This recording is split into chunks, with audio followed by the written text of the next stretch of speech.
They got into my neighbour's coop and had a delightful time. Fortunately, there were no casualties, but I'm afraid that my good neighbour policy has suffered a slight diplomatic strain. But you come here to listen to Sherlock Holmes' adventures, not those of my dog, so draw up your usual chair and make yourself comfortable, and I'll get on with tonight's story. Last week, Doctor, you told us it was a case in which Sherlock Holmes found the solution without ever meeting any of the suspects. That's quite correct, Mr. Bartell. As remarkable as an exhibition of long-distance detection as I ever recall. But judge the story for yourself, my boy. It was in the autumn of 1903, and Sherlock Holmes was about to retire to his bee farm on the Sussex Downs. I must confess, Mr. Bartell, that my heart was heavy during those last few weeks we spent at Baker Street. I thought of the countless adventures that we'd shared together. I remembered those many evenings of quiet comradeship and companionship. A fire blazing away in the hearth as Holmes lay back in the shadows playing his beloved violin. And then, Mr. Bartell, as so often happened, there'd be a violent jangle on our doorbell, and some wretched soul in misery would be standing before us and pouring out his troubles. Suddenly the violin would be discarded, and Holmes the dreamer would become Holmes the man of action. Come, Watson, the game's afoot, he'd say. And in a few moments later, we'd be rattling off in a cab through the foggy, gaslit London streets. Yes, Doctor, I can imagine it was pretty hard for you to leave Baker Street. It was, Mr. Bartell. However, as it transpired, there was one more adventure awaiting us before we left. A few days before the actual move, I persuaded Holmes to take an afternoon off from his packing and accompany me on a visit to the laboratory of an old friend of mine, a Professor Jean Boulin. He was an eminent French scientist engaged in very important work at the London University. Well, by the way, this was at a period, Mr. Bartell, when radium was something extremely new and extremely rare. The university had just acquired a minute but invaluable portion of the element, and Professor Boulin was in charge of the research connected with it. I can remember the picture so well as Holmes stood in the laboratory talking with keen interest to the distinguished scientist. Amazing, Professor Boulin. Quite amazing. Think that this tiny leaden vessel contains one of the most precious substances in the world. Yes, Mr. Holmes. We have a great deal to thank Madame Curie for. This new element may force us entirely to revise our concepts of all physical structure. Your research is a great responsibility, Boulin. It is, Watson. I must confess that I wish the authorities here would give me a freer hand. I foresee such infinite possibilities in the use, particularly the medical use of radium. But my conservative superiors seem to regard it only as a toy, a scientific curiosity. Limit your experiments accordingly, I suppose. Exactly. I'm given no opportunity to do anything that's in the least radical. Must be very disheartening. How can research ever get anywhere along those lines? It is a great misfortune, Holmes, that you've determined to retire to your bee farm. This project we could use such an analytical mind as yours. You flatter me, Professor. How many assistants do you have working with you, Boulin? 3, but none of them are very inspired, I'm afraid. What? My best assistant is a man named Barker. He's a little on the conservative side, too. But he is extremely adroit. The other 2, a young man called Taylor and the girl Gladys Hughes. They mean well. But gauche, I fear, is the only word to describe them. Why do you laugh, Boulin? I was just amused to observe that in describing my assistants, I chanced to be literal as well as figurative. It's odd that random symbolism can sometime... but never mind that. You would like to see the rest of the laboratory? Yes, indeed we would. Yes, thank you very much. I have some extraordinarily interesting photographic plates that record the emanations of radium. They're over here. I think you will find them most fascinating.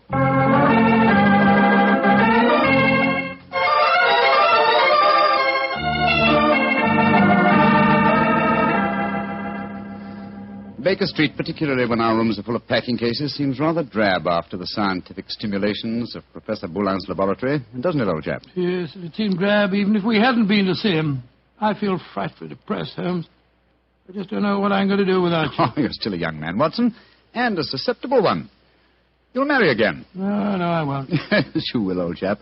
And you'll end up by being glad that your old roommate, your difficult, rather unsociable old roommate, is living in retirement on the Sussex Downs. Rubbish. I shan't feel anything of the kind. In any case, I don't think you'll be able to stay in retirement for long. Your mind is much too alert to be satisfied by being a sort of midwife to a bunch of beastly bees. Oh, dear Watson. I feel that you'll never eat honey again. Yes, you can laugh, Holmes, but I could see how excited you were when Boulin suggested that you might help him with his radium experiments. A flattering suggestion, I must admit, my dear fellow. Just the same, Oh, now, who the devil's that? From the urgency of the tug on the bell pull, I'd say that it was a client. And don't head him off, will you, old chap? Yes, I'll do my best. Oh, Watson, explain that I'm no longer in practice. Too late, Holmes. He's brushed past Mrs. Hudson. Here he comes rushing up the stairs. Oh, confound it. I beg your pardon, sir. You but, Mr. Sherlock Holmes? No, I am not Sherlock. Then you must be Mr. Holmes. That is my name, sir. But may I ask what accounts for your rather whirlwind entrance? My housekeeper, Mrs. Hudson... I haven't any time to consider etiquette. My sister Gladys Hughes has vanished. Vanished into thin air. You've got to find her for me, Mr. Holmes. I'll pay you any fee you name, but you've got to find her. Mr. Hughes, I'm extremely sorry that your sister has vanished, but I'm afraid that I can do nothing to help you. I'm retiring. I'm giving up my practice. If you won't help me, I'll go to someone who will. That's exactly what I mean, sir. I suggest that you go to the police, or if you insist on a private investigator, I can strongly recommend Mr. Martin Hewitt. Yes. His address is 39 Pont Street, Knightsbridge. Good day to you. Good day, Mr. Hughes. 36 Pont Street, Knightsbridge. Mr. Martin. Yes, I can understand his concern, but his manners leave a great deal to be desired. Holmes. Gladys Hughes, his missing sister. That was the name of one of Professor Boulin's assistants, wasn't it? True, old fellow, but it's probably only a coincidence. What? Both Christian and surnames are extremely common ones.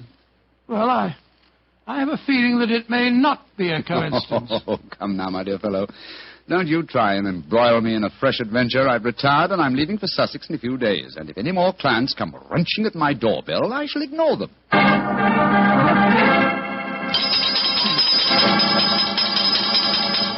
But, Mr. Holmes, you've got to help me. My son, Geoffrey Barker, has disappeared. I'm sorry, Mrs. Barker, but I'm afraid I'm... Holmes, Geoffrey Barker was the name of Professor Boulin's chief assistant. Watson, please believe me when I say that I am not to be inveigled into any further...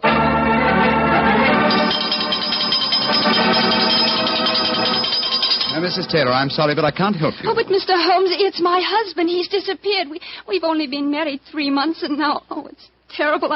I've been so worried ever since he started to work on that strange new radium with Professor Jean Ballon. Holmes, you can't pretend it's coincidence any longer. Gladys Hughes, Geoffrey Barker, and now Taylor. The 3 assistants of Professor Boulin. I know it, Watson. Mrs. Taylor, the moving van will be here tomorrow to take my things to Sussex. I shall follow them immediately. I have retired, madam. Do you understand that? Retired.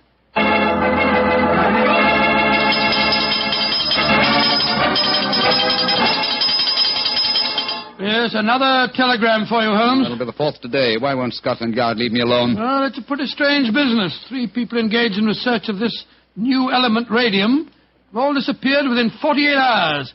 Scotland Yard needs your help. Let them earn their salaries, my dear Watson. I've helped them for the last time. Well, let's see how they've couched their latest diffusion.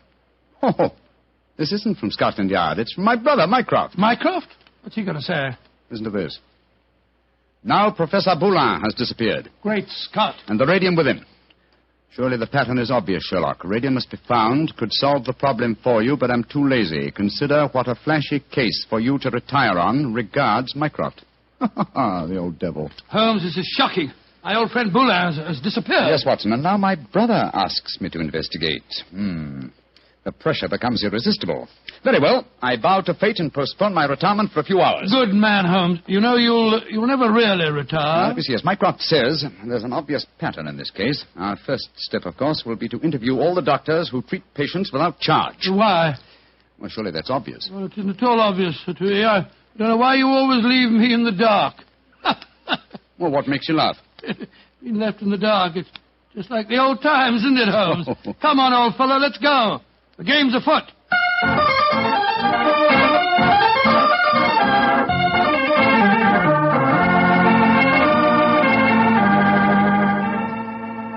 Dr. MacDonald, this is Mr. Sherlock Holmes. Mr. Sherlock Holmes. I'm very glad to meet you. And are you, Dr. MacDonald? I swear that I've never been in as many doctors' offices as I have today. But Mr. Holmes is in search of some information. Perhaps, Doctor, you can help him. I'll do my best. What do you want to know, Mr. Holmes? Whether you have any charity patients with skin eruptions or growths of any kind. I mean, patients that have not kept their appointments recently, perhaps. Now, let me see. Why, yes, I do. Old Mrs. Pendle. She has a very bad case of lupus. She was due for a treatment here yesterday, and I've seen nothing of her. Splendid. Can you give me her address? Why, certainly. It's in my book here. Well, I hope this isn't a false trail, Holmes. We can only explore it and see, dear chap. Here we are. Mrs. Pendle, 36 Elm Gardens, Clapham. Mrs. Pendle, 36 Elm Gardens, Clapham. Thank you, Doctor. I'm greatly obliged to you.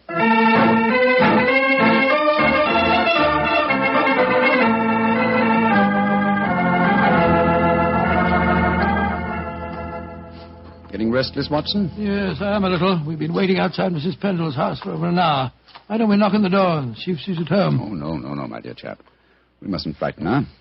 I hope that she's going to lead us to our quarry. You see... Shh. Front door's opening. A woman's coming out. Yes, it's Mrs. Pendle, beyond doubt. Look at that bandage around the upper part of her face. Yeah, hello, she's turning down the street. We're going to follow her, I suppose. Naturally, but let's give her a start, shall we? We don't want her to spot us. Well, while we're waiting, perhaps you'll clear up 1 or 2 points for me. I'm still very much in the dark. With pleasure, old chap. What puzzles you? Well, one of the things that Come on. What? We've given her enough of a start. Let's follow her. Oh, very well. But look here, Holmes. You asked me what I didn't understand. 2 things puzzle me. What did Mycroft mean by the pattern of the case? Why are we following a poor sick old lady through the London streets? I'll answer the first question, and I think the answer to the second will be self-apparent. The pattern of the case is clear. Professor Boulin and his 3 assistants have vanished together with the radium, but their disappearances were not simultaneous. Had they been so, it would have been a transparent case of theft. But with the disappearances gradual rather than simultaneous, the emphasis has been subtly shifted. Yes, I can see that, Holmes, but what do you suppose is at the back of the whole business?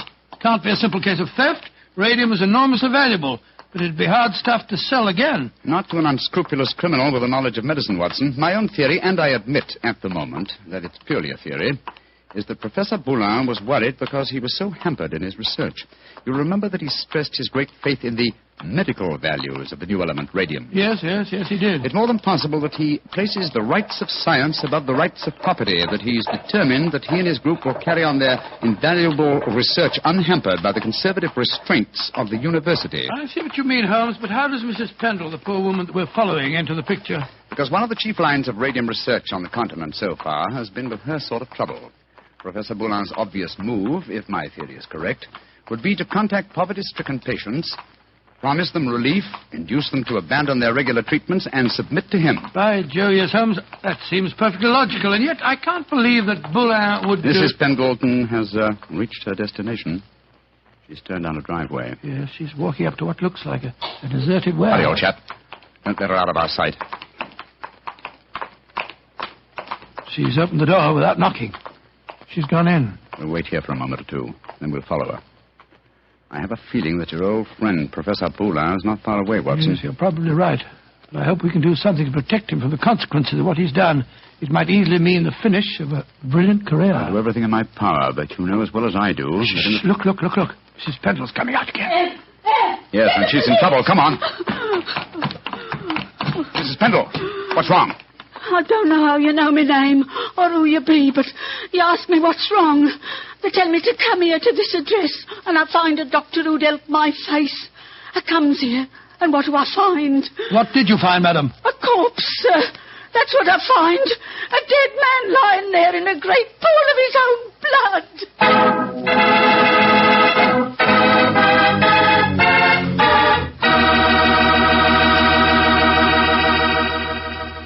You'll hear the rest of Dr. Watson's story in just a second.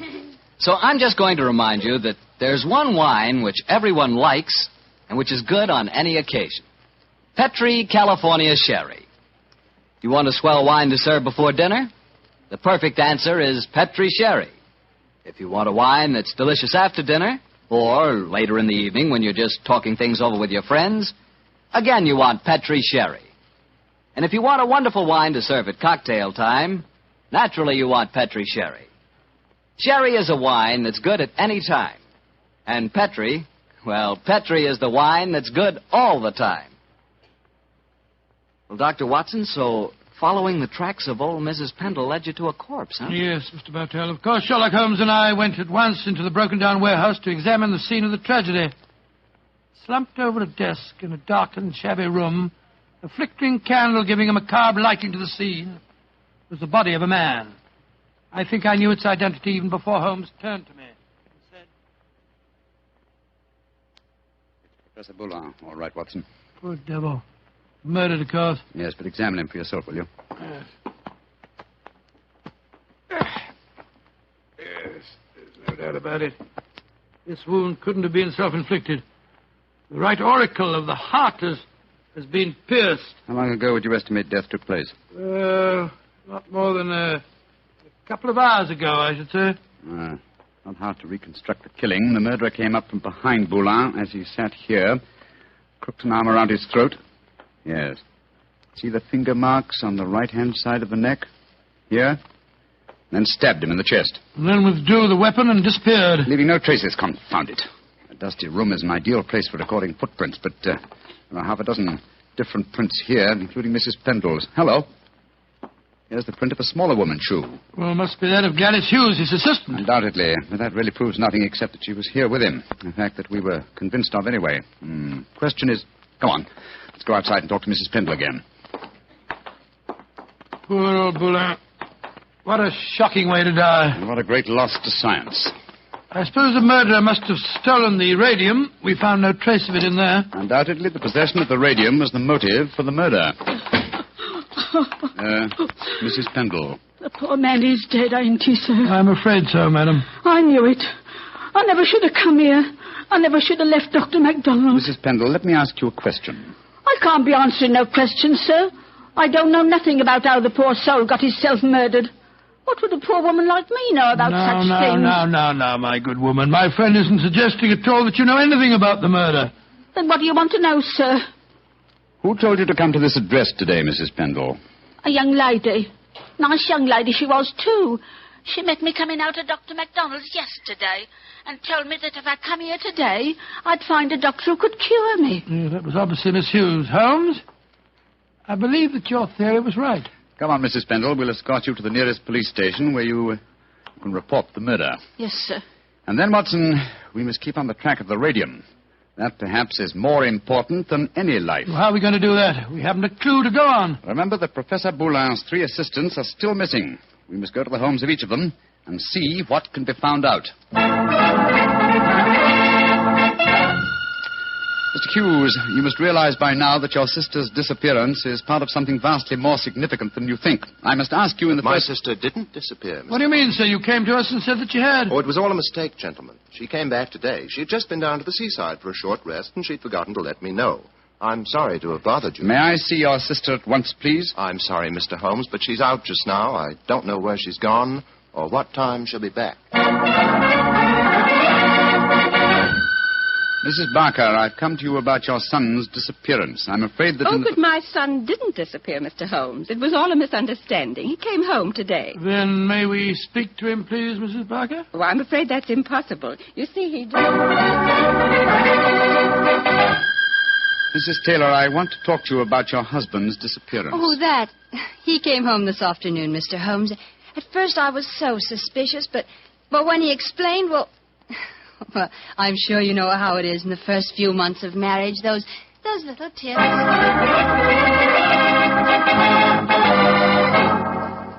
Confound it, Watson. We are no nearer the solution. And meanwhile, here we are back in Baker Street to find that the moving van has taken all your things off to Sussex.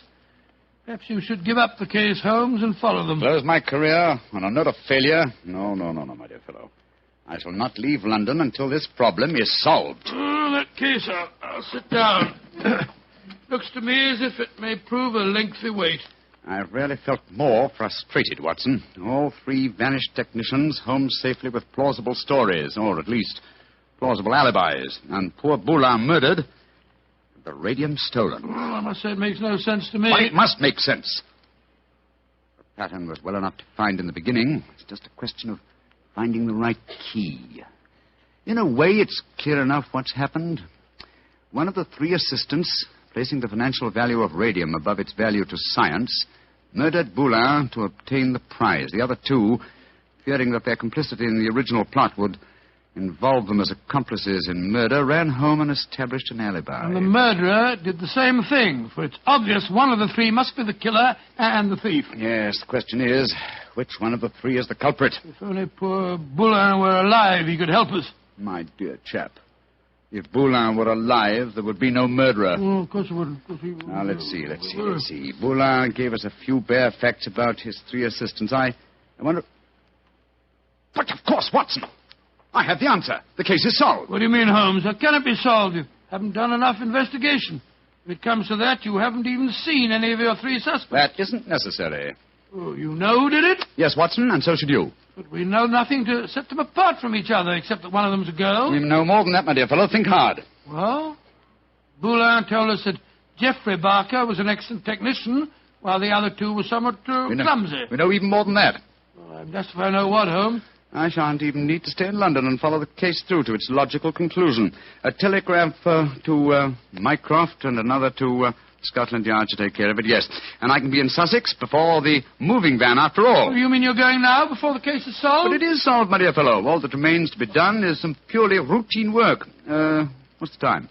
Look, it's just 3 o'clock. Splendid. If we hurry, we can catch the 3:45 express from Waterloo. We? Yes, I was counting on you spending a few days down there with me, old chap. I hope you can spare the time. I should hate to make so drastic a change without my good old friend Watson at my side. Oh, of course. I'm delighted, but what, my dear boy? The case of the disappearing scientists. Wait until we get to Sussex, shall we? As soon as I get an answer to my telegrams, I'll explain the whole thing to you. And now let's hurry, shall we? Our train leaves in 40 minutes.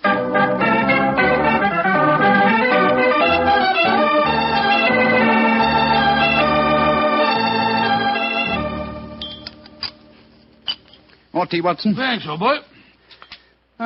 Peaceful down here, isn't it? Extremely. At the moment, I must confess, I find it rather nerve-wracking. Oh, why? Well, you know why, Holmes. I want you to open that telegram and tell me if your solution to the Boulin case was the correct one. Very well, my dear chap. Let's see. What is it? It's from Mycroft. Listen. Murderer arrested and radium recovered. Well done, Sherlock, though you took longer than I expected. Regards, Mycroft. Congratulations, Holmes. And now perhaps you'll condescend to tell me how you solved it. Don't be angry with me, old chap. I only wanted to make sure that my solution was correct. You remember the nature of the fatal wound on Boulin's body? Of course. He'd been stabbed through the right auricle of the heart. From behind. Proving that the murderer was clearly right-handed. Oh, what does that signify? Almost everybody's right-handed. Oh, no, not in this case. If you recall, Professor Boulin said that Geoffrey Barker was adroit, while his other two assistants were gauche. Then he laughed because he said his remark was true both literally and figuratively. I still don't see what I was talking about. Oh, come now, Watson, come. Gauche. Think of the origin of the word adroit. Ardois. Droit is the French word for right. And gauche is the word for left. Meaning the two gauche assistants were left-handed, and therefore only the adroit, the right-handed Barker, could have inflicted the fatal wound. I see it now, Holmes. You know, if you'd remembered that mark of Boulin's at the time we found his body, you could have solved the case much sooner. That's true, old fellow, very true.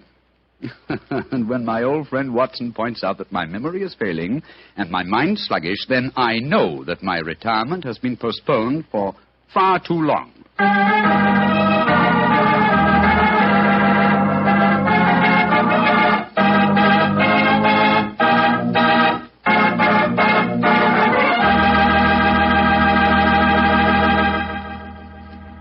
Well, so Holmes really went through with his idea of becoming a bee farmer. Yes, of course. It became one of his favorite hobbies. Do you know anything about the raising of bees? Oh, nothing at all. The only connection I've ever had with bees was very remote. Once I had the hives. Once you had the... Oh, no, Mr. Barker. Oh, yes, Dr. Watson. But seriously, I do know one thing about bees. Even when you know all about them, you're apt to get stung. That's true enough. So I'll make my hobby Petri wine.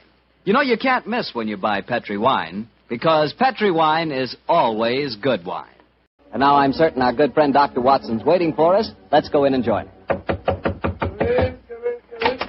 Ah, there you are, Mr. Bartell. Punctual to the minute, as always. Well, this is one doctor's appointment I'm eager to keep. Nice of you to say so, my boy. Draw up your usual chair and make yourself comfortable. Thanks. Well, Doctor, today's April the 1st. Did anyone try and play any jokes on you? Yes, you did, Mr. Bartell, but I'm happy to say that nobody caught me. Not as in the story that I'm going to tell you tonight, but an April Fool's Day prank, certainly scored a bullseye. I see you have the dispatch box out again, Doctor. Been refreshing your memory? Yes, I have to start telling. When I tell you the adventure took place in 1881, I think you'll agree that after such a lapse of time, a man can hardly rely on memory alone. 1881? Say, Doctor, tonight's adventure must have been one of the really early ones. Yes, it was indeed. In fact, to be exact, it took place only a little while after Sherlock Holmes and I had first met and had taken up lodgings together. How was the great detective in those early days? It's a fine mystery to me, Mr. Bartell. To give you an example, my boy, I'd shared our Baker Street lodgings with him for over a month before I was even certain of his profession, the knowledge of which I learnt to my awe and astonishment when our first adventure together took place. Oh, that was the one you called A Study in Scarlet, wasn't it, Doctor? That's right, Mr. Bartell. What a memory you've got, Study in Scarlet. But even after that adventure, I found myself wondering at times what I had let myself in for, sharing lodgings with such a strange companion. It was in one of those moods of doubt and confusion that my story begins. Late one March evening, I found myself in the neighborhood of Piccadilly Circus. It was cold, and a steady drizzle of rain had dampened my spirits. I thought that a glass of wine and the sound of music would put me in a better mood. And so, Mr. Bartell, I entered the Criterion restaurant. As I sat with a glass of rare vintage port at my elbow, the orchestra playing a dreamy Strauss waltz in the background, I couldn't help thinking of the last time that I'd been there. It was the night I met a young medical student by the name of Stamford. He was the man who first introduced me to Sherlock Holmes. Suddenly, I felt a tap on my shoulder. I turned, and to my amazement, once again young Stamford was standing before me. Watson, or should I say Dr. Watson, how are you, my dear chap? Hello, Stamford. Come and sit down. Thanks. I'm glad to see that you're not holding any grudge against me. Why on earth should I do that? For introducing you to Sherlock Holmes. I've reproached myself ever since. I think he's as mad as a hatter. Not at all. He may be eccentric. In fact, I'll admit that he is eccentric, but he's an extraordinarily interesting fellow. He'll make a great name for himself as a private detective one of these days. You'll see if I'm not right, Stamford. I saw something about him in the paper the other day. Yes, I expect that was the Lauriston Gardens affair, wasn't it? Yes, it was. He's a brilliant man, Stamford. Quite brilliant. So I must admit he's difficult at times. He works like a fiend as a rule, but occasionally a reaction sets in, and for days at a time he'll lie on our sofa, hardly uttering a word or moving a muscle from morning to night. It's depressing, I must say. I think he takes himself too seriously. Yes, perhaps you're right. How would you like to join in a little plot? Plot? Against Holmes? Yes, just a rag, you know. We thought it'd be rather fun. We? Murphy and I, we were just talking about it. I'll call him over. Murphy? Oh, is that Murphy? I've seen him before somewhere, haven't I? I'm sure you must have done. He's been round at the hospital, and any time you go into the British Museum, you'll find him there. Nice fella, but dull. Definitely dull. Yes, Stamford. Oh, this is a friend of mine, John Watson. This is James Murphy. How do you do? I think I've seen you at the hospital. And I know I've seen you, Dr. Watson. Oh, sit down and come and join us, won't you? Oh, thank you very much. I was just telling Watson about our little plot. Oh, you mean about Sherlock Holmes? Now, look here. I'd like you fellows to realize that Holmes is a very good friend of mine. Oh, don't worry, Watson. This is all in good fun. Don't you realize what the date is tomorrow? 1st of April, isn't it? Yes, April Fool's Day. Oh, now I see. You're going to play an April Fool's Day joke on Holmes. Yes, that's our plan. Well, it's hardly our plan, Stamford. It's really Lady Anne Partington's idea. You see, Holmes was very rude to her when she visited the hospital recently, and she wants to, take him down a peg or two. Sounds innocent enough, but I must say he's inclined to be rather arrogant at times. Well, what's the plan? Well, we'll need your help, Watson. You must be careful not to give the joke away. I'll bet you a $5 that Holmes falls for the whole story, hook, line, and sinker. Now, here's exactly what we're planning to do. Lady Anne is going to call on Holmes at Baker Street in the morning. Lady Anne, I'm very flattered that you called to see me in my professional capacity. Surely, my dear man, you didn't think this was a social call. You were much too rude to me at the hospital the other day for that. That was the point I was trying to make. Please sit down, won't you? Take this chair, won't you, Lady Anne? It's by far the most comfortable chair in the room. Oh, thank you, Dr. Watson. And now, what can I do to help you? You've heard of the Elphinstone Emerald? Oh, yes, indeed. A magnificent stone of very considerable value. An heirloom in your family, I believe. Yes, Mr. Holmes. I keep it in a wall safe in my bedroom. This morning, when I had occasion to go to the safe, I discovered that the emerald had been stolen. Stolen? Good Scott. Shocking business. Of course, you want Mr. Holmes to recover it for you. A remarkable deduction, my dear doctor. Lady Anne, when you opened the safe, did you observe any signs of it having been tampered with? Oh, I think it's rather stupid to sit and answer questions here in Baker Street. Why don't you come over to my house in Cavendish Square and examine the safe for yourself? You are a detective, aren't you? Lady Anne, just now you accused me of rudeness. I assure you that mine, at least, was unintentional. Oh, come, Holmes. Don't be so touchy. I can promise you a substantial fee, Mr. Holmes. I'm a struggling practitioner in a new profession, eh? My poverty, but not my will, consents. I pay thy poverty, and not thy will. You see, I can quote my Shakespeare, too, Mr. Holmes. My carriage is waiting, gentlemen. Let's drive over to Cavendish Square at once, shall we?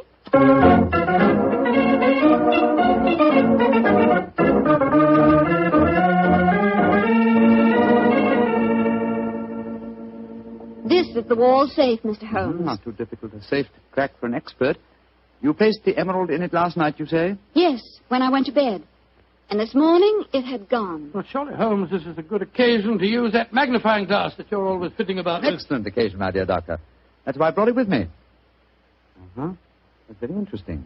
What is it? This safe was opened by an expert. There isn't a sign of its having been forced. Hello. What have you discovered? There's a peculiar tarnish on the steel knob. It was obviously handled by someone whose fingers are habitually stained with chemicals. Amazing, Holmes. Elementary, my dear doctor. Where does that door lead to? My boudoir. I should like to examine it if I may. Oh, but of course. Thank you, Lady Anne. Dr. Watson, this is the most beautiful April Fool's Day fraud I've ever played. I must say, Murphy was right. He has fallen for it. Hook, line, and sinker. Just the same, I'm beginning to feel guilty. I can't help feeling a bit disloyal. Oh, nonsense. It's all in fun. Are Stamford and Mr. Murphy listening? Yes, they're next door in my drawing room. I'm sure their ears are positively glued to the keyhole. Well, I do hope Holmes won't be angry with me. Here he comes. Nothing of any interest in there. The windows haven't been tampered with. We may presume, therefore, that the thief did not enter by an upstairs window. Lady Anne. Yes, Mr. Holmes. This room has not been touched since you discovered your loss? Oh, no. I told the servants to leave it exactly as it was while I came to fetch you. Splendid, splendid. Deep pile carpet, eh? Could be better. The thief was a tall man with a long stride. Oh, come, Holmes. I know your methods, but there aren't any footprints on this carpet that you can identify, even with your magnifying glass. My dear doctor, I've studied many crimes, and I've never seen one yet that was committed by a flying creature. As long as a criminal remains on his two legs, there must be some trifling displacement can be detected by a keen observer. I assure you that the marks on this carpet indicate that the thief was a tall man with a long stride. Traces of tobacco ash. Pipe tobacco. Shag tobacco that sells at 4p an ounce. Oh, now, really, Mr. Holmes, how can you possibly identify an individual tobacco? Oh, it's a hobby of mine. In fact, I've even written a monograph on the subject. Now, one more look at the safe itself. Hello. What's this powdered dust here? What? It's rosin. Distinct trace of rosin. Lady Anne, I suggest that you get in touch with Scotland Yard at once. You mean that you've solved it, Holmes? I mean, my dear doctor, that I can give you a reasonably complete picture of the thief, and that picture is so individual that I'd be surprised if it would fit more than one man in London. What? This is pure magic, Mr. Holmes. Please describe him to me. Well, he's a tall man. The width of his stride indicates that, and he's thin. Well, what enables you to tell that, Holmes? His footprints have made a remarkably light indentation on the nap of the carpet. Our thief dabbles extensively in chemicals, as indicated by the tarnishing of the knob on the safe, and the traces of rosin would suggest that he plays the violin also. He smokes shag tobacco, has a great practical knowledge of the ways of combination locks, and he's obviously in close contact with the criminal classes. How do you know that, Mr. Holmes? Well, he wouldn't steal a famous stone unless he knew how to dispose of it through some trustworthy fence. Yes, it's a very comprehensive picture, Holmes. I almost feel as if I knew the chap. Thank you, Doctor. I'm sure there's only one man in London, and it shouldn't be hard to trace him. I agree entirely, Mr. Holmes. Dr. Watson, I think the joke has gone far enough. Joke? What do you mean? You're quite right, Holmes, in saying there's only one such man in London. You've just given a perfect description of yourself. April Fool. Dr. Stamford, Mr. Murphy, you can come in now. April Fool, Holmes. April Fool. April Fool.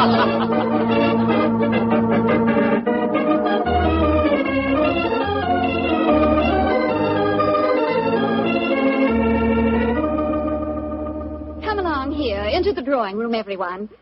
Let us drink a glass of wine to Mr. Holmes, who has so graciously forgiven us for the little trick we played on him.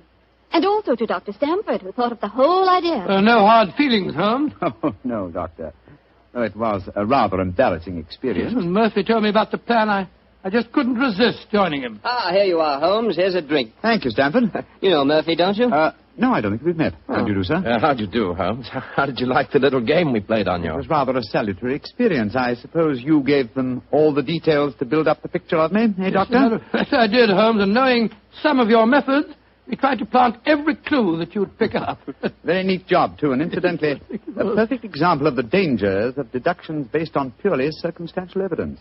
I shall profit from this little lesson. I must say it was worth a fortune in emeralds to see your face, Holmes, when you realized what you'd done. Well, the joke's over now. By the way, where is Lady Anne? I believe she said she was going to fetch the Elphinstone emerald. She thought you might be interested in seeing it. She probably feels the sight of it will salve my wounded vanity. Oh, here she comes now. Mr. Holmes!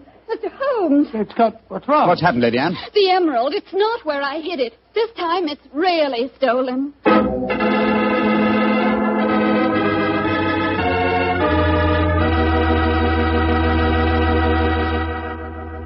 Dr. Watson's story will continue in just a few seconds, so I've just time to remind you that there are many, many different types of wine. But if you want one wine that's fine for almost any occasion, then you want Petri California Sherry. Petri Sherry is fine before dinner, of course. But Petri Sherry is good after dinner, too. And it's the perfect wine for cocktail time or any time friends drop in. Everybody will love the real heart-of-the-grape flavor you get in every sip of Petri Sherry.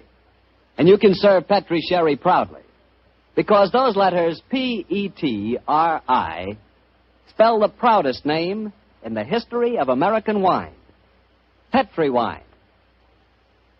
Dr. Watson, your April Fool Day plot kind of backfired on you, didn't it? Yes, Mr. Bartell, it was a perfect example of the biter bit. Well, what happened next? I suppose Sherlock Holmes went into action once again. That's Mr. Bartell, and it gladdened my heart to see the change in the fella. I confess I'd felt rather ashamed of my part in the prank, for I could see that Holmes's pride had been hurt. But now, with a definite crime before him, the difference was amazing. He suddenly became a dynamo, galvanized into action as he stood there, firing questions at the other members. Lady Anne, who beside yourself knew of this fresh hiding place? Both Murphy and I did. Yes. After we'd left our deliberate clues on the safe, we went with Lady Anne and saw her secrete the emerald in the top drawer of her dressing table. We thought it would be all right there. After all, as soon as the joke was over, I was going to put it back in the safe. Now, I think our wisest plan before we question the servants would be for each one of you who were in this April Fool's Day prank to submit to being searched. Holmes, surely you don't suggest that any one of us took the emerald? No, Stanford, I don't. But if any one of you four are not guilty, this will be a splendid way of proving your innocence. I say, steady, Holmes. You're not suggesting that Lady Anne stole her own emeralds, are you? Are you, Mr. Holmes? I'm suggesting nothing, but I may point out that the recent vogue for the insurance companies has provided another interesting motive for these so-called thefts. I resent your insinuation. It's outrageous. Lady Anne, if I'm to recover your emerald, I must at least consider every possibility.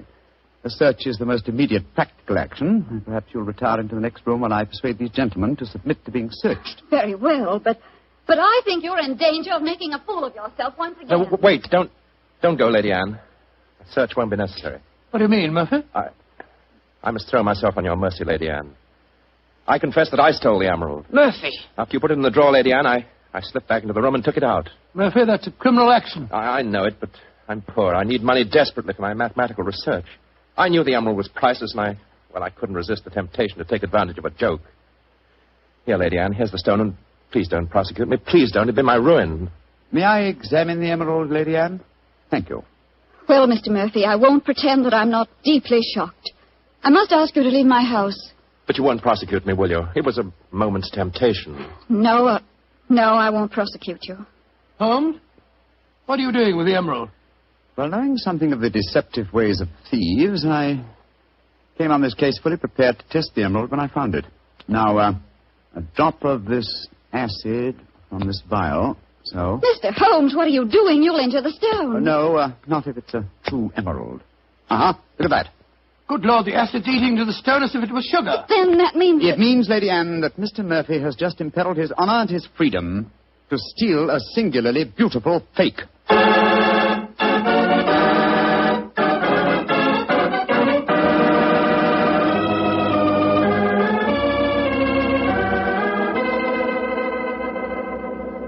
Mr. Holmes, this joke has turned into a nightmare.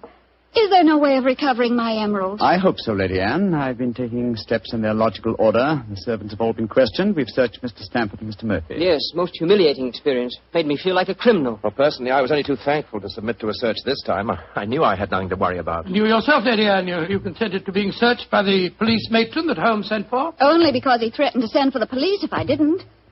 But distasteful though it was, I'd rather endure that than have this story on the front pages of the newspapers. And in spite of all these rather unfriendly proceedings, we've got exactly nowhere as regards finding the emerald. No, Stamford, but we have at least eliminated the possibility that the thief is secreting the jewel on his person. Still somewhere in these 2 rooms, eh, Holmes? I think so, though there is one remaining possibility. And that is?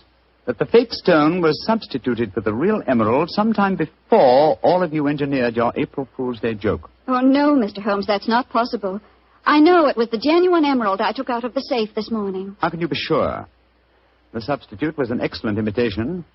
Without a chemical test such as I performed, it would be hard to be certain. I can tell you why I'm certain. Last night, Papa came to dinner and brought a Mr. Vanderleider of Amsterdam. He examined the stone. And you'll agree that a jewel expert like that couldn't be fooled. That's true, Lady Anne.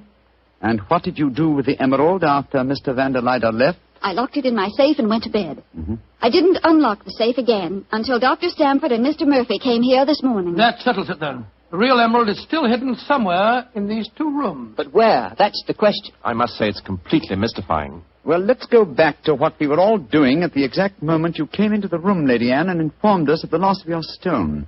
Now, we were... We were drinking a toast to you That's and... it. Lady Anne, hard thinking is, well, it's thirsty work. Oh, I'm so sorry. Let me get you something. A glass of port, perhaps? No, thank you. But I observe that you have a remarkably comprehensive assortment of liqueurs.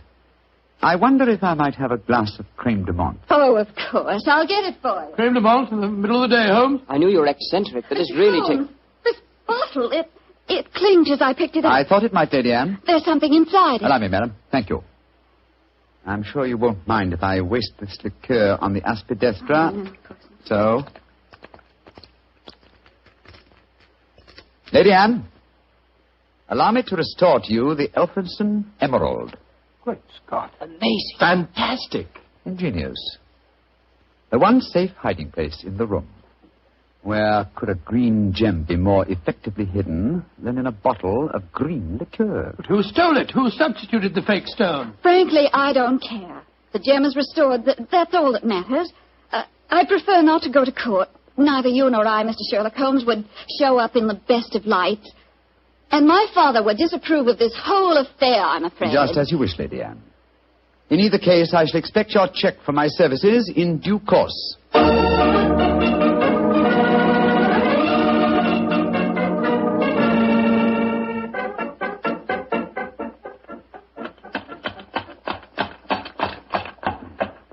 Well, here we are at the Criterion again, Stamford.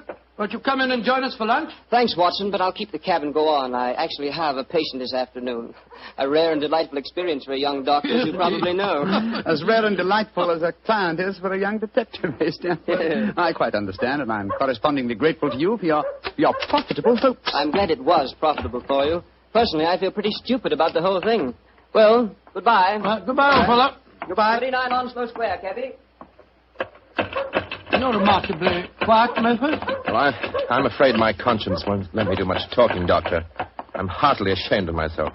Well, thanks for the lift. I'll leave you chaps. Oh, nonsense. You'll join us for lunch, Murphy. But, No buts about it, I insist. Come on. Well, it's awfully nice of you. Oh, come, Murphy. Any one of us can make a foolish mistake. It's just lucky that you didn't have to pay for yours.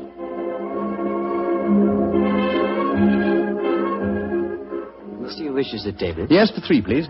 This way, monsieur.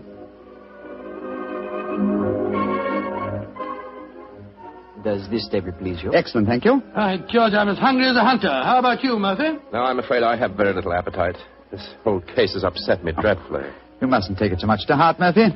By the way, Doctor, I'd like to have your opinion on the case. Who do you think staged the theft of the emerald today? Perfectly obvious to me. Lady Anne Partington did it herself to collect the insurance money. If she hadn't, she'd have insisted on your finding the thief. But you needn't worry, old chap. You get your fee all right, I'm sure of that. Oh, I'm not worrying about the fee. But I assure you, Lady Anne did not engineer that fraud today. You mean that it was Stamford? Tell him who was responsible, my dear Murphy. But how should I know? Oh, come now, Murphy. Let's not fence any longer. You did an excellent job, a superlative job. I was almost sorry to spoil it for you. I don't think I understand you, Holmes. Oh, yes, you do, Murphy. You're a splendid actor, too. I was so deeply touched when you had apparently stolen a fake jewel, and all the time you knew that the real one was safely hidden in the bottle of creme de menthe, to be abstracted at your leisure. You scoundrel. Holmes, do you mind telling me what's going on here? I'm completely and absolutely in the dark. Surely it's obvious, my dear doctor. The imitation emerald was a brilliant copy. What makes you so sure of that, my dear Holmes? Because this April Fool's Day hoax was only conceived yesterday, or that is what you wish the others to believe. Such a superb paste gem could not have been made at such short notice. Therefore, it must have been prepared by someone who knew about the hoax before it was arranged. Now, my dear doctor, when Stamford told you about the plan last night, whose idea did he say it was? He told me that it was Lady Anne Partington's plan. Precisely. And yet Lady Anne referred to it today as Stamford's idea. Obviously, you, my dear Murphy, presented the plan to each as the notion of the other, and so only you could have arranged the real theft behind the hoax. I repeat, a splendid job. Thank you, Mr. Holmes. May I also compliment you on your cleverness in frustrating my plot? Look here, what is all this? One of you is a criminal, the other is a detective. If you're throwing each other compliments as if you were in the same profession. The dividing line between the criminal and the criminal investigator is thinner than you might imagine, my dear doctor. How very true, my dear Holmes. Would you consider coming over to my side of the line? Together we'd make an unbeatable team. Oh, you flatter me. Nevertheless, I must decline your offer, Mr. Murphy. Oh, a pity. On your side of the line, you'll never be a rich man.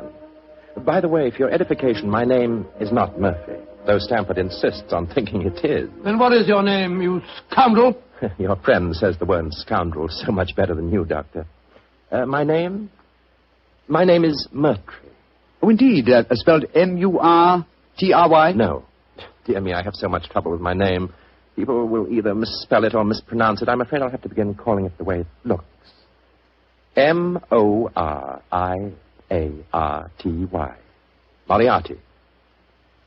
Moriarty. I shall remember that name. I have a feeling we shall meet again. I trust that we shall. You've won the first round, Sherlock Holmes, I admit that. But I believe that a return match is indicated. I shall look forward to it, Moriarty. And now, Doctor, I can't stand your baleful glare any longer. Let's order lunch, shall we?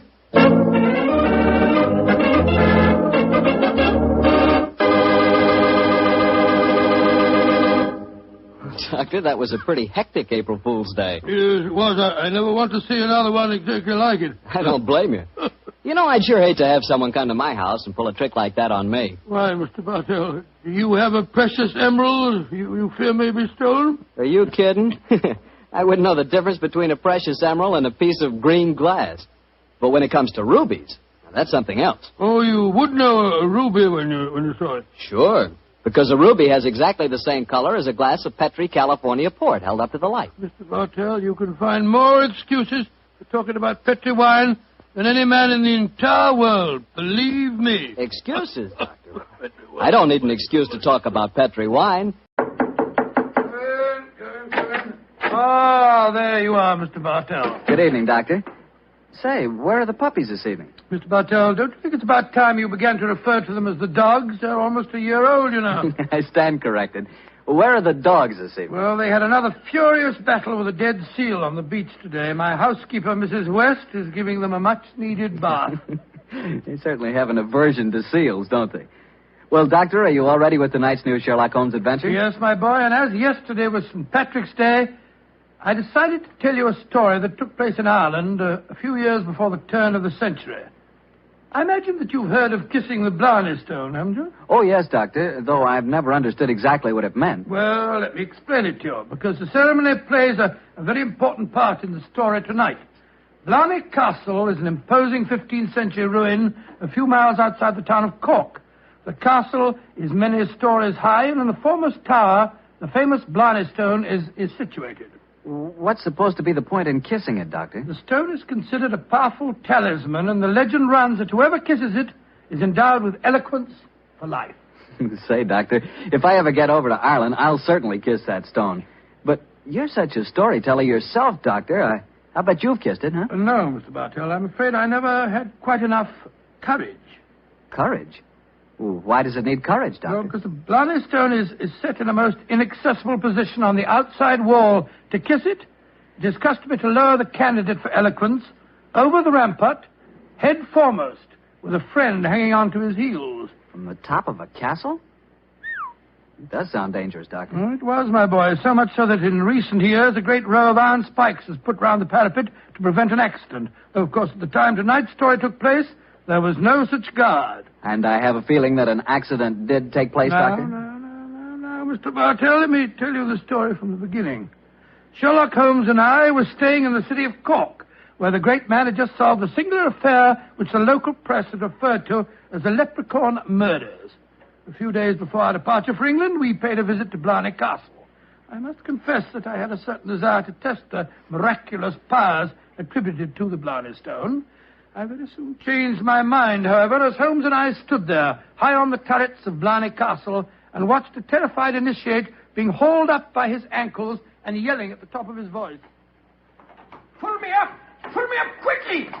I think I'm going to faint! Great Scott, I had no idea that kissing the Blarney stone was such a hazardous proceeding, huh? Yes. It would seem that eloquence could be more easily obtained than by hanging suspended by one's ankles from a battlement with 100-foot drop below and kissing a piece of stone. Oh, I'll never do that again. Oh, I'll never. I must say, I don't blame the fellow. And yet, my dear chap, on our way over here, you expressed a sneaking desire to kiss the stone yourself. I'll be very happy to hold your ankles if you want to try the experiment. No, thank you. After witnessing the ceremony, I've changed my mind. Then I suggest we make our way back downstairs. I don't think there's much more to be seen up here. Very well. By the way, Holmes, do you know the origin of the superstition regarding the Blarney stone? Yes, I do, old chap. The stone was, story of the stone dates back to the middle of the 15th century. A certain Cormac McCarthy, called the Strong, a descendant of the ancient kings of Munster and builder of this castle, chanced one day to save an old woman from drowning. In her gratitude, she offered Cormac a golden tongue, which would have the power to influence men and women, friends and foes, as he willed. She told him to mount the battlement, kiss a certain stone in the wall 5 feet below the gallery running round the top. He followed her directions and obtained all the fluent persuasiveness she had promised. And I suppose the story spread and the Blarney stone has been a magnet to pilgrims ever since. Yeah, a pleasant legend. Holmes. Yes, old chap? Tomorrow's St. Patrick's Day. I bet there'll be quite a bit of excitement in the village tonight. Don't you think it'd be rather fun to pay a visit to one of the local inns? Splendid idea, old chap. Our rather arduous work here in Ireland is concluded, and I think we're more than entitled to a little gaiety.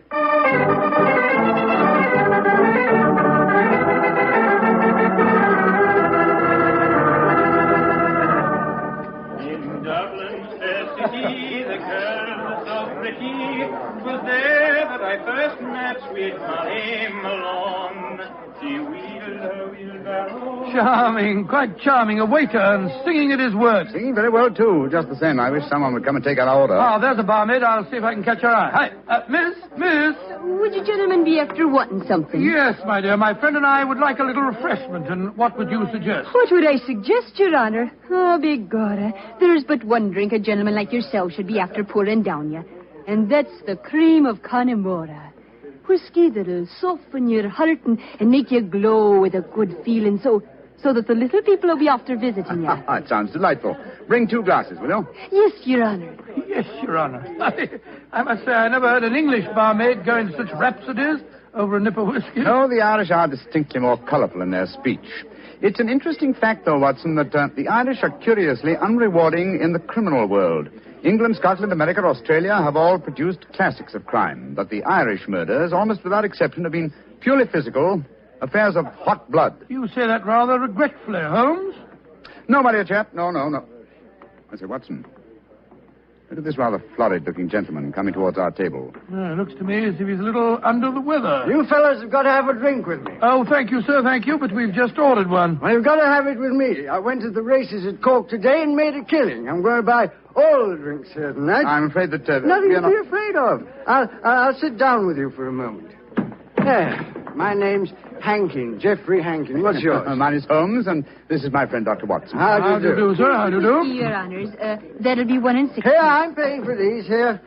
Half a crown and you can keep the change. Oh, blessings on you, Your Honor. Oh, well, if you insist on paying for our drinks, Mr. Hankin, here's your very good health. Yes, indeed. You're both English, aren't you? Yes, sir? So am I, and it's certainly a relief to hear an English voice again. Oh, you don't like the Irish lilt, sir? Can't bear it. Personally, I find it rather charming. Yes, indeed, so do I. Well, you wouldn't if you had to live with it all the time. Sometimes I think that if I hear one more Irish tenor singing Molly Malone, or one more reference to the little people, I shall go raving mad. You live in Ireland, sir? Yeah, I have to. I own a half interest in the Tweed mill here, you see. In any case, my wife's Irish, and she thinks there's no other country in the world, so I suppose I'm stuck here. See that couple sitting at the table over there? You mean the fellow with a very beautiful girl? Yes. Man's Michael Corcoran, my partner. Oh, the girl's absolutely ravishing. You'd like to meet her? I'd like to, by George, yes. What do you say, Holmes? Oh, very well, Watson. The combination of my natural curiosity and your taste for a pretty face would seem to suit the occasion admirably. I might as well warn you, Doctor, that the pretty face belongs to my wife. Your wife? Oh, good gracious me. I didn't mean to... Oh, well, you better bring your glasses with you.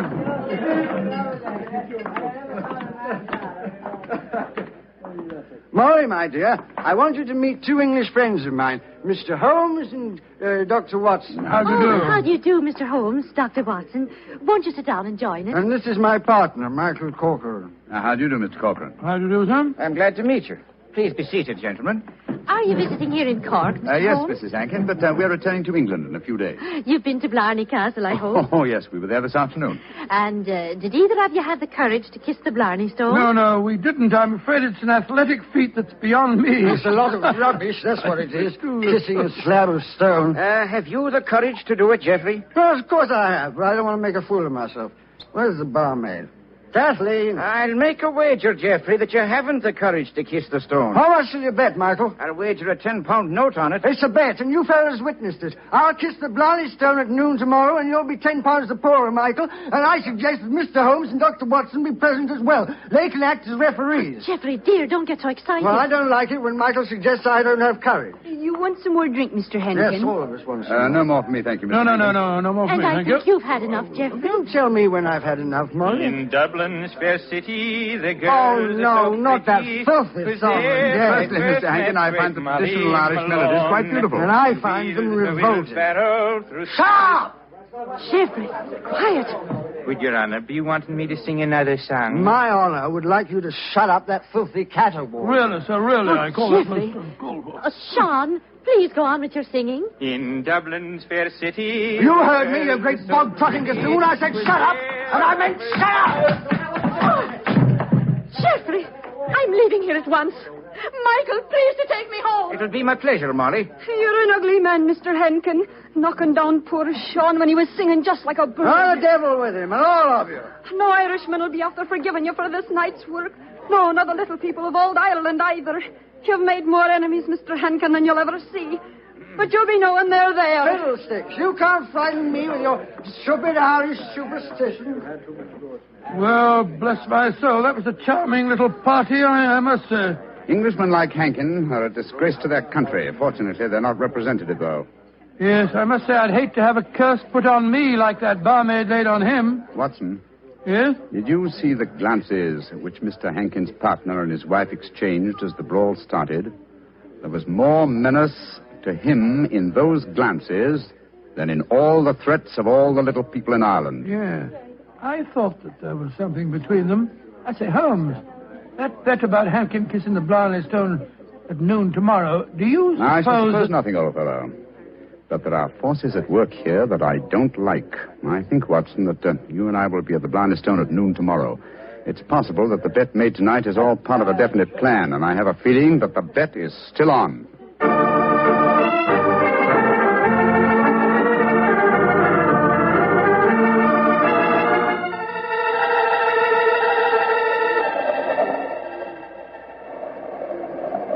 Quite windy up here today, old fellow, at the top of the tower, isn't it? Yes, it's just past noon.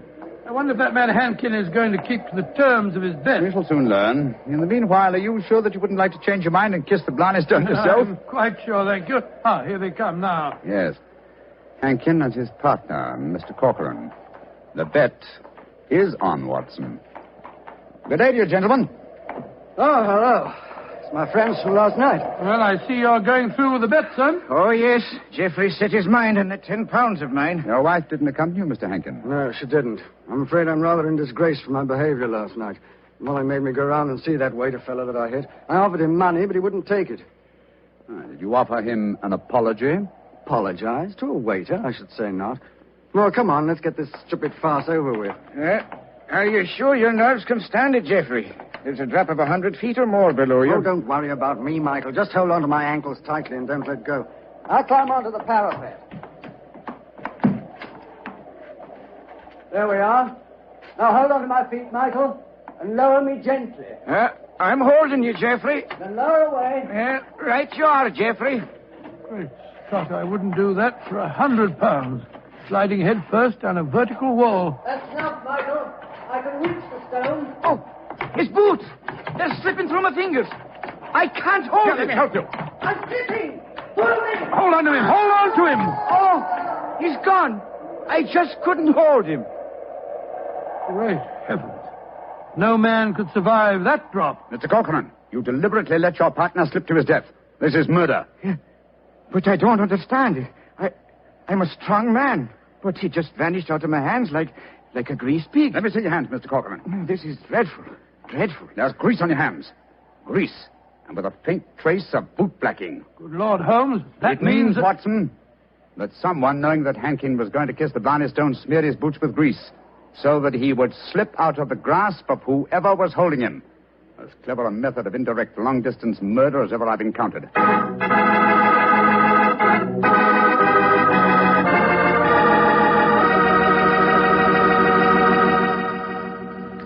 You'll hear the remainder of Dr. Watson's story in just a second, so I'm going to remind you that Petri California Sherry is not only wonderful before dinner, but it's good almost any time. If you had to choose just one wine for almost any occasion, that wine would be Petri Sherry. Petri Sherry is a perfect wine to serve in the afternoon or in the evening. It's good before dinner, yes, but it's swell after dinner, too. In fact, with a bottle of Petri Sherry on your shelf, you've got practically a small-sized wine cellar. So get a bottle of Petri Sherry soon. And remember, you can't miss with any wine that has the letters Petri on the label, because all Petri wine is good wine. Well, Dr. Watson, this is quite a story you're telling us tonight. What happened next? I suppose you went down into the castle grounds and looked for the dead man's body? Well, we tried to, Mr. Bartell, but the authorities were curiously uncooperative. They refused to let us search, insisting that the police be called first. And so, Mr. Bartell, half an hour after the tragedy, Holmes and I found ourselves standing in a tiny police station as we told the story to the local sergeant.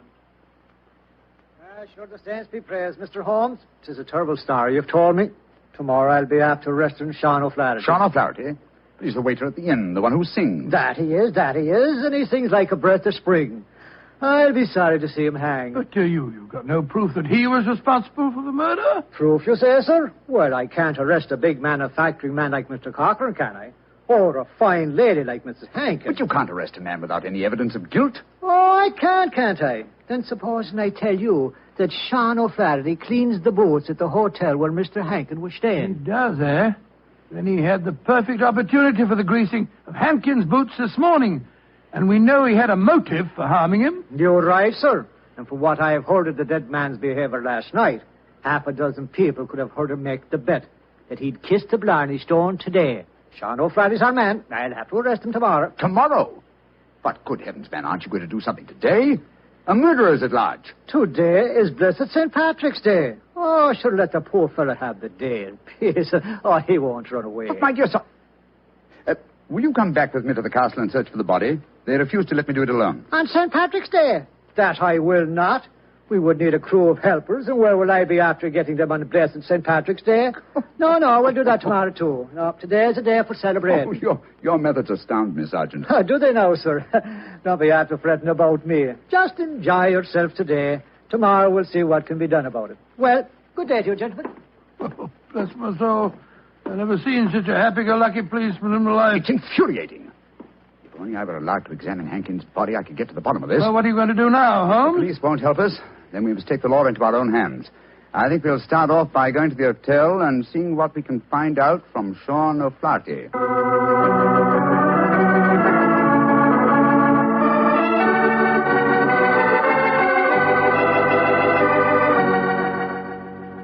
I was going to Ballinure a day, I well remember, for to view the lads and lasses on the 5th day of November with a murring do a day and a murring a do a daddy. Oh, your honors would be after speaking to me, Sean O'Flaherty, perhaps? Yes, Sean. Did you know that Mr. Hankin, the man who struck you last night, was dead?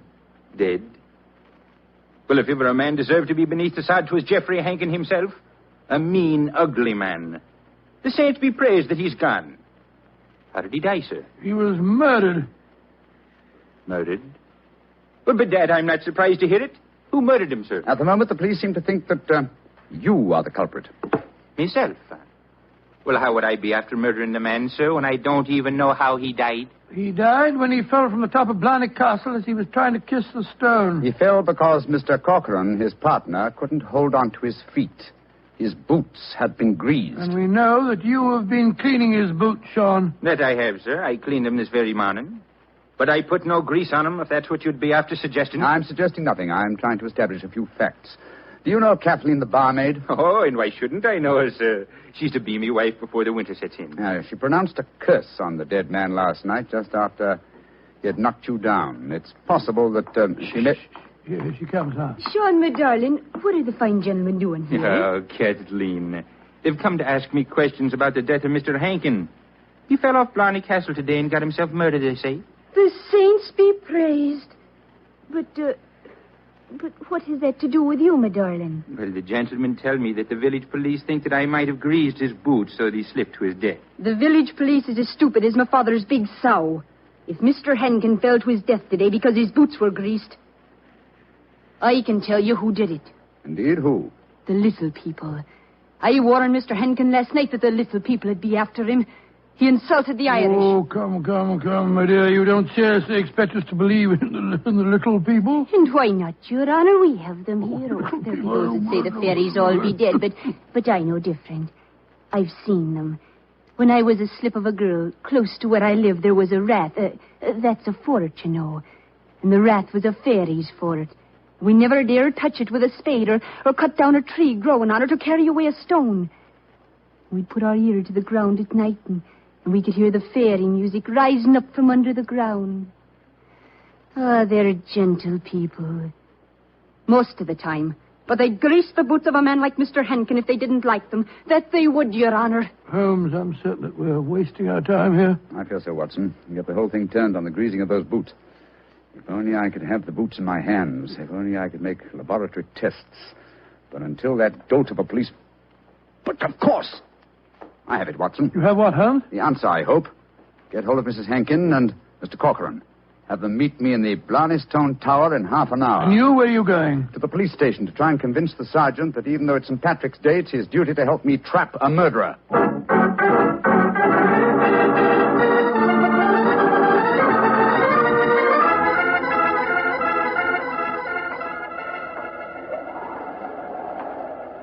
Do you know, Mr. Holmes, you're an obstinate man. It's blessed St. Patrick's Day, and yet you insist that we meet here on the top of Blarney Castle.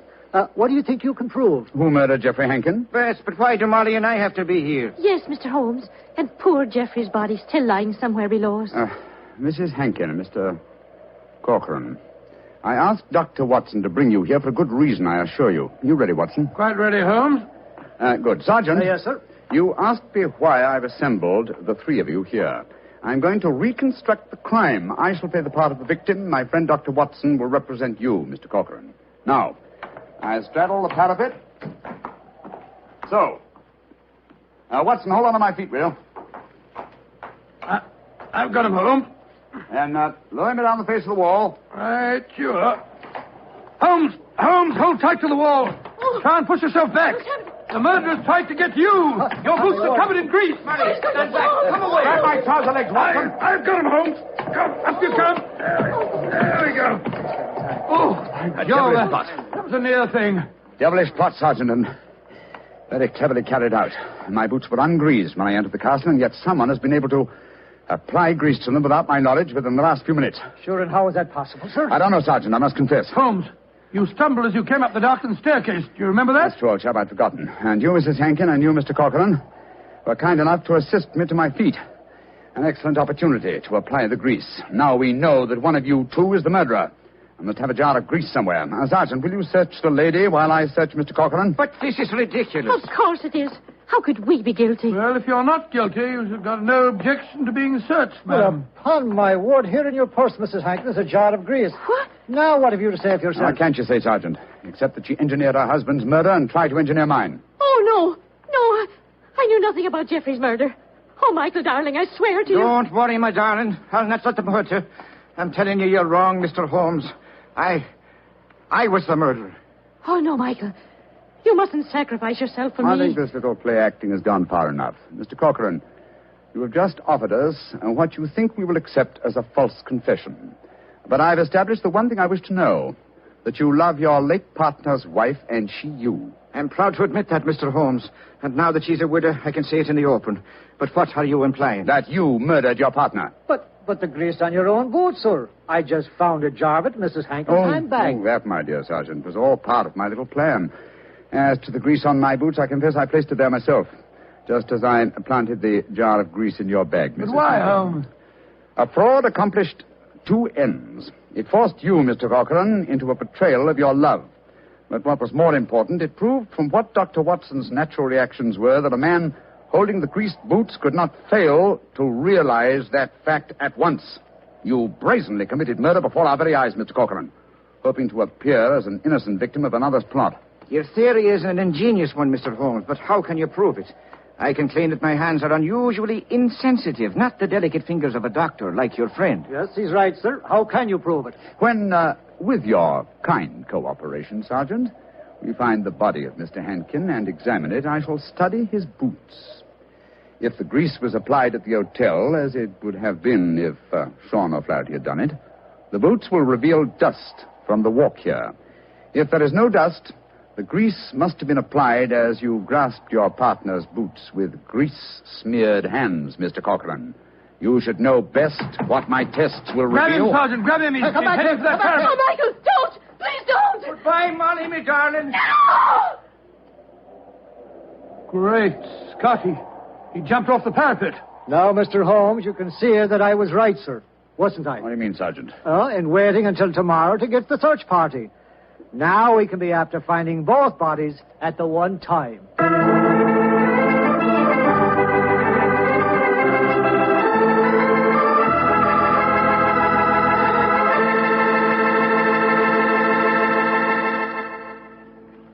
Well, Doctor, that was really an unusual story. Even now I get a bit of a shudder when I think of that afternoon at the castle. I don't blame you.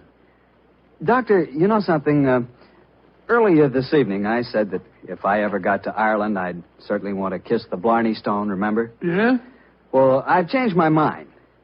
I'd no more want to hang by my heels to kiss that stone than, well, just let's forget it. But, my boy, don't forget, if you kiss that stone, you get the gift of eloquence. You'd be the most convincing fellow in the world. So? So, well, whenever you talked about Petri wine, you'd really do people a favor because they wouldn't be able to resist trying it. Oh, talking about Petri wine isn't important, Doctor. The best way to determine just how good Petri wine really is to taste it. Come in. Ah, there you are, Mr. Bartell. Good evening. Excuse me, Dr. Watson. I didn't know that you had company. Shut the door, my boy, and come in and join us. Let me introduce you, Mr. Bartell. This is my friend, Mrs. Campbell. How do you do, Mrs. Campbell? How do you do, Mr. Bartell? Mrs. Campbell is a very old friend of mine from England, and when she called on me today, I persuaded her to stay and have dinner, and then join us in this little session of storytelling. You see, Mr. Bartell, she's really what you might call the star of the Sherlock Holmes adventure that I'm going to tell you tonight. Oh, come now, Dr. Watson. I actually played a very small part in the story.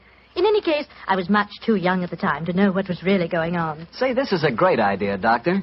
One of the characters out of your fabulous past here in California in 1946 and helps tell her own story. Oh, no, Mr. Bartell. I'm no storyteller. That's the doctor's department. I'll just listen. No, my dear. I'll set the scene, but you must ring up the curtain, as it were. In any case, my memory isn't too clear on some of the early points in connection with the case. You will have to help me out. Oh, but you're talking to millions of listeners on the radio. I'd be terrified to speak over the air. We're on the air now, Mrs. Campbell. Oh, we're not, are we? Oh, dear. No. Don't worry, Cynthia. If they're kind enough to listen to me week after week, I'm sure they'll be delighted to hear you. And now to get on with the story. The title, The Adventure of the Living Doll. The setting, the Sussex Downs, near the bee farm to which Sherlock Holmes retired. The period, 1910.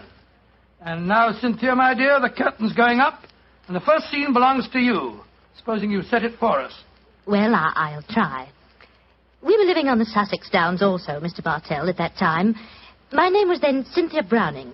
My father, Arthur Browning, had been dead for some years, but my mother kept up the estate with a manager, a Mr. Hugh Tanner. I was away at school most of the year, of course, but the happiest times of my childhood were spent during those long summer months in Sussex. I lived in a small world, knowing only a few people and loving all of them, or almost all. First of all, there was Mother herself. She was the most beautiful woman in the world, and the sweetest. I remember she gave me a puppy on my 12th birthday. His name was Dusty, and he was so sweet. I talked to Mother about him one day. I must have sounded terribly young. Mommy, darling, I do love Dusty. Very, very much. He's a lovely puppy, and you gave him to me. You love him, Cynthia. I know that. But I've been feeding him. That's your job, darling. It's good for grown-up people to have responsibility. Oh, Mommy, I'll feed him. Of course I will. I'll feed him so full, he'll burst. Then there was the estate manager, Hugh Tanner, such a pleasant man, and so willing to tell a 12-year-old all the things that a 12-year-old has to know or die. But, Mr. Tanner, why did you have to shoot the horse? He'd only broken his leg. Cynthia, horses aren't like human beings. Their legs won't mend. Now think of a horse that couldn't brisk and run and gallop across the downs. We're actually being kind to him. Honest we are, Cynthia. And then there was Frank King, the painter who lived on the downs. He taught me to open my eyes and really see things. No, Cynthia. That sunset isn't red. It's gold and rust. And the water, child, look at it. It's almost rose in this light. Rose flecked with cobwebs of eggshell blue. Cynthia, darling, a sunset's never just one color. Do try and remember that, won't you? And then there was Mr. Pound from the city. I gathered that he was terribly rich, and he wanted to marry Mother. But he certainly didn't understand little girls. Cynthia, I'm going to give you half a crown for being a very good little girl. Now, tell me, what will you do with it? I'll buy something for Mommy. Oh, no, my dear. This is your own money. You put it in the savings account at the post office, and it'll make more money for you. Always remember, my dear, take care of the pennies, and the pounds will take care of themselves. Then there was the wonderful wise woman who knew all the things that aren't in books.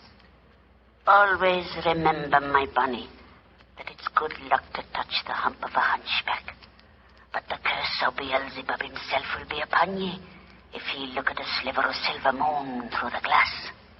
And then, the strangest and most wonderful of them all was the lean, middle-aged man with a sharp face and the bee-net whom I met one day on the downs. Good afternoon, young lady. Good afternoon. I'm Cynthia Browning. My name is Holmes. Sherlock Holmes. Why are you carrying that net? You looking for butterflies? Oh, no, Cynthia. I'm a bee farmer. Bee farmer? Oh, that sounds funny. How do you farm bees? Well, come over to my place one day and I'll show you. I say, that's a beautiful doll you're carrying. Isn't a doll. It's my mascot. It was given to me by Frank King, the painter. He made it for me. He made it to look as much like me as possible. I call her Me. It's a remarkable likeness. See the hair? That's clippings off my hair. And the nails? Those are clippings from my own nails. She's really me, and I love her. Your own nails and hair, and the doll is an exact replica of you? I don't like that, Cynthia. Remember, my dear, my name, it's Sherlock Holmes, and I live at the bee farm, and if anything unusual happens, come to me at once. Of course, Dr. Watson. I'll confess that first meeting with Sherlock Holmes rather frightened me. You didn't understand why he was so worried about the doll, eh? No, but I remembered what he said about coming to him if anything unusual happened. And I'm sure that unusual something did happen. Yes, Mr. Bartell, and within a very few days. But at this point, I think Dr. Watson should take over the story. It's where he and Mr. Holmes really entered into it. Oh, very well. As I mentioned earlier, Mr. Bartell, I was staying with Holmes. Late in the afternoon, as I remember, that you ran over to the bee farm where I first met you, Cynthia. A few moments before you arrived, Holmes and I, each of us with a cup of tea in our hands, were seated on the veranda, gazing out across the downs and discussing the mutability of human affairs. It's strange, Watson, that after a lifetime devoted to the more flamboyant aspects of everyday life, that now, in what is the fast approaching twilight of my days, I find such peace and companionship in the exact and predictable behavior of bees. I wonder what Moriarty would have thought. Oh, you talking as if you're an old dodder of 90. You say what you like, but I don't think that you'll ever really be happy in retirement. You miss the danger, the excitement of the chase, the public acclaim. What are you talking about? My work was never for the public. What did the public, the great unobservant public, who could hardly tell a weaver by his tooth or a typesetter by his left thumb, care about the finer shades of analysis or deduction? In any case, Watson, I chose a happy time to sink into oblivion. In comparatively recent years, the criminal seems to have lost all his originality and enterprise. My own little practice when I gave it up seemed to be in danger of developing into an agency for recovering lost lead pencils or giving advice to young ladies from boarding schools. Oh, talking of young ladies, who's this little girl running up your driveway? Oh, great Scott, it's little Cynthia Browning. Oh, and who's she? Oh, a charming young neighbor of mine. Hello, Cynthia. Hello, Mr. Holmes. You've come to see how I farm bees, haven't you? No, Mr. Holmes. You told me to come to you if something unusual happened. It has. Something that's frightened me. Well, now, sit down, my dear. This is my old friend, Dr. Watson. Oh, how do you do, Cynthia? How do you do? Now, Cynthia, dear, what has frightened you? It's my mascot. My me. Look, somebody stabbed her through the heart. Great Scott, a doll that's an exact replica of her, with a penknife thrust into it. Good gracious me. When did you find your mascot like this? Just after tea. Mummy had some gentlemen calling on her, and afterwards I went up to my room and found poor me on the bed. I remembered what you told me about anything unusual, and so I came over here as fast as I could. Yes, I'm glad that you did, Cynthia. But did you tell your mother where you'd gone with her? No, I didn't. She was still talking to the gentleman. Well, she'll worry about you when she discovers your disappearance. No, don't worry, Watson. I shall go over and talk to her at once. Cynthia, my dear. Yes, Mr. Holmes? Who were the gentlemen calling on your mother? Well, there was Mr. Tanner. Yes. He's the man who looks after the estate for Mummy. Mm-hmm. Mr. King, the painter. Mr. King is the man who made this doll, eh? Now, who else was there? Mr. Pound. He's a businessman from London that's staying with Mummy. And they were all present in your house when you found the mascot lying on the bed. Yes, Mr. Holmes. What's no, chap? Yes, sir? I'm going over to see Cynthia's mother at once. I want Cynthia to stay here with you. Guard her, old chap, as you would your life.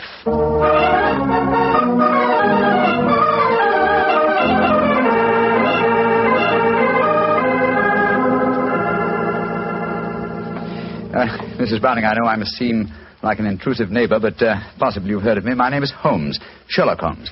Well, who hasn't heard of the famous Sherlock Holmes? Please sit down, won't you? Thank you. Your guests have left? Yes. But how did you know I had guests? I know you're a great detective. Your charming little daughter, Cynthia, came over to see me half an hour ago. She told me. So that's where she went. Did she come back with you? No, Mrs. Browning. I felt it safer that she remained at my place for a while. My friend, Dr. Watson, will look after her. I'm afraid she may be in danger. In danger? Mr. Holmes, what makes you say that? You know your daughter's doll, the one fashioned in her own likeness and with her own hair and nails? Of course. Frank King made it for her. While you were at tea this afternoon, your daughter found the doll lying on her bed with a penknife stuck through its heart. That's very peculiar.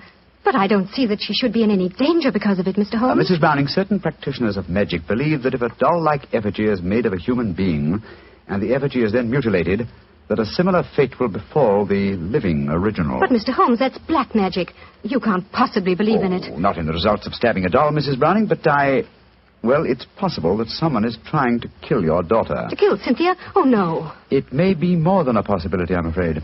And when these magical means fail, they will turn to more direct methods. But who could possibly want her death? You have not remarried, Mrs. Browning? No, I feel it my duty to devote my life to Arthur's child, Cynthia. Yes, then anyone wishing to marry you might feel that Cynthia stood in the way. But that's absurd. But logical, Mrs. Browning. Do you mind if I ask you a very personal question? With Cynthia's safety at stake, you may ask any question. Are any of the three men who were present at tea this afternoon desirous of marrying you? Well, Please be completely honest, Mrs. Browning. At different times, they've all asked me to marry them, yes. And you won't contemplate marriage because of your dead husband's child. Tell me, Mrs. Browning, have you seen this penknife before? It was the one found stuck through the doll's heart. I don't think I've ever seen it before. One final question. Would anyone among Cynthia's acquaintances have a knowledge of the practice of magic? Well, the old woman that Cynthia calls the wise woman might. Oh, who might she be? A strange creature that lives in some hovel on the downs near here. She brews weird concoctions with herbs, love philters, and all that sort of thing. I'd be a suitable companion for your daughter, Mrs. Browning. I know it, Mr. Holmes. I've told Cynthia over and over again that she mustn't stray off and see the old woman. But you know how disobedient children are at her age. I'm sure she's been over there recently. I'd like to talk to this woman. Where does she live? I don't know exactly, but Frank can take you there. He used her as a model. Frank King, the painter? Yes, he lives in the village. Then I shall call on him at once and persuade him to accompany me. We must find that wise woman and I hope save your child from magic. Magic and possible murder.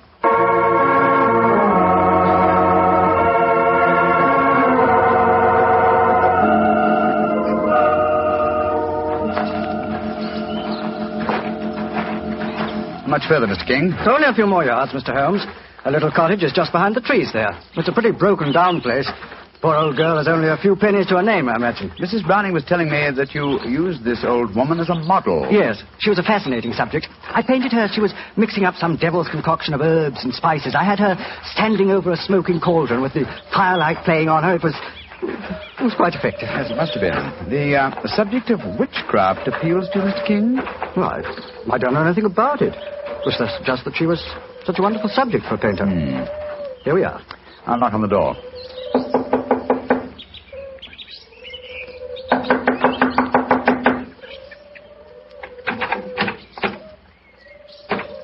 I think we'll take the liberty of going in, shall we? I don't see why not.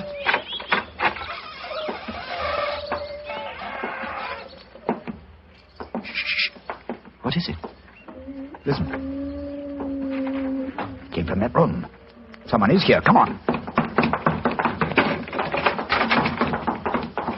Look at her. Look at her head. Poor devil. Yes, she's still alive. She isn't long to this world. Can you hear me? Here, let me lift you up a little. Can you understand what I'm saying? Tell me, who was it that did this to you? She's too far gone to speak. Got a piece of paper and a pencil? Yes. Wait a minute. Here you are. Thanks. Now, can you write the name of the man who did this to you? She's pushing the pencil away. I don't suppose she knows how to write.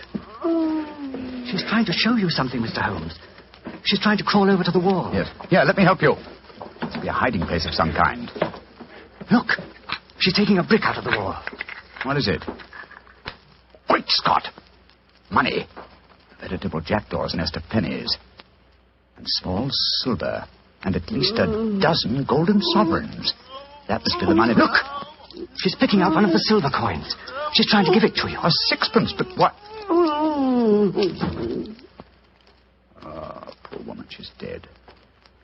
Just as she was trying to tell me something. I can't understand it. Golden sovereigns in this hovel, and she was showing you a silver sixpence as she died. Mr. Holmes, what are you going to do? First, check on the young girl's safety.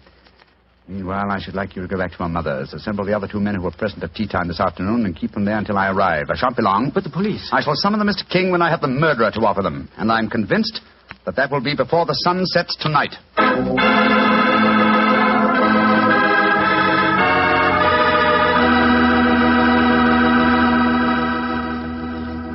We'll hear the rest of Dr. Watson's story in just a second. Time enough for me to mention another wonderful Petri wine. Petri California Muscatel. If you like that subtle muscat flavor, who doesn't, you really like Petri Muscatel. Petri Muscatel is a clear golden wine that is just as much a hit with the ladies as Petri Port is with the men. But I don't mean by that only the ladies like Petri Muscatel. In fact, if you want to be sure to please everybody, get both Petri Port and Petri Muscatel. In other words, don't buy one, buy two. But do be sure you always buy Petri.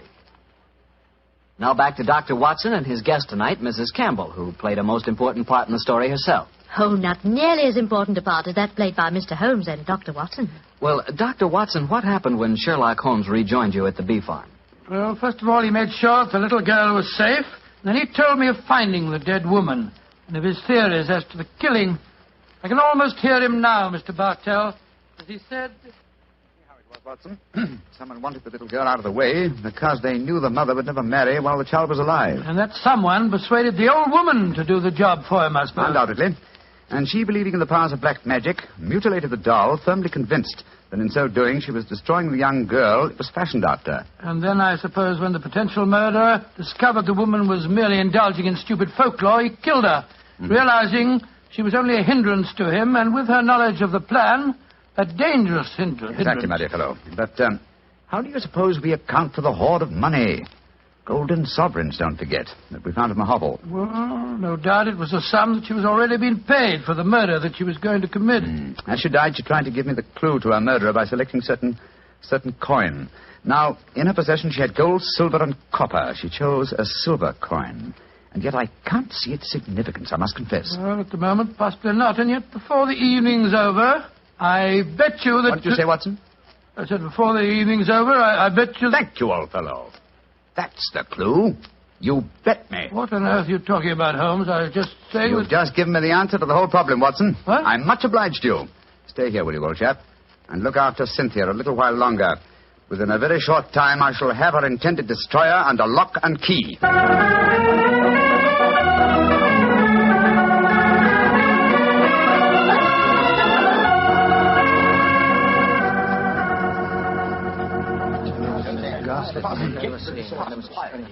Mr. Holmes, I'm glad you've come. I've had the greatest difficulty in persuading these three gentlemen that their presence was necessary. Within a few minutes, Mrs. Browning, two of them will be entirely free to leave if they want to. Mr. Holmes, I think it'd be a good idea to tell everyone what happened.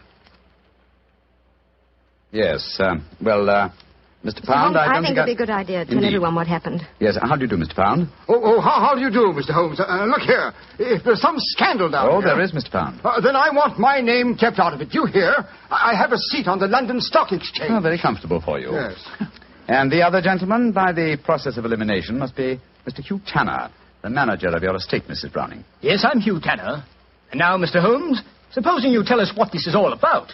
I'm a straightforward man, and all this mystery is rather aggravating. Something has happened. Something that concerns us all. What is it? Murder. Murder? What?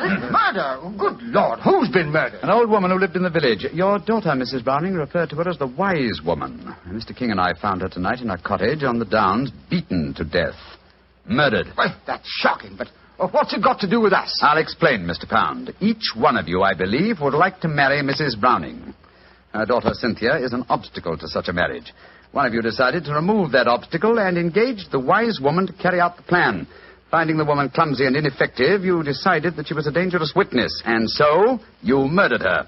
Fortunately, the poor woman, as she was dying, gave me the clue to her murderer. But how did she do that, Mr. Holmes? I thought you said that she died without speaking. She did, Mrs. Browning, but she gave me the clue nonetheless, though I was shockingly slow in spotting it. Well, what was the clue? Yes, let's stop being mysterious and come out into the open. You were with me, Mr. King. As she died, I shall let you tell them. Well, she was dying, unable to speak when Mr. Holmes asked who had attacked her.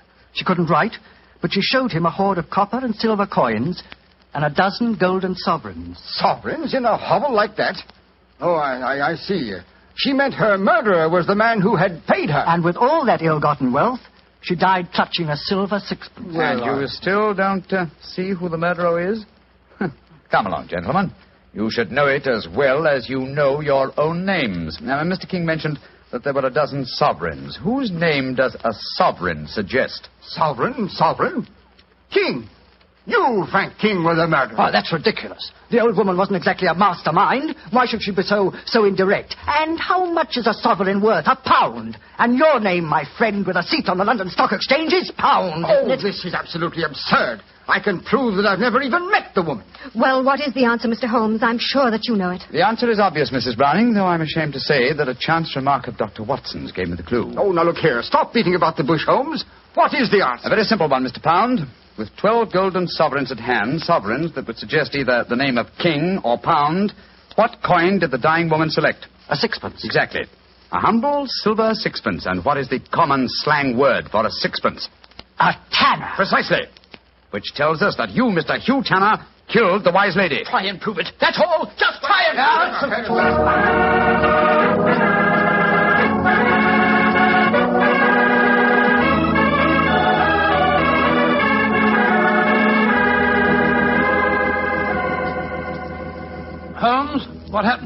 found the murderer, old chap, thanks to you. What do you mean, thanks to me? Well, I was thinking of a sixpence, the coin the dead woman clutched in her hand, as a sixpence. When you said, I bet you, I thought of the much-used expression, bet your tanner. That gave me the clue to the whole business. The dying woman was obviously trying to indicate that Hugh Tanner was her murderer. He confessed, you say, before the police arrived. Yes, after Frank King, the artist, had started to give him something of the thrashing he deserved. Oh, I take no particular pride in the case, Watson. Without your chance remark, I might easily have overlooked this obvious clue that the dying woman gave me. As I've said before, old chap, I should not attempt to emerge from my retirement. Yes. It's obvious that my reflexes are shockingly slow. Rubbish. The police would never have solved it. Oh, my dear Watson, when you compare me with the police, I realize that my retirement should be permanent. By the way, where is Cynthia? Well, I arranged with your housekeeper for her to have an early supper. Some kippers, a poached egg or two, a piece of that treacle tart we had last night, and a pot of tea. Oh, for a 12-year-old girl, my dear Watson, this is an occasion when I might accuse you of being a potential murderer. Oh, come now, Holmes, you know perfectly well. What? Here she comes now. Hello, Cynthia. Did you enjoy your supper? It was lovely. Thank you, Mr. Holmes. Is everything all right? Can I go home now? Yes, Cynthia. Everything's all right. Tell me, my dear, did you ask Mr. King to make that mascot for you? Yes, Mr. Holmes. The wise woman told me it would bring me luck. Oh, yes, I thought so. Mr. Holmes, will everything be just like before? No, not quite, Cynthia. Mr. Tanner and the wise woman have gone away. You won't see them again. Oh, dear. But you have new friends here, haven't you? Yes, and nice ones. Remember that, Cynthia. We'll always be your friend. I will, Dr. Watson. I like you both so much. Ah, I'm glad. And tell me, Cynthia, do you like Mr. King, the artist? Oh, yes. Almost as much as I used to like my daddy. Oh. He's like my daddy, a little. Oh, I'm glad to hear you say that, Cynthia. Tell your mother the same thing, will you? I think it might change a peculiarly foolish notion of hers.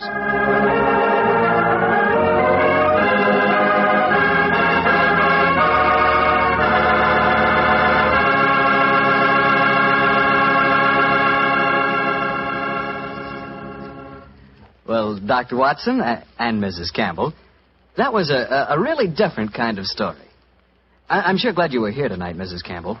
Tell me, has Dr. Watson changed much since you last saw him? Well, yes. I think he's grown handsomer. No. And what about Mrs. Campbell, Doctor? Has she changed? Well, she is more grown up than the last time I saw her, but she hasn't changed much in one respect. What's that, Doctor? Your appetite, my dear. Oh. I remember how Holmes was amazed at the amount you ate when you were a child. But you certainly had just as hearty a dinner this evening. Well, that was your fault, Doctor. Your dinner was too good. Oh, Cynthia, don't talk about the wine. Well, why shouldn't I talk about the wine? It was wonderful. Sure it was. It was Petri wine, that's why. You see? Now you got him started. And Mrs. Campbell, Petri wine is always good wine. And now I know our good friend Dr. Watson's expecting us. Let's go in and join him. Come in. Good evening, Doctor. Good evening, Mr. Bartel. Say, how are you feeling, Doctor? All over that attack of flu you had? I'm feeling very much better, thank you, my boy. I'm still a little weak. We old fossils take much longer to get over that sort of thing than you young fellas. Well, you take good care of yourself, Doctor. You've got a lot of friends, you know. Oh, I'm very glad to hear that. Thank you, Mr. Bartel. And now settle yourself down, and I'll get on with tonight's new Sherlock Holmes adventure. Where did it take place? You may not be familiar with the names of Jersey, Guernsey, Alderney, and Sark, but those are the 4 principal islands that make up the group known as the Channel Islands. Oh, yes, Doctor, I have heard of them. Somewhere in the English Channel, aren't they? Between the southern coast of England and the northern coast of France? That's quite right, my boy, though I very much doubt if you ever heard of the tiny island on which this story happened. It was the island of Garth, a minute but self-contained spot with a population of just under 1,000 inhabitants, subsisting, and from what I saw of the island in those days, subsisting very well on its dairy products. Was it under the rule of the British government, Doctor? No, Mr. Bartell, not exactly. You see, the island belonged to a family by the name of Horn. The head of the family, who was known as the Seigneur of Garth, was an independent ruler owing nominal allegiance to the King of England. That allegiance was expressed by one of those traditional ceremonies in which the Seigneur annually presented 1 pound of freshly churned butter to a representative of the British Crown. Times haven't changed much, have they, Doctor? Pound of butter is still worth a king's ransom. But tell me, what were you and the great Sherlock Holmes doing on the island of Garth? Well, I just coming to that, my boy, if you'll give me a minute. It was in the summer of 1896 when, to my utter amazement, Holmes informed me that we were going to the island of Garth as the official representatives of the British Crown to accept the annual presentation of butter. At the time, I must confess, I couldn't see why Holmes wanted to accept such a ridiculous mission. It was only as we approached the island in a small fishing boat that he told me a great deal more was at stake than a pound of butter. Unfortunately, Mr. Bartell, I'm not much of a sailor, and as the wind was blowing hard and the sea racing, I'm afraid I wasn't a very intelligent companion.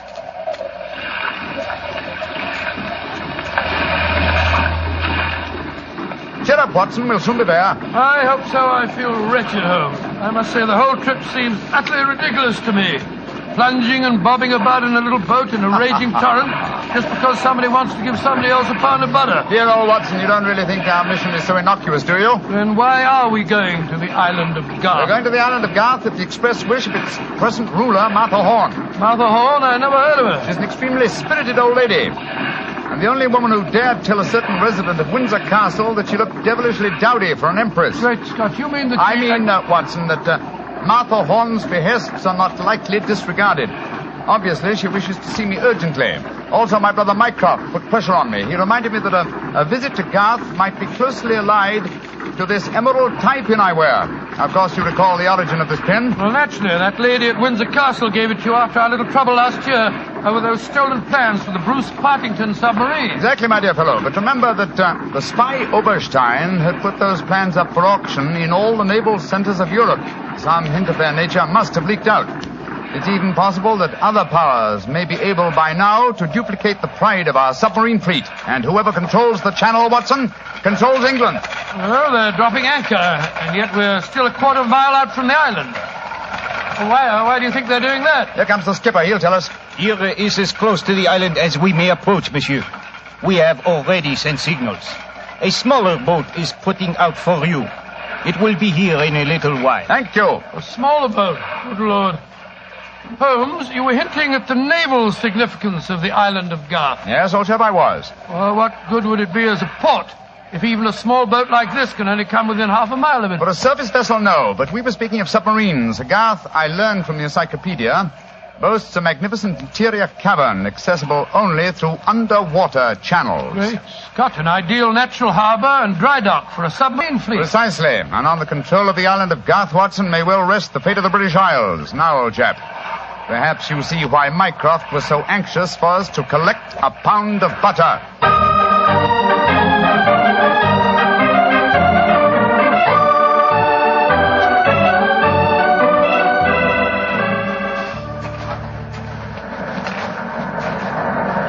Holmes, doesn't it seem wonderful to be on land again? First the fishing smack, and then that wretched little rowing boat.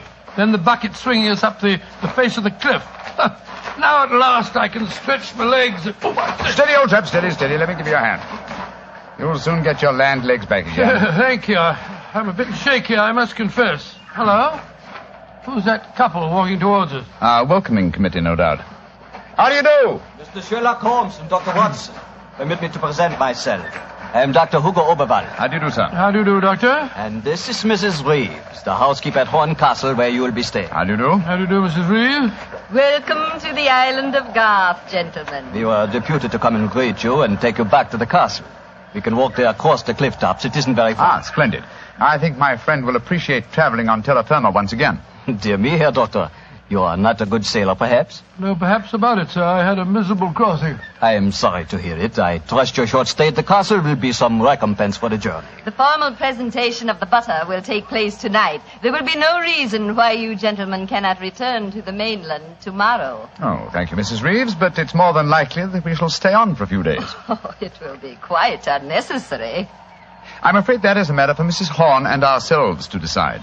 I'm afraid that Mrs. Horn is incapable of making any further decisions. Oh, what do you mean, madam? Obviously, you have not heard, but the news is slow in reaching the mainland. Mrs. Horn died yesterday.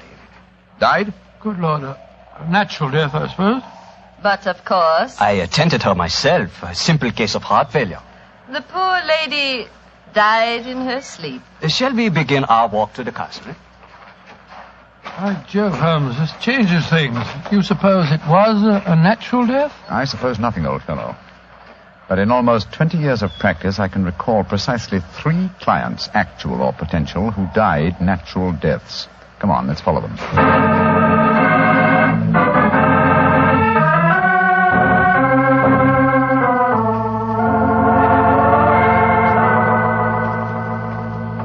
Mr. Sherlock Holmes, Dr. Watson, this is Mr. Christopher Horn, grandson of Mrs. Horn and the new ruler of Garth. How do you do? Hello. How do you do, sir? Very nice of you fellows to come over here.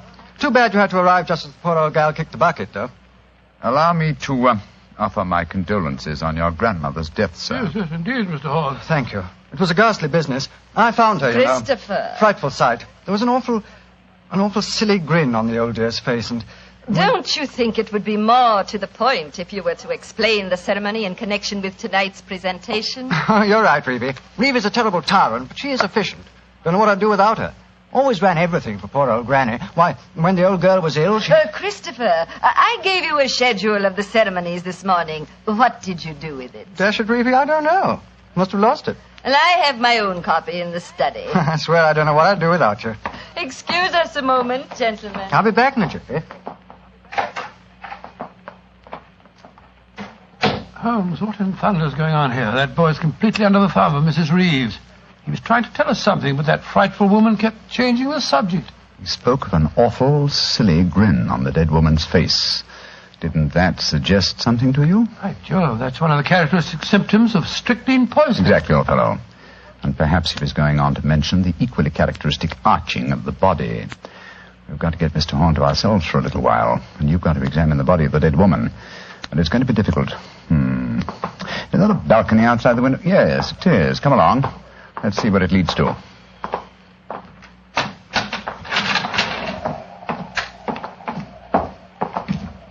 The balcony seems to lead right round this particular wing of the castle. Must have served as a lookout in the olden days. I wish the balcony were a little wider. Must be a sheer drop of a couple of 100 feet down to the rocks below. Yeah. Hello. These must be the windows of the room adjoining the one we just came out of. Let's go a little closer, shall we? We may be able to find out something. Can you see anything? Yes. They're in there. Mrs. Reeves and the boy. She's leaving the room. Now's our opportunity. I'll tap on the window. He's seen us. He's coming to open it. What are you two doing out there? Admiring the view? Yes, my boy. It's quite beautiful. Mr. Horn. Yes, Mr. Holmes? I was a great admirer of your grandmother. And I was interested in what you were telling me of her death. She had a grin on her face, you said. Yes, it was awful. Her body was all hunched up like a croquet hoop. Really? Of course, Dr. Oberwald said it was perfectly all right, but I must say it seemed dashed odd to me. Yes, it was far from all right, I assure you. And you started to say something else. What was it? Let me see. You said, when she was ill... Oh, yes, that was a silly business. When she was ill, she thought she was in danger from poisoning, so she made Mrs. Reeves taste all her food and drink. Did she really? Where is your grandmother's body now? In the West Wing. The funeral's to be tomorrow morning. I see. Where did Mrs. Reeves go? I'm here on the balcony behind you, gentlemen, listening to your conversation with the greatest interest. Christopher, let me warn you. These men are the emissaries of the British government. They would stop at nothing to take the island over. These men are trying to influence you against me, against Reevy, who has looked after you ever since you were born, and who tries to protect you now that your grandmother has gone and you are alone. Yes, I know, Reevy, but after all... That is your pride as the head of the Horn family, the Seigneur of Garth. The Garth that I'm trying to save for you. This man is completely unscrupulous. He was about to accuse me of murder. Weren't you, Mr. Sherlock Holmes? The thought had occurred to me, Mrs. Reeves. Of course it had, because you wished to poison Christopher's mind against me. Well, Mr. Holmes, we have no police on the island of Garth. Our only law is the word of the Seigneur, and Christopher now holds that title. Seigneur, what do you say? Will you allow an Englishman to blind you by accusing me of being a murderess? Mr. Holmes, Dr. Watson, I shall meet you at the ceremony tonight. Beyond that, I don't care to speak to you again. Good day. A shame to spoil your plans, isn't it, Mr. Holmes? Well, upon my soul. Magnificent, Watson. Magnificent. A murderess who seeks to defeat me by accusing herself. Superb. It's a new game, my dear fellow, and one that must be played to a finish.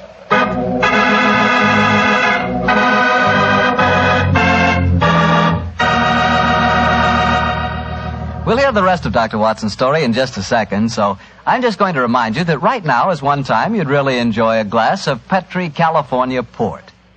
You couldn't ask for a more delicious wine. Petri Port, with its deep, rich red color and its heart-of-the-grape flavor, is one of America's all-time favorite wines.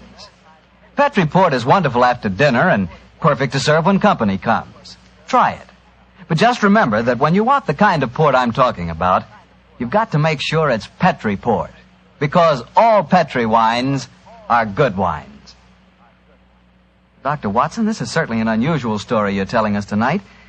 What happened after Mrs. Reeves left you and Sherlock Holmes standing on the balcony? We retired to our rooms and had a quiet and lonely lunch. Though the great man said little, I could see that he was deeply excited and that his keen brain was evolving some plan that would enable us to solve the mystery of Mrs. Horne's death. After lunch, we started to descend the stairs leading to the main hall of Garth Castle. As we did so, Holmes said... Watson, we're in no danger ourselves. Mrs. Reeves knows that we're here as emissaries of the British government. Yes, and if we didn't return with the butter within a few days, there'd be a British dreadnought here looking for us. However, I am in danger of one of my worst defeats. My professional pride is piqued. If only I could... Watson. Yes, Holmes? If at any time today I slip you a note, don't read it at once, but... Shh. Here comes Mrs. Reeves. Precisely, Watson. I entirely agree. If I do not make the test on Mrs. Horne's body within 24 hours of her death, it will be useless. I must make it by 3 o'clock this afternoon. Mr. Holmes. Oh, yes, Mrs. Reeves.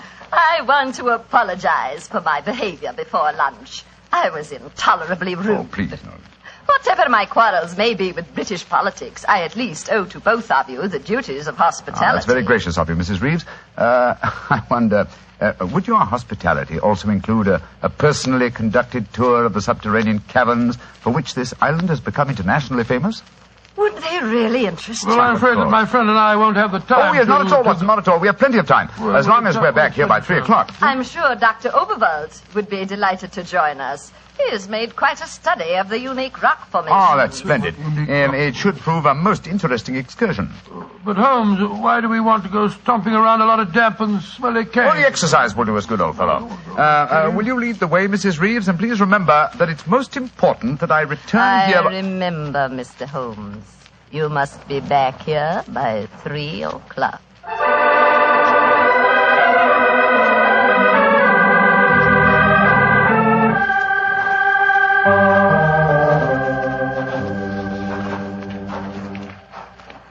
A little further, Mr. Holmes, and we shall reach the giant cavern. Most interesting. Watson and Dr. Oberwald seem to have lagged behind us somewhat. They will be here in a moment. There. This is the giant cavern. Magnificent. Truly a miracle of nature. It's a natural submarine dry dock hewn out of the rocks. Yes, Mr. Holmes. And in the olden days, only the smugglers who inhabited this island knew the entrance that leads to this cave. The first seigneur of Garth found a cache of untold wealth hidden here. Really? Silks, jewels.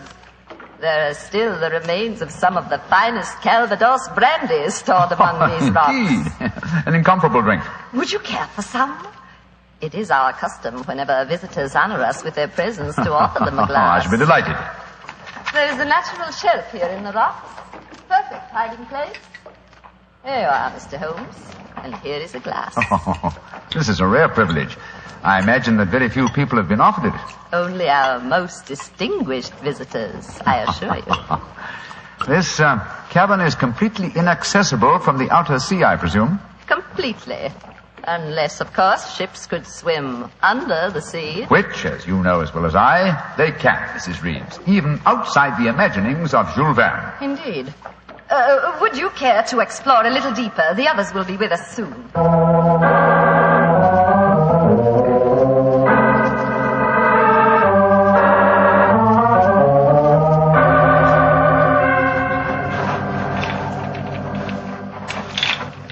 Dr. Overville, the others seem to be some way ahead of us. Yes, they do, don't they, Doctor? Holmes? Holmes, where are you? Dear me, I'm afraid we cannot follow them. What do you mean?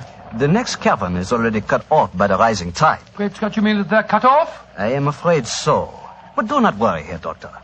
In a few hours, the tide will recede. They are in no danger. Just, shall I say, temporarily marooned.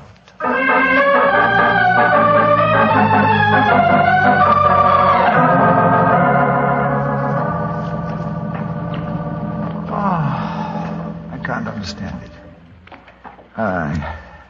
I'm getting confoundedly sleepy. I'm so sorry. I'm afraid that we stayed here longer than I intended. I fear that we are cut off by the tides. Cut off? For the tides? We're in no danger. In a few hours, we shall be able to return. But I'm afraid I cannot get you back at 3 o'clock, which was the time I promised. But it's vital. Absolutely vital that I can get back. I'm so sleepy. But please keep talking. I must keep awake.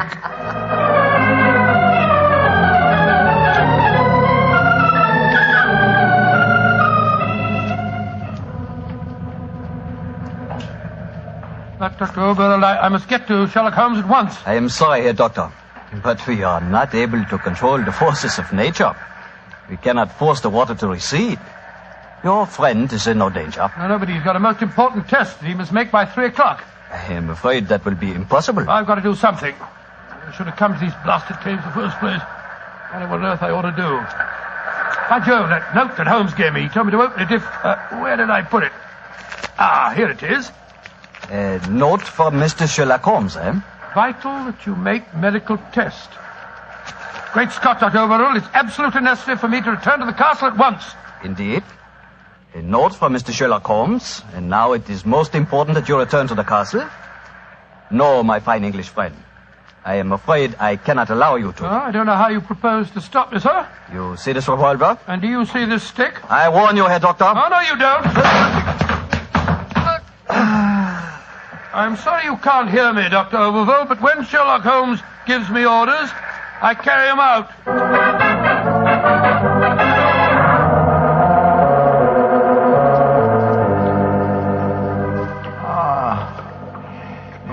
Mrs. Reeves, are we still trapped by the tide? Well, what time is it? 5 o'clock. I'm afraid that you will be a trifle late for your important appointment. What a pity. You deliberately trapped me here.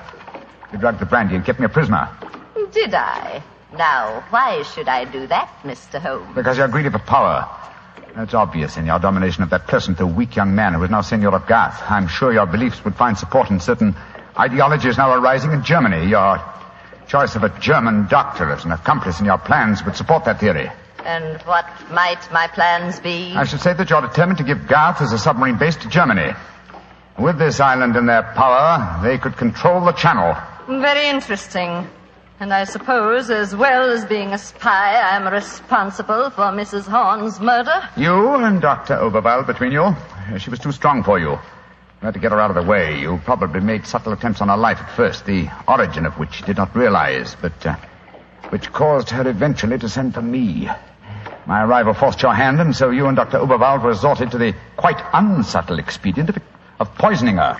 All pure supposition, Mr. Holmes. The only law on this island is Christopher Horn. Do you suppose he'll believe you? No, I suppose he won't. You've outwitted me, Mrs. Reeves. I walked into your trap just as you intended me to. Then in that case, you may collect your pound of butter tonight and return to the mainland tomorrow. Mrs. Reeves, how much longer do we have to wait for the tide before we can make our way back to the castle? We can leave now. We could have left at any time. There's another secret entrance that is above the tide level. I merely had to make you overstay the hour of your test. I could not risk Christopher's seeing definite proof. Come now. I shall lead you back. You fool.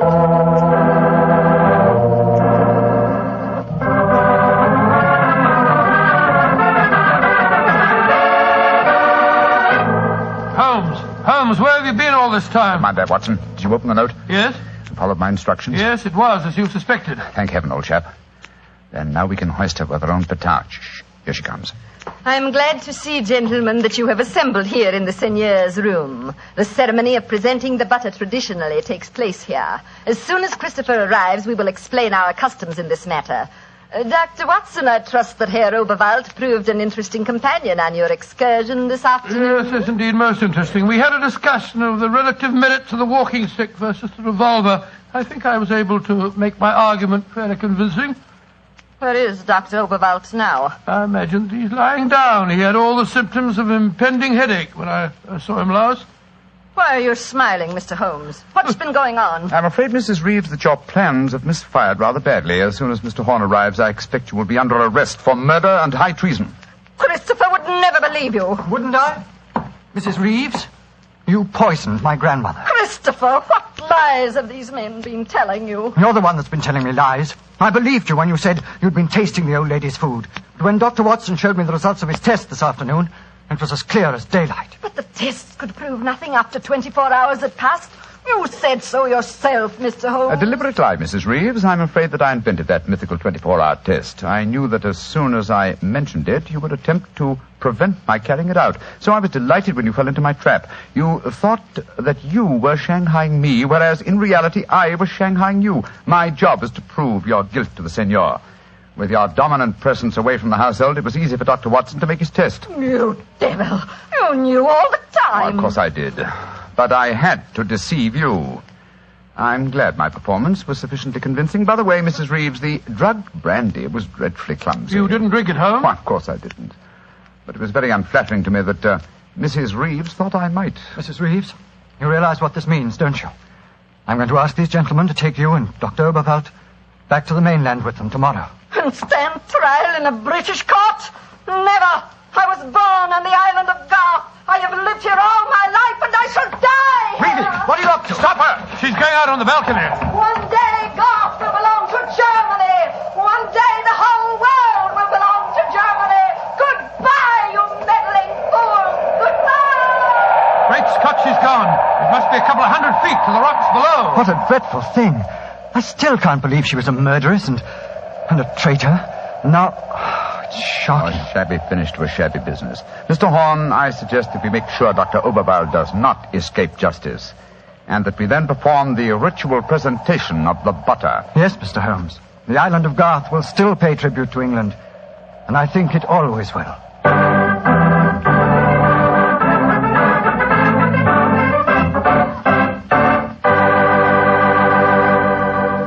Well, Doctor, that was some story.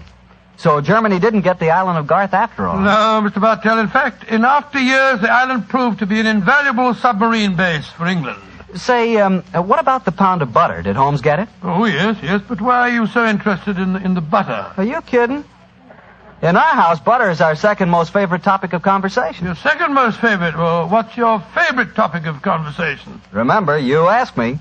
Petri wine. Oh, as if I didn't know. And now it's time to keep the weekly appointment with our good friend, Dr. Watson.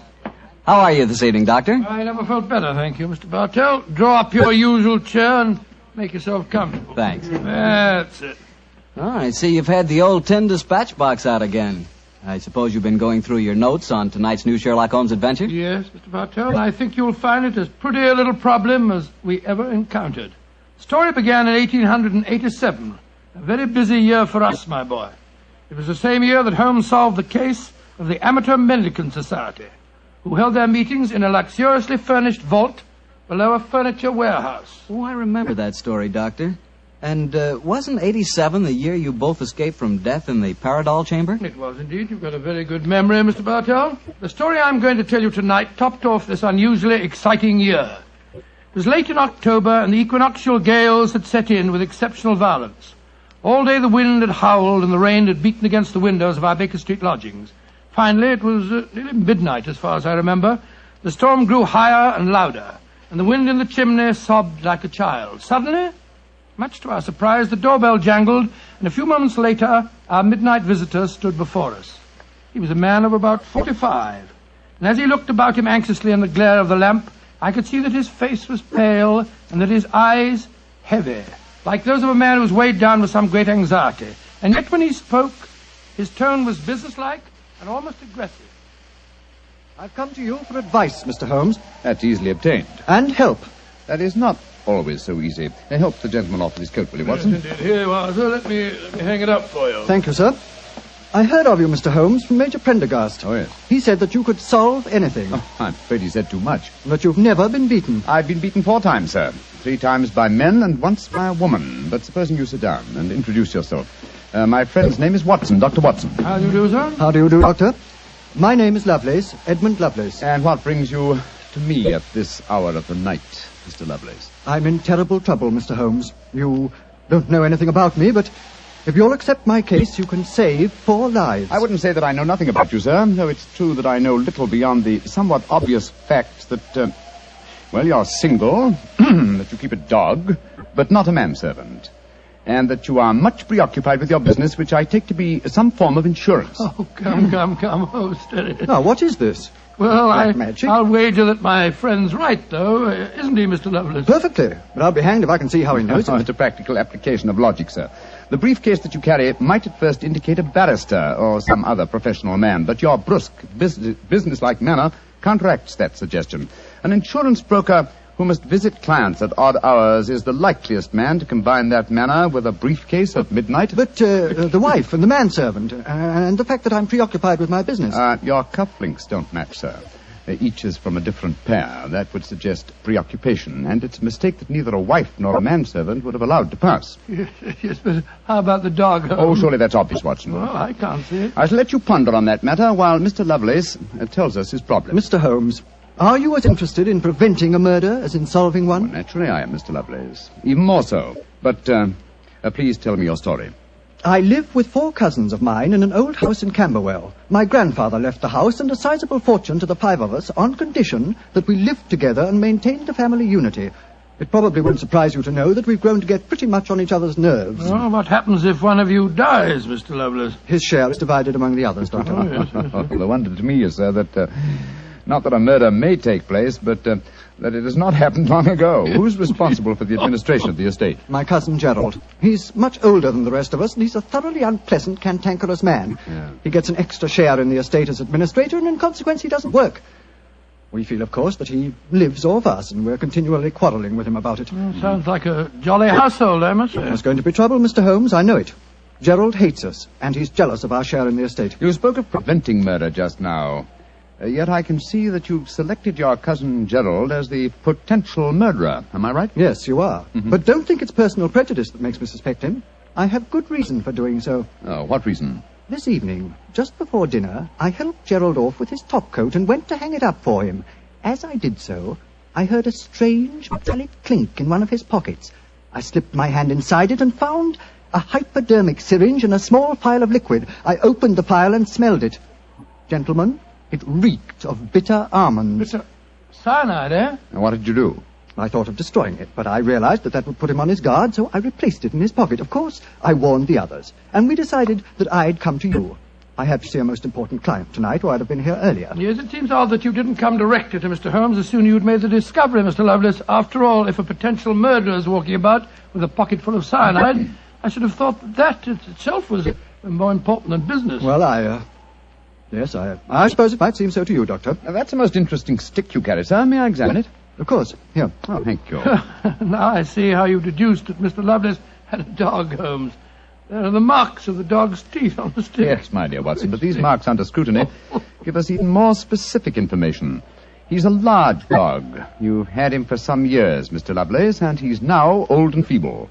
Well, you're perfectly right, but I'll be hanged if I can see how you can tell that from looking at a walking stick. This stick is covered with teeth marks, therefore it has been carried many times by the dog. Now, it's a heavy stick, so only a large dog could have carried it. And the teeth marks also indicate a large jaw. The older marks are deep sunk. Look here. The fresh ones, where the wood has not yet darkened, are shallow. Yes, it's obvious that the jaws are losing their strength. That's very clever of you, Mr. Holmes, but I don't see what it has to do with the case in hand. Oh, neither do I, Holmes, I must confess. No, surely it tells us that your story, Mr. Lovelace, may bear a less terrifying implication than you think. On the other hand, its implication may be even more terrifying. Though it's late at night, I feel that any further delay in this matter would be extremely dangerous. I suggest that we get a cab and come to your house in Camberwell at once.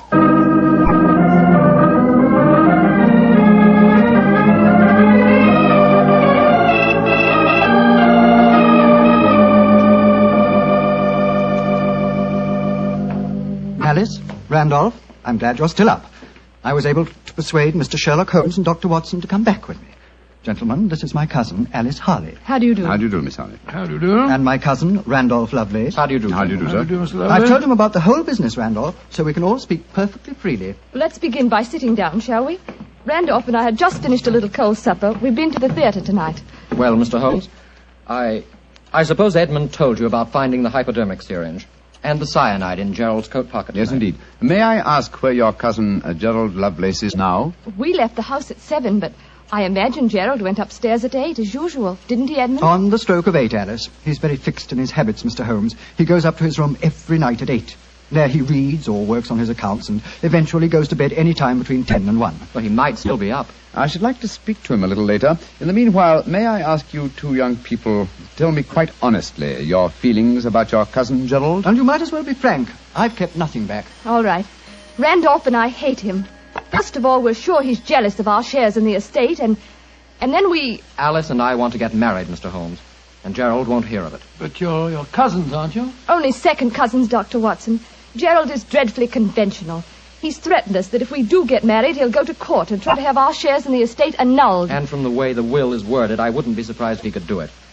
So you can see why we have no great love for him, and why we're afraid of him. Well, he sounds an extremely unpleasant person to me.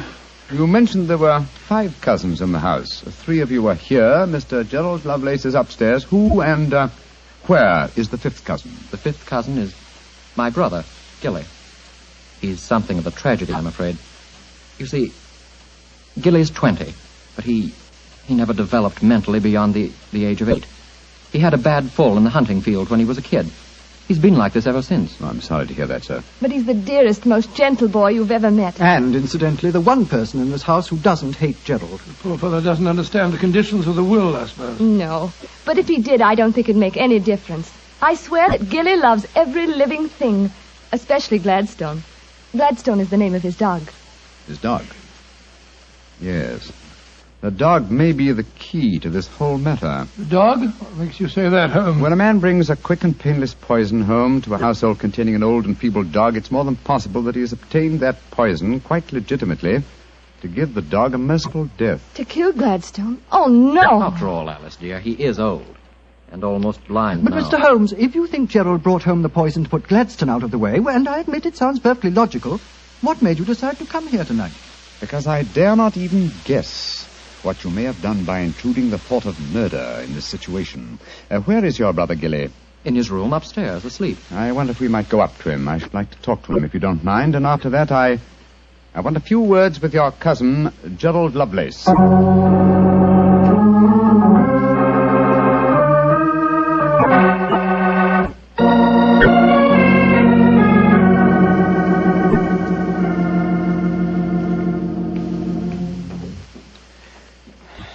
He's asleep, Mr. Holmes. Yes, with a dog in his arm.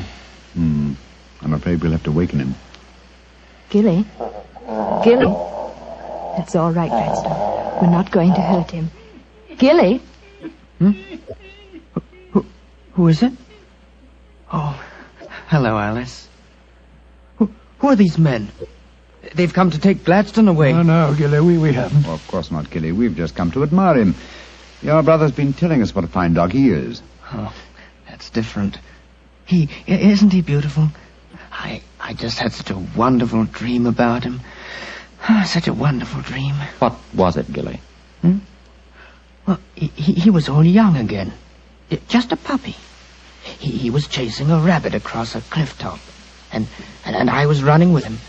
Oh, Gladstone looked so beautiful. Didn't you, old boy? Of course you did. And you know, the rabbit went down a hole, and Gladstone went down after him. And I went down after Gladstone. And we all had tea with the rabbits. Oh, it was so funny. They all had little green hats on. Hats with feathers. I wanted Gladstone to try one on, but he wouldn't. So sleepy. Come on, Gladstone. Let's go back to the tea party. Poor kid. His world may be a great deal more pleasant than ours, Watson. That's what I'd like to think, Mr. Holmes. Now I'd like to have a few words with your cousin Gerald. His room's at the end of this corridor. I'm afraid Gilly wasn't much help to you, Mr. Holmes. On the contrary, young lady, he told me exactly what I wanted to know. Here we are. This is Gerald's room. There's no light under the door. He must have gone to sleep. And I'm afraid we must waken him, too. Must be a heavy sleeper. But he isn't. He's a remarkably light one. Come on, let's go in. Strike a match, will you, old fellow? Sure. The gas mantle's at the head of his bed, Dr. Watson. Yeah. Well, he's lying on the outside of his bed. He must be... There's blood on the pillow. Great Scott, Holmes. The back of his skull smashed in. He's been murdered. Oh, no! Horrible! Yes, Watson, but not by the blows on his head. Look here on the table by his bed. A hypodermic syringe and a broken file. Yes, a broken file. Reeking of bitter almonds. Poor devil. Well, I won't pretend I liked him. But what a ghastly way to die. All they that take the sword shall perish with the sword. So the scriptures say, Mr. Lovelace. The very suspicion of the killing has brought murder to pass. Well, it's too late to prevent it. Our job now is to find the killer and see that he's brought to justice.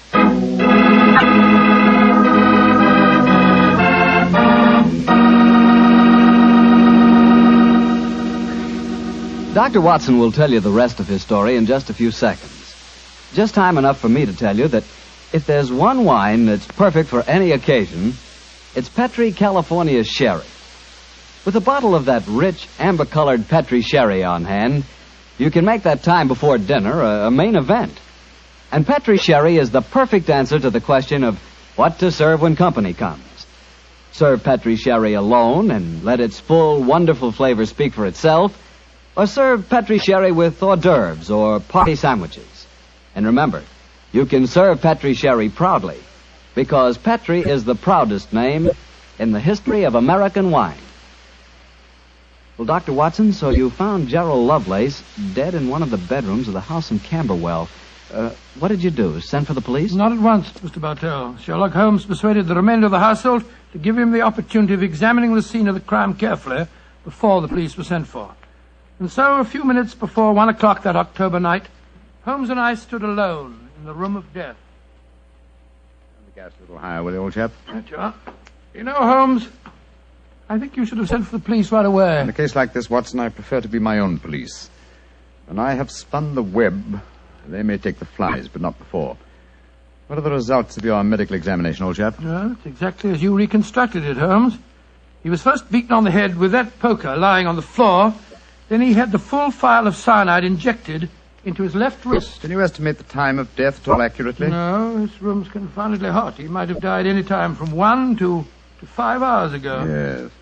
It's now 1 o'clock, and we know that he was alive at 8. Mr. Edmund Lovelace saw him leave for his room at that hour. Yes, if he was telling the truth. One thing we do know for a fact is that this man was murdered at the exact moment he was going to bed. He's wearing his nightgown and nightcap, but his bed has not been slept in. Well, isn't it possible that the murderer might have killed him shortly after 8 and then dressed him in his nightclothes to confuse us? No, my dear chap.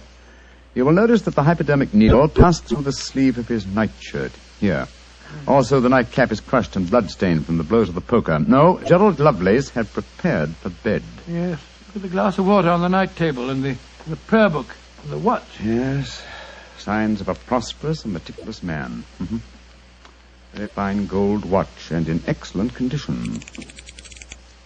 Aha. There's the answer, Watson. What do you mean, there's the answer, Watson? I just wound this watch one turn, and then it was fully wound. That provides us with a time schedule for our murder. Come on. We'll send a servant for the police, and while they're on the way, if you'll call everyone together, I should like to put a few more questions to this family.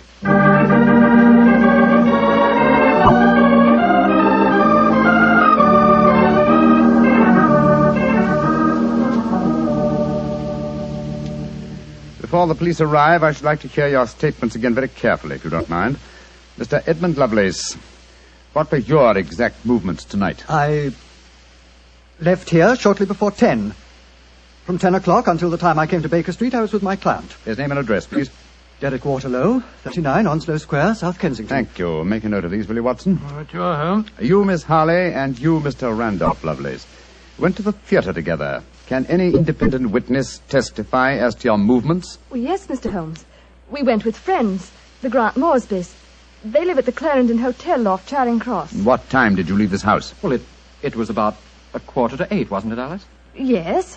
And after the play, we went to the Café Royal for a little refreshment with our friends and then came back here. I see. And what time did you arrive back at this house? Just a few minutes before midnight. I remember the grandfather clock in the hall striking just as we went into the drawing room. And your brother Gilly, sir. I hate to waken him again. Have you any idea of his movements tonight? Well, he never goes out after dark, Mr. Holmes. But I spoke to the cook as we came in tonight. She says that he played cards with her until just after 10 o'clock. He was fast asleep when I looked in on him shortly after midnight. Thank you.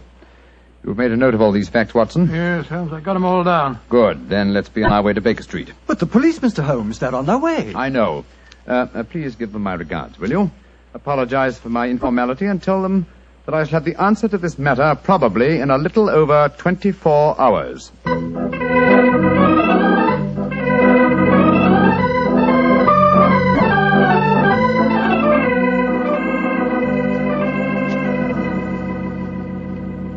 Holmes, here it is well after midnight. You haven't done a thing on the Camberwell case. No, but you have, old chap. You've checked on all the time alibis and found them valid. I'm much obliged to you. Yes, Inspector Lestrade was here tonight, you know, and he made some pretty caustic remarks, I can tell you. Oh, didn't you inform him that I'll have the answer to the problem before many hours have passed? Yes, I did, but you know, Lestrade, he wanted action. You shall have it. Is the watch still running? Yes, there's another thing. What'll Lestrade say when he finds that you took the dead man's watch? I've no idea. Oh, why did you take it anyway? You sound sleepy, old chap. Yes, I am confoundedly sleepy. Well, why don't you go to bed? What are you going to do? Continue my vigil with my pipe and the watch of a dead man.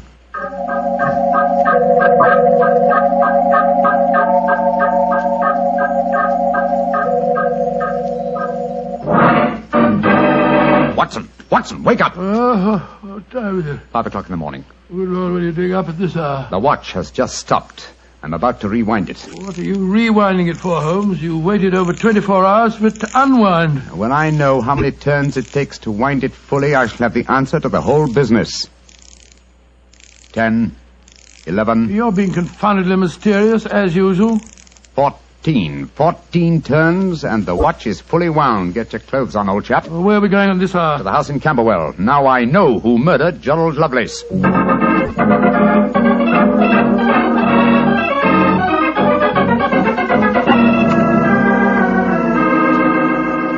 Mr. Edmund Lovelace, I'm glad you let us in. Please take us up to your young cousin's room at once. Gilly? What do you want with him? I'll explain in a moment. Please take us up to him. Oh, of course, but what brings you here at this hour of the morning? Mr. Holmes knows who murdered your cousin. Well, I'm glad to hear it. It's more than the police seem to know. They were here half the night cross-examining us. Here we are. I don't think we'll bother to knock.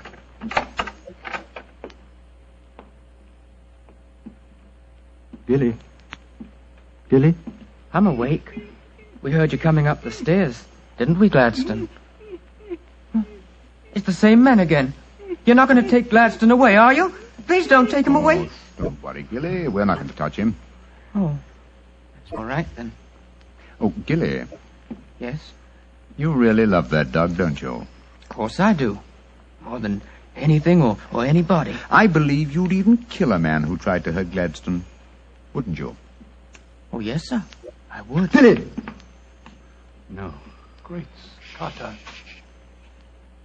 Gilly, I don't think you'd really kill a man. I don't think you could. Couldn't I, though? How would you kill him? I'd hit him first. I'd take a poker and hit him on the head so he couldn't fight back. And then I'd take the nasty needle he told me he was going to stick in Gladstone, and I'd fill it full of that water he showed me, and I'd stick it in him. That's what I'd do. Then he'd be dead. And he couldn't hurt my Gladstone anymore. Not ever. Let's leave him, shall we? Goodbye, Gilly. Pleasant dreams. Goodbye, sir. Good old Gladstone. You satisfied, sir? Yes. Poor Gilly. There's no doubt about it, of course. Can there be no one who described the murder to him, and yet he's just given an exact description of its method? What'll happen to him? They won't try him. No. A little pressure in the right places, and he'll be released to a private nursing home. I'll do everything I can, Mr. Lovelace. Thank you, Mr. Holmes. Thank you very much.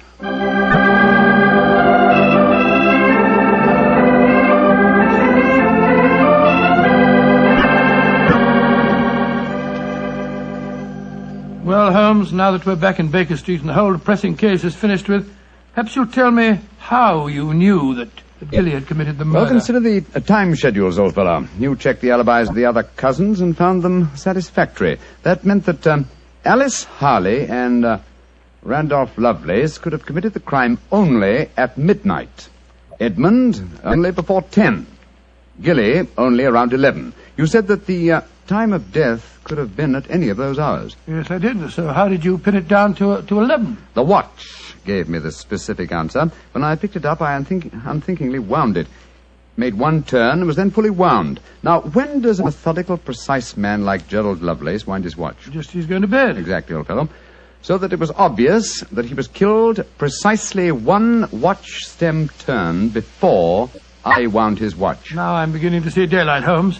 So you let the watch run down? That's what I did. It took 28 hours, from 1 o'clock the night before last until 5 this morning. Now, how many turns did it take to rewind it? 14, wasn't it? That's right. Therefore, one turn of the watch stem equaled 2 hours, proving that Gerald Lovelace had been murdered 2 hours before 1 o'clock at 11 p.m. When Gilly was the only one who could have done it. You know, Holmes, I still find it hard to believe that boy was capable of such a ghastly crime. He seems so gentle. Oh, he is. Except when his beloved dog's life was at stake, probably out of some mistaken notion of kindness. Gerald Lovelace warned the boy of his intentions regarding the dog. It's a sad business, Watson, a sad business. I hate to think of that boy spending the rest of his life in a mental home. I have one prayer for his future. What's that, Holmes? The dog Gladstone can't live very long. I pray that Gilly does not long outlive him.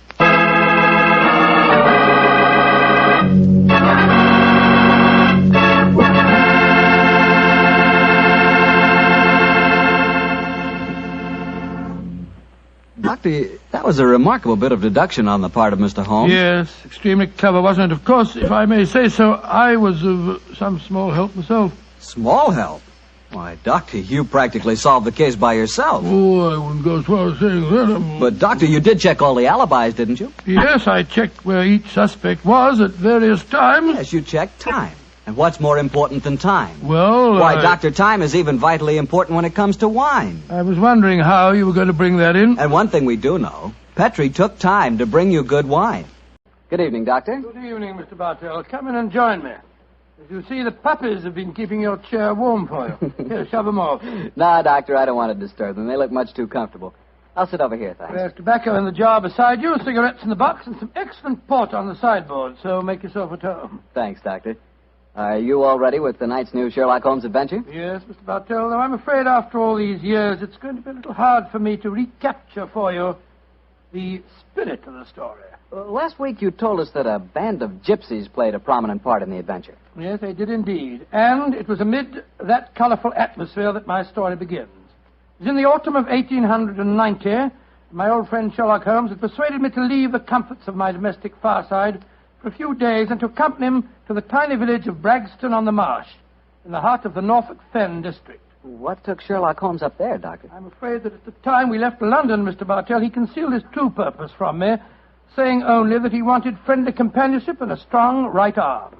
Not until later did I learn that he was then on the track of one of the last clues that led to the confining of the Moriarty gang.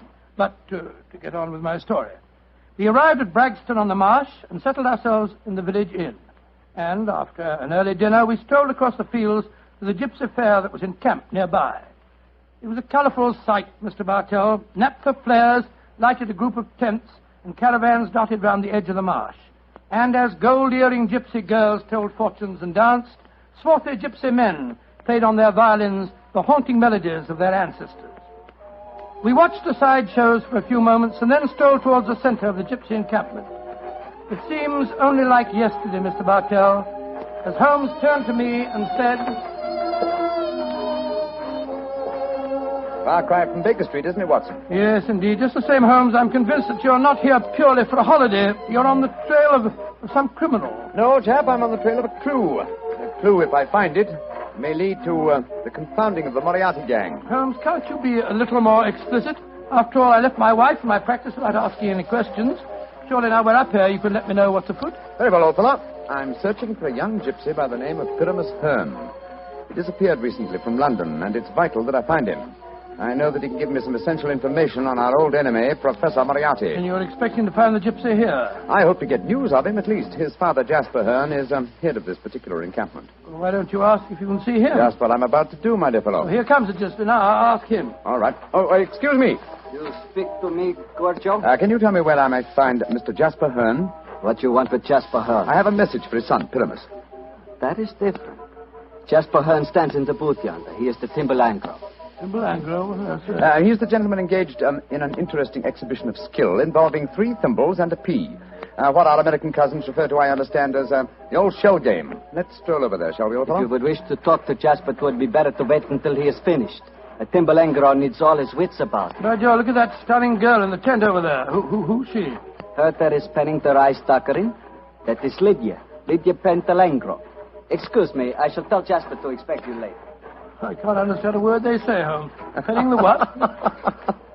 At last, my dear fellow, you can appreciate how I have felt at times. But at least their words are clear, even if the sense is not, to someone who is unfamiliar with the Romany language. I don't know why you keep hinting that I'm hard to understand. No one else ever complains of it. In any case, what does penning the thingamabob mean? Well, if I remember rightly, penning duckerin is telling fortunes.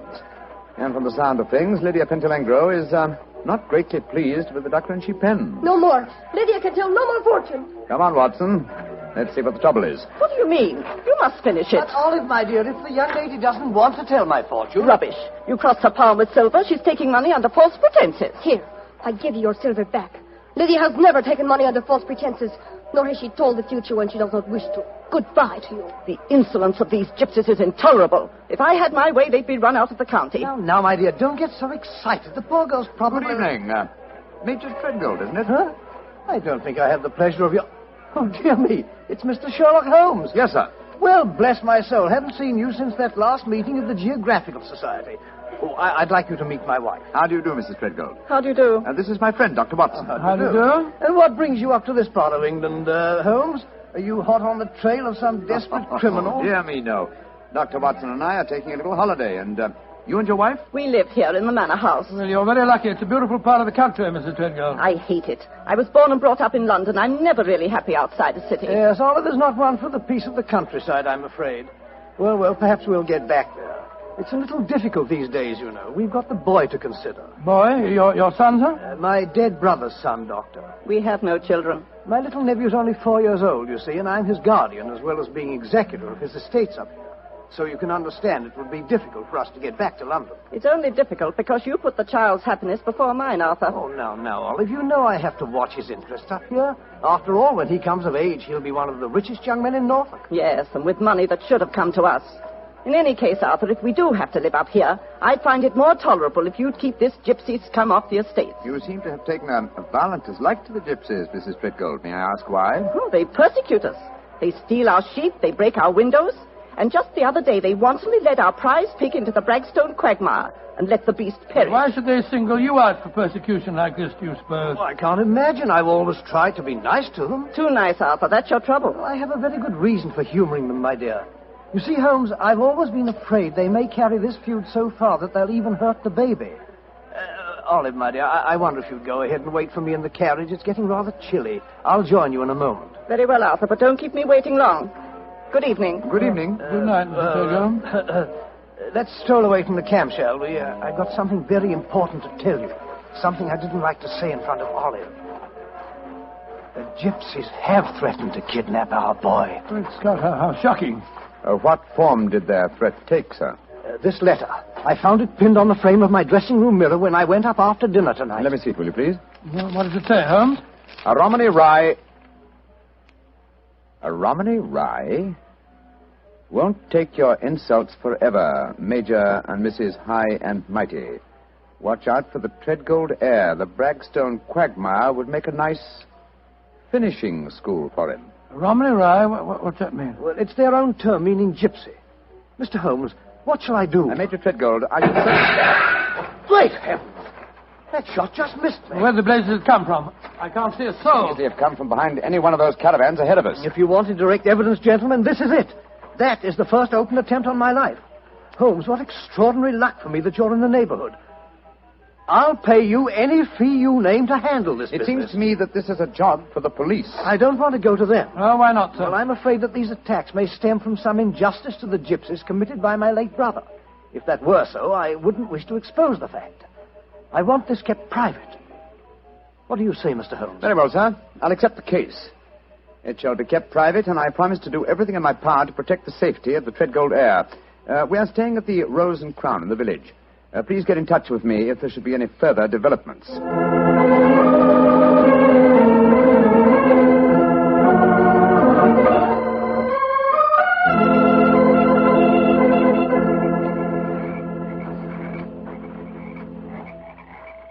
affair seems to be closed down for the night now, Holmes.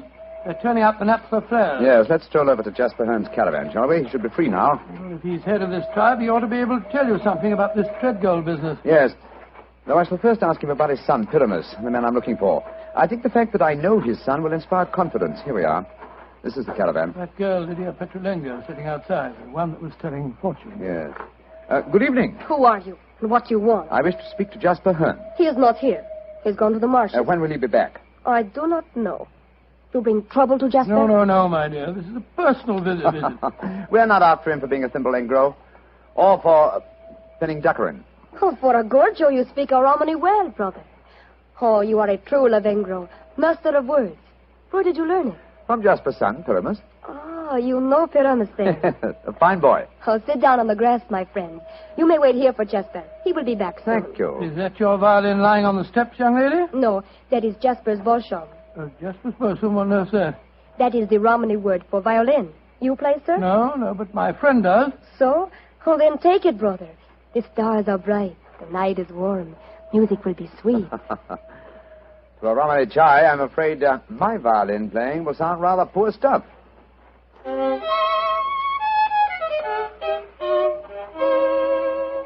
Play on, brother.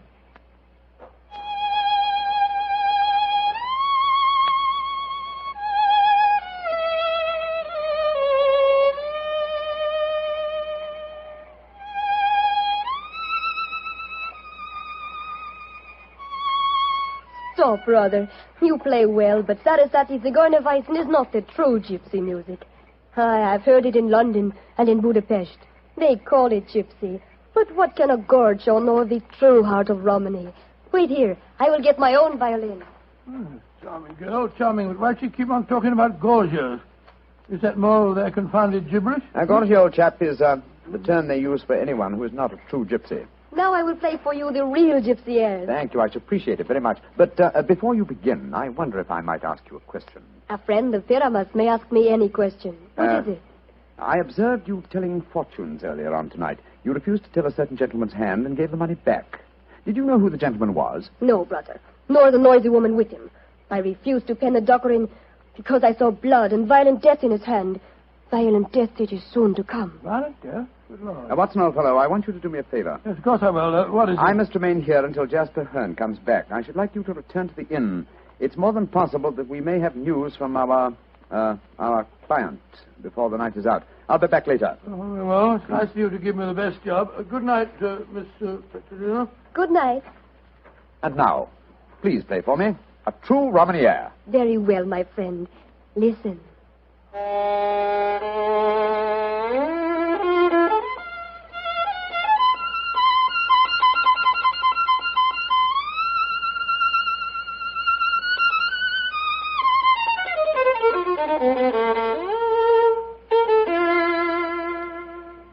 Now you must play, brother.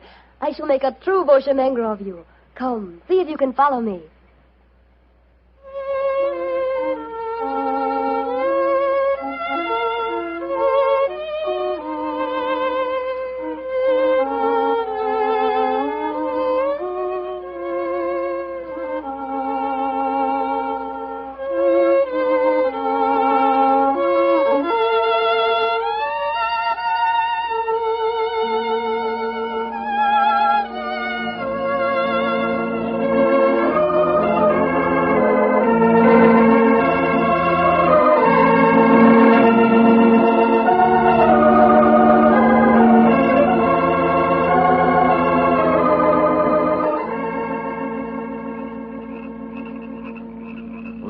You have taught him well. You have made a true Bohemia of him. He is an apt pupil, Jasper. Well, with such a teacher, it's hard to be otherwise, Mr. Hearn.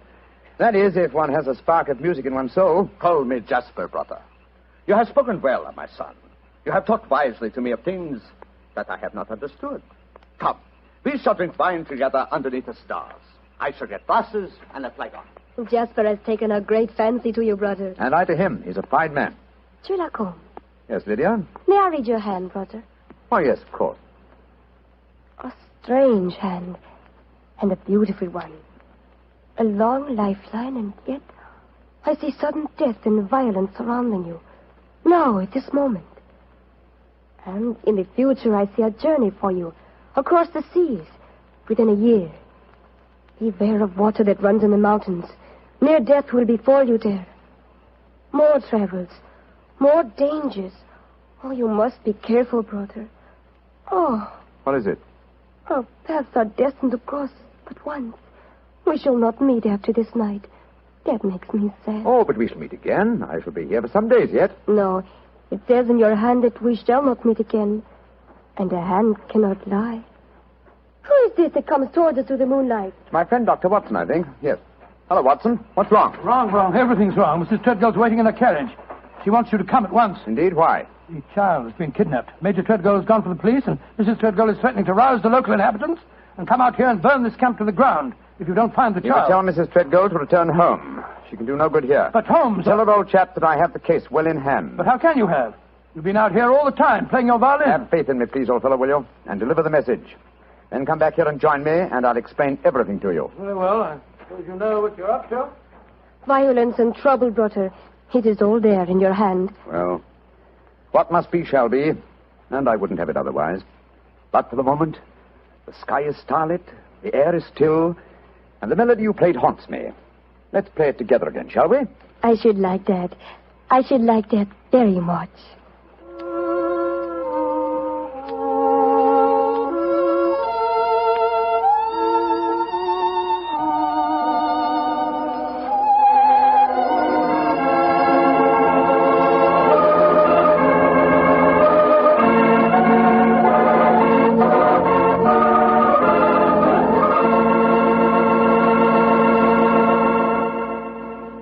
Dr. Watson will continue his story in just a few seconds, during which time I'd like to talk specifically to the ladies, if I may, and tell you about Petri California Muscatel. Just as Petri California Port has long been known as the wine of gentlemen, Petri Muscatel has been known as the favorite of the ladies. That's because Petri Muscatel is a golden-colored wine that looks like captured sunshine and tastes as... Well, did you ever taste big, plump muscat grapes picked when they're still misty and dew-covered? If you have, you know what to expect when you taste Petri Muscatel. The flavor of Petri Muscatel comes right from the very heart of luscious, hand-picked muscat grapes. You couldn't ask for a more delicious wine than Muscatel. Petri Muscatel. Well, Dr. Watson, I must say this is a strange story you're telling us. You mean to say that the heir to the Treadgold estates had been kidnapped, and yet Sherlock Holmes paid no attention? Yes, that's what it seemed like, Mr. Bartell. I couldn't understand him. I've never known him to be so indifferent to a case. There he sat until the early hours of the morning as he and that girl scraped away at their violins and never said a word about the kidnapped baby. Finally, as we walked home across the fields a few hours before dawn, his mind seemed to return to the matter at hand. He spoke quietly, and yet there was a note of suppressed excitement in his voice. Watson, my dear fellow, you're angry with me, aren't you? No, Holmes, I must say, but I'm confused.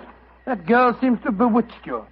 Have you forgotten that you accepted the job of guarding the Treadgold heir, and that the child was kidnapped tonight? No, I'm fully aware of the fact. Holmes, for heaven's sake, stop being so infernally matter-of-fact. What's come over with you? Oh, possibly it's the mood of this mild autumn night. It is indeed a St. Martin's summer. So much so that I've left my coat and deerstalker cap behind me at the encampment. Let's go back, shall we? And incidentally, when we get there, I can set your mind at rest by showing you the kidnapped child. You mean you know where it is? Certainly. It's, in the camp. Then the gypsies did steal it. No, my dear fellow. I did. What? This is one of those occasions when you absolutely infuriate me, Holmes. If you must keep me up half the night while you have a fitting concert with a gypsy girl, at least of all you can do is tell me what's going on. You say you stole the child yourself. In heaven's name, why? Because the threatening note to Major Treadgold was so obviously a fraud. Oh, why do you say that? You will remember that the letter began, "A Romany Rye will not take your insults forever." Now, a Romany Rye, despite what Major Treadgold said, does not mean a gypsy, but a man who knows about gypsy law. It is a term no true gypsy would apply to himself. He would use the expression Romany child. So it was obvious from the beginning that no gypsy threatened the child. Now, who else had a motive for harming it? Well, Major Treadgold, because he stood to inherit the estate. Yes, or his wife. It's quite obvious. She has no liking for our present life, and the child is an obstacle to a new one. With the child kidnapped and later made away with, obviously they both stood to gain a great many of the things they wanted. Yes, you're right.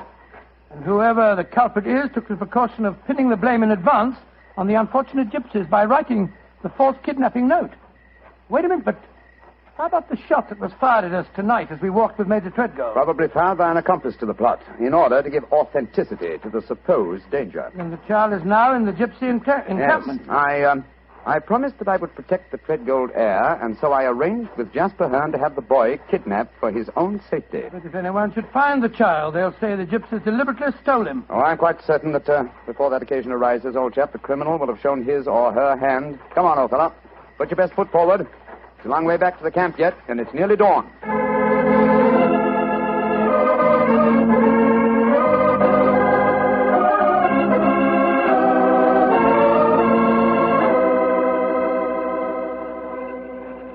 Come back, brother. You wish to spend the remainder of the night in the encampment? No, thank you, Jasper. I just came back for my cap and coat. It was so warm tonight, and I forgot about them, and I started to walk home without them. I will find them for you. Oh, we found this message for you soon after you had left. It was pinned to the door of the caravan. I do not know how it got there. I will search for your coat and cap. Another message? What does it say, Holmes? Never trust a Romany Rye. Uh-huh. The same mistake again, Watson. Your plans have been betrayed. For proof, meet me at the Bragstone quagmire at dawn. It's a trap, Holmes. Obviously. We must spring it with caution. I cannot find your coat or your cap, brother. It has vanished. Vanished? May I speak to Lydia? That is a strange thing, too. Lydia has gone also. She's gone. Tell me, Jasper, did she read this note? Yes, she did. She could not help reading it. Then she, too, realized it was a trap. She went out in my coat and deerstalking hat to keep the appointment for me. Holmes, we must go after her. Jasper, call out the Romany Childs. There's a devil waiting to be caught in the Bragstone quagmire.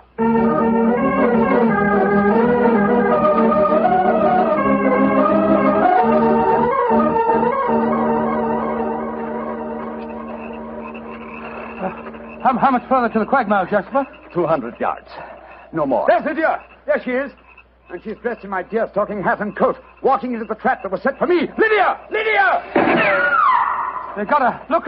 She stumbled. She's fallen. I'll go to her, Watson. Jasper, get that devil who staged this fiendish plot. I've a score to settle with him. Do not worry, brother. The score will be settled. Follow me, Doctor. Right you are. I'm right behind you.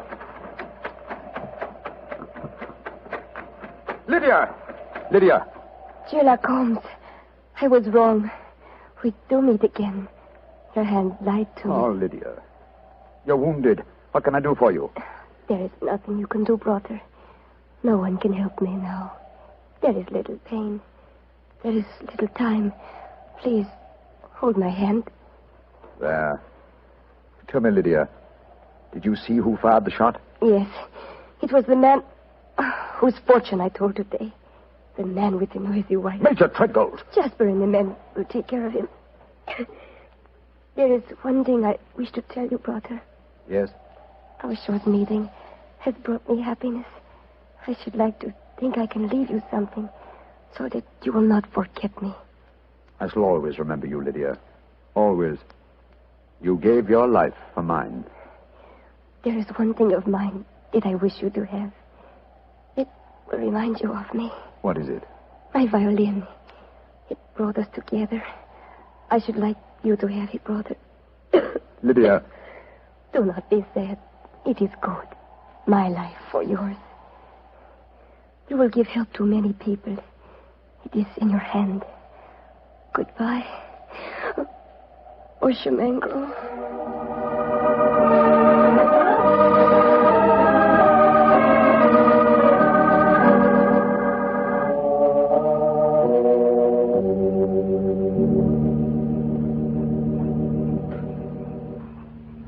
Holmes, it was dreadful.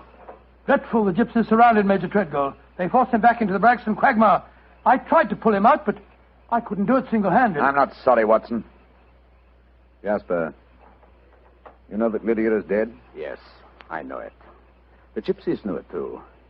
That is why you were single-handed, Doctor, in your attempts to save the murderer. No Romany child would raise a finger to help him. Yes, I can understand that, but great Scott, man, if you'd seen his face as the quaking mud sucked him under. Lydia's death was less dramatic, but equally moving, I assure you. Sherlock Holmes, I met you less than 5 hours ago. You have saved my tribe from a devilish plot that would have blackened their names. A plot that would have driven them from the countryside. What can I do in return?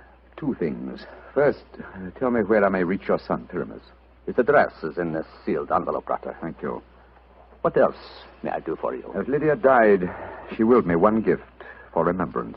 And what was that gift, Doctor? A violin. Of course. Here. Here it is. Huh. She told me I might become a true Bohemia. Let's see if I can recapture the melody once more.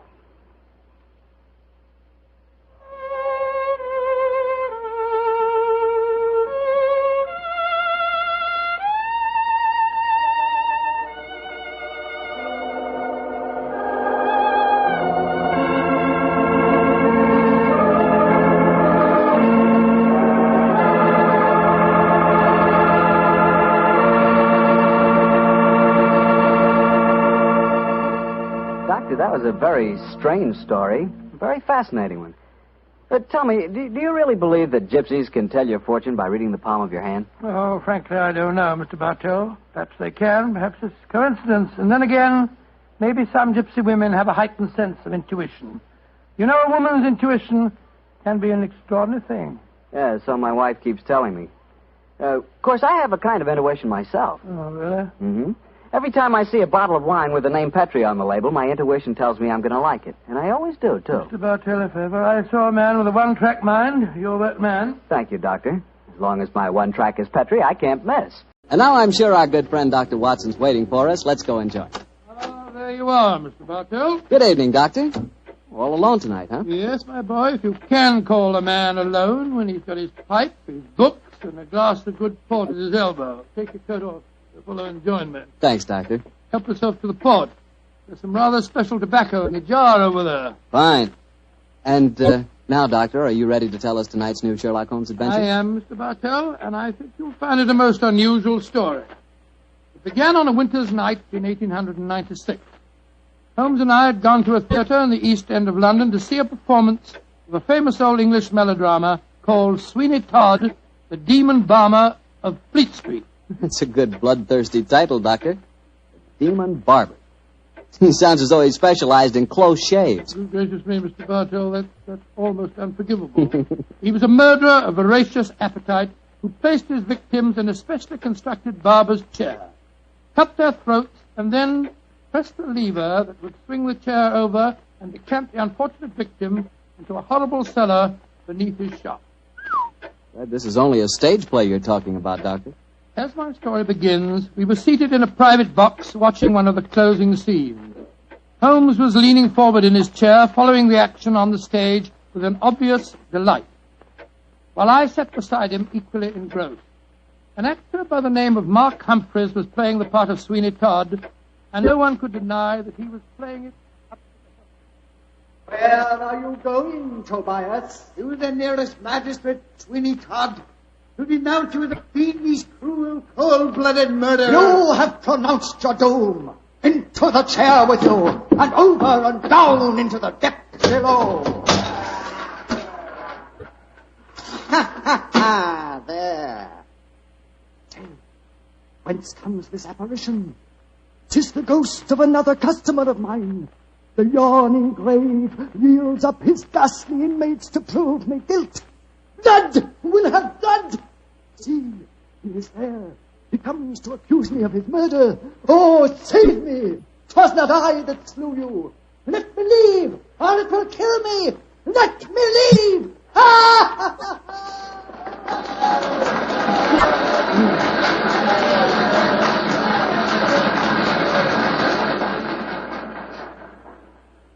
Oh, upon my soul, Holmes, that fellow Mark Humphreys is the most florid actor that I've ever seen on a stage. I find him enchanting, Watson. It seems to me he's really caught the flavor of this murderous monster piece. After all, a restrained performance of the Barber Sweeney Todd would be unthinkable. Yes, I suppose it would. But I must say his makeup seems rather overdone. No barber would wear such an enormous beard. It would be most impractical. Probably get in the customers' faces.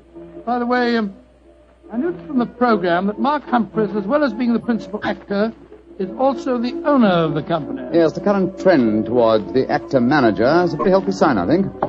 Come in. Excuse me, but is one of you gentlemen Mr. Sherlock Holmes? Yes, I am. Oh, I was asked to give you this note. Thank you. Now, who on earth knows that you're at the theatre, Holmes? We'll soon find out. Ah, this note is from Mark Humphreys, our actor-manager. What's it say? Dear Mr. Holmes, I recognize you in your box. Please come to my dressing room after the performance. My sanity, and even the safety of London, perhaps, depends on your compliance. Good Lord, my sanity and the safety of London. I wonder what on earth he means. That, my dear fellow, we can only discover by going backstage to meet him. As it is, the curtain's going up in the last scene I see. For a little longer, we must possess our souls in patience.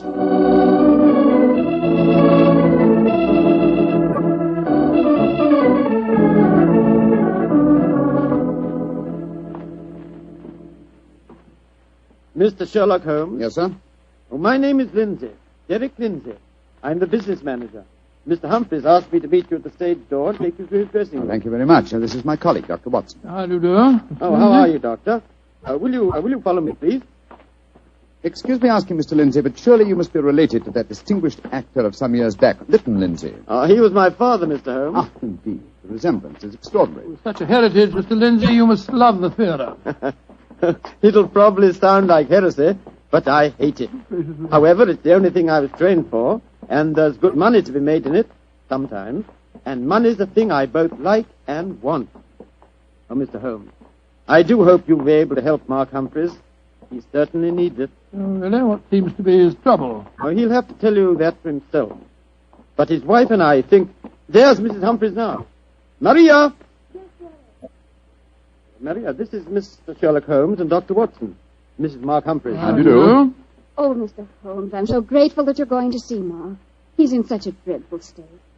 There have been times lately when Mr. Lindsay and I have been afraid he's going out of his mind, haven't we, dear? Indeed we have. We're both dreadfully worried about him. In that case, I hope I can be of service. Which is his dressing room? Number 1, next door to mine. Derek, I think it'll be better if Mr. Holmes and Dr. Watson go in alone.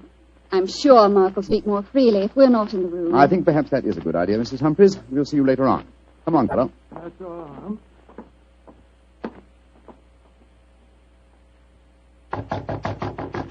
Come in, come in.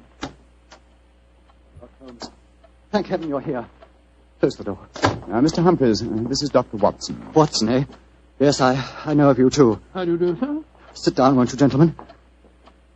You're wondering why I asked you to come back and see me, of course. Naturally, sir. Well, I won't beat about the bush and waste your time. I come straight to the point. I'm going mad. Oh, come now, I know. It sounds come. fantastic, but it's true. I've often heard of actors beginning to live their parts off the stage. They play on it. Well, it's happening to me. I'm turning into another Sweeney Todd. The character I'm portraying on the stage. Are you suggesting, sir, that you're a potential murderer? Yes, I am. What reason do you have for holding that belief? Reason? Listen to this. 3 times in the past week, I've wakened in the morning to find my boots covered with mud and my razor stained with blood. You've had no recollection of any untoward events during the night? None. Have you ever been addicted to the unfortunate habit of sleepwalking, sir? Not to my knowledge, Doctor. And if I had been, surely my wife would have told me about it. Your wife? Where do you live, Mr. Humphreys? We have a flat here above the theatre. Above the theatre, eh? And Mr. Humphreys, you say that on 3 separate occasions on wakening in the morning, you have found a blood-stained razor and mud-covered boots. Can you show us this proof? No, I can't. I was always so frightened that my wife would see that I cleaned them before she had the opportunity of finding them. Pity, sir. They would have been very valuable clues in a case like this. I couldn't risk my wife seeing evidence like that, Doctor. She'd know the truth. But at night times, while she's asleep, some devilish, unconscious urge has overcome me. An urge that causes me to prowl the streets of London, razor in hand, looking for a victim. Mr. Holmes, you've got to help me. I'm certain that without knowing it, I've been committing murder, and if you don't help me, I'll go on and on. Mr. Humphreys, please. I'll undertake the case. It's a very unique assignment. In effect, I'm being engaged by a possible murderer to prove him guilty.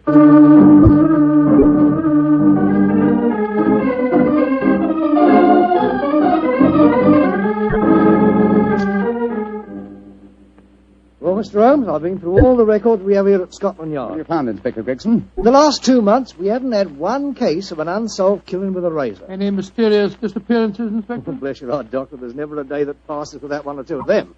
Here's a list of them, Mr. Holmes, if it's any use to you. Thanks. Come on, Watson. In the morning, we can go back to the theatre and set our friend's mind at rest. I'm much obliged to you, Gregson. Glad to be of service, Mr. Holmes.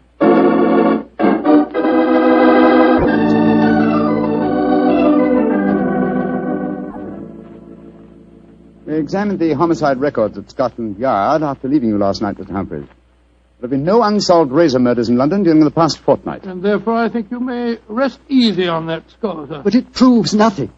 Remember that in the play, Sweeney Todd's victims are never found either. Yes, thanks to his singularly horrible ingenuity in disposing of them. But this is real life, Mr. Humphreys. Then how do you account for the bloodied razors and the muddied boots? Well, now, are you sure that they aren't just in your imagination, sir? You admit that your wife's never seen them? The whole thing could be, or shall we say, an overdose of Sweeney Todd? Well, I admit that I'm suffering from a surfeit of that. And why not drop the play from your repertoire? Our manager, Derek Lindsay, won't let me. It's our best money-maker. He's always got a keen eye to business. Mr. Holmes, I can see that you still don't believe my story. So I've saved some evidence for you, evidence that I found this morning. Look at these. Now what do you say? Do you still think it's my imagination? Got a blood-stained razor and boots covered with mud. Splendid. At last, some real clues to work on. How can you be so calm, Holmes? It happened again last night. Do you realize that I'm a murderer? I'm a menace to society? For heaven's sake, lock me up before I do some more damage. No, sir. Don't get so excited. Mr. Humphreys, I should like to take these objects back to Baker Street where I can perform some chemical tests. You have no objections, I hope? Objections? Good heavens, no. Excellent. You've told no one of this fresh discovery of yours? No one. Not even Derek Lindsay. Derek Lindsay, that's your manager, isn't it? Yes. The best friend I ever had. Except for his father before him. It was Derek who helped me back on my feet 2 years ago, when I put on that disastrous production of Macbeth. And where I'd be today if it weren't for him. You lost a great deal of money on that production, sir. Nearly every penny I had. Indeed. By the way, where is your wife, Mr. Humphreys? She's in her dressing room next door. We have a matinee today, you know. I'd like a word with her. Watch an old chap. Wait here for me, will you? I won't be a moment. Right you are, Holmes.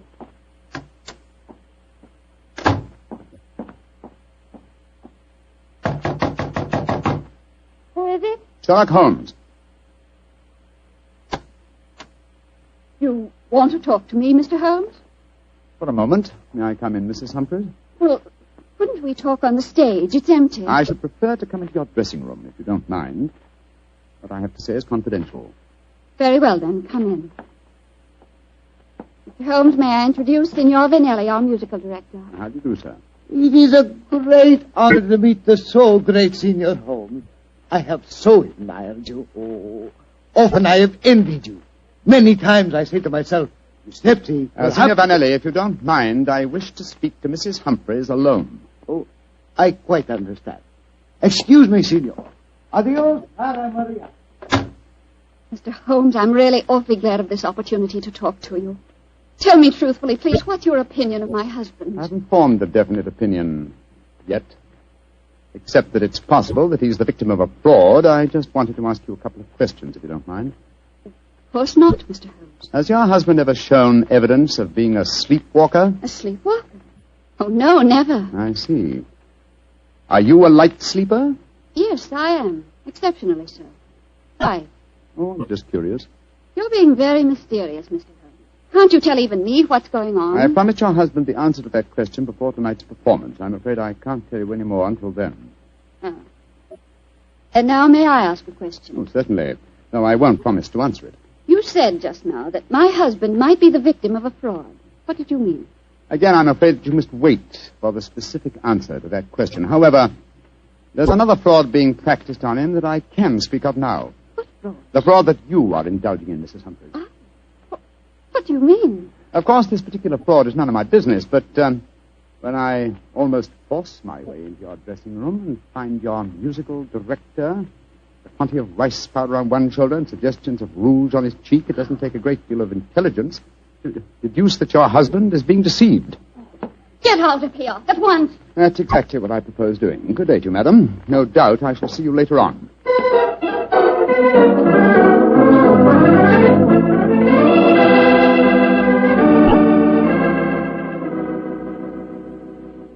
Well, Holmes, what does the microscope tell you about the mud on the boots and the blood stains on the razor? Drawn a blank on the mud, old chap. It's an extremely common type that is found in most parts of London. And the blood? I'm examining that now. As strange a case as ever I remember, Holmes. Here you are trying to prove a man innocent when he insists that he's guilty. By George, Watson! Here's the answer. What? This blood is definitely not human blood. It's probably canine. Now, a Sweeney Todd madness would hardly drive its victim to kill dogs. Therefore, it's obvious that Mark Humphreys is the victim of a devilish plot. And he's not a murderer. No, come on, old fellow. Let's go to the theater at once and give him the good news.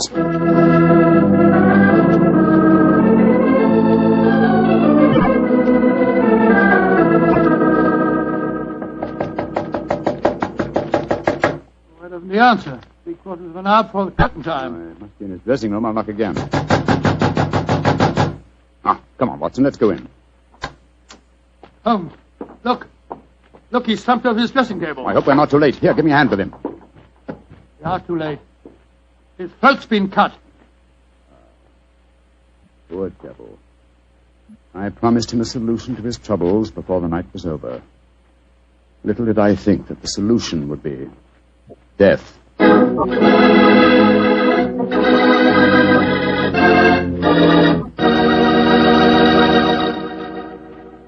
We'll hear the rest of Dr. Watson's story in just a second, so I'm going to ask you if you're one of those people who just eats to live, or whether you really enjoy good food. If you love good eating, you've just got to know about Petri wine. Petri wine makes good food taste wonderful. For instance, if you're having steak or a roast or any meat or meat dish, you'll love it served with Petri California Burgundy. Petri Burgundy is the last word in delicious red wine. Now, with chicken or fish, you can't beat the delicate Petri California Sauterne, a really extraordinary white wine. Just to make sure you don't miss either Petri wine, don't buy one, buy two. Buy both Petri Burgundy and Petri Sauterne. They're both swell because they're both Petri. Well, Dr. Watson, what happened next? Well, Phil, I think I'll pick up the story exactly where I left off. Holmes and I were standing in Mark Humphrey's dressing room, looking with horror at the flashed throat of the actor manager. There was a bitter, self-accusing note in Holmes's voice. I promised him a solution to his troubles before tonight was over. Little did I think that solution would be There was death. this worry over his supposed madness caused him to commit suicide. Suicide rubbish, old fellow. It's murder. Look at the razor clutched in his hand. Undoubtedly placed there by the murderer before rigor mortis had a chance to set in. In any case, scrutinize the wound. Does that look as if it had been done by the hand of a suicide? Well, I don't see why not. Look closer, old chap. The depth of the wound is even, whereas a suicide cut always wavers towards the end. No, this is murder, Watson. and I think I know who did it. But I have little evidence. I must lay a trap. What kind of a trap, Holmes? I haven't time to tell you now, fellow. Every moment counts. Off with you to Scotland Yard and get Inspector Gregson. Bring him back here as fast as you can. Right you are. And Watson. Yes? Tell absolutely no one except Gregson of Mark Humphrey's death. And say that he's still alive and well and that his problems are solved. It's the performance of the play. Don't you worry about that, old chap. Off with you to Scotland Yard.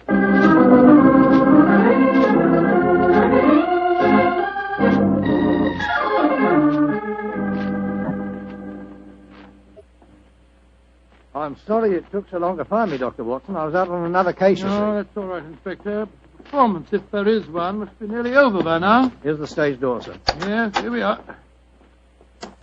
Here, you can't go on the stage. Who says I can't? I'm Inspector Gregson of Scotland Yard. Oh, sorry. Performance is going on. I wonder who the devil's playing Sweeney Todd. Come along, let's just stand here in the wind. The wind whistling through this cellar. But this is impossible. There's Mark Humphreys on the stage. I saw him with his throat cut. I don't believe in ghosts, Doctor. Great heavens, it's Holmes. Like that. Who's this? It's you, Mrs. Barber. Somebody seems to cut your throat. For a pity. No more veal pies. Tell Sweeney Todd who cut your throat, dearie, and you'll cut their throats, too. He'll revenge you while you burn down there in hell, dearie. He'll revenge you.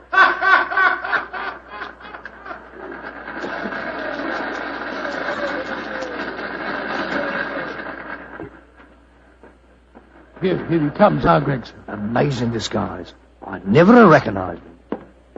You're both here. Holmes, and what are you up to? Surely that's apparent. I disguised myself as the dead man, hoping to force the murderer's hand. You're running a terrible risk, Mr. Holmes. Part of my profession, Gregson. Shh. Here comes Signor Vanelli, the musical director. My dear fellow, I had to leave the orchestra pit to come and congratulate you. Never have you given a finer performance. Bravissimo, bravissimo. Thank you.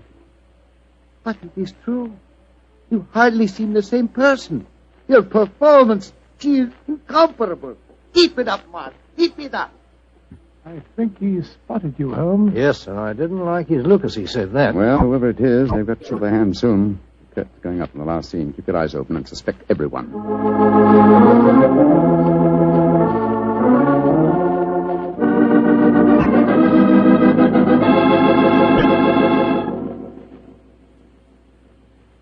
My lord, Judge, he's by your side. Do not consider your ermine robe is stained with blood. Sweeney Todd, what dark deed presses on your conscience?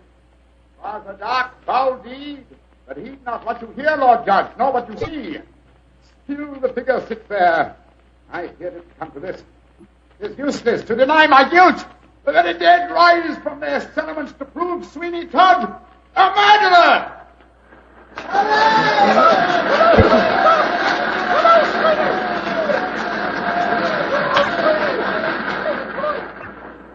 By George, what an actor he'd have made, Doctor. Yes, what an actor he is, Gregson. I'll be hanged if I know how he remembers the lines, though, even if he has seen the play half a dozen times.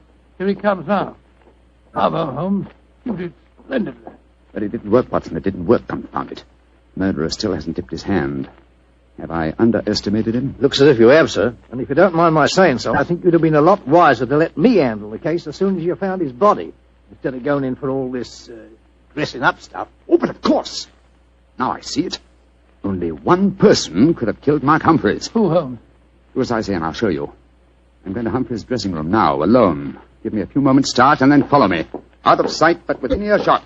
Dr. Watson, why does Mr. Holmes always have to be so blooming mysterious? Why can't he just say who the murderer is and take us to him? Well, I've been with Mr. Holmes on a great many cases, Gregson, and yet I can't answer that question. Come along. He's got a big enough start now. Let's follow him. I'm very fond of Mr. Holmes, you know, Doctor, and yet there are times when I get so angry with him. He shouldn't risk his life like that. Well, you know, Mr. Holmes, he'll never change. Well, if he don't, one of these days he's going to wake up and find himself dead. Shh. Shut the door. Someone inside with him. You devil, Listen. Humphreys! How many times do I have to kill you? Great Scott, it's Derek Lindsay, the business manager. Come along, Gregson. No, Lindsay! You succeeded in killing Humphreys, but you won't kill me. Grab his arm. Look out for that razor. Here, you. Let go of me! No, you don't. Ah, very neat, Gregson. Are you all right, Holmes? Perfectly, thanks, old chap, though I'm a little tired. Gregson, my dear fellow, will you take over from here? I think I've had enough melodrama for one day.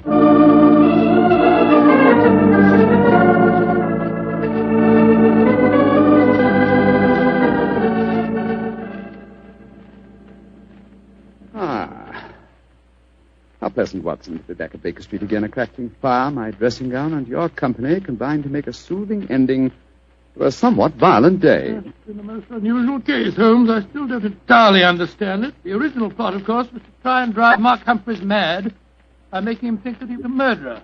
That accounts for the boots and the blood-stained razor. Precisely, my dear fellow. And the killer, having conditioned his victim by this trickery, then murdered him, trying to make it appear a suicide.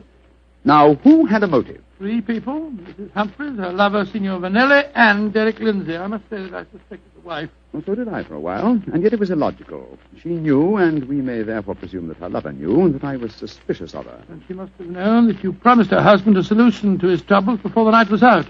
It seems highly improbable that she or Signor Vanelli would have faked his suicide at that point. Quite right, my dear fellow. So I investigated Derek Lindsay's affairs, and I found that what Humphreys had referred to as the kindly act of a friend in helping him back onto his feet was in reality the mortgaging of his entire theatrical effects. Lindsay stood to inherit the theatre on Humphrey's death. Therefore, I was convinced that he was the killer. And then, after he'd murdered him, he saw what he thought to be Mark Humphreys on the stage. Ah, that's where I was slow and stupid, old chap. I couldn't imagine what motive gave the cold, clear nerve to suppress all reactions when he saw his supposed victim revived on the stage. Only at that moment did I realize. And what was the motive that made him hold his hand? The characteristic that ruled his life, Watson. Avarice. A morbid love of money. You see, if he'd attacked me during the performance, he'd have had to refund the money to the audience. His greed conquered all other passions.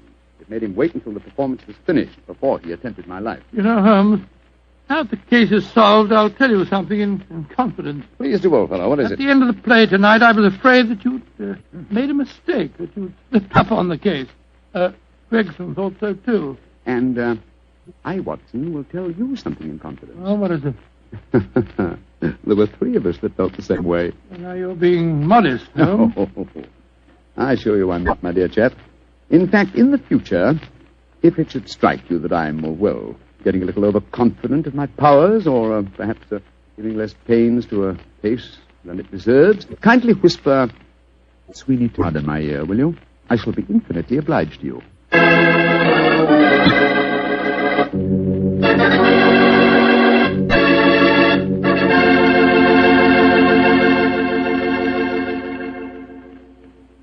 Doctor, that was a swell story. And a pretty narrow escape for Holmes. Yeah. He said he almost solved the case too late. But fortunately, it ended well. Mm-hmm.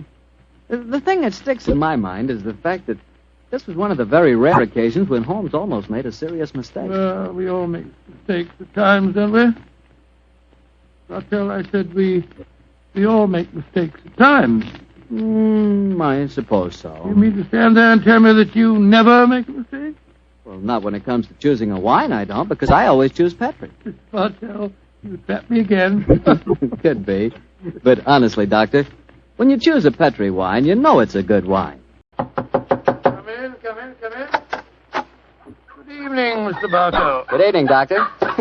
Well, the puppies seem very happy tonight. Yeah, tonight, yes, but you should have seen them this afternoon.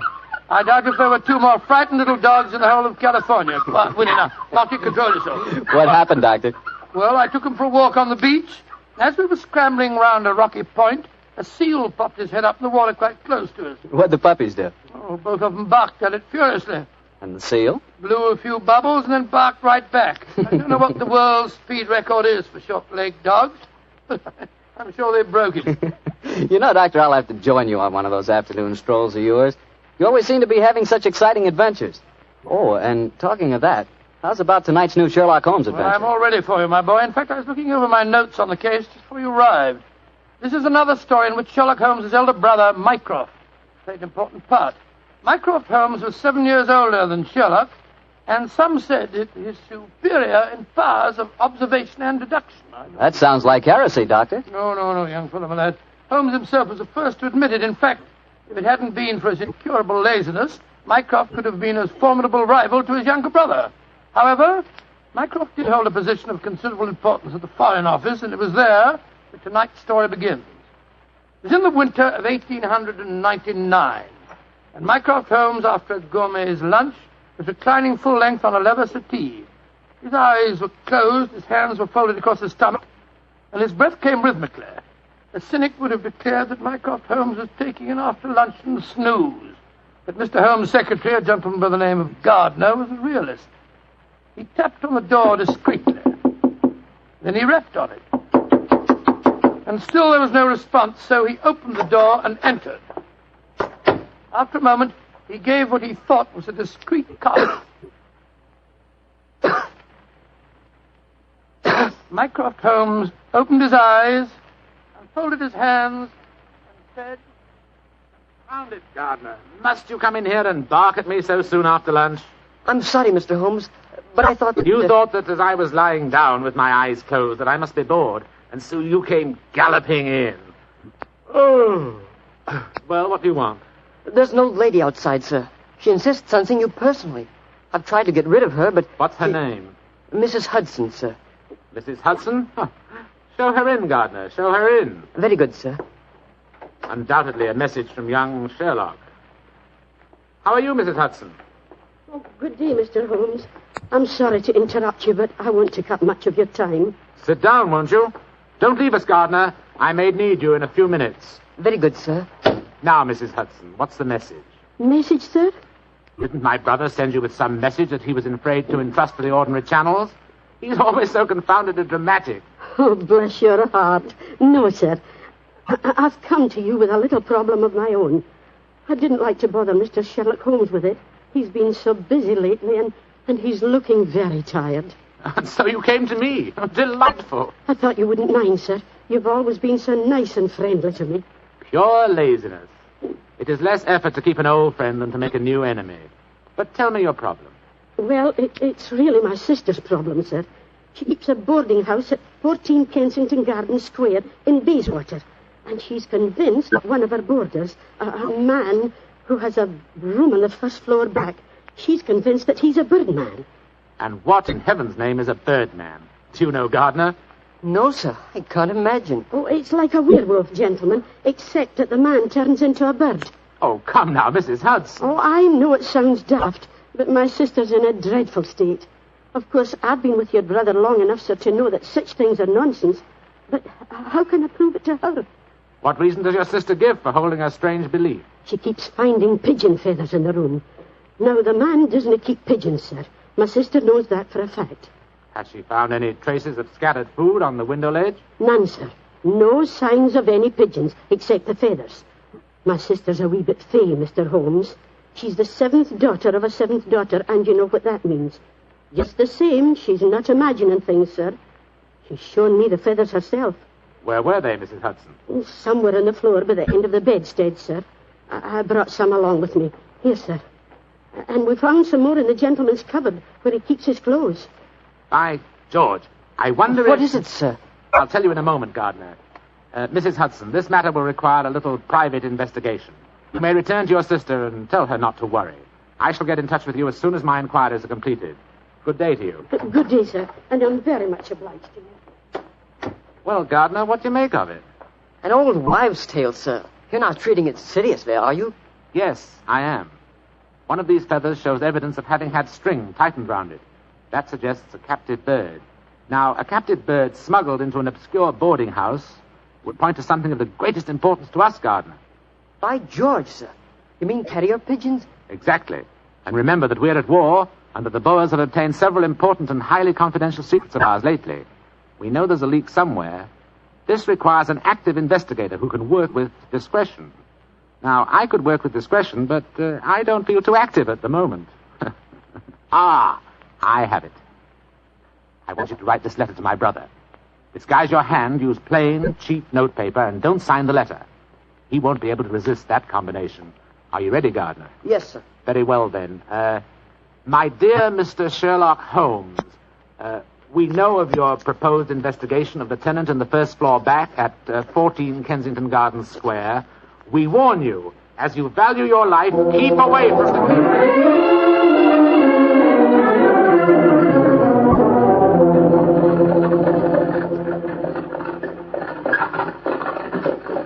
We warn you as you value your life.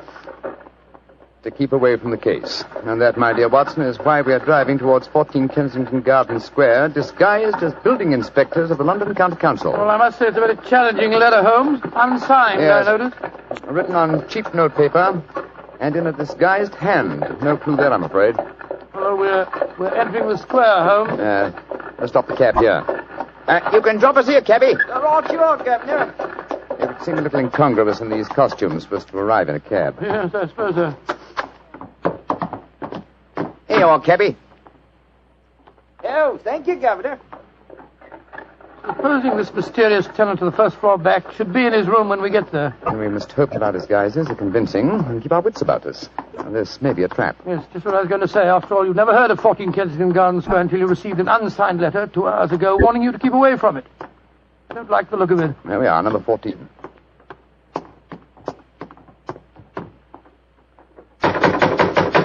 I suggest that you let me do most of the talking. Good Lord, yes. My Cockney accent doesn't compare with yours. Who do you want to see? We're from the London County Council, we are. We've had complaints about a leaky gas jet in the first floor back. Oh, that's Mr. Green's room. He ain't home. Oh, that don't matter, my dear. We'll go up and take a look. Come on, Bertie. Right you are, Alfie. Want me to show you the way? The missus is out shopping. No, thanks, dearie. Me and Bertie can't get lost, can we, Bertie? No, of course we can't. Of course we can't. Oh, look at him laughing. Come on, Bertie. Oh, I do like to be beside the seaside. Oh, I do like to be beside the sea. Dilly-um-pa-pum-pa-pum, dilly-um-pa-pum-pa-pum. Nice house, Bertie, ain't it? Yes, Elf. Nice as can be, this house. Oh, I do like to be beside the seaside. I do like to be beside the... Here we are. First floor back. Better make sure the bloke ain't home. Oh, I do like to be beside... No, he ain't home, Alfie. Huh? No, well, all right, let's go in. Oh. So this is the mysterious room, eh? Well, it looks perfectly ordinary, doesn't it? Yes, a depressing example of the squalor of boarding house life. Hello. What's this on the bedspread? Feathers. Must have come out of the pillow. No. These are pigeon's feathers, old chap. And look here, Watson. Attached to the bed rail. No, it's only a piece of string. String, yes, but with a small metal ring on the end. A ring such as is used to place around a homing pigeon's leg. But why should someone keep carrier pigeons in an obscure boarding house like this? Yes, why indeed, why indeed? The answer could be that the tenant of this room is engaged in some sinister activity that requires the use of carrier pigeons in sending messages. Yes, there's no evidence of the birds being kept here. That's true, fellow, that's true. Possibly the owner of this room is given a pigeon by one of his superiors, brings it here, affixes his message, and releases the bird. But why couldn't he just take the message to where they keep the birds? Well, in that way, he would run the risk of being picked up with dangerous and incriminating messages on him. What kind of skullduggery involves the use of carrier pigeons, you suppose? We're at war with the Boers in South Africa, Watson. What could be more logical than that a spy in their pay should be using this method to smuggle important information out of the country? By Jove, yes, Holmes, I wouldn't mind being... Somebody coming. Look out. Who are you? What the devil do you think you're doing in my room? Well, my name's Bertram, and I come here to look at your gas pipes. No, don't lie to me. Who are you? It's like I say, Governor, my name's Bertram, and I come from the London County Council. Very well, then. If you won't tell me the truth, perhaps this revolver will make you change your mind. Look here, Governor, look here, Governor. Grab his revolver, Watson. Yes, right. Holmes, where were you? I slipped behind the door as this gentleman opened it. Yeah, me, sir. Your overcoat seems extraordinarily well filled with chest, doesn't it? Why not slip it off? Yeah. It's a bit warm in here. Let me alone. So, you were right, Holmes. He had a pigeon under his coat. Yes. See if you can catch the bird, will you, old chap? All right, here. Come on, Pigeon. Come on, little fella. Come along, Pigeon. There he comes. That's it. Look at the little fella. Snuggled up on my arm. Friendly little fellow, isn't he? Yes, Look out, Watson. The gentleman's revolver. He's Yes, going after and when I get it, I'll... A beautiful uppercut, Holmes. I'm afraid he'll be unable to talk to us for some time. How fortunate he told us where the message was hidden before we indulged in this little set, What do you mean? He didn't say anything about a message? No, not verbally, but I was watching his reflection in the mirror as he entered the room. His eyes first glanced at this top drawer on the dresser here to see if we'd touched it. It was obviously the most important spot in the room. Let's see. Ah, here we are. A message already rolled up and in its container. Oh? What does it say, Holmes? It's in code, which is not surprising, but I don't think it will be very difficult to decipher. Yes, and when you've done that? Then, my dear fellow, I shall compose a code message of my own and persuade this pigeon to lead us to its master.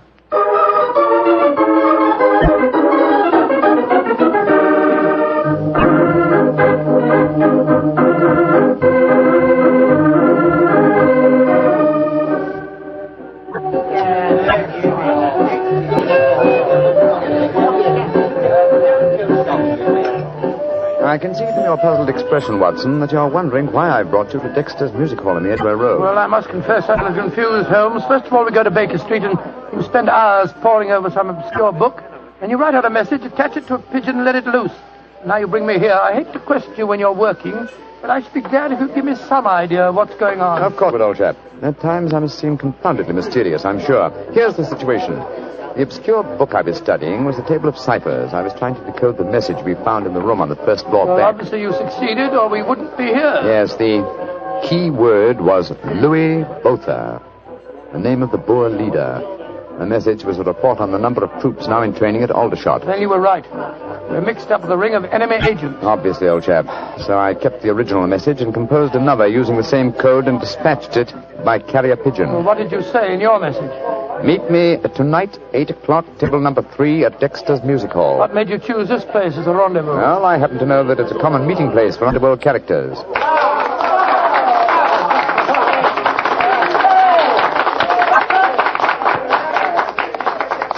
And which is table number 3? The one over there in the corner. I reserved it. Then why don't we go and sit down there instead of standing it here at the back of it? I thought we'd give our visitor the opportunity of showing his hand first. He won't be expecting Sherlock Holmes and Dr. Watson, I fancy.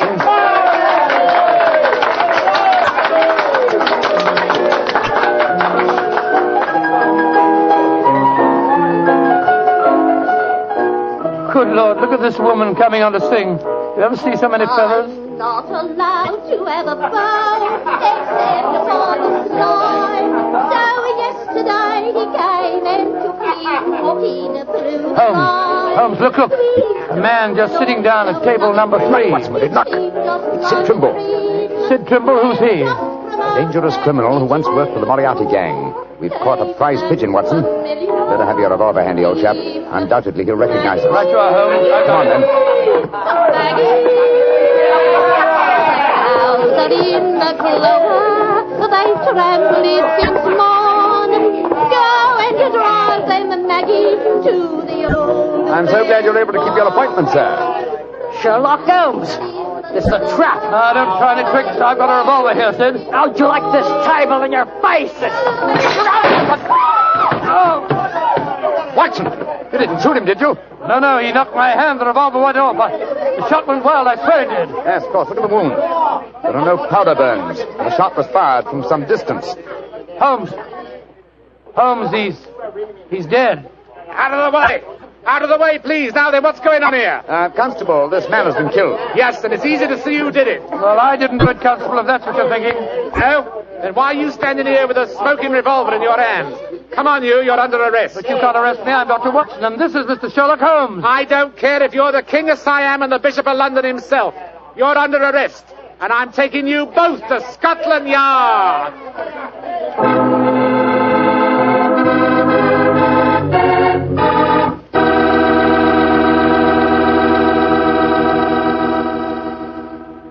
You'll hear the rest of Dr. Watson's story in just a second. And if you don't mind, I'll take that second to say just one word to the ladies. And that word is muscatel. Petri California Muscatel.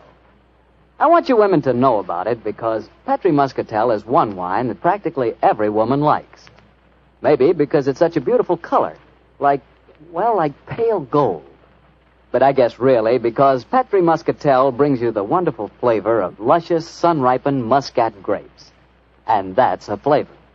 Try Petri Muscatel after dinner or any time as a change from Petri port. Have a bottle of each on hand. When you buy Petri wine, don't buy one, buy two. Remember, if it's a Petri wine, you know it's a good wine. Dr. Watson, that was really one for the books. So you got yourself arrested on a murder charge. Yes, Mr. Bartell. It's a very humiliating experience. I was taken off to Scotland Yard in the Black Marat. Looked like any common criminal. The wretched constable wouldn't listen to a word that I'd got to say. Well, Sherlock Holmes went with you, of course. Naturally. But as we arrived at Scotland Yard, my mortification was complete, and I found that I was led into the presence of our old friend, Inspector Lestrade. Holmes spoke to him at some length, but I could see from Lestrade's expression that my position was very serious. Now I can see what it is, Mr. Holmes. You see, I know you both. But I must say there are lots of them here at the yard as don't like what they call your high-handed method. But, Lestrade, personal likes or dislikes have nothing to do with this. No, of course they haven't. It's purely a matter of evidence. Well, I know that, Dr. Watson. And the constable's evidence was as clear as the nose on your face. The dead man was shot through the head, and you were standing in front of the body with a drawn revolver But, my in dear your hand. Lestrade, there were no powder burns on the wound. Yeah, that's what you tells me, Mr. Holmes.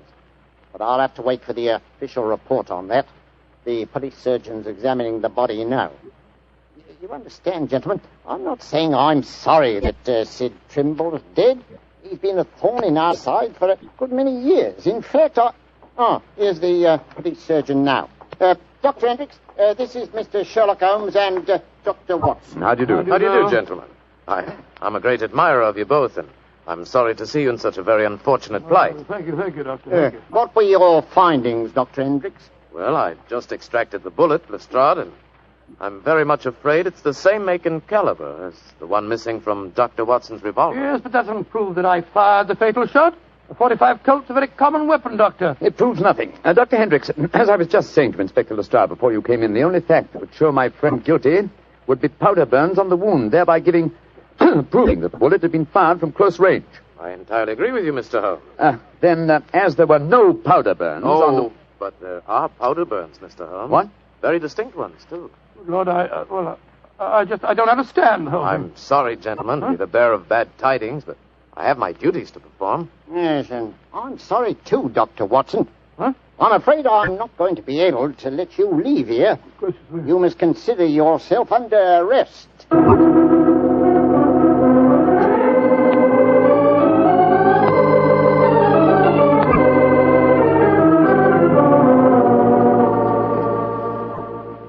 Holmes, I never felt more despondent in my life. Oh, cheer up, old chap. Well, how can I?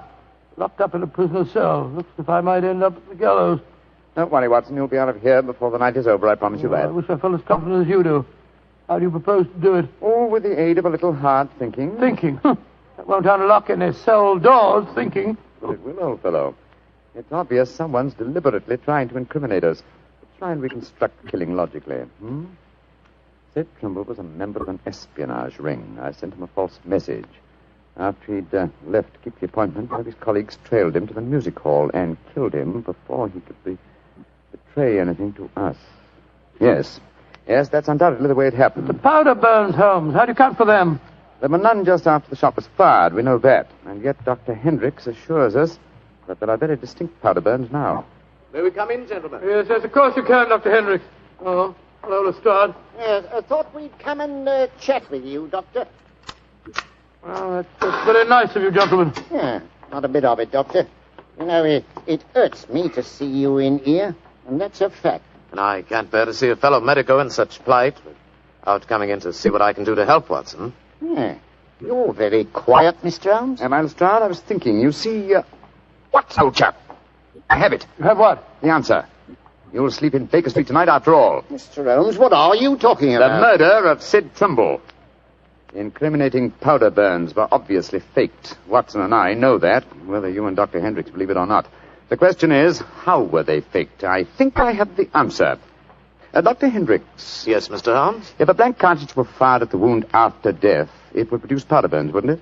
Undoubtedly. Yeah, but who could have done that, Mr. Holmes? Ah, that's the point, Lestrade. Who had the opportunity? The constable who brought the body here. True, old chap. Huh? Also, you, Dr. Hendricks. That's perfectly true. Yeah. Well, I had the opportunity too, Mr. Holmes. I spent half an hour in the morgue alone with the body when it first come in. Well, you've narrowed it down to 3 suspects, Holmes. I hope I don't hang before you find the real killer. I found him, Watson. Why, who is he, Mr. Holmes? The answer is simple, Lestrade. The powder burns were certainly faked by a blank cartridge. Now, if a blank cartridge were fired into a wound, the wadding would have penetrated and distorted the wound. Yes, but supposing the person had removed the wadding from the blank, Mr. Holmes. Its effect would still be quite apparent to the police surgeon who removed the bullet. Am I correct, Dr. Hendricks? Entirely. The surgeon could not fail to identify the marks, Mr. Holmes. Exactly. Therefore, only one person could have fired that blank cartridge without detection. The same person who made the incision necessary to remove the cartridge would also remove all traces of the shot. You yourself, Dr. Hendricks. Holmes, I believe you're right. That's an ingenious theory, Holmes. Surely you're joking. Am I? Then how do you account for the pigeon feathers on the collar of your coat? The devil with you, Holmes. Here, come back here. Doctor! Constable! Contact Doctor! Great Scott. Scotland Yard itself harboring an enemy agent. On my soul, Holmes, you've done it again. I must say you've got sharp eyes. I didn't see those pigeon feathers on Hendrick's collar. Confidentially, my dear fellow, neither did I, but Hendrick's guilty conscience knew they might be there. It was a shot in the dark, and I had to take it. If you'd spent the night in a prison cell, I should never have heard the end of it, I'm sure. Never.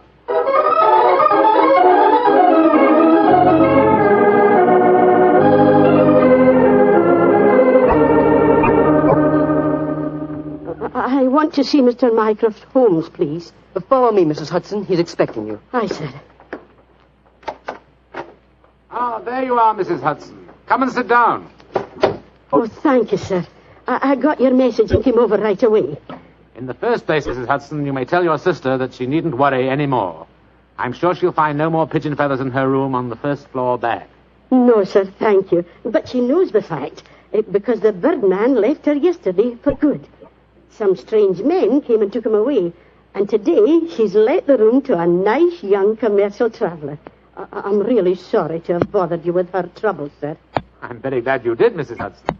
Thanks to your information, an enemy espionage ring has been broken, and the British government is deeply grateful to you. You're always one for a joke, aren't you, Mr. Holmes?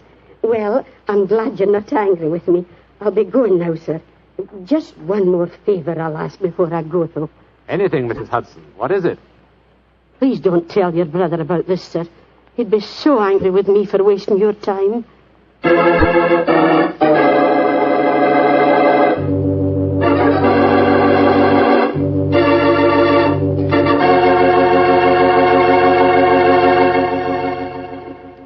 Well, Doctor, that was really a swell story tonight. Although it was a bit unexpected for you to have been arrested. Yes, indeed. Mr. Bartell, when you're a detective like Holmes or a doctor like myself, well, you've got to be prepared to meet the unexpected every once in a while. I suppose so. Of course, you wouldn't know about things like that, being a wine expert yourself. Oh, now, wait a minute, Doctor. From the way you talk, you'd think I spent every waking moment in a nice, cool wine cellar, tasting wine from morning till night. Well, don't you? Oh, now, Doctor, I'm no more a wine expert than you are. All I know about wine is that it either tastes good or it doesn't. And I know that Petri wine does taste good. Good evening, Mr. Bartell. Well, Doctor, your study seems a little bigger than usual this week. Yes, my boy. I felt that as tonight's new Sherlock Holmes adventure was rather an exciting one, the men here at Camp Roberts might like me to tell it to them in person. I'm sure they will, Doctor. Which particular story have you selected? One that I call The Strange Case of the Murder in Wax. It concerns one of the most sinister mass murderers who ever threatened the peace of London. It was in the summer of 1900, and the city had been rocked by a series of ghastly murders on Hampstead Heath.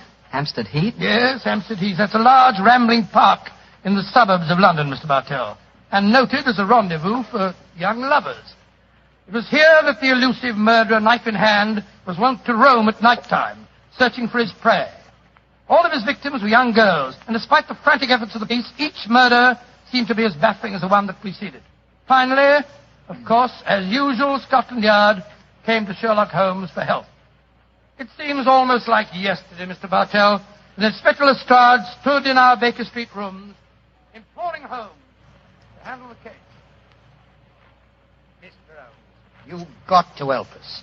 I don't mind telling you the yard's at the end of its rope. I sympathize with you, Lestrade, but I don't see that there's much that I can do. Only the police can handle the widespread, detailed work necessary to this case. The private detective is helpless. Yes, perhaps if you'd come to Mr. Holmes in the first place, Lestrade, he might have helped you. But the murderer hasn't finished yet.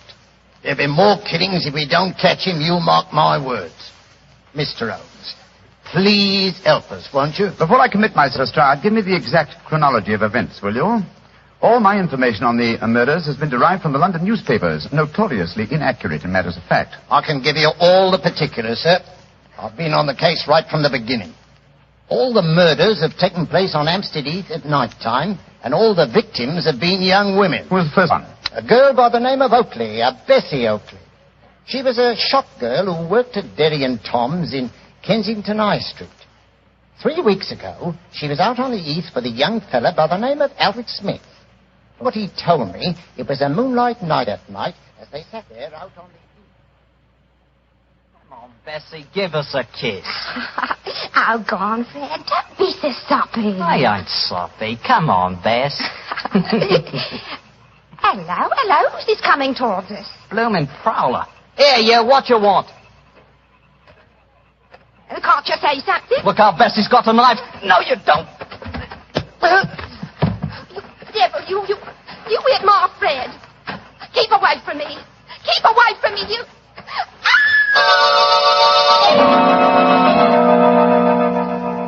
And that's all I know, Inspector Lestrade. I never got a good look at him. He conked me on the head, and when I come to, there was poor Bessie with her throat cut. Yeah, that's your story, young fella, my lad. All right, Sergeant. You can book him on suspicion of murder. George, we shouldn't be walking on the heath. Didn't you read about the murder here 2 days ago? It's a fine thing. I take you out in the moonlight, and you talk of murders. Let's talk about us, Violet, darling. It seems to me we should talk about your wife. My wife doesn't mean anything to me anymore. Violet, if I could get a divorce, I'd... There's someone behind that tree. He's coming towards us. Who are you, son? What do you... No, you don't. Don't come near me. Don't.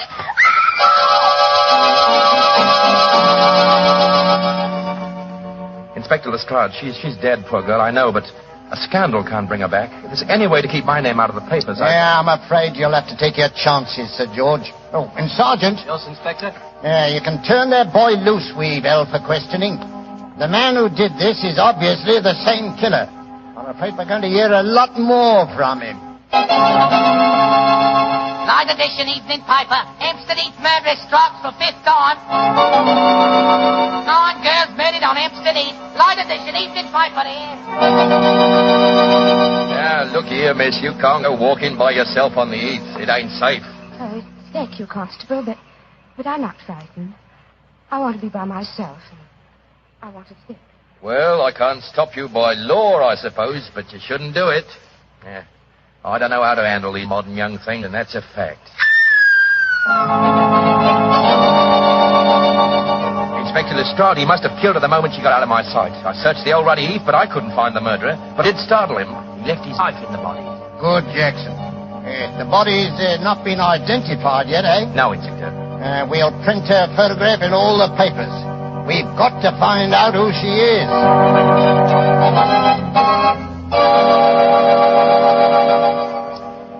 Mr. Bishop, is this the body of your missing daughter? Yes, it's Rosie, my Rose. Inspector Lestrade, if I ever lay my hands on that murdering fiend, I'll kill him. I'll kill him with my bare hand. Here's the story, Mr. Holmes. Rose Bishop was the 10th and last girl murdered. But she was the first girl murdered when she was alone. Eh, Lestrade? Yes, sir. You found no clues? Well, none that proved anything when we checked on them. Let me ask you a question or two, Lestrade. Well, anything you like, sir. You've taken the obvious precautions, of course.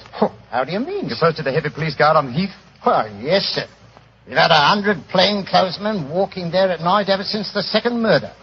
But he seems to slip through our fingers. I suppose you've also posted policemen dressed in women's clothes. Yes, Mr. Holmes.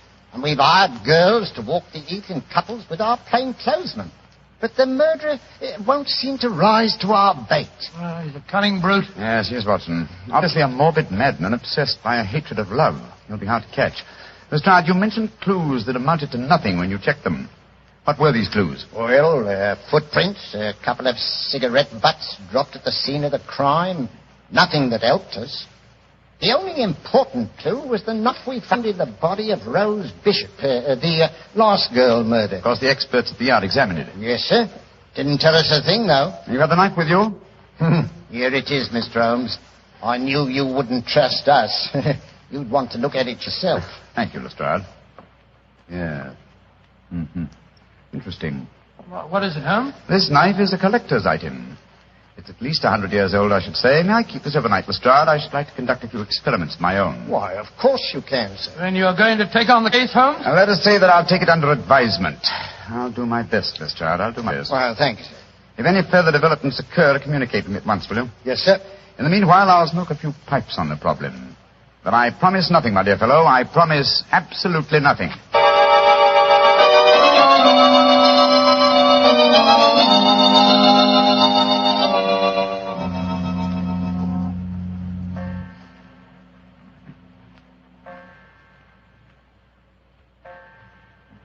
o'clock in the morning, Holmes.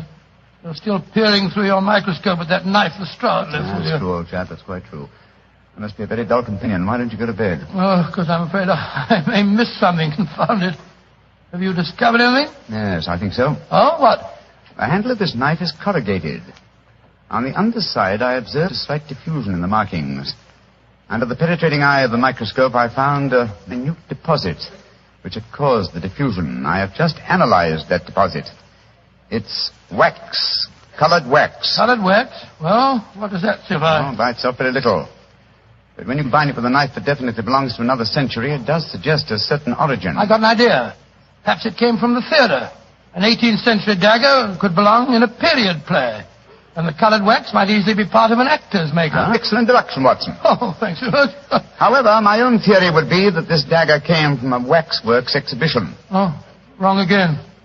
Putty is used in theatrical disguises, but I don't recall the use of colored wax. Whereas it is used in making waxen effigies. And, of course, the dagger would belong as part of the costume. Precisely, my dear fellow. It's a long chance, but I think in the morning we'll make a tour of the various London waxworks exhibitions. If my deduction is a false one, at least we'll have the pleasure of a busman's holiday. We can visit all our old friends who died on the gallows.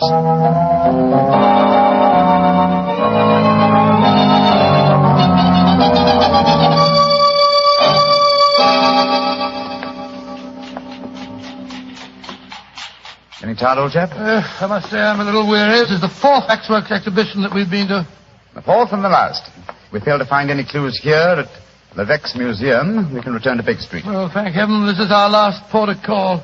I'm so dizzy from looking at waxworks that they begin to look like human beings to me. Did you notice that I asked directions from the wax policeman at the entrance door just now? Yes. Well, I'm sure many people have been deceived in the same way. Uh-huh. Here we are. Oh, Monsieur Leveque doesn't believe in understatement, does he? Look at that sign there. Oh, gracious me. The Chamber of Horrors. Come in and see the pageant of murder. All the killers of history reenacting their famous crime. Well, let's go in, Watson. We should feel thoroughly home. Creepy in here, isn't it? I've heard that Mr. Leveque will pay £100 to anyone who will spend all night alone in the Chamber of Horrors. Yes, I've heard of that challenge, too. Are you thinking of accepting the bet? Great Scott, now I will spend a night here for £1,000. A very comprehensive collection of killers, aren't they? Let's see. Williams, Wainwright, Marchioness de Brinvilliers. By George, yes. She was an attractive woman, wasn't she? As trim a pair of ankles as ever I've seen. Yes, but you wouldn't have liked her cooking, Watson. She used the most lethal condiments of almost any woman in history. Hello. What is it? Look over there. I was wondering when we'd come to one of your cases. Dr. Grimsby Rylott and the murder at Stoke Moran. Or the case of the Speckled Band. By Jove, Holmes, the tableau's extraordinarily realistic, isn't it? Yes. One of other old friends of mine are represented here. Should rather like a new acquaintance with Ricoletti of the Clubfoot and his abominable wife. Ricoletti? I don't remember him, Holmes. Oh, one of my earlier cases, old fellow. I must tell you that story sometime. I wish you would. I've off... Holmes, look, that veiled figure over there. Read the placard in front of it. The Hampstead Heath murderer. Well, how very interesting. The face is covered with a black veil. Is this pure showmanship, I wonder, or does Monsieur Leveque know more than Scotland Yard and I? Good day to you, gentlemen. Great Scott, you startled me, sir. Are you admiring my collection of murderers? Monsieur Leveque? Yes, sir. And haven't I the distinction of addressing Mr. Sherlock Holmes? That is my name. This is my friend, Dr. Watson. How do you do? How do you do, Doctor? I am greatly honored to meet you both. What do you think of my Chamber of Horrors? Oh, he's very impressive. We're particularly interested in this veiled figure of the Hampstead Heath murderer. Yes, indeed we are, sir. Is there a face beneath that veil? I'll let you in on a trade secret, gentlemen. There are no recognizable features behind that veil. This is purely for publicity purposes. The public always expects to see the latest horrors here. And I thought I'd titillate their morbid palates by having a mysterious figure representing the killer. Of course, if he is captured, I shall add his effigy to my collection. You think he will be captured, then? One can only speculate. He's a clever man, Miss Holmes. By the way, Monsieur Leveque, does your offer of £100 to anyone who will spend a night in the Chamber of Horrors still hold good? Oh, yes. Are you thinking of accepting the bet, Mr. Holmes? No, but Dr. Watson would like to. I don't recommend the experience, Doctor. It's an ordeal that calls for nerves of steel. However, I shall be glad to arrange for. I haven't the slightest intention of... Backing down now? Of course you haven't, old fellow. What time shall my friend return, sir? About 11:30 tonight. I'll be waiting for him at the main. Splendid. Come on, Watson. Oh, Holmes, I told Good day, Monsieur Levesque. Good day, gentlemen. I shall be waiting for you tonight, Doctor. Holmes, what the blazes do you think you're doing? I haven't the slightest intention of keeping that appointment tonight. Well, of course you haven't. I shall keep it. Disguised as you. You keep...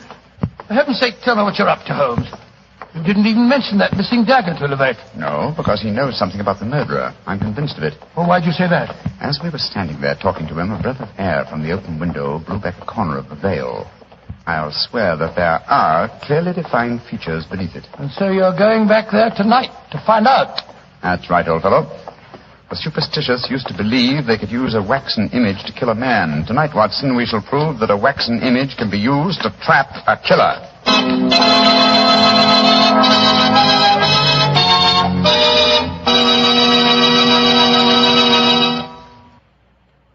Well, Doctor, so Sherlock Holmes decided to disguise himself as you and spend the night in the Chamber of Horrors, yes, huh? At Mr. Bartell, after dinner that night, he began to apply the makeup.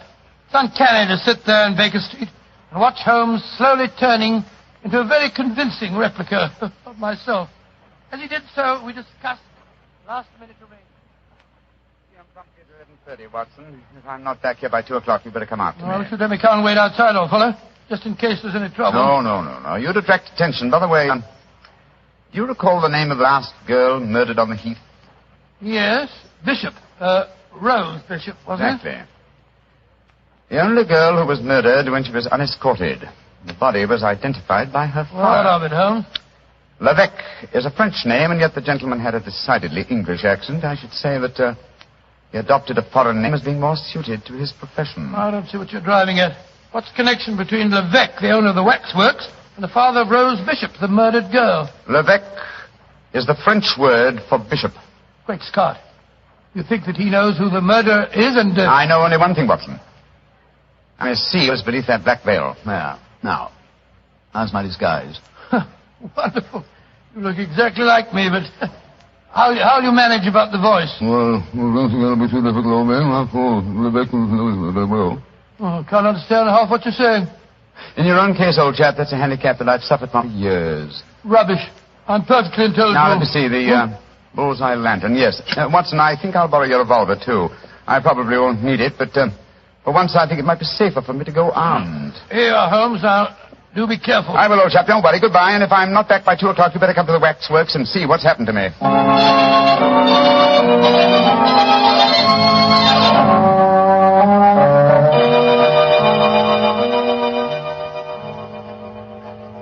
Dr. Watson, you don't mind if I search you? Oh, gracious, of course not. No lantern, please. The moonlight will give you all the illumination that you need. Oh, dear me. A revolver in your pocket. I'm afraid I can't allow that. Oh, no. Once before, a young man who unwisely accepted my bet left bullet holes in some of my finest waxworks before he finally went raving mad. Gracious me, raving mad, did he? Holmes were here. Don't be frightened, Dr. Watson. Many of the waxwork murderers here are all friends of yours. They'll be good company. I shall come and release you at 8 in the morning. Yes, but I've sealed all the windows with string and wax. I shall seal the door behind me as I leave. Oh, it's very unkind of you. Midnight. The bet is on, Doctor. You still wish to go through with it? I suppose so. Very well, then. I shall leave you now. Good night, Dr. Watson. Good night. Pleasant dreams. Pleasant dreams, something.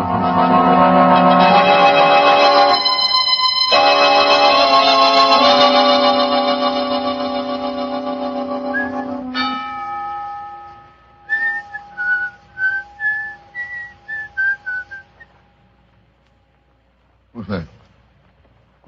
Who's there? Oh, sworn I heard something swing about in the shadows. Who's Holmes here with me? Listen to the window. Quick, Scott, it's Watson. Now before his time. Well, here go the seals and the string. Come on, up with it. Holmes, are you all right? Shh. I'm all right. You came early, but it's just as well. You're carrying a lantern. Levesque took mine with him. Come on in.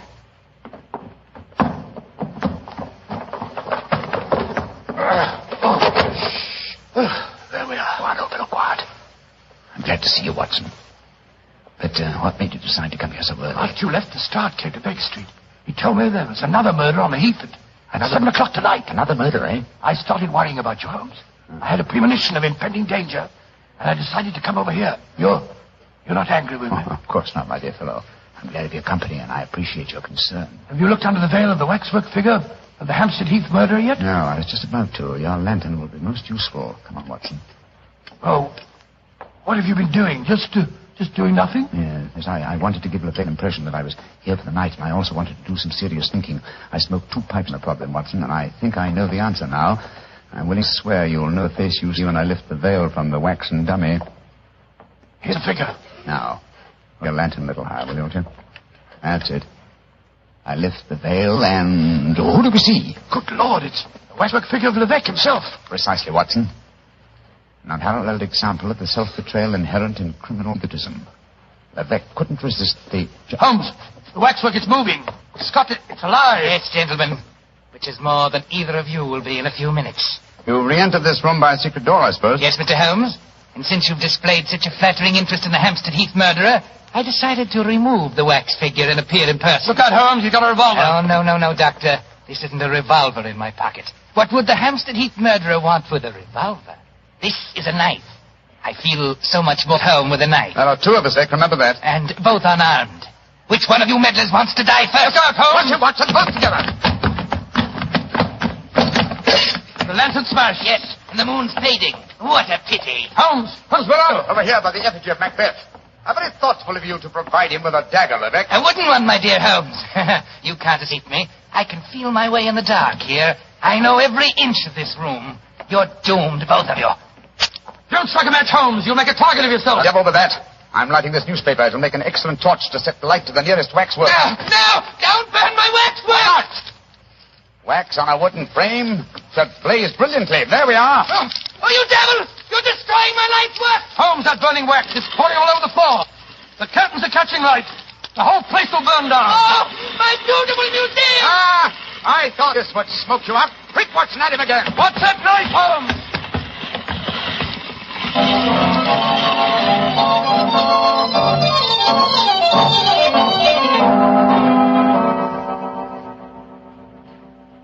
Well, Mr. Holmes, you've done it again. You've solved the case in a blaze of glory. Get the point, sir? A blaze of glory. Yes, Lestrade, I get the point. Thank you very much. Pass that marmalade, will you, Watson? Holmes, is that the morning paper you brought with you, Lestrade? Yes, Doctor. Want me to read you the headlines? Yes, please do. Yeah. Hampstead Heath murderer captured in fire that destroys waxwork exhibition. You know, Mr. Holmes, you and Doctor were lucky you weren't burned to death.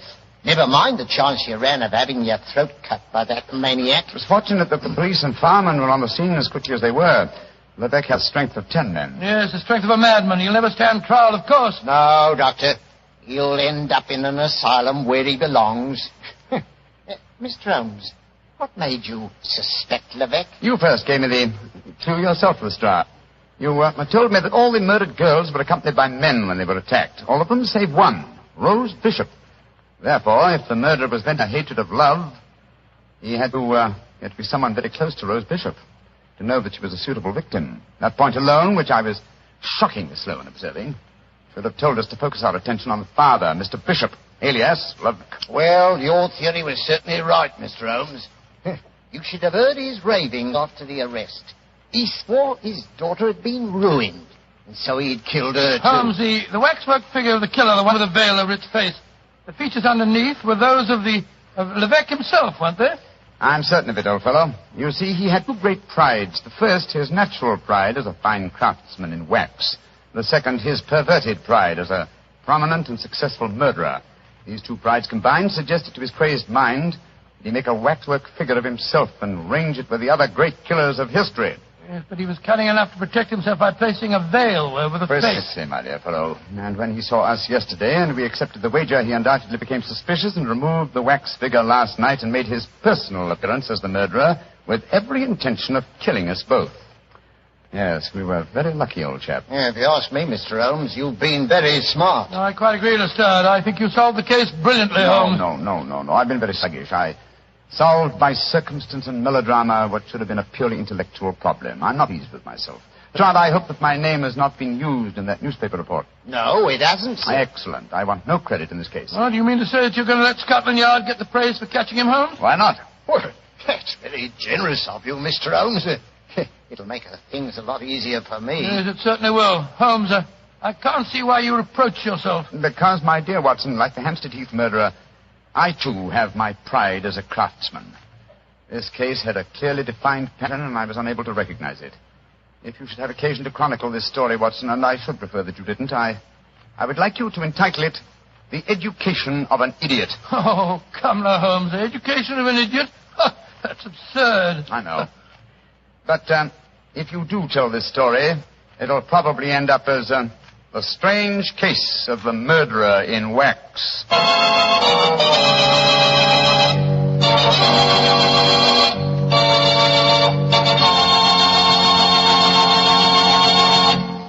Good evening, Doctor. Good evening, Mr. Bartell. Draw up your usual chair. Thank you.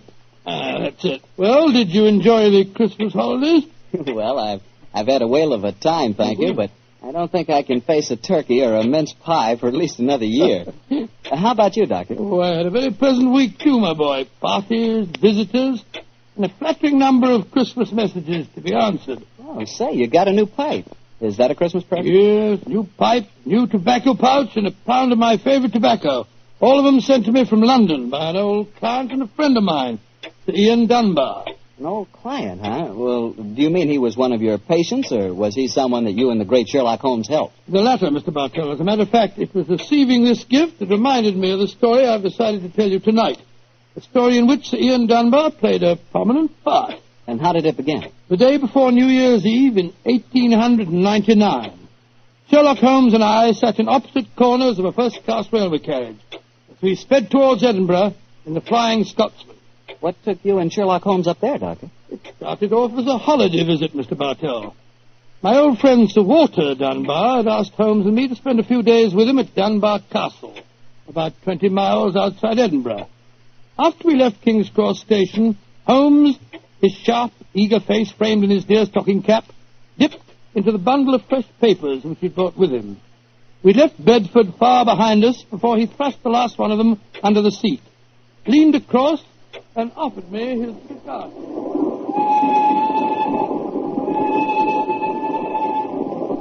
Care for a cigar, Watson? No, thanks, awful. I'll stick to my pipe. Flying Scotsman's living up to its name. We're going splendidly. Our present rate is 53.5 miles an hour. Oh, I haven't noticed the quarter-mile post. Nor have I, but the telegraph posts on this line are 60 yards apart. With the aid of a watch, the calculation is a simple one. Watson, my dear fellow, we have several hours ahead of us. Tell me more about Sir Walter Dunbar. I have a feeling that he is in some kind of trouble, but you haven't wanted to talk about it. Well, it's not exactly trouble, Holmes, but there's a strange problem that confronts the Dunbars. A problem that'll be settled at midnight tomorrow. Oh, indeed.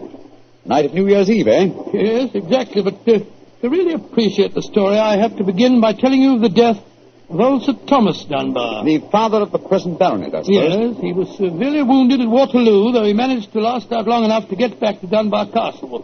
The story goes that as he lay there on his deathbed, he told his wife of his plans for their unborn child. Dinna grieve, lass. I'll fetch the baronet here home from Waterloo. What if I fetch the mortal wound as well? Oh, hush, lass. I'm not afraid to die. All that niggles me is that I shall ne'er see the child you bear. The Sir Wattle Scott no coming yet. Can he visit the deathbed of his old friend? Oh, who's there? Is that you, Sandy Murdoch? Aye, Thomas. It's me. I'm leaving an unborn son behind me when I die. Now, I don't trust women or children or banks for that matter. Put the best part of my wealth and gold in the big iron box you'll find under the bed. The money's there. Aye, and something else for a rainy day. You're to keep that box in trust for me, Sandy. You can turn it over to my boy on the New Year's Eve before his 21st birthday. And he'll be a man and wise enough to know how to use it. You understand, Sandy? Aye, Thomas. But supposing your bairn's a girl. A girl? I tell you, it'll be a boy. And we'll name him Walter after my good friend, Sir Walter Scott.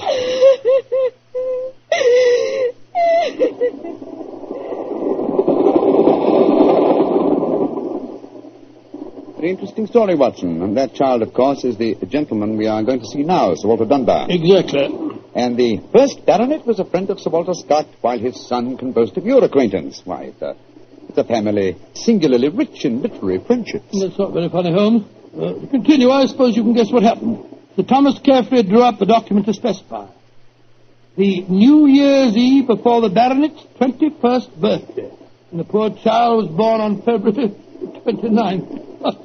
It was a leap year. Oh, so poor Sir Walter is still waiting for his iron box full of gold. Yes, he'll be 84 next year, and yet legally, with only one birthday every 4 years in the eyes of the law, he'll at last be 21. A most amusing situation, though I'm afraid Sir Walter finds it far from entertaining.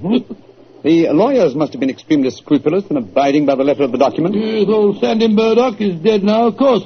But he, too, is a great-grandson, William Murdoch, who still handles the Dunbar estate. He'll be at the castle tonight to formally hand over the iron box. I'm delighted you accepted the holiday invitation of Sir Walter. My dear fellow, I've needed a rest, but I've always loathed too strict a one. This situation may pose a nice little problem for me. Problem? Yes, I'm reasonably certain that the aged Sir Walter Dunbar will not get his iron box full of gold on this New Year's Eve either. But we shall see, old fellow. We shall see.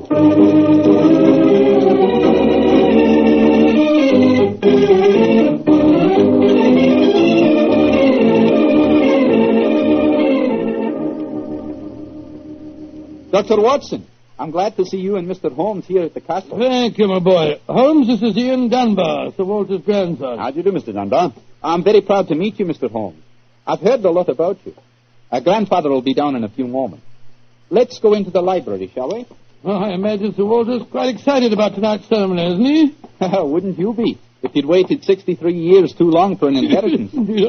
Thank the Lord I had the foresight to be born on the prosaic date of August the 21st. Even if your grandfather's death, you would be the next baronet, I take it. Yes, Mr. Holmes. You see, my father was killed 2 months ago at Mafeking. Yes, I read about it in the papers, my boy. I'm very sorry. Thank you, Doctor. The opening of the box isn't going to be the only ceremony at midnight. Dorothy and I are announcing our engagement. Dorothy? Dorothy Small. She and her father are staying here, too. My congratulations. Yes, indeed, Ian. Indeed, mine, too. Thank you.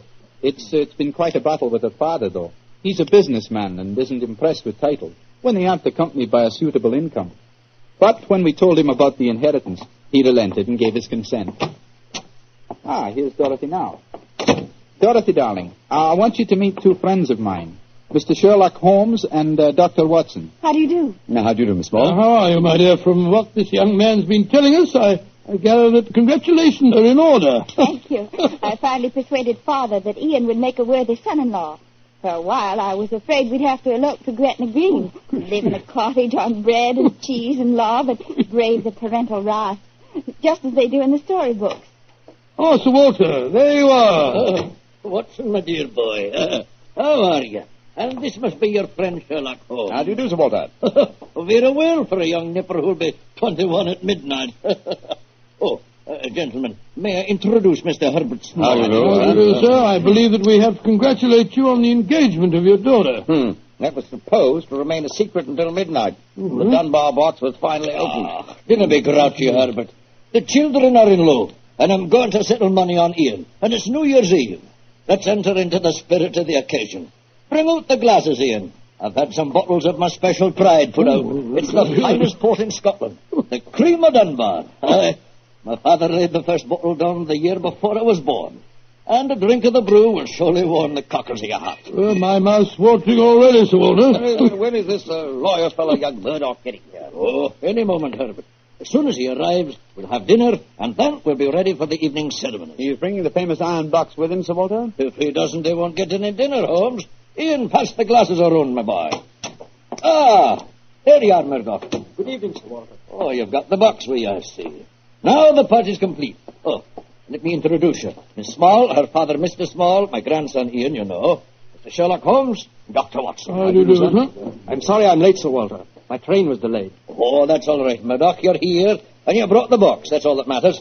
Ian, give our young lawyer a drink. Here, I'll help you pour it. I must say that this is rather exciting, Holmes. The famous iron box with its inheritance of gold. Yes, and from the size of the box, at a rough guess, I should estimate its cubic content in gold at around 5,000 pounds. Not a vast sum, perhaps, to a businessman like Mr. Small, but a windfall to an impecunious Scottish baronet. Yes, I suppose it is. A strong young man, Mr. Murdoch. How do you mean strong, Holmes?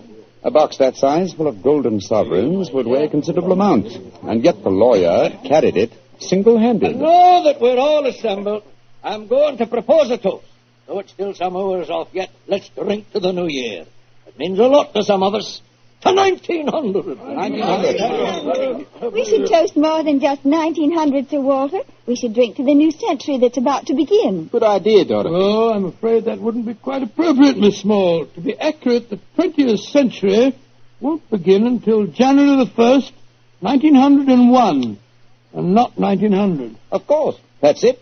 Dorothy, I'm afraid your wedding can't take place for some time yet. Father, what are you talking about? I read an article in The Guardian the other day that said just the same thing as you, Dr. Watson. And what's more, it said something even more important. It said that 1900 is not a leap year. Oh, rubbish. Leap year comes every 4 years. There was one in 1896. Then obviously 1900 is one. I think Mr. Small may be right. What do you say, Mr. Holmes? Do you know? Well, I hope no one would bring up this point, but it's the little problem I referred to on the train, my dear Watson. Yes, I remember. Holmes, for heaven's sake, answer. Is 1900 a leap year or no? I'm afraid it's not, Sir Walter. No? Because of a slight imbalance that would otherwise be produced in the calendar. Of the even century years, only those divisible by 400 are leap years. In other words, 1600 was a leap year, the year 2000 will be a leap year, but 1800 and 1900 are not leap years. Then you have no birthday next year, Sir Walter, and I'm afraid I can't open the box tonight. And the Dunbars won't get their inheritance. And you, my dear, don't marry for a few more years. I won't allow you to marry a pauper. Mr. Holmes, are you sure of your fact? I'm very much afraid that I am, young man. Oh, this is terrible. I cannot stand any more. No, don't take it too badly, Sir Walter. Here, drink this. That's it. After all, you only have to wait another 4 years. Another 4 years? At my age, young man, at my age. Oh, no. I shall never live that long. Aye, what is it, Angus? Dinner is prepared, Sir Walter. You can serve it as soon as you're ready, sir.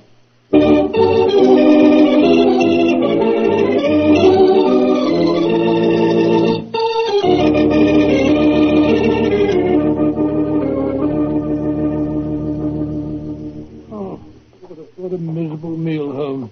Sir Walter's gone to his room, the young lovers are nearly in tears, and Small and the lawyer Murdoch seem to be positively gloating. Yes, a most depressing atmosphere in which to welcome the new year. But let us, at least, make the best of it.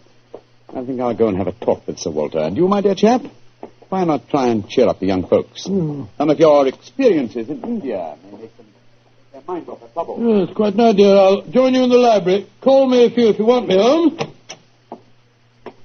Ah, there you are, my dears. Hello, Dr. Watson. All alone in front of the fire, eh? I'm afraid we're not in very good spirits, sir. Oh, nevertheless, I'll sit down here and join you, if you don't mind.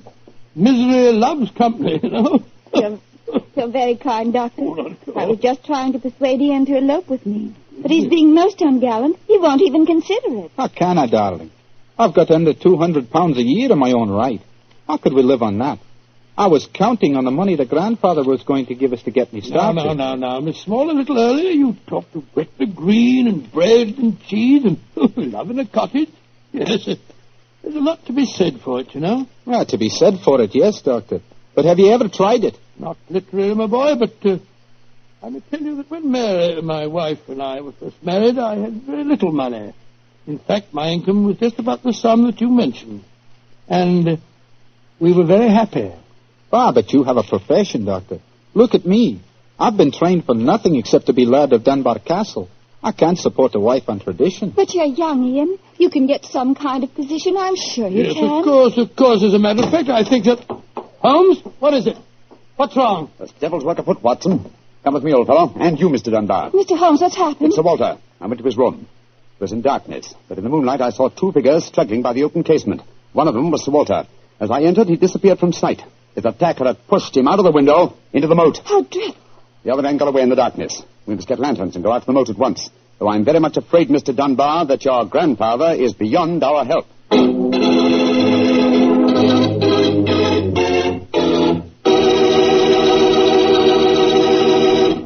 Dr. Watson will be back in just a second, so I'd just like to remind you that if you want to serve a wine over the holidays that you're sure the ladies will enjoy, serve Petri California Muscatel. Petri Muscatel is a golden wine with a wonderful flavor. The flavor of big, plump Muscat grapes. And you know what a flavor that is.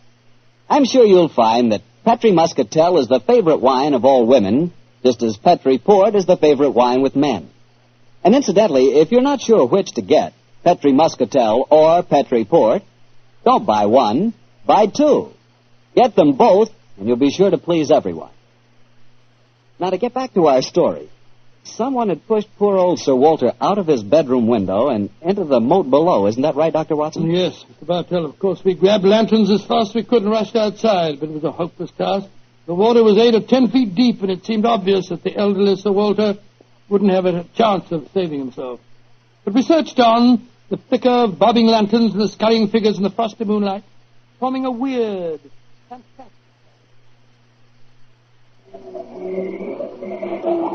Angus, bring a lantern over here. Aye, sir. Can you see anything, Holmes? Nothing. I don't see why your friend doesn't call the police, Dr. Watson. He's accomplishing nothing. We thought there might be a chance of finding the old man alive, Mr. Small. He wants to avoid a scandal, if possible, for your sake, sir, as well as the Dunbars. The scandal can't touch me or Dorothy over this.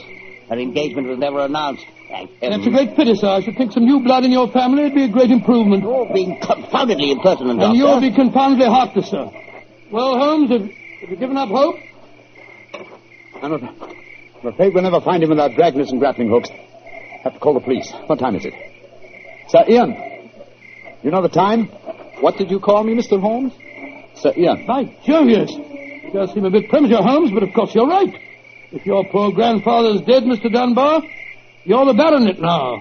And the time, Sir Ian? It's 11:45, Mr. Holmes. A quarter of an hour to the new year. Sir Ian, doesn't that fact suggest something to you? Yes, it does. So I'm the new baronet, am I? Very well, then. There'll be no more talk of the police for 15 minutes. I want all of you to come back to the castle with me. As the last chime of midnight rings out, I shall have a statement to make. A statement that I want you all to hear.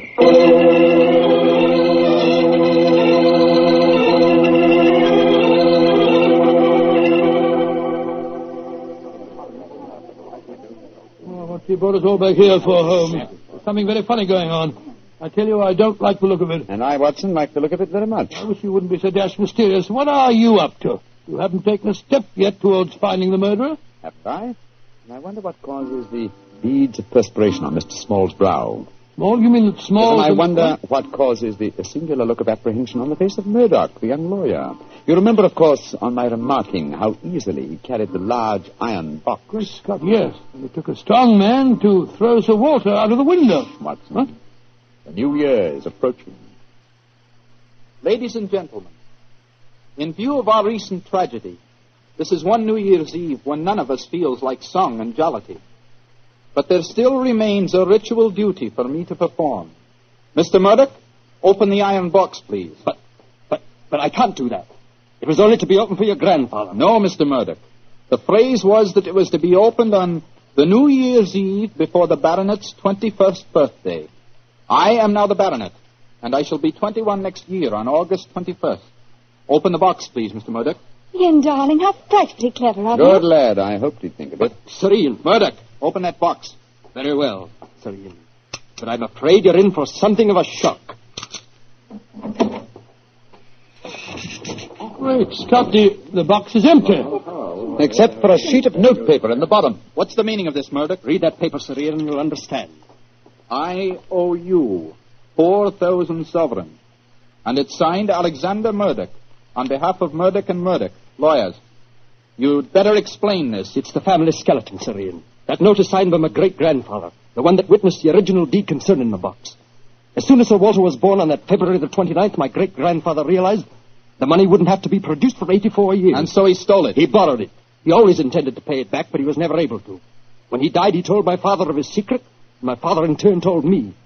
We've always planned to put back the money, Sir Ian, but We've never been able to. This is daylight robbery. You should prosecute them, Ian. The firm's still in business. You can ruin them. You can sue them for every penny they have. Mr. Small, you've already shown a marked aversion to my family.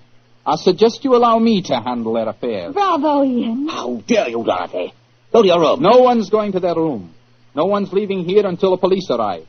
I'm convinced that one of you murdered my grandfather tonight. And if you ask me, it's obvious who that someone is. Who, Dr. Watson? You, Mr. Murdoch. You came here planning to kill poor old Sir Walter because you never intended to open that box.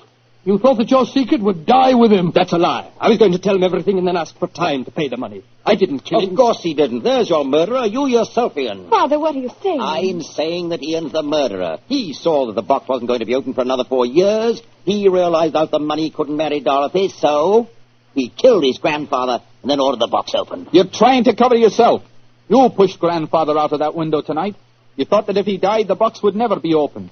So Dorothy couldn't marry me. You young Gentlemen. Upon my soul, Holmes, you seem remarkably calm. Go on, my dear Watson. I must say I'm absolutely fascinated by listening to three people accusing each other of murder, and each of them producing perfectly sound motives. It's a remarkable example of the dangers of reasoning from motive alone.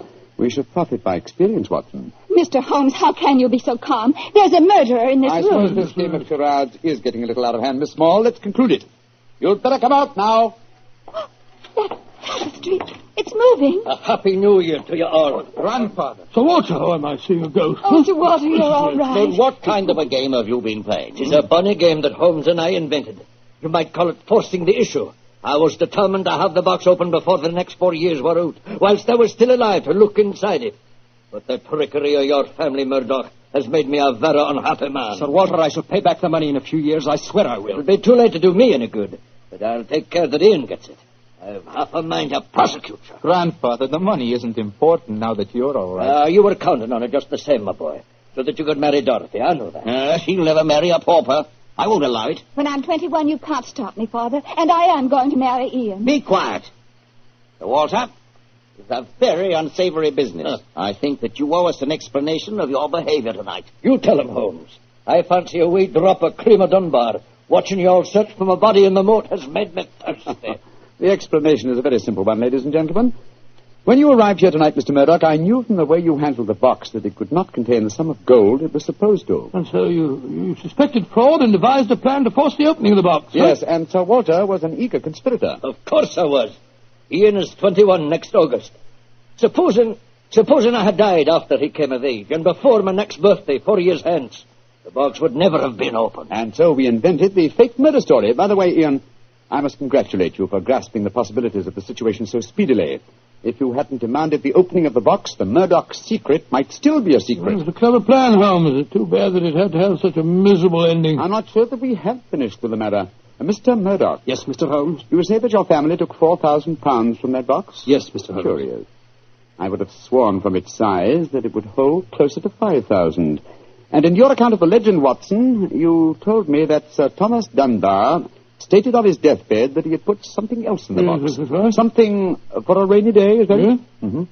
Did the Murdochs find that extra something? No, Mr. Holmes. They found nothing but the gold. Oh, that's very odd. I think I'll take a closer look at that box if you don't mind. Since this seems to be a night of telling secrets, I think you might as well know, Father, that if you don't give your consent, I shall elope with Ian. Oh, bravo, my dear, bravo. No such thing. I admire your resolution, young lady, but I hardly think it will be necessary. What do you mean, Holmes? Permit me to show you all the treasure of the Dunbars. What have you found, Holmes?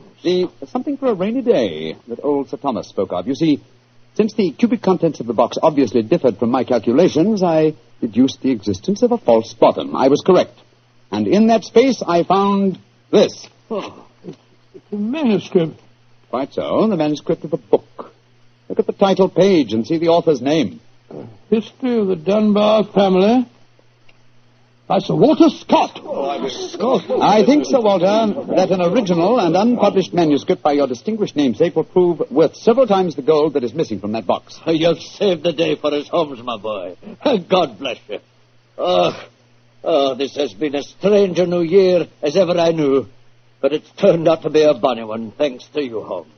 Well, fill up your glasses. We're going to drink a toast to the new year. By Joe, yes, Sir Walter. This is really a happy occasion. Then let's complete it by singing the traditional song of the season. Old Lang Syne. And in this case, when we sing, "Should Old Acquaintance Be Forgot," I feel that in our hearts we should be thinking of Sir Walter Scott. He died over 60 years ago. He's made us all very happy here tonight. Should old acquaintance be forgot and never brought to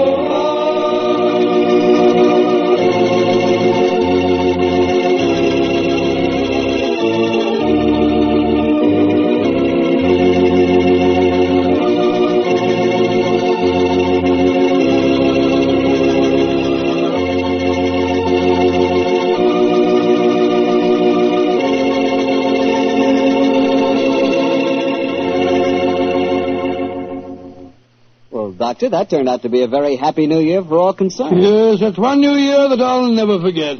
Well, I sure hope you'll always remember this one, too. Oh, just a second, my boy. That calls for a glass of port. Fine. Well, to a happy New Year, my boy, for you and for our many friends listening in. And to you, Doctor. Oh, thanks, boy. Ah, that's good. Doctor, this has indeed been a pleasant association for me. Oh, I'm glad to hear. You're the best storyteller I've ever known, and the Petrie family makes the best wine I've ever tasted.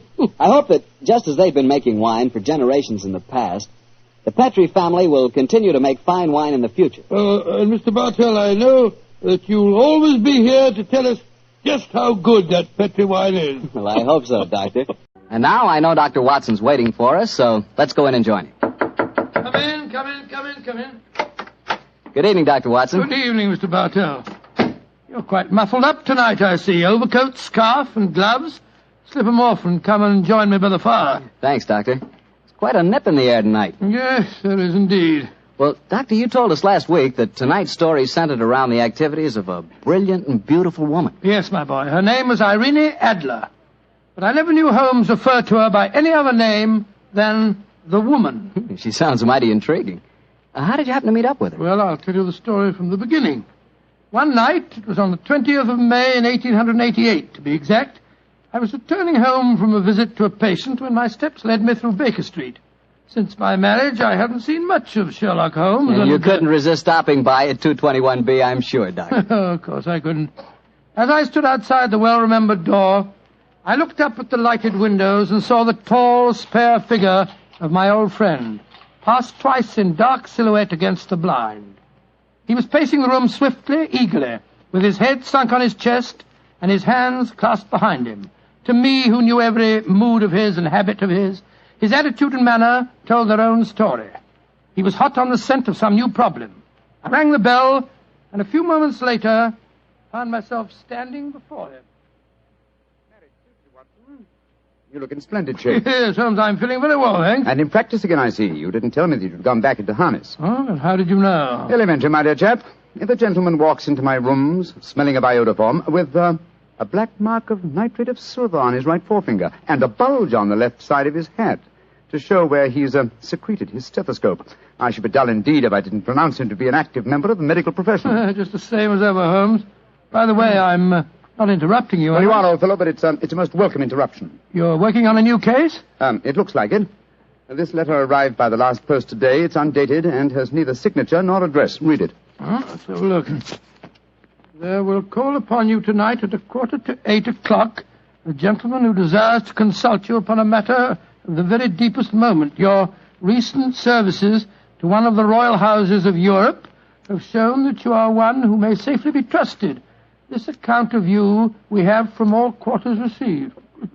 Be in your chamber, then, at that hour, and do not take it amiss if your visitor wears a mask. Great Scott, it's all very mysterious. What do you imagine it means? Look carefully at the note, old fellow. What do you deduce from it? Well, now, let me think.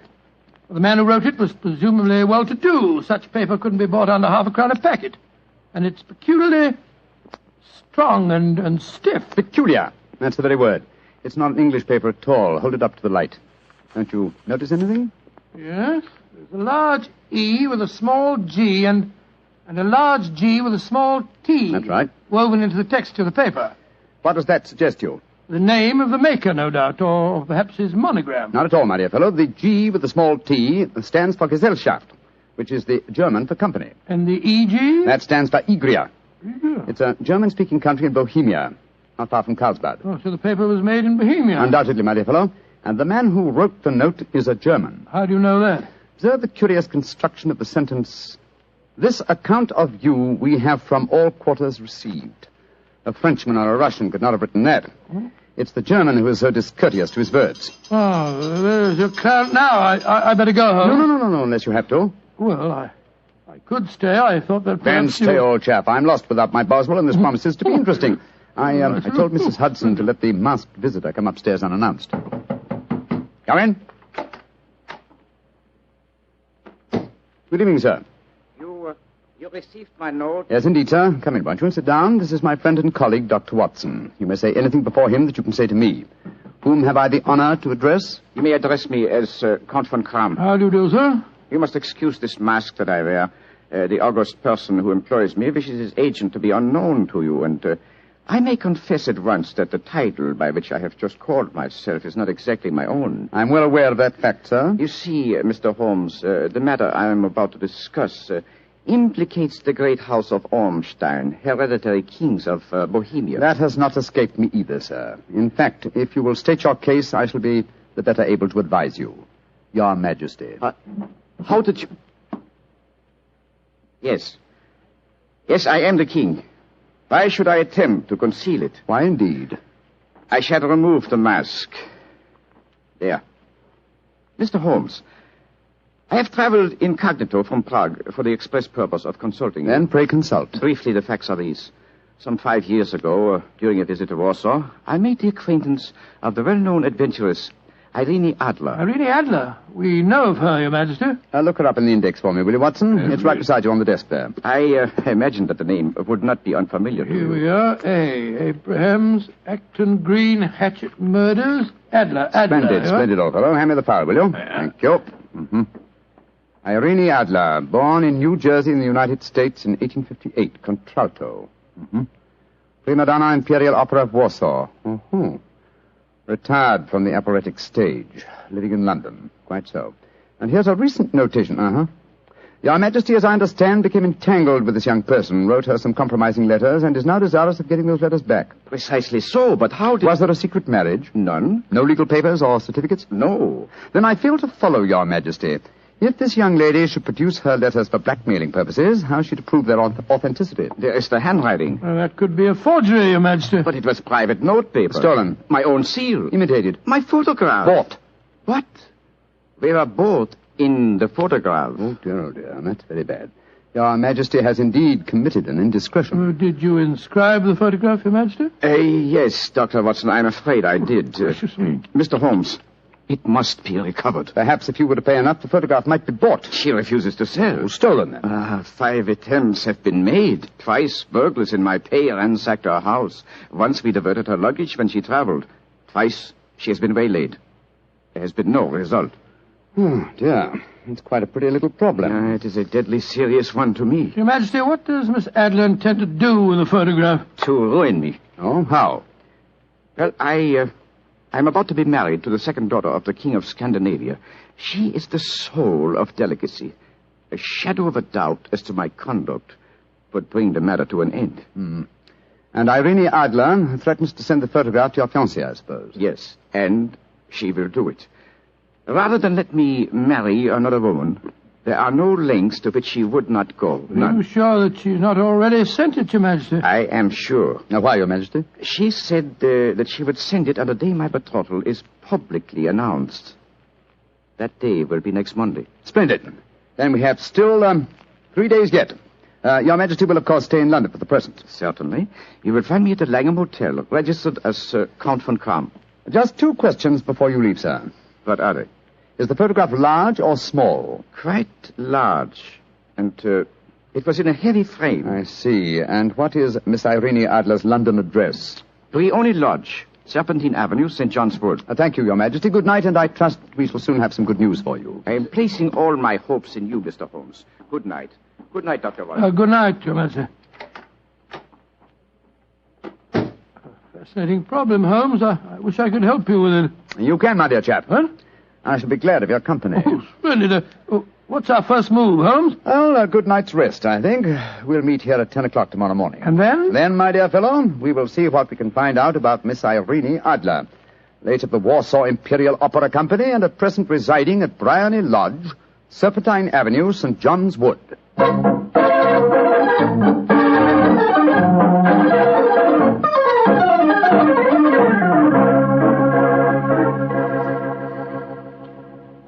Well, Holmes, a cursory examination of Blarney Lodge didn't prove very illuminating. No, a bijou residence that represents the essence of dignified suburbia, but tells us very little about its owner.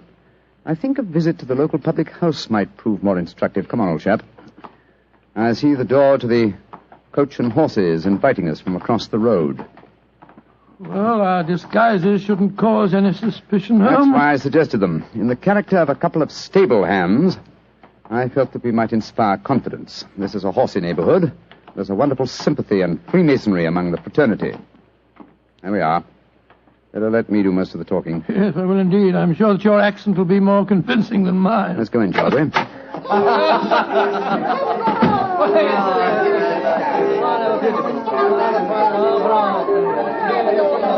Well, what'll it be, mateys? Half of Old Mile, please. How about you, Charlie? All upside? Yeah. 2 halves of Old and Mild.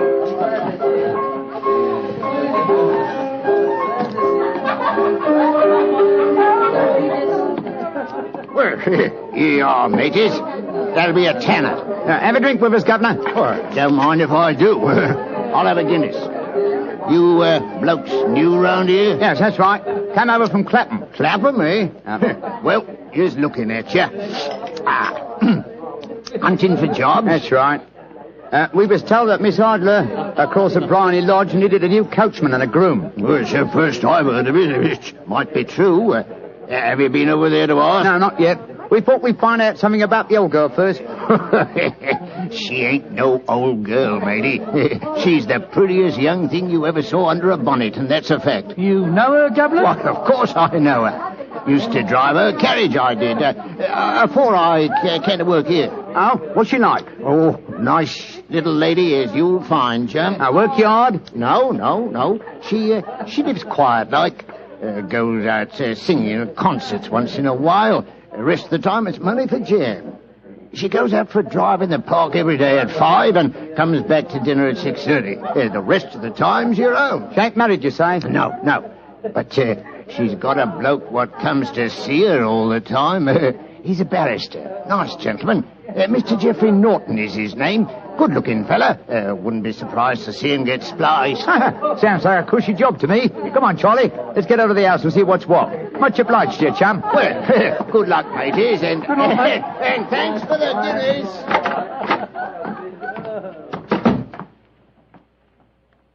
What's our next move, Holmes? Let's stroll back to Blarney Lodge. I'm undecided whether to continue my investigation there or to try and find out something about Mr. Geoffrey Norton, the barrister. If he's just her lawyer and nothing else, it's more than likely that she's entrusted the photograph to his safekeeping. Hello. There's a cab waiting outside Miss Adler's house. Hurry, Watson. Maybe Mr. Norton's. Here we are at the gate. Yes. Here comes a man hurrying down the pathway. Quick. Flatten yourself behind this post. Listen. Where to now, Mr. Norton? Drive like the devil. First to Gross and Hankey's in Regent Street, and then to the Church of St. Monica in the Edgware Road. Half a sovereign if you do it in 20 minutes. Right, y'all, Mr. Norton. Up in. Fire and signal the cab, Watson. We must follow him. Well, here comes one. Oh, no, it isn't. It's a private carriage. Miss Adler's, no doubt. Here she comes down the pathway. Back behind the post again, Watson.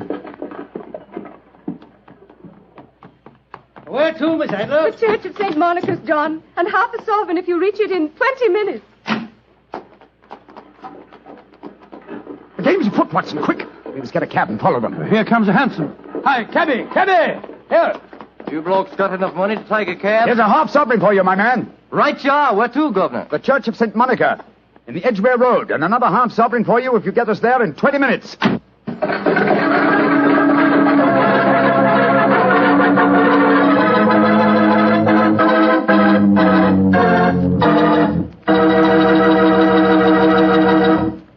We'll hear the rest of Dr. Watson's story in just a second, but let me tell you something. If you're going to have chicken for dinner tomorrow night, or any night, Don't forget to serve that chicken with Petri California Sauterne. Believe me, Petri Sauterne is just about the last word in white wines. It's beautifully golden in color, it's delicate and intriguing in flavor, and it's just... well, you taste it and see for yourself. If you want a delicious white wine, you certainly want a Petri Sauterne. Well, Doctor, once again you broke off your story at the most exciting point. Did you and Sherlock Holmes reach that church inside the 20 minutes? Yes, Mr. Bartell, we did, but the other carriages were there before us. Holmes went into the church after telling me to guard the outside. I must have waited for 10 minutes or more before Mr. Geoffrey Norton and Miss Adler came out, spoke a few words to each other, and then left in their separate conveyances. A moment later, Holmes, still dressed as a stable hand, came striding out of the church and down the steps towards me. He was obviously very excited. What? Have they left? Yes, in separate cabs. I overheard him say that he was going back to his office, and she said, I shall drive out in the park at 5 this evening. Splendid, old fellow. Then come on. We can return to Baker Street. What happened inside the church, Holmes? They were married. Married? Of course. The ceremony would have been illegal if it had been performed after noon. That accounted for their wild dash to the church. Jump into the cab. Where to now, Governor? 221B Baker Street. Oh, so they got married, eh? Yes, and it may amuse you to know that I acted as witness at the ceremony. Oh, you did? But how did that happen? Their own witness had failed to appear, and I was dragged into the breach. The bride gave me this sovereign as a memento. I think I'll wear it on my watch chain in memory of the occasion. What an amazing situation. Things begin to look better for the king, don't they? Yes. Now that she's Mrs. Norton, the chances are that she won't want to expose His Majesty after all. I hope so, Watson, I hope so. But we can't afford to take any chances. I think the time is ripe for us to come to closer grips with the lady.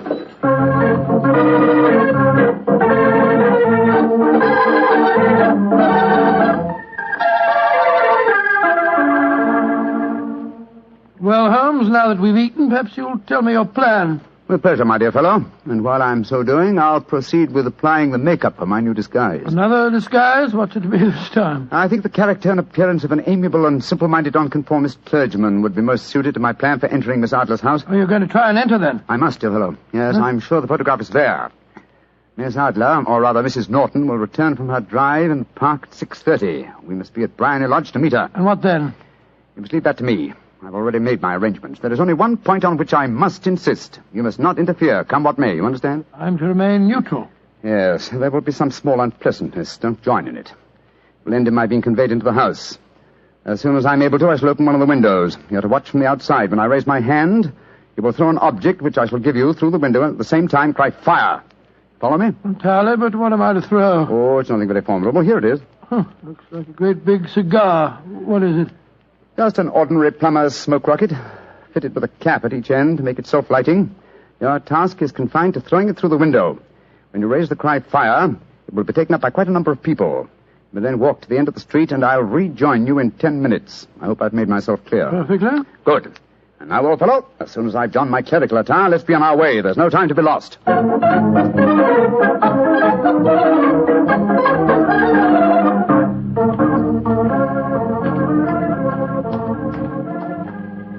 It's nearly 6:30, Holmes. We've been pacing up and down in front of her house for half an hour now. I hope she does come back. I'm sure she will. There seem to be a lot of loafers hanging around her gate. All part of my conspiracy, old chap. You'll see them play their parts in a few minutes. You still think the photograph is inside the house? Yes, I'm sure of it. It's most unlikely that she carries it about with her. Remember, the king told us it was a large frame picture. And also remember that she planned to use it within a few days. It must be where she can lay her hands on it. It must be inside her house. But her house has been burgled twice. They don't know how to look. Well, how will you look? I won't. I'll get her to show me. She'll refuse. Well, she won't be able to... Shh. Here comes the carriage now. Remember, Watson, carry out my orders to the letter. Yes, you can trust me, Holmes. Blimey, here comes the Duchess of Fiddlewinks. Let's put out the carpet. She might get her tootsies wet. Oh, put a sock in it, Elfie. Leave him alone. She's no better than she ought to be. Please let me through. I live here. Well, ain't that nice? We'll all come in and have a cup of cocoa. Move out of the way, please, and let the lady through. Mind your own business. Just because your collar's turned the wrong way, you can't spoil our fun. That's right, Eddie. Keep your nose out of it, parson. Please don't fight about it. I tell you to stop molesting the lady. Do ya? Then how would you like a biff in the nose? Oh, he hit the poor man. Then he ran away, the coward. Is the clergyman badly hurt? He hit his head, Mum, and he fell. If you asks me, he's hurt bad. He's bleeding something terrible.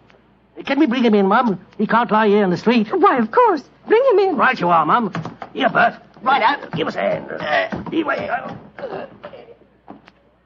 Oh, poor fella. Do you see what happened to him, mister? Yes, I saw, my good woman. A very convincing demonstration. What you mean? Weren't you paid by a certain gentleman for this performance? Oh, you knows about it, too. Yeah, you must be a friend of Mr. Sherlock Holmes. Yes, I am. Nice gentleman. He give us $5 apiece for tonight's work. It ain't through yet, though. We got to start yelling fire when somebody tells us. I'm that somebody, my dear lady. Where's Mr. Holmes now? He's inside the house. Yes, he's opening a window. Now he's raising his hand. That's my signal. Now to throw the rocket. There we are. Fire!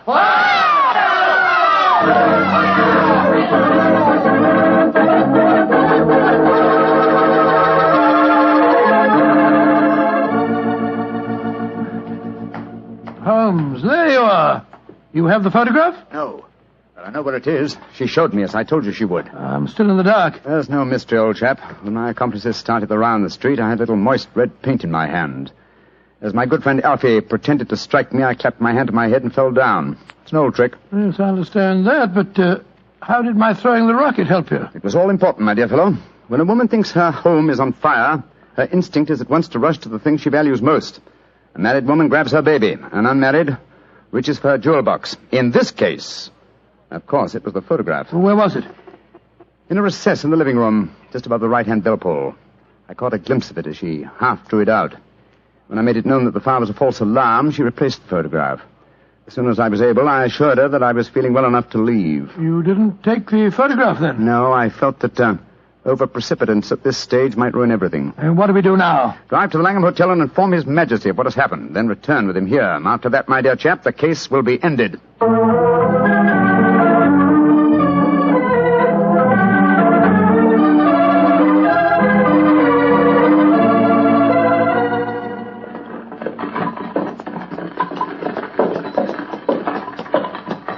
This is Blarney Lodge now, Your Majesty. I'm all impatience. You're certain this photograph will still be there, Mr. Holmes? I have every reason to believe so, Your Majesty. I must confess, this is going to be something of an ordeal. And I suggest that you let me do the talking, Your Majesty. I think I know how to handle the lady.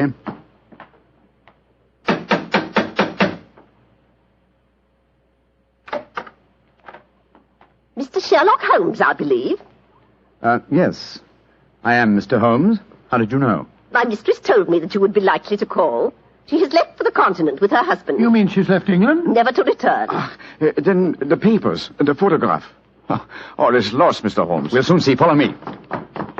She said you've been looking for something. I hope you find it. This was the bell pull. There's a sliding panel behind it somewhere. Ah, here it is.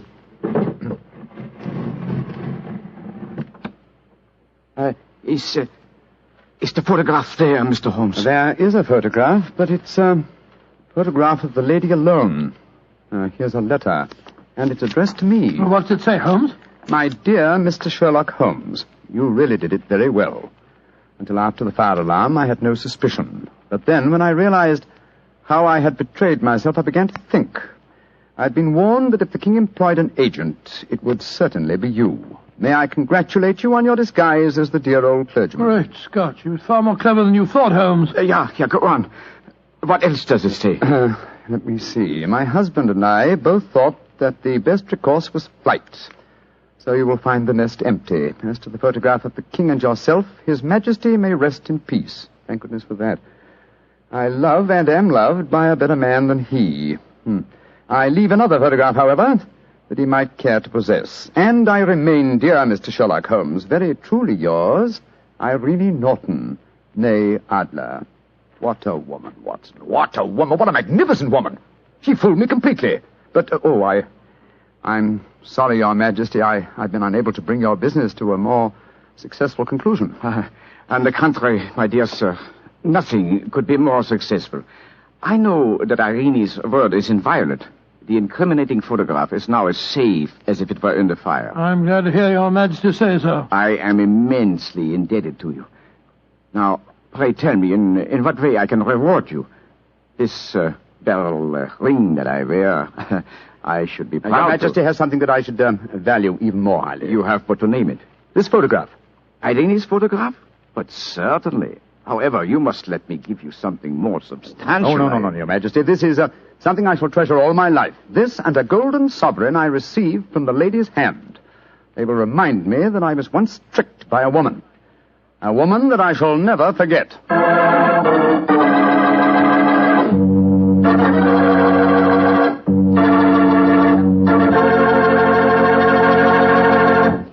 What a woman, that Mrs. Adler. Or should I say, Mrs. Norton. That's the kind of woman I could really go for, Doctor. Yes, you could. Just between ourselves, you know, I sort of could go for her myself. She was intelligent. Yeah, she was rich. Beautiful. That's the kind of woman you want sitting next to you in front of a cozy fire on a nippy fall night. Just the three of you. The three of you? Mm-hmm. You, she, and a glass of Petri port. Mr. Bartelli. Why not? That Petri California port is some wine. Boy, that Petri family really knows how to make good wine, all right. Come in. Ah, there you are, Mr. Bartell. Evening, Doctor. Just in time to join me in a cup of coffee. Draw up your chair, young fellow, my lad. Thank you. Ah, that's it. Well, Doctor, you told us last week that tonight's new Sherlock Holmes adventure takes us to the south of France. That's right, Mr. Bartell. The south of France in the year 1900. A beautiful playground bordered by the bluest of blue seas and populated with an extraordinary cross-section of cosmopolitan Europe. Rich man, poor man, beggar man, thief. All of them attracted by that Riviera paradise. All of them drawn by the magical spell of a small white ball spinning round the rim of a roulette wheel. Now, don't tell me that you and the great Sherlock Holmes were there on a gambling spree. We were not, Mr. Bartell. At the time my story begins, we had just concluded an extremely delicate mission. A mission, I may say, that concerned the safety and good name of a very prominent member of the royal family. Say, Doctor, you don't mean... One story at a time, Mr. Bartell. In any event, my boy, I'm afraid that's a case about which my lips are sealed for all time. But to return to tonight's adventure, one June evening, I persuaded Holmes to accompany me to the gambling casino at Fréjus, not far from Cannes, where we were staying. It wasn't quite as fashionable as the casino at Monte Carlo, but as I intended to do a little modest gambling myself, it seemed an establishment more suited to my means. As we stood there at the green baize-covered tables, the chatter of voices and the melodic chanting of the croupiers as they called the results of each spin of the wheel formed a background to a quiet conversation that Holmes and I were having.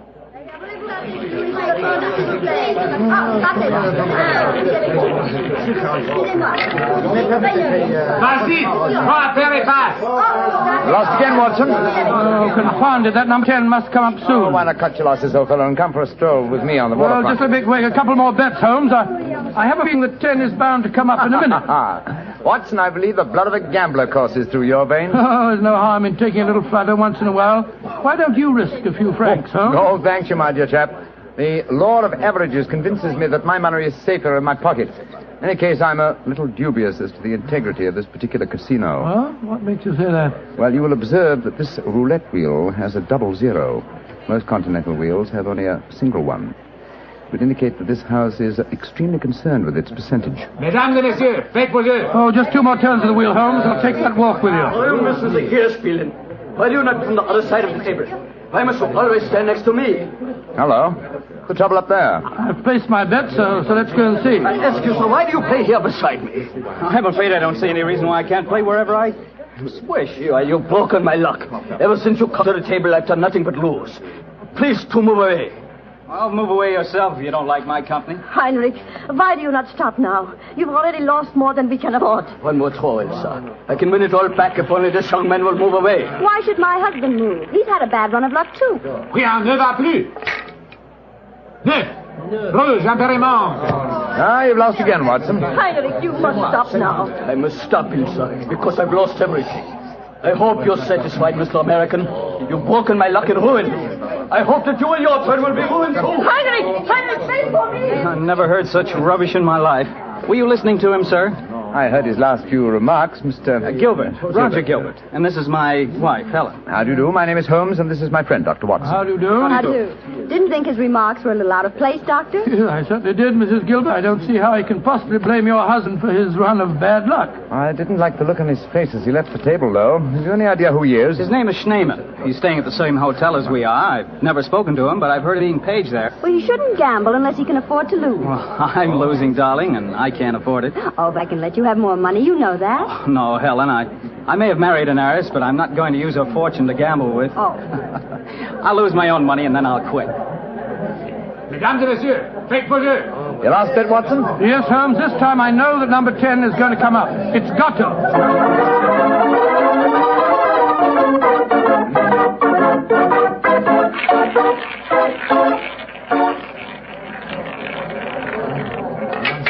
Numéro 10. I've lost again, darn it. Helen, this is my bad night. Well, why don't you stop now, dear? Holmes, I've made 350 francs. On this throw of the wheel, old fellow, but as you've lost some 500 francs doing it, I can't say that your pockets stick of me. Oh, Mr. Holmes, I can see that you're no gambler. I'm afraid not, Mrs. I Gilbert. wouldn't say that, Holmes. You may not like roulette. You've taken a good many chances in your life with long odds against you, too. Well, nevertheless, old chap, in the sense Mrs. Gilbert means it, I'm not a gambler. Say, what's the commotion over there? Oh, that German woman with a crowd forming around her. Yes, the wife of that man that said I ruined him. Attention! Attention, est-ce qu'il y a un docteur dans la salle? There must be trouble. He's asking for a doctor. The doctor. Come along, then. Will you excuse me, please? Thank you. Excuse me, madame. Mon ami est docteur. Monsieur, cette dame a besoin d'un docteur. What happened, madame? It is my husband. Is he ill? I just found him lying out in the garden. Please come with me at once, gentlemen. Of course we will, madam. What seems to be the matter with him? Herr Doctor, I think he is dead.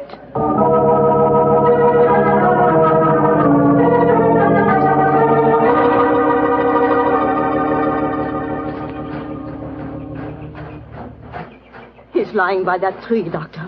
Please see if you can help him. Somebody else seems to be on the scene before us. Who are you, sir? I am Monsieur Chevray, director of the casino. Do any of you know this poor man? I am his wife. Is he dead? I am afraid so, madame. Let me look at him. I'm a doctor. Was your husband gambling in the casino tonight, madame? Yeah, he was. Poor Heinrich. He lost everything that we have. I'm afraid he's dead, madam. Shot through the heart. Oh, du lieber Gott. Suicide, Watson? Yeah, looks like it. Yes. Powder burned on the shirt front, revolver clutched in the right hand, fingers in a natural position. The angle of the wound settles it. Obviously self-inflicted. I missed you as you slipped out of the casino. What's wrong with him? I'm afraid he's dead, Mr. Gilbert. Yes, he committed suicide. I hope, young man, that you are satisfied. All night you brought bad luck. He asked you to move away from him to change his luck, but no, you could not do it. Oh, Frau Schneemann, I'm terribly sorry, but I really don't see how you can blame me. I do blame you, and I also blame you, Monsieur Chevry. But what have I done, madame? Why do you let a man lose all his money at your tables? Is life so cheap to you, and money so important, that you cannot close the tables to someone before he's ruined? Madame, I am all sympathy for you in your tragic loss. But the casino not be held responsible. If your husband could not afford to gamble, then he should not come here. How are we to know the financial limitations of our customers? You said your husband lost everything you had tonight, madam. Yeah, everything. Then how do you account for this sheaf of banknotes in his breast pocket? Good Lord, must be several thousand francs, sir. Then he wasn't ruined. And his suicide, therefore, cannot be blamed on his losses at my casino, madame. How do you account for this money, Frau Schneemann? Well, I do not understand. Heinrich kept nothing from me. I know that he had not so much money on him when he started tonight. Well, why do you all look at me like that? Is it that you think? You think... Quick, Watson, she's fainted. I've got her. Let's get her to her room. You can take her to my suite in the casino. No, let's take her to the hotel. My wife will look after her. Poor woman, she's had a dreadful shock. She can probably do with another woman's company. Very considerate of you, Mr. Gilbert. Where are you staying? At the Hotel Crillon. It's quite near here. I'll get a cab, and while I'm doing that, Watson, see if you can revive her, will you? Jesus Then we'll God. take her to the Hotel Crillon.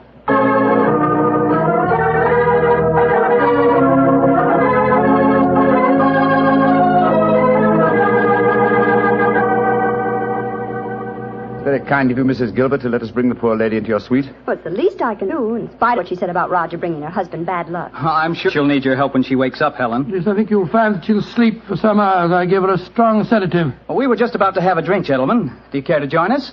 Oh, thank you, sir. Well, that'll be very nice, Mr. Gilbert. Roger was just telling me that quite a large sum of money was found on Herr Shademan's body, Mr. Holmes. Yes, Mrs. Gilbert. Several thousand francs. It's very puzzling, Holmes. Why should a man commit suicide with so much money on him? I think the answer is obvious. He didn't. What on earth do you mean? Well, the money was placed there after he had shot himself. The banknotes were in his breast pocket, if you remember. Not a usual place to carry money.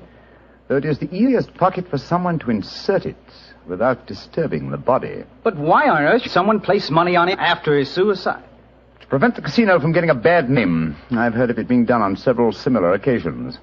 Gives the impression that the unfortunate victim had other motives than gambling losses to account for his suicide. Great Scott, you mean that one of the casino employees found the body lying there and slipped the money in his breast pocket before we arrived on the scene? As you know, my dear Watson, I'm not a gambling man, but I'll lay you 100 to 1. That is what happened. Well, that's a new one. Well, here are your drink, gentlemen. Thank you. Thank you, sir. Thank you. Say, Helen, Mr. Holmes has given me a brainwave. Another one? What is it this time, Roger? Now, I've been losing very heavily tonight. Roger, I've told you, if you need money, I'll be only... But I don't. I've got a scheme for making some.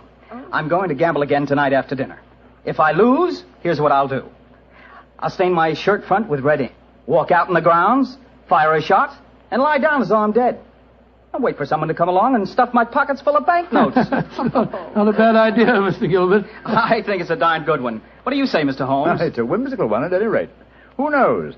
You might even be successful. Roger, you're not really going to do it, are you? Sure. Perhaps I'll get some of my losses back that way. Well, let's drink to it, gentlemen. At least I may have hit upon an idea of making money.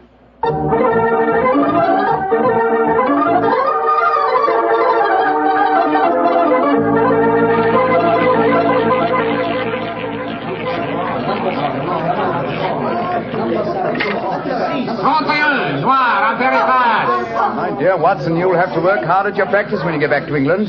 Your infallible system appears to be extremely fallible. And yet the fellow who told me about it said it couldn't miss. It's just a matter of doubling the stakes each time you lose, and then... Oh, my dear fellow, I've been studying your system, but I can tell you a really infallible way of making money at roulette. You can? What is it?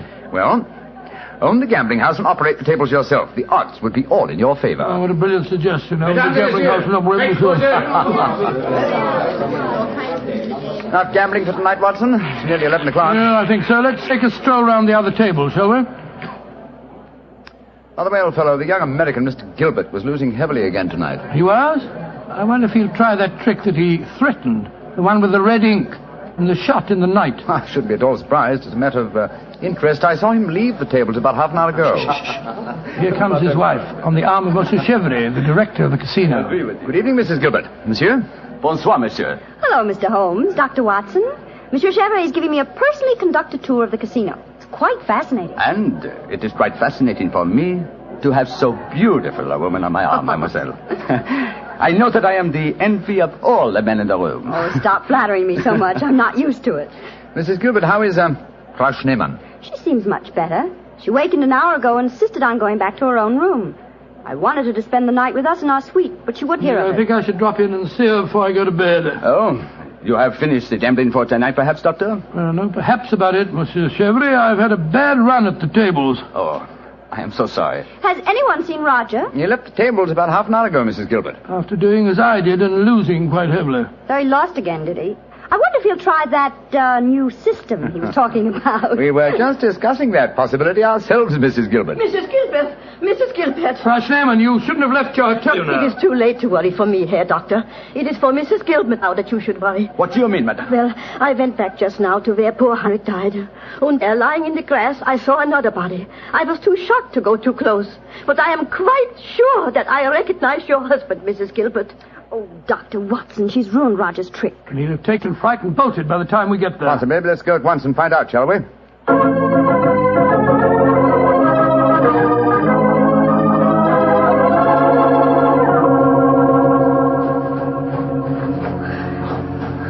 He hasn't gone. He's still lying there. It's a most convincing spectacle. That red ink really does look like blood. Yes.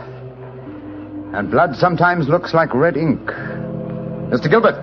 Roger, get up. The joke's spoiled. Roger! Get up! I'm afraid that's impossible, Mrs. Gilbert. He's dead.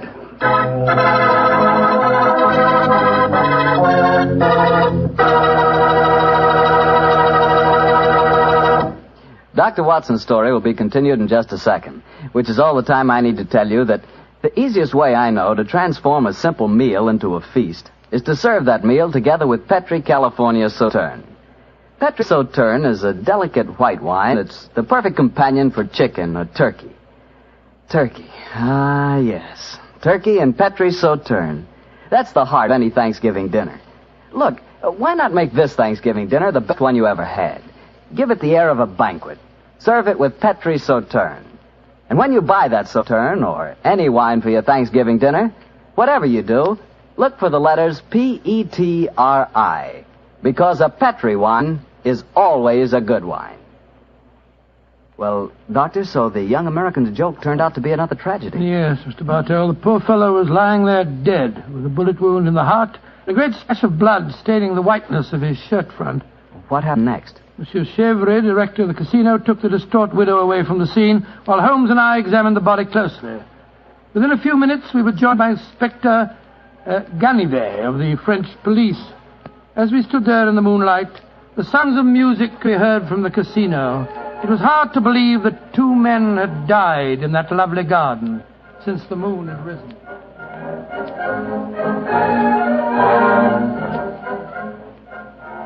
Monsieur Holmes, you and Dr. Watson have concluded your examination? Yes, Inspector Ganivet. You favor me with your observations. You say that you are certain that this is not another suicide? I'm sure of it, Inspector. Look at the wound. The bullet entered the body at a direct right angle, whereas a self-inflicted shot is always fired obliquely. Yes, that is so. Then you suggest that this man was shot from above as he lay on the ground pretending to be dead? I'm convinced of it. Why, Monsieur Holmes? Well, for 2 reasons. Though it's impossible to be sure without a laboratory test, I'm certain that beneath those bloodstains are stains of red ink. Look for yourself, Inspector. Mm-hmm. Yes, indeed it does look like it.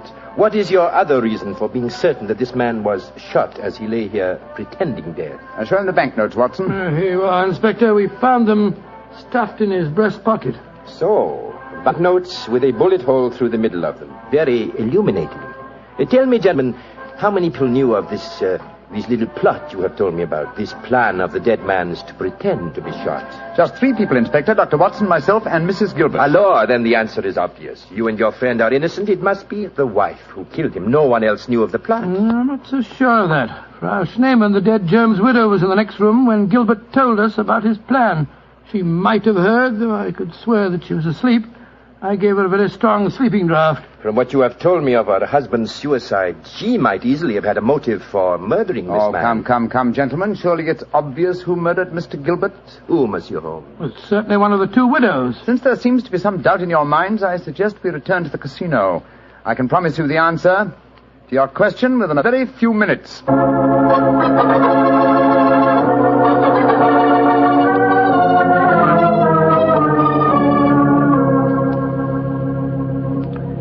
Well, Monsieur Chevrolet, now that we're all assembled in your office, I shall sit down quietly and let Inspector Ganivet conduct his examination. No, Monsieur Holmes. No, you have handled the case so far. Please to continue it to the end. Yes, Mr. Holmes. I should appreciate it. On behalf of the casino. Very well, gentlemen. It won't take me long. Frau Schneemann. Ja, Herr Holmes.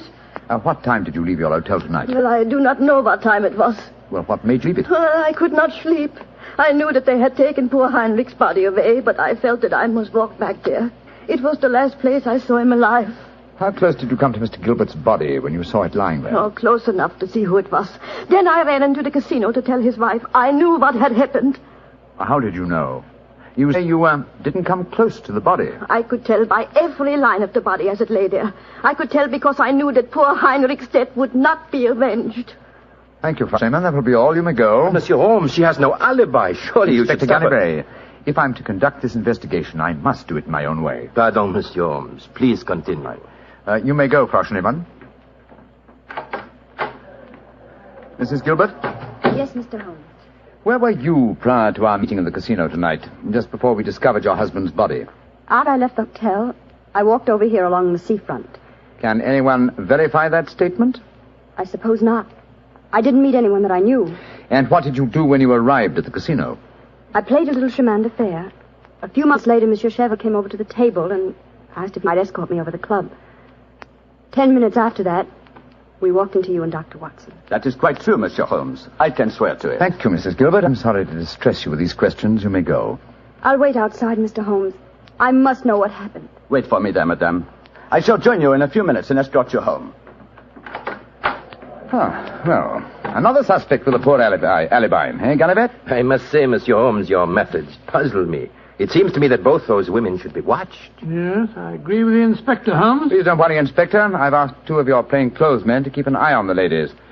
And now, Monsieur Chevre, I'd like to ask you a few questions. Ask me any questions you wish, Monsieur Holmes. Thank you.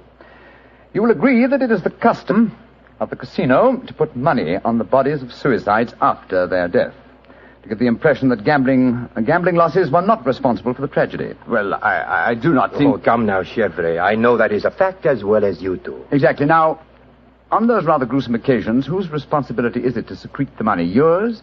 Or do you entrust the matter to an underling? I do it myself. I see. Did you place the money on Herr Schneemann night? Yes, monsieur, I did. And did you also perform the same service on the body of Mr. Gilbert? No. I knew nothing of that death until the German lady Frau Schneemann running into the casino. Excuse me interrupting, monsieur. Of course, Inspector. What is it? I think that you are wasting time. It is obvious that Madame Gilbert committed the crime. She knew of her husband's plot, she had no alibi, and she had the motive. For is not marriage itself the greatest of all motives for murder? Oh, my dear Inspector. How very cynical. Madame Gilbert did not kill her husband. I know it. And what is your opinion, Watson? Well, it's that German woman. She had no alibi either. And remember, she was half mad with grief. Monsieur Chevre, you say that you know Mrs. Gilbert is not guilty. How do you know? I was with her myself at the time the murder was committed. Oh, indeed. How very interesting. And what time was the murder committed? Well, it was... Our investigations have never established what time the murder was committed, Monsieur Chevre. I'm afraid you've walked into my trap. You've given yourself away. Great Scott, Chevre, it was you. Chevre, I've known you a good many years, and this is going to be a hard thing to do. I am going to arrest you. Oh, no, you're not, Genevieve. Put down that revolver, sir. Do not be frightened, Doctor. I am not going to shoot you. Chevre, why did you murder Roger Gilbert tonight? Surely you know that too, Monsieur Holmes. Because I am in love with his wife. She's young, beautiful, and rich. It did not occur to me until I saw the young fool lying there tonight pretending to be dead. In my profession, it is natural that I should carry a revolver. What was simpler? Mr. Gilbert gave me the perfect opportunity. I could not resist it. Put down that revolver, Chevre. Why are you all so frightened? Surely you know how I am going to use it this time. I think so, monsieur. But it's a coward's way out. What an unperceptive remark for such a perceptive man. No. No, all my life I have been a gambler. I gambled tonight for the highest stakes of all, and I lost. No, I am not afraid to pay for my losses. Au revoir, monsieur.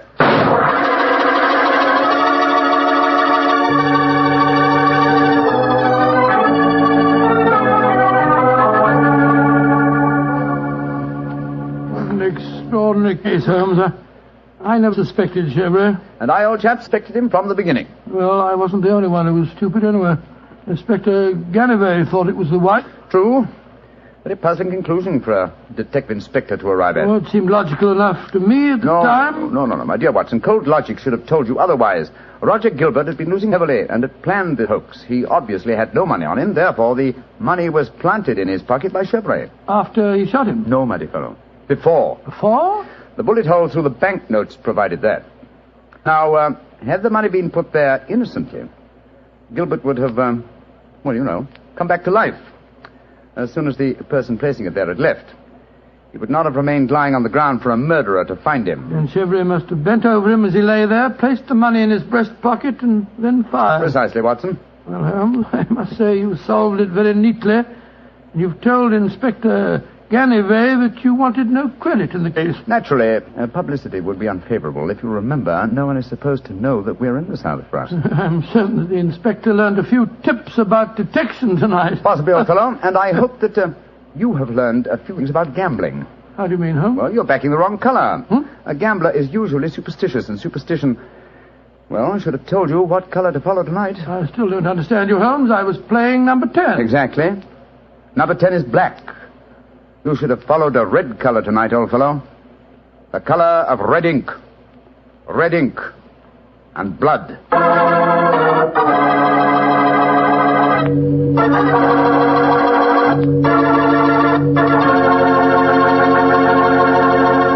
Say, Doctor, that was a swell story. I didn't know you liked to play roulette. Well, you know, I figured out a system for roulette.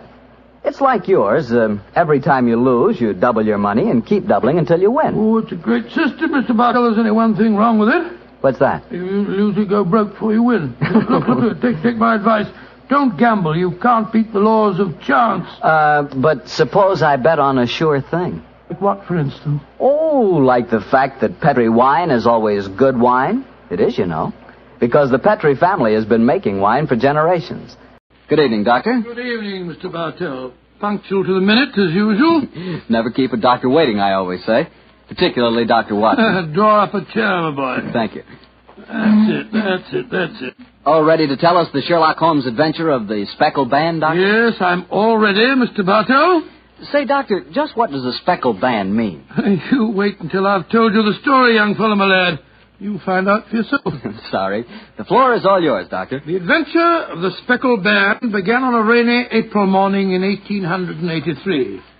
An urgent call from one of my patients had kept me up most of the night before, and in consequence I came down to my breakfast rather later than usual to find that Holmes had already left our house some hours earlier. As I sat there reading the morning paper and consuming my 2 lightly boiled eggs, there was a knock at the door. It opened to disclose a typical example of the British working man, a bag of tools in one hand and a grimy cap in the other, as he spoke to me from the doorway. You sent for me, Mr. Holmes? I'm not Mr. Holmes. Oh, beg your pardon, Governor. But I've come to in the guest bracket over the mantelpiece. Oh? What's wrong with it? I've got a leak in it. Oh, leak? Well, what's wrong with your work? Yes, sir. Hope I won't be disturbing you, No, sir. no, that's all right, my man. Don't mind me. Oh, dear. Very untidy man, Mr. Holmes, sir. What do you mean by that? Well, you can't help noticing the mess this room's in. I've heard say he was as tidy as any when he started. But he learned bad habits from a bloke what lived with him. Dr. Watson, I think his name is. You impertinent fellow. How dare you talk to me like that? I've got a good... Oh, where does he go to? Here! You come out of there! That's Mr. Holmes's room. Don't be angry with him, Watson. What? Just slipping out of these grimy rags into a dressing gown. Good gracious me. So was you, Holmes. Well, upon my soul, I'd never recognized you, but why the disguise? A case, my dear Watson, a case. One of those small problems which a trusting public occasionally confides to my investigation. To the British workman, old chap, all doors are open. His costume is unostentatious and his habits are sociable. Tool bag is an excellent passport and a tawny moustache will secure the cooperation of maids. But what's the case, Holmes? Or modest little drama of life in the kitchen, one of those seemingly inconsequential affairs, and yet, Watson, the honour of a duchess is at stake. Duchess? Mad world, my master, the mad world. Now I feel a little more comfortable. Let's return to the sitting room, shall we? A strong cup of tea would be most acceptable. Oh, I wish you'd tell me about the Duchess and life in the kitchen, Holmes. Some other time, old fellow, some other time. At the moment, suppose you tell me what you know about Miss Helen Stoner. I received a letter from her this morning in which she informed me that she would be calling here at 11, and also that she was a friend of yours. Helen Stoner? Oh, yes. A charming girl indeed. Pour me a cup of tea, Watson, and tell me about her. Well, I befriended her at the time of the tragic death of her sister 2 years ago. I told you about the case, don't you remember? The sudden death of Violet Stoner at an old house in Stoke Moran. Oh, yes. It all comes back to me now. There was an inquest, wasn't there, with a string of stupid, ineffective witnesses. No, I was one of them. Oh, I'm sorry, old fellow. Then you were the exception, of course. Wait a minute. Let me see. I docketed the evidence on the case. Where is it? My scrapbook. Here we are. Let me see.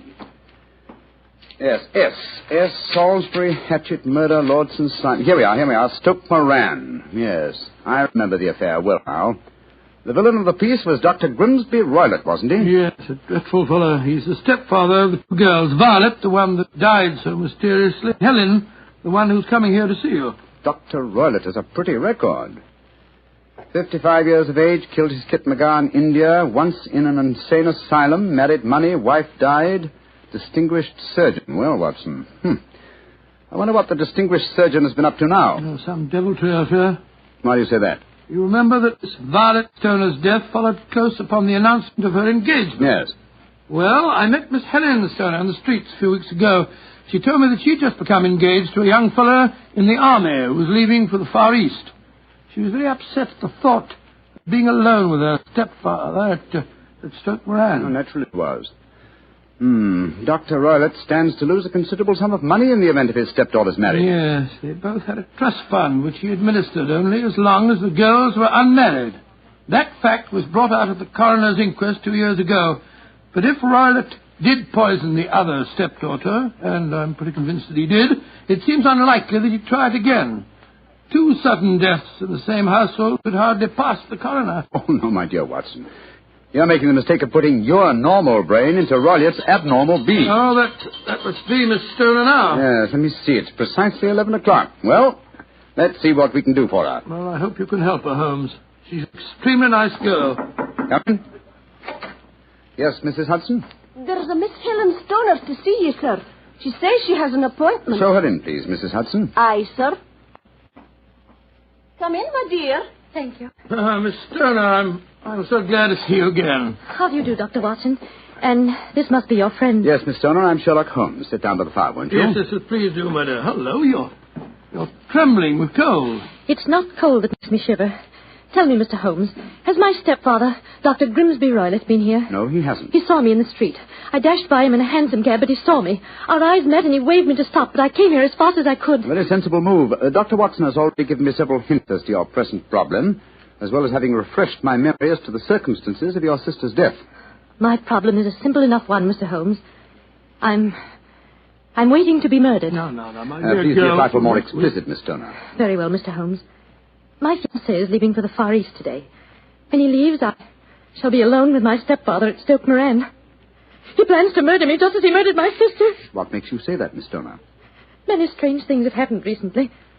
For instance, he's just moved me into the bedroom in which my sister died. Well, what reason did he give for changing your room? That my old one needed repainting. It didn't need it, but Dr. Roylott did need to move me into that horrible room. And other things have happened. I've heard the music again. Music? What music? My sister first heard it a few days before she died. I heard it myself on that dreadful night she breathed her last. Oh, Mr. Holmes, I'm terrified. Don't worry, my dear. Please don't worry anymore. You have friends to help you now. Do you mind if I ask you a few questions? No, of course not. Now, it's music. Does it seem to come from inside the house or outside? Well, it's hard to say. It sounds so faint. What's it like? A sort of soft droning sound. Like a flute or a pipe? Yes, it reminds me of native music I heard during my childhood in India. India, eh? Oh. There's one other thing that puzzles me, Mr. Holmes. No, what's that? My sister's dying words. As she lay in my arms, she gasped out 2 words. No, what were they? Banned and speckled. You remember that evidence from the inquest, don't you, Dr. Watson? Yes, I do. I couldn't make head or tail of it. So? Banned, speckled, Indian music. Miss Stoner, do you sleep with your door and windows fastened? Yes, Mr. Holmes, but so did poor Violet. It didn't save her, though. What did you gather from your sister's dying allusion to the band, the speckled band? Well, sometimes I thought it was merely the wild talk of delirium, and sometimes that it referred to a band of people. Oh, yes. I remember that there were some gypsies encamped quite near us at the time of Violet's death. Gypsies, eh? Yes, and it occurred to me that the spotted, gaily-coloured kerchiefs, which so many of them wear over their heads, might have suggested the unusual adjective which my sister used. Miss Stoner, how long is it since you heard this strange music that you've told us about? I heard it last night. And your fiancé leaves today, you say? Yes, Mr. Holmes. Well, Miss Stoner, I shall do everything I can to help you. If we were to come to Stoke Moran today, would it be possible to see over your rooms without the knowledge of your stepfather? I think so. He told me this morning that he intended to take a late train home tonight. Ah, that's splendid. Watson, out with the timetable, old fellow, and look up the trains to Stoke Moran. Right, you are, Holmes. That's my stepfather. I know it is. Yes, there he is on the doorstep. Oh, Mr. Holmes, he's followed me. Oh, what shall I do if he finds me here? Don't worry, Miss Stoner. Please don't worry. There's a private exit through that room there. Watson, show her the way, will you? Come along with me, my dear young lady. And you will come down today, Mr. Holmes? Certainly, my dear Miss Stoner. I'll telegraph you the time of our arrival. Goodbye and courage, my dear. Goodbye, Mr. Holmes, and thank you. Come along, Miss Stoner, quickly. Come in. Yes, Mrs. Hudson? It's a gentleman, sir. I told him you wouldn't see anyone without an appointment, but he... Out of the way, woman! Now push me like that. I'm sorry, Mr. Holmes. That's all right, Mrs. Hudson. You can leave us. What kind of gentleman does he call himself, pushing an old lady? So you're Sherlock Holmes. You have the advantage of me, sir. Your name is, My name, sir, is Roylott. Dr. Grimsby Roylott of Stoke Moran. Oh, yes, of course. A charming place, I hear, and obviously good for the lungs. You won't trifle with me if you know what's good for you. Watson, there you are. And how was the experiment? Very successful, Holmes. Good day to you, Dr. Roylott. I haven't seen you since I gave evidence at your stepdaughter's inquest. Yes, I remember you, Dr. Watson. Now listen to me, you two. My stepdaughter's been here. I've traced her. What's she been saying to you? A little cold for this time of the year, isn't it? You answer me! I hear that the crocuses promise well. You dare to try and put me off, do you? I know you, you scoundrel. You're Holmes the meddler. Am I? Holmes the busybody. I believe that a man should occupy his time. Holmes the Scotland Yard Jack in office. When you go out, close the door, won't you? There's a draft. I'll go when I've had my say. Keep your nose out of my affairs, you hear? Oh, yes, my hearing is excellent, thank you, and your diction and delivery most forceful. But time flies, my dear doctor, time flies, and life has its duties as well as its pleasures. Goodbye. Insolent rascal. Here, see this poker? Oh, the fire doesn't need poking, thank you, Doctor. But I should be obliged if you'd put some more coal on for me. You laugh at me. You don't know my strength. Look. There. Your poker's bent double. And that's what I'll do to both of you. If you don't keep out of my affairs. I had a presentiment that he'd slam the door. Phew. He's an ugly customer, eh, Holmes? Literally as well as figuratively. Watson, I'd be much obliged if you get your revolver. It may prove to be an excellent argument with a gentleman who twists iron pokers into knots. The fellow's amazingly strong. Just look at it. I don't want to appear flamboyant, but, there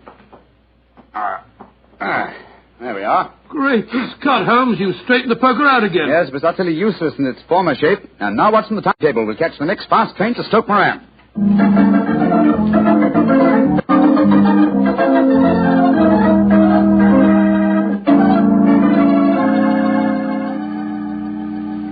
Oh, Mr. Holmes, Dr. Watson, I'm so relieved that you've come. But don't you think my stepfather might have followed you down here?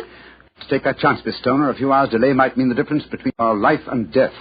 It was imperative that we examine this bedroom of yours before Dr. Roylott returns. Anyway, my dear, you mustn't worry any more. We're here in your house, and we're going to take good care of you, no matter what harm befalls you. Thank you, Dr. Watson. So this is the room in which your sister died, is it? It's much as I pictured it. And Dr. Roylott's room adjoins this one, you say, Miss Turner? Yes, Doctor, on that side. The room which adjoins it on the other side is my regular bedroom. The one that's being so conveniently painted, eh? Yes. Well, let's examine this room. No trapdoors or sliding panels, I suppose. It sounds solid enough, Holmes. Yes, I think it is. Hello, what's this? Are you aware that this bed is clamped to the floor, Miss Stoner? Why, no, Mr. Holmes, I didn't know that. What an extraordinary thing. Was the bed in your other room anchored also? No, I don't think it was. Very illuminating. And this bell pull hanging against the wall above your bed. Oh, that, it doesn't work. It doesn't work, but if you want to ring. There's another one on the other wall over there. Now, why this one?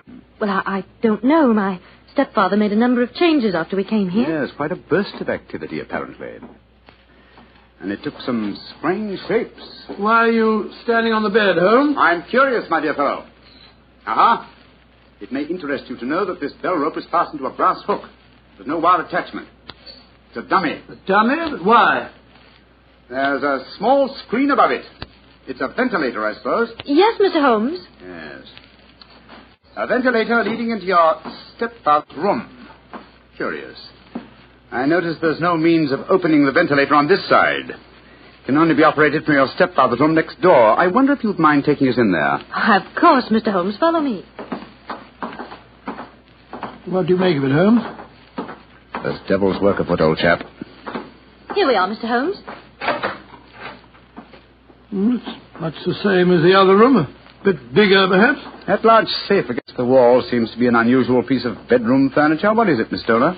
My stepfather's business papers. Oh, yes. You've seen inside it, then? Only once, some years ago. I remember that it was full of documents. What's this saucer of milk doing on top of it? Does Dr. Roylott keep a cat? No, but he does have a cheetah and a baboon as pets. He brought them with him from India. Well, Holmes, a cheetah is just a big cat. True, but I doubt if a saucer of milk would go very far in satisfying the appetite of a cheetah. Well, I think I've seen enough. This matter is too serious for hesitation. Your life may depend upon your following of my instructions, Miss Homer.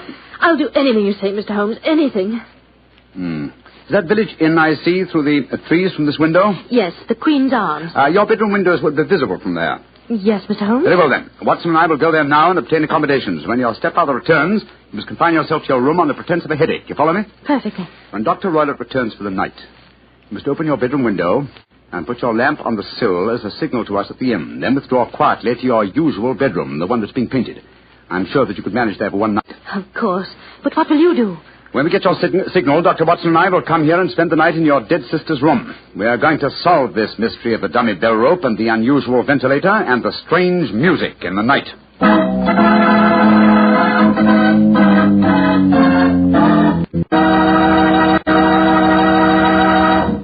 You'll hear the remainder of Dr. Watson's story in just a second, so I'm just going to point out that at any really important dinner, you know, like when diplomats get together, you'll find wine on the table. Because for years it's been a known fact that good wine makes good food taste better. Prove that to yourself tomorrow night by having your dinner together with a glass of Petri wine. If you prefer a red wine for any meat or meat dish, try a Petri California Burgundy. That rich, hearty red Petri Burgundy is really out of this world. Now, if you'd rather have a subtle, intriguing white wine, let's say to go with chicken or fish, then try Petri California Sauterne. But Sauterne or Burgundy, to make sure it's good, make sure it's Petri, won't you? Well, Doctor, it's a rattling good story so far. What happened next? You went to the local inn, I guess, and waited for that lantern to appear in the bedroom window at Dr. Roylott's house? That's right, Mr. Bartell. We had an early dinner at the Queen's Arms and then retired to our upstairs bedroom and sat there side by side, puffing away at our pipes, our eyes straining through the darkness for that telltale lantern to give us a signal that there was dangerous work ahead for us. As we sat there discussing the various aspects of the case, I remember that Holmes was very concerned about my own safety. Watson, I really have some scruples about taking you with me tonight. This is an infernally dangerous business. What about that poor girl, alone in the house with that fiend Roylott? I can handle the case by myself, old chap. I'm coming with you, Holmes. You speak of danger. You haven't seen more in those rooms than was visible to me. No, but possibly I've deduced a little more, and I imagine you saw all that I did. Well, I saw nothing remarkable except the bell rope, and what purpose that could answer, I confess, is more than I can imagine. You saw the ventilator, too. Yes, but I don't think it's such an unusual thing to have an opening between two rooms. It's so small that a mouse could hardly pass through it. True, but at least you will admit there was a curious sequence of coincidences. A ventilator is constructed. A bell cord is hung from it. A lady sleeps in a bed directly below the ventilator, a bed that is anchored to the floor. The lady dies. Well, I begin to see what you're driving at, Holmes. Look. There's a lantern in Miss Toner's window. It's our signal, all right. Come on, Watson. Our night's vigil begins.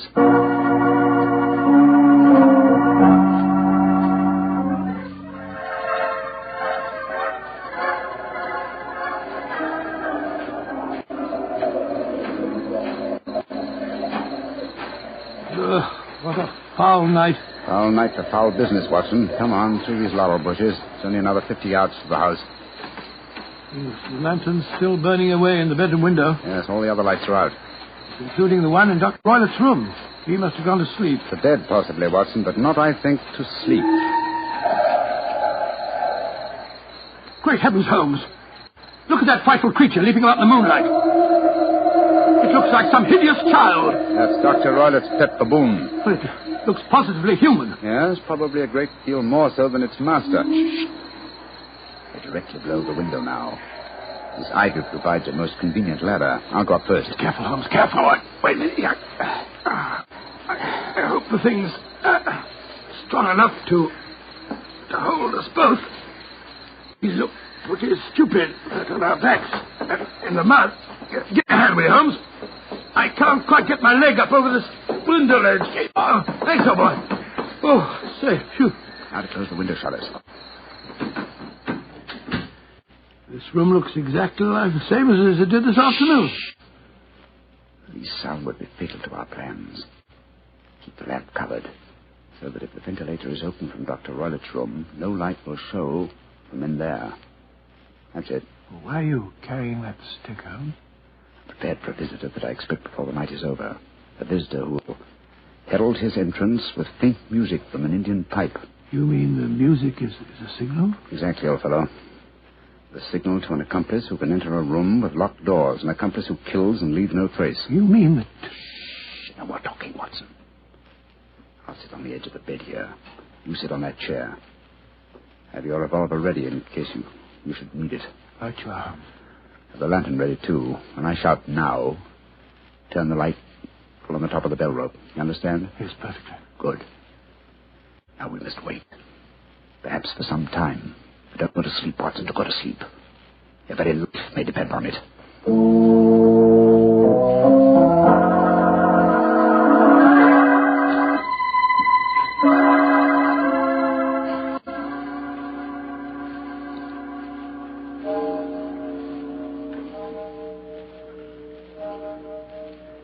Watson. Yes? You're not smoking, are you? No, Holmes. I smell tobacco smoke. Must be drifting through the ventilator. Exactly. Dr. Roylett is up. Look. There's a tiny shot of light showing up in the ventilator. Shh. Listen. There's the music. Yes. Heralding the messenger of death. Have your lantern ready, Watson.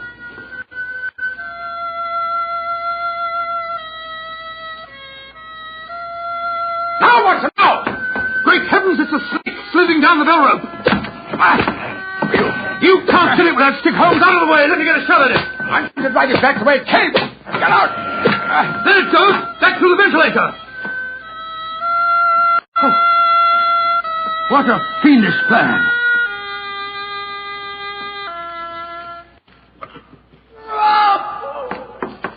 Scott, what's that? I think the devil has turned on its master. Come on, Watson, into Dr. Roylett's room. Dr. Roylett! Dr. Roylett! Doctor! Good Lord, Holmes. Look at him sprawled on the bed. Look at his eyes. Yes. And see what is coiled around his forehead. It's the snake. Yes, the band. The speckled band. He's dead, Holmes. Yes. He's been bitten by the deadliest snake in the world. The Indian swamp adder. Deadly fangs produce death within 10 seconds. Well, Watson, violence does in truth recoil upon the violent. And the schemer falls into the pit which he digs for another. What should we do now, Holmes? We must remove the macabre headgear from the dead doctor and return the snake to its den. And I suggest that we tell Miss Stoner that there's no more danger under this roof. After that, we can turn the matter over to the local police. Our work is done.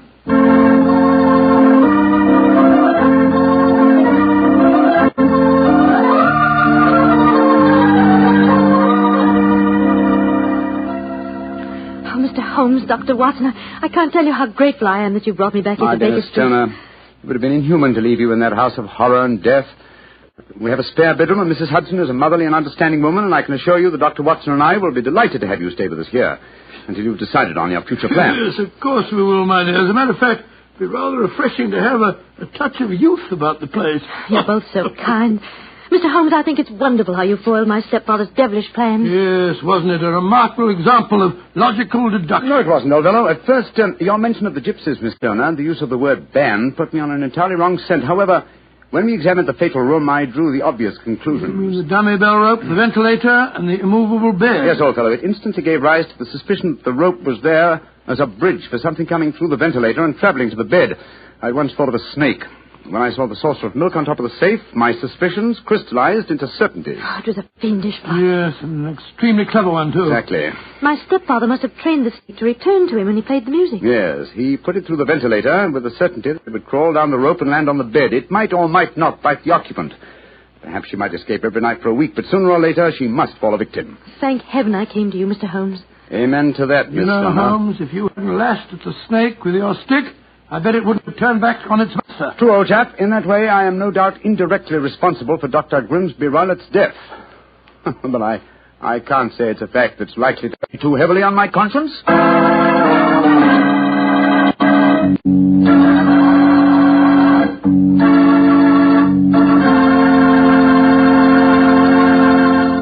Doctor, that was quite a fascinating story. You know something? I'm not exactly a coward, but no kidding, my toes really curl when I get mixed up with snakes. Oh, not alone in that respect, Mr. Bartell. I must admit that I like to have a revolver and at least 20 feet between me and any snake who wants to cross my path. Well, if you want a revolver and 20 feet, I'll take a cannon and 20 miles. It's fortunate that you're a wine expert, Mr. Bartell, not a detective. I'm afraid you wouldn't, shall we say, find detecting to your liking? We certainly shall say it. And incidentally, I'm not a wine expert, Doctor. All I know about wine is that it either tastes good or it doesn't. And I also know that Petri wine always tastes good.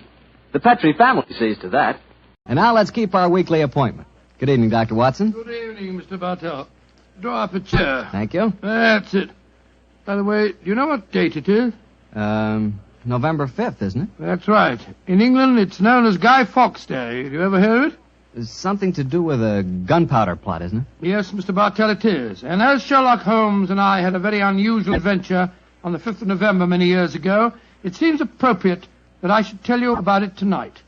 But before I begin, I think it might help you to appreciate the true flavor of the story if I tell you a little about the origin and the customs of Guy Fawkes Day. It's a swell idea, Dr. Watson. Well, my boy, on November the 5th, 1605, exactly 340 years ago today, King James I was about to attend the opening of Parliament when a plot was discovered to blow up the House of Lords during the ceremony. And the chief conspirator was Guy Fawkes, I suppose? Yes, he was. He was captured in a vault immediately below the House of Lords, a vault full of barrels of gunpowder. Of course, he and his fellow conspirators were executed. And ever since then, November the 5th has been known as Guy Fawkes Day.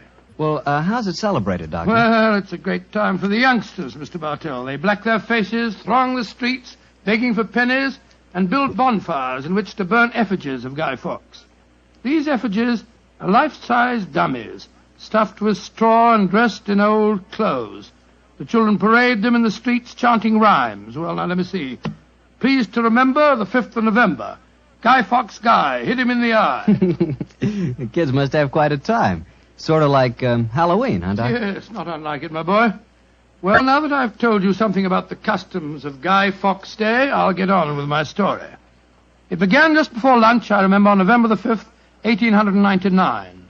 The day was foggy and cold, and Holmes and I were seated each side of a blazing fire in our Baker Street rooms.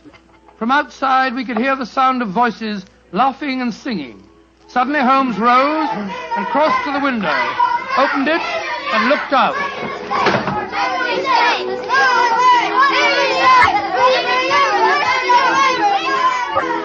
Then he turned to me and spoke. Children having a great time, Watson, aren't they? Yes, it cost me a shilling worth of pennies to walk here this morning. Has it occurred to you, Watson, that the gunpowder plot offers very promising material to the speculative mind? In what way, Holmes? I say it's confoundedly chilly in here. Don't you think you might shut that window? Sorry, old chap. As I was saying, the gunpowder plot offers very promising material to the speculative mind. I made something of a study of the historical records of the case. There is more than a little evidence to suggest that King James was never in any real danger. Never in any danger? Well, what makes you say that? Knowledge of the proposed dastardly scheme came to light early. That James Stuart, King of England, the possessor of a shrewd and diabolical mind, used the spectacular discovery of the plot to try and bolster his waning popularity, as well as to justify increased religious persecutions. Well, that's the first I've heard of it, Holmes. I dare say, old fellow, but it's true just the same. I'm afraid James Stuart, King of England, was an unscrupulous tyrant. Come in. Oh, yes, Mrs. Hudson? There is a gentleman to see you, Mr. Holmes. He said it was very important. He asked me to give you his card. Oh, thank you, Mrs. Hudson.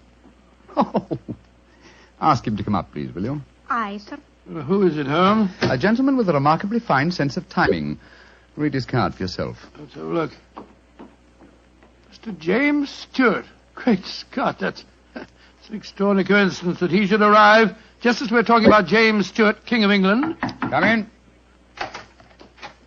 Mr. James Stewart. How do you do, Mr. Stewart? My name is Sherlock Holmes, and this is my colleague, Dr. Watson. How do you do, sir? How do you do? Mr. Holmes, you've got to help me. I'm walking about in mortal fear of my life. You've got to help me. Mr. Stewart, I suggest that you sit down. I'll do anything in my power to help you, but you must compose yourself first and tell me quietly what it is that's frightening you. How can I compose myself when I may be dead within a few hours? No, Mr. Stewart. I'm a doctor. I really think if I were to give you a sedative that you'd find... How can you talk of sedatives when My heart. Doctor! My heart. All right. Now, here, let me help you into this sofa. There you are now. Imagine That's Bradley it. would be in order, Watson. Yes, Holmes, and I'll give him some digitalis. A fellow with a bad heart like this shouldn't allow himself to get so excited. Here you are, Mr. Stewart. Drink this. That's it. And now this, Mr. Stewart. What is it? It's digitalis. Very well. There now. Feel better, sir? Yes, Mr. Holmes. Yes, I do. You're right. I shouldn't get so excited. My heart can't stand it, you know. Watson, is he well enough to talk, do you think? Yes, if he doesn't excite himself again. I'll be careful, Doctor. I'll take it quietly. Mr. Holmes, when you saw my card just now, did it strike any responsive chord? Naturally, sir.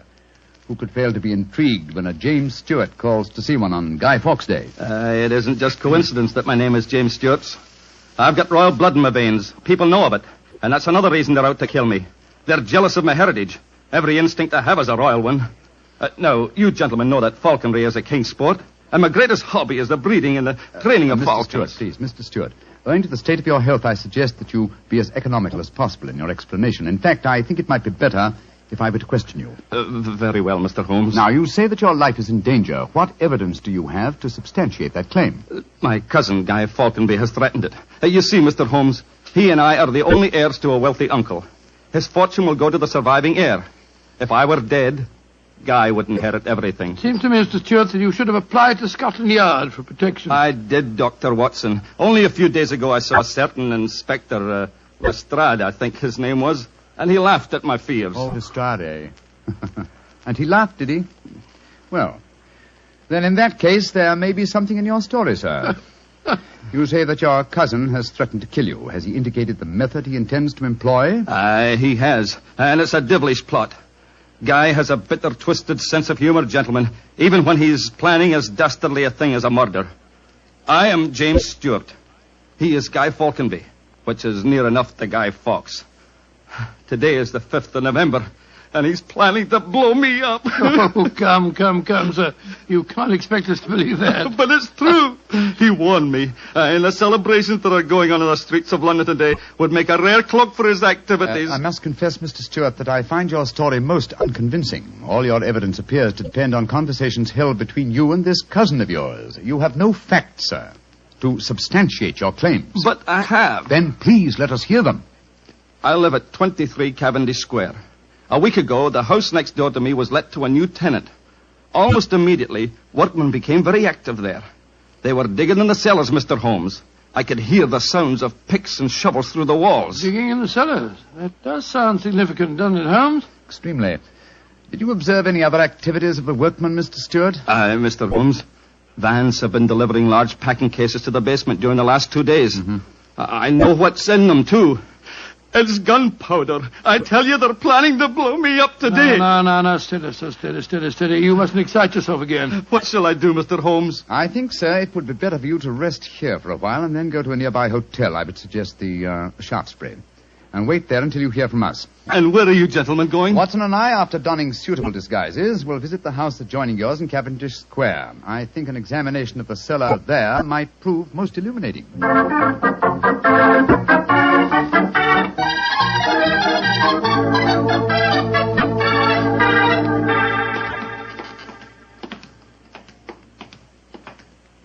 This must be the house, all right, Holmes. The empty packing cases are still by the foot of the basement steps. Come on, Watson. Let's go down and explore. Pardon my soul, I feel a little self-conscious in these clothes. No need to, my dear chap. You look a most authentic inspector of plumbing. Well, if anyone challenges us, you'd better let me do the talking, though. I think my accent might be a little more convincing. Shh. Listen.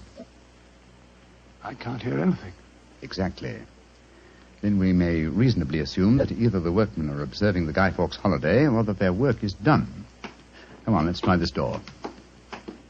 It's unlocked. Yes. Huh. This is too easy, Watson. We must be prepared for a trap. Come on. I've got my revolver handy if there's any trouble. I don't use it until I tell you to. Remember, we're supposed to be plumbing inspectors. It's pitch black in here. I can't see a thing. Strike a match. See if you can find a gas jet. Strike a match when the cellar may be full of gunpowder? Don't take the risk, old chap. Oh, here's a gas jet. I'll light it. That's better. Now we can see a little. Uh-huh. I think the workmen have completed their job. See that new wood forming a crude door in the corner over there? Where does it lead to, do you suppose? Let's find out.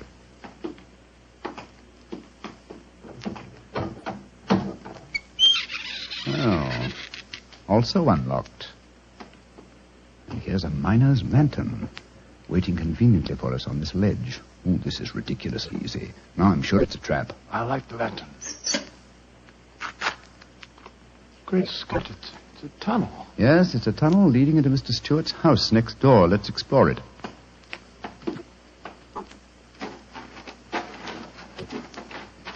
Look, Holmes. Look at the barrels. I bet they're full of gunpowder. Undoubtedly. We'll observe the fuses as well. Yes, the complete equipment for another gunpowder plot. I can't believe my eyes. What a fantastic plan, but how could the murderer be certain that Stewart would be killed in the explosion? I think that's easily answered, Watson. Remember Mr. Stewart's bad heart? In his present state of apprehension, an exploding firecracker would be enough to kill him. I suppose so. Hello? Hello? What's this lying on the floor? Curious. It's a funny strip of silk with a little ring on the end. Let me see it, Watson. Aha. This seems to be familiar. By Jove. I believe it's a Jess. A Jess? What on earth's that? The last piece of evidence necessary to confirm the conclusion. Come out of there! And keep your hands above your heads! I've got a revolver! Right, you are, Governor. We ain't doing no harm. Now, remember, Watson, I'll do the talking.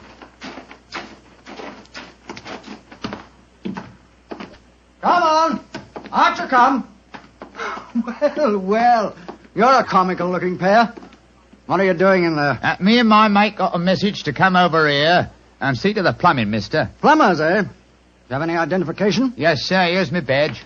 We're inspectors for the London County Council. Oh, that's all right, my man. I saw the basement door open and I thought burglars might be here. You're the owner of this house, sir? Yes, but my agent let it recently to some tenants who've been behaving rather queerly, I'm told. So I came round here to see what was happening. If you're the owner, sir, perhaps you can give me some facts for me records. Not to fill me records, you know. What do you want to know? Well, your name, please, sir. Falconby. Guy Falconby. Look here. Alfie, hold your nose. What did he say? Nothing, sir, nothing. He's got bad hiccups. Had him for months now. Can't stop him. Alfie, here, give me a pencil, will you? Thank you, Alf. Now, sir, your name is Guy Falconby. What's the name of the tenant this house is let to? There are 3 of them. Oh, do you know their names, sir? Got to have them for me records, you see. Yes, the names are Winter, Rokewood, and Keynes. Oh, yes. Winter, Rokewood, and Keynes. That's right, sir. Sounds as if they might be a firm of solicitors, don't they, sir? Well, perhaps they are. I haven't met them. Just one more question, sir, and then I needn't bother you no more. Well, what is it? My religion or my grandmother's maiden name? No, sir. No, nothing like that. I just wondered who lived in the house next door on that side. We've had a complaint from there, too. Their pipes is bunged up. My cousin lives there. His name's James Stewart. Mr. James Stewart, eh? Not much obliged, sir. Me and my mate will be going next door, then. Come on, Alfie. I'm not surprised his pipes are bunged up, as you so graphically put it. He's a great one for practical jokes about the house. As a matter of fact, he's planning one of them tonight. Well, that's no concern of yours. By the way, my man, what's your name? Nivitt, sir. Tom Nivitt.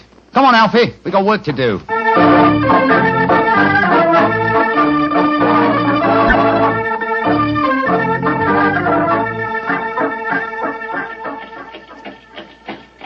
Holmes, I wish you'd tell me what's going on. Why have we taken this cab back to Baker Street? Get out of these clothes. They've served their purpose. Now there's more serious work afoot. Well, I'm still confused about our interview with Guy Falconby. why did you say your name was Tom Nivet? Or touch of vanity, old fellow. Vanity? How do you mean? Well, consider the names in this case so far, Watson. James Stewart says that he's been threatened by Guy Falconby. A name, as Mr. Stewart points out, not unlike Guy Fawkes. Do you recall the names of the three tenants that Mr. Falconby gave us a few minutes ago? Yes. Winter, Rookwood, and Keynes. But what's that got to do with it? A great deal, my dear fellow. Thomas Winter, Ambrose Rookwood, and Robert Keynes were the three men executed with Guy Fawkes in the original Gunpowder plot in 1605. Good Lord. Where does Tom Nivet, the name you gave yourself, fit into the picture? Thomas Nivet was the Westminster magistrate who arrested the conspirators. Since the would-be murderer has such an academic knowledge of the original plot, I thought I'd let him know that he was up against an opponent worthy of his skill.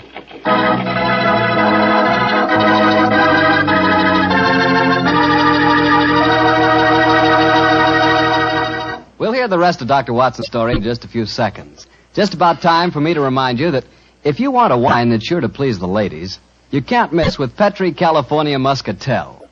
That's because Petri Muscatel is a golden wine with one of the most luscious flavors you ever tasted. Did you ever taste a big, plump muscat grape that's ripened in the sun? If you have, then you know what to expect when you taste Petri Muscatel. It's a wonderful wine. Perfect after dinner and swell when company comes. Just remember that, won't you? Petri Muscatel. Well, Doctor, you and Mr. Holmes were certainly having yourselves quite a Guy Fawkes day. What happened when you got back to Baker Street? We quickly changed out of our disguises and back into our ordinary clothes. I was still pretty much in the dark, as usual. And I kept questioning Holmes as to our next move. He was in a state of suppressed excitement. And it was obvious as he spoke to me that he was anxious to be off. What's the dawdle? There's so much work ahead of us. What do you mean, don't dawdle? I'm not dawdling. I'm dressing as fast as I can. What's our next move, anyway? Well, we must split our forces. Let's get hold of my band of street urchins, the Baker Street irregulars. I'm going to surround Mr. Stewart's house in Cavendish Square, and they'll be invaluable for that purpose. Well, what do you want me to do? Go to the Shaftesbury Hotel and collect Mr. Stewart, then return with him to his house and wait me there. I shall join you as soon as I've rounded up the irregulars, but I must warn you. Don't leave Mr. Stewart for a moment. Don't let him out of your sight until you see me again. Of course I won't, Holmes, but, I must say, the idea of all that gunpowder in the cellar doesn't make me feel any too have happy. Faith in me, old chap. Have faith in me. You know, I wouldn't expose you to any danger if I could avoid it. And I assure you that I shall join you and Mr. Stewart very shortly. You have your revolver? Yes, of course. Good. And, give Mr. Stewart this revolver, will you? Tell him that I insist that he carries it. I fear that his own has probably been tampered with. Right you are, Holmes. I'll see that he has it. This is a strange business, I must say. That Guy Falconby seemed such a decent sort of fellow. Yes, he appeared to be a most amiable fellow, didn't he? This is indeed an unusual case, Watson. We're up against one of the most sinister and twisted antagonists that we've ever met. Well, old chap, I'm leaving now. I'll join you soon. And don't forget, stay close to Mr. Stewart. Stay very close to him.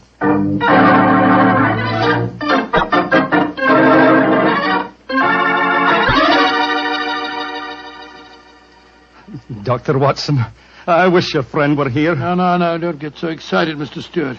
He'll be here any moment now. You've still got the revolver that I gave you? Yes, it's in my pocket. But what's the good of a revolver if there should be an explosion?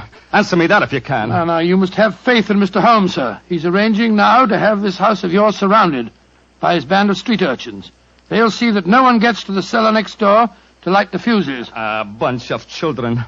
How can they do anything? You don't know the Baker Street irregulars, Mr. Stewart. And it's a perfect day for them to operate. As black-faced boys begging for pennies, they'd pass unnoticed anywhere. I hope you're right. But I have a premonition, Doctor.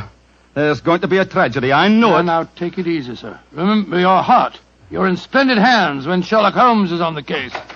Here he is now. Holmes, I say, I'm glad to see you. You received your visitor yet?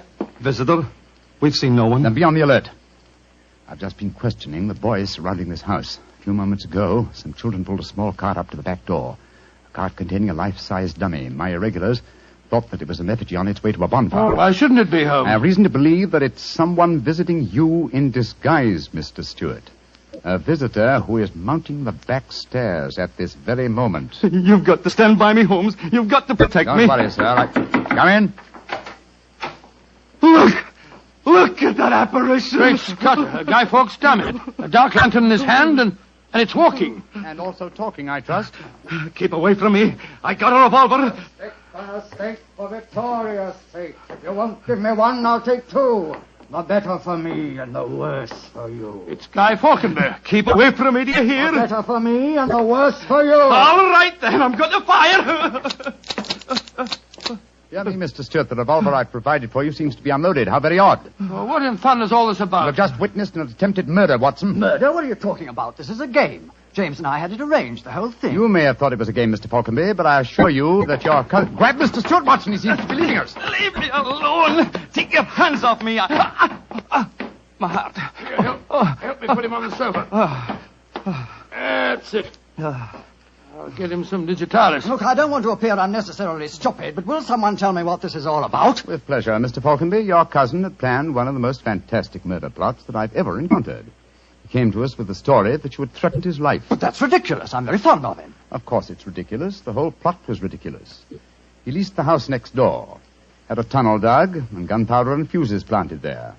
Even entered the name of the tenants as Winter, Rokewood, and Keynes, to give the apparent plot a further authenticity. You mean my cousin was the real tenant? Certainly he was. However, he was clumsy enough to drop that piece of silk with the wire ring on the end that you found in the cellar, Watson. The thing you called a jess. And what's a jess? It's a strap that goes round a falcon's leg to which its leash is fastened. You will remember that Mr. Stewart informed us that falconry is his hobby, and it therefore indicated that he had been in the cellar and consequently must have known about the whole plot. And all he was trying to do was to build up in our minds the belief that his cousin was trying to kill him. Exactly, my dear fellow. Had we believed him, of course he could have shot you just now, Mr. Falconby, in apparent self-defense. Good Lord, what a fantastic plot. I still can't quite believe it. Mr. Falconby, why are you dressed as a Guy Fawkes dummy? Well, it was James's idea. He said that he was going to dress up too, and that we were to go round the bonfires tonight and frighten people by appearing as live dummies. But the last message he sent told me to come up here, that we'd play a practical joke on a couple of friends of his. And did he provide you with the costume that you're wearing? Yes, as a matter of fact, he did. Have you searched the pockets for any weapons? No, but I will. All right, and while you're doing that, I'll examine this dark lantern. How's your patient, Watson? Well, I've given him some digitalis. And now I'll get him some brandy. I can't find anything in the pockets. Here's the answer, my friends. Look here. Inside the lantern is a dagger. Your cousin planted it there to substantiate the claim that you were trying to kill him. Had his plans worked, you would have been dead, Mr. Falconby, before you could have told us the truth. Here, come back here, Mr. Stewart. James! He slipped out of the door. Confound it! He's faking the heart attack. Come on, Watson, after him.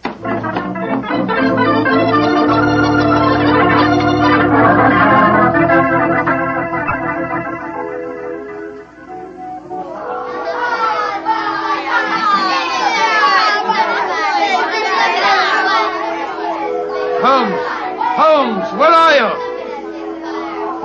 Out of the way, please. Blarney, here comes the Lord Mayor of London, chums. Excuse me, please. I'm trying to find a friend of mine. Most important. Holmes, where are you? Here I am, Watson. I hear you calling me. Out of the way, please. I'm coming, Holmes. Why don't you send the postcard? You got away from me in the crowd. I'm afraid Mr. Stewart got away from us. Well, we'll never find him in this mark. Not too old, fellow. He's a dangerous man. There's no knowing what he may do. Where are the irregulars? There's Wiggins. Wiggins? Hello, Mr. Elms. Wiggins. Dr. Watson. Did you see a man run out of that house a few minutes ago? No, Governor. Perhaps Charlie did. Hey, Charlie, come over here a minute. It's Mr. Elms. All right. I bet Charlie didn't see anything, though. He's got some savvy girl with him. Hello, Mr. Holmes and Dr. Watson. Hello, Charlie. Hello, Charlie. Did you see a man run through this crowd a few minutes ago? A tallish man with a grey moustache? Yes, I did. A man came running out of the house over there. That's the house. Where'd he go? He ran down toward where the shops are. And he stole our dummy, he did. The one we are going to burn in the bonfire. I tried to stop him, but he got away. Holmes, look up there on the roof. There's a figure. By Jove, I believe it's James Stewart. That's the man. He's the one that stole our dummy. He's standing up on the roof. He's going to jump. If he does, he's going to land in the bonfire. There he goes. He is jumping. Right into the middle of the fire. It's awful. He'll be burned to death. Don't worry, Wiggins.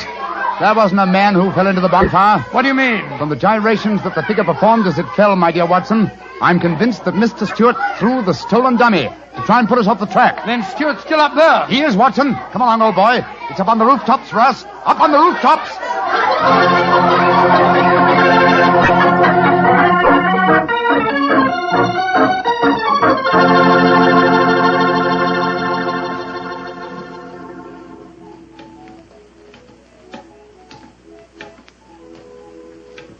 Watson. Let me help you up. Can you reach my hand? Yeah, I got it.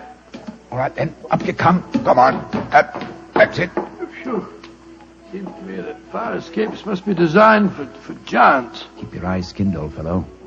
Stuart's a dangerous man. Might be hiding behind those chimney stacks. Come on. Upon my soul, this is a strange place to be on Guy Fawkes night. Yes, a comprehensive case, Watson. Starts in a cellar and ends on a rooftop. Look, Holmes. By the parapet there. The crumpled body of Mr. Stewart. Looks to me as if it... Yeah. He's dead, Holmes. Well, it's not surprising. The effort of carrying the dummy up here and throwing it, combined with his own state of excitement, were too much for him. Well, quite frankly, I can't say that I'm sorry. No, he planned a murder. If it hadn't been for you, he would have succeeded. An extraordinary case, Holmes. Yes, old chap, and one that should long make us remember the 5th of November. By Joe, yes. Please to remember the 5th of November. Gunpowder treason and plot. I see no reason why gunpowder treason should ever be forgot.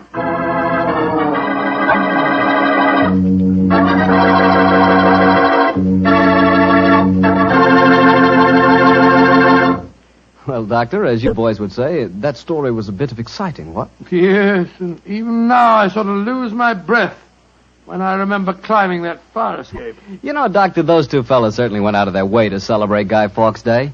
Now, take me. When I got a little celebrating to do, I like to do it quietly. Some friends, a glass of port. Yeah, Petri port, of course. What else? Leave it to you.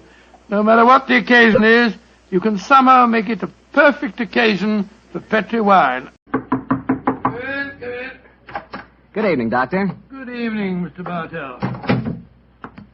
Come over here and join me by the fire. I didn't think it was cold enough for a fire tonight, Doctor. Oh, I suppose it isn't really, but there was one late, so I just couldn't resist putting a match to it. Fire's a good accompaniment to storytelling anyway. Oh, yes, my boy, a fire and a glass of port. Care to join me in one? Thanks, Doctor. So, you're going to tell us a sea story tonight? Yes, Mr. Bartell. The whole adventure took place aboard a small steamer as it plowed through the stormy seas of the Indian Ocean. Here's your glass, my boy. Thanks. And what were you and the great Sherlock Holmes doing on the Indian Ocean, may I ask? We're on our way to Calcutta to solve the case of the vanishing elephant of Parbutipur. Oh, yes, the story you told us a few weeks ago. That's quite right, my boy. It's in the summer of 1894 that we left Liverpool aboard the steamship Lucifer. It wasn't a large ship, and as both the Mediterranean and the Red Sea proved somewhat, shall we say, unfriendly, I may tell you the first part of the voyage was quite unpleasant. In fact, until we left Aden, I'd spent most of the time in my cabin. I'm not much of a sailor, you know. However, as we headed eastward towards Colombo, the weather cleared up a bit, and I came on deck and joined Holmes. I remember on the second night out of Aden, we paced the decks together. The stars above us twinkled, the promise of a bright tomorrow, and the faint tinkle of a piano being played in the passenger lounge formed a perfect setting for an evening stroll. It only seems like yesterday that Holmes said... Watson, it's good to see you on your feet again. Yes, it's good to be on 'em, Holmes. It's been a miserable trip for me so far. The captain told me tonight that we can expect good weather between here and Caravati, our next port of call. I thought Colombo was the next stop. And where is Caravati, whatever you call it? Anyway, I never heard of the place. It's a tiny island in the Indian Ocean. It's a British protectorate. Those are the only facts I was able to glean from the encyclopedia in the ship's library. Did you ask the captain why we're stopping there? No, I didn't. As we are traveling incognito, I felt it wiser not to ask too many questions. I find this incognito business something of a strain. Every time a steward calls me Mr. Hamish, I can't think who on earth he's talking to. Whereas I find myself answering to Mr. Mycroft almost automatically. By the way, old chap, now that you're going to mix with the ship's passengers, I suggest that you adopt a Scotch accent. It would seem more appropriate for a Mr. Hamish, and I don't want anyone aboard to suspect our true identity. Oh, I'll do my best, but I must say, Holmes, I think you're being unnecessarily mysterious. Possibly I've been influenced by reading too many of your rather florid stories of our adventures together. My stories are not florid. They're all perfectly true. Oh, don't be angry with me, old chap. Don't be angry, please. By the way, you'll be interested to know that I've unearthed a little mystery aboard this boat. I trust you to do that. Where is she? I mean, what is it? Oh, you observe that suite of cabins on the bridge deck above us? Yeah? What about them? Well, I've been watching them during my nightly strolls for the past 2 weeks. The suite is occupied, and yet the blinds are never raised. And I've never seen meals taken in there. I presume, therefore, that it must contain a private galley and a cook. I don't see anything mysterious about that. It's probably occupied by some wealthy invalid. Oh, possibly. Another interesting fact is that the occupants are not entered on the ship's passenger list. It all sounds very mysterious. There's probably a perfectly simple explanation for it. In any case, you must save your energies for the problem that awaits us in India. You're Mr. Mycroft now, remember that. I will, Mr. Hamish. Mr. Mycroft? Yes, Mr. Hamish? Would you care to join me for a wee drop of brandy in the smoking room? Mr. Hamish, I shall be delighted.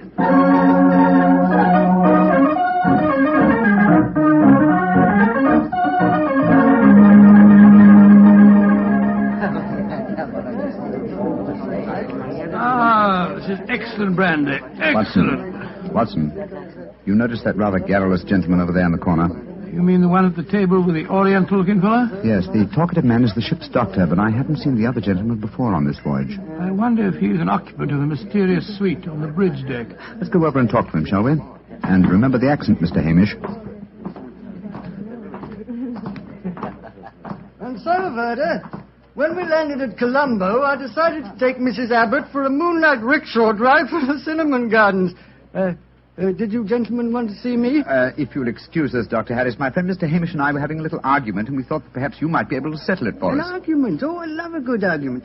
Sit down, gentlemen. This is Mr. Verda. How do you do, gentlemen? Good evening, sir. My name is Hamish, and this is my friend, Mr. Mycroft. I'm so happy to meet you, gentlemen. Now, how do you know Mr. Verda? Now, gentlemen, tell me what you're arguing about. Well, Doctor, Doctor, a good argument. You see, it wasn't exactly an argument. My friend Mr. Hamish insists that the Suez Canal was built by a Dutchman in 1870. I'm convinced that it was built by de Lesseps, a Frenchman, in 1869. We thought you'd know. You flatter me. I'm only a ship's doctor, not an historian.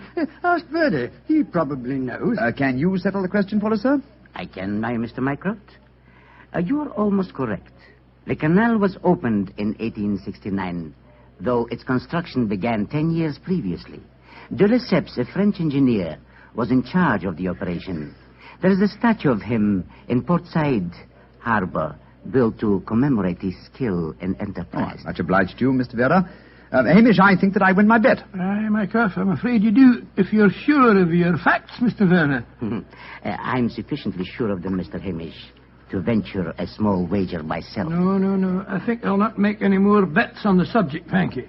Well, gentlemen, if you will excuse me, I shall return to my cabin now. Oh, don't go. No, don't go, sir. You'll make us feel as if we'd driven you away. Oh, not at all, Mr. Hamish. I enjoyed meeting you both, but I have some letters to write. Good evening, gentlemen. He's a charming person. Charming and extremely knowledgeable. Bit of a bore, if you ask me. You two fellas enjoyed your trip? I'm just beginning to. It takes a little time to get my sea legs, you know. Dr. Harris, how long have you been on this ship? 4 years.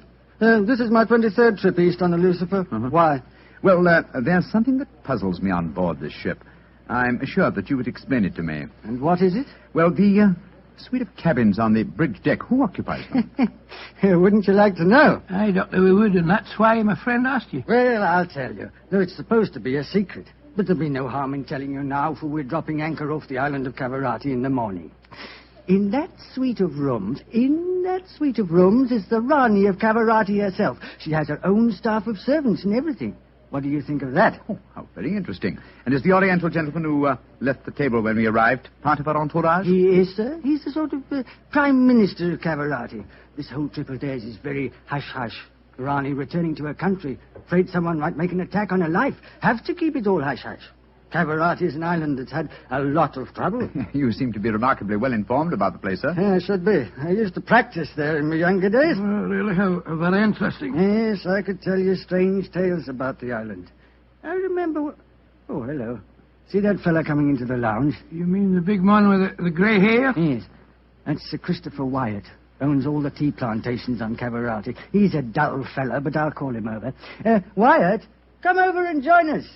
Be careful. He'll talk your head off if you give him half a chance. Draw up a chair, Wyatt. We were just talking about Cavarati. It seems to me that would be a good subject to keep away from. At least till after tomorrow, Harris. What do you mean? You know perfectly well what I mean.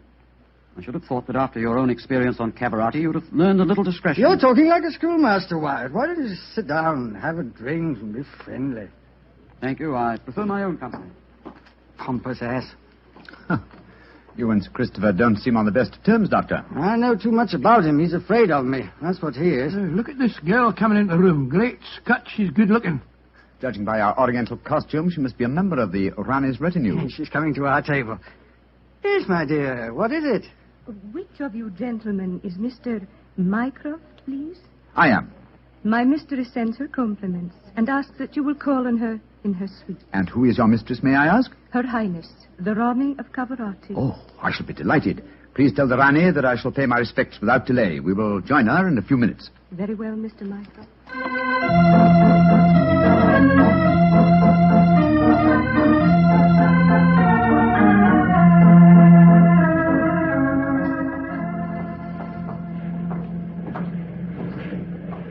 You know, Holmes, this is pretty exciting. The girl that just brought us the message was a stunning creature. Imagine what the Rani herself must be like. Oh, what an incurable romanticist you are, Watson. I suppose you picture the Rani clad in oriental splendor, reclining like an odalisque on silken cushions. No, there's no need to make fun of me, old fellow. Oh, here we are, Captain. Ah, it is you, gentlemen. Follow me, please.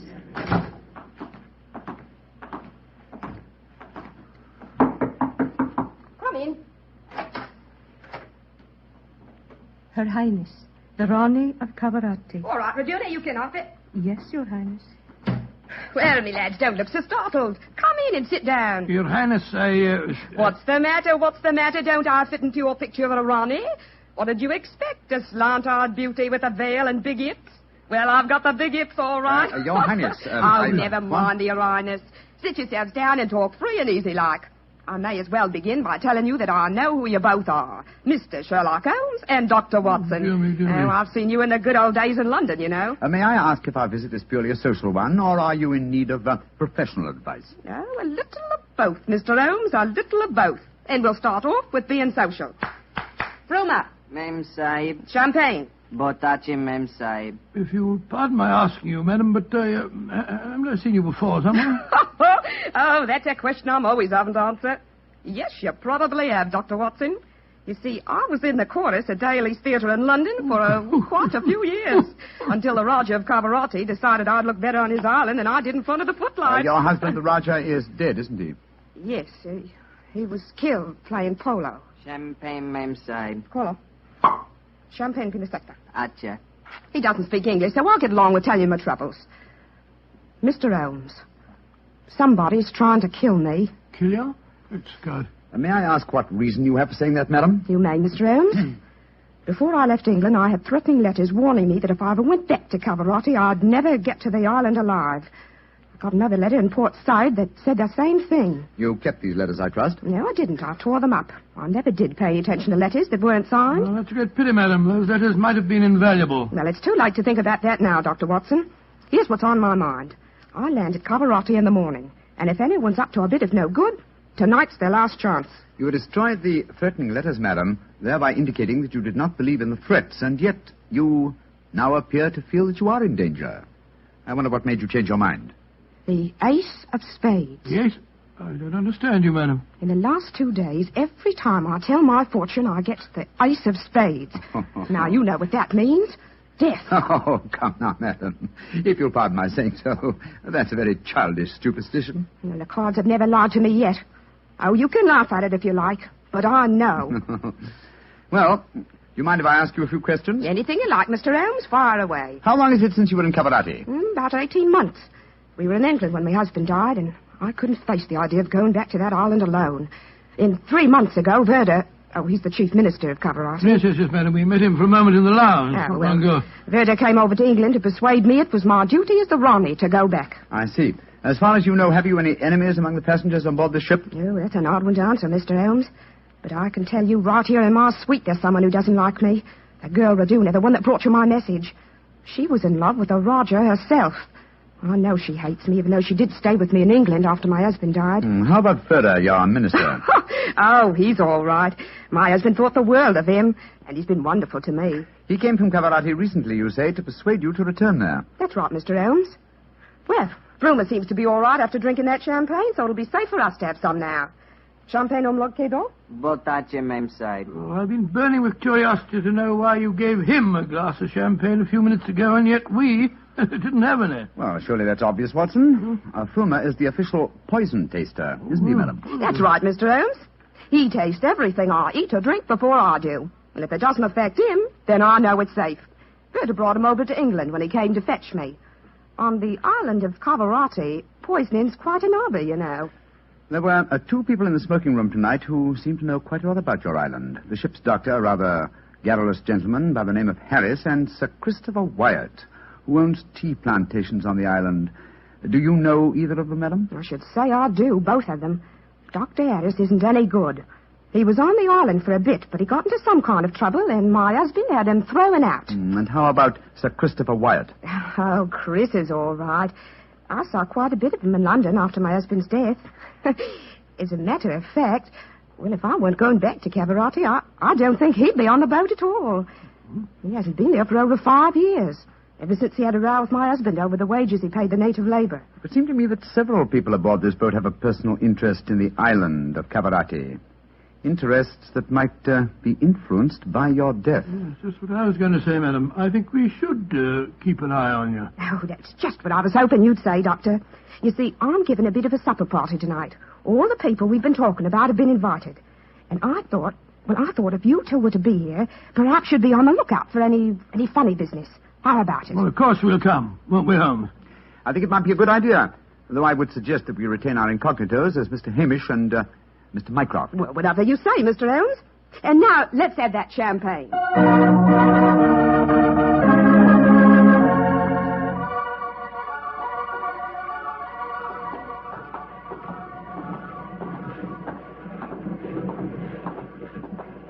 You know, Holmes, I remember the Raleigh when she was in the chorus at Daly's. She looked stunning in tights. There was one night I... Yes, no time, old chap, if you don't mind. At the moment, there's a question I want to ask you. Oh, sir? Is your medical bag fully equipped with all the antidotes to poison? Poison? It's ridiculous. How could the Raleigh be poisoned when she has a poison taster? My dear Watson, you mustn't... What the blazes... Come on, Watson. That cry came from the companionway. There are 2 figures struggling by the rail there. Good heavens! One of them has pushed the other down the companionway.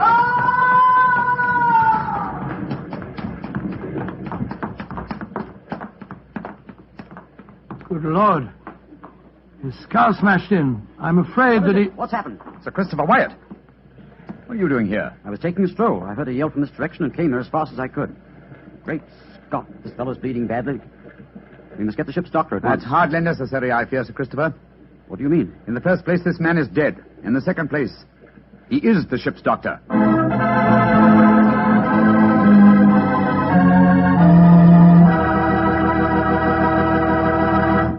We'll hear the rest of Dr. Watson's story in just a second, so I'm just going to ask you to do one thing for me. Well, I should say for yourself. Tomorrow night, if you're having meat or any meat dish for dinner, why not open up a bottle of Petri California Burgundy? That wonderful, rich, red Petri Burgundy will turn your dinner into a real feast. You see if it doesn't. Because there's nothing like a good wine with good food. And I know your family gets good food, and I know that Petri Burgundy is a good wine. In fact, it's a perfect mealtime wine. Try it and see. And now, Dr. Watson, tell us what happened next. You said you found the ship's doctor dead at the foot of the companionway? Yes, Mr. Bartell. His neck had been broken instantly. Imagine there was a good deal of excitement aboard. No, my boy, as a matter of fact, there wasn't. We managed to get the body back to its cabin without attracting attention. Holmes, after revealing his true identity, was able to persuade the captain to hush up the killing until after the Raleigh's party had taken place. Oh, he didn't want to scare the murderer, I guess. What happened next, Doctor? Holmes and I returned to our cabin to dress for the party. Holmes, I remember, was in a state of suppressed excitement. He spoke quietly and deliberately. Watson, surely it's obvious why the doctor was murdered. Well, it isn't obvious to me. It's elementary, my dear fellow. You're planning a subtle murder by poison. How wise to remove the one man who might save the victim's life, a doctor. Oh, you keep harping on poisoning. It seems to me that to be the last way a murder would try to dispose of the Rani. Everything she touches is first tested by the poison tester. Exactly. That's why I call it a subtle murder attempt. Didn't you notice the physical attributes of Frumer, the poison tester? Which in particular, Well, Holmes? his unusually glossy hair, his remarkably clear complexion, his plump figure. Look here. Just tell me one thing, will you? What's that? I presume that in your medical bag you have a supply of magnesia. Naturally. Do you also have hydrated ferric oxide? Yes, I do. Splendid. Let's be off to the party. Oh, funny things to take to a party, I must say. That's true, my dear fellow, but I'm afraid that this party may not prove as convivial as the Rani thinks.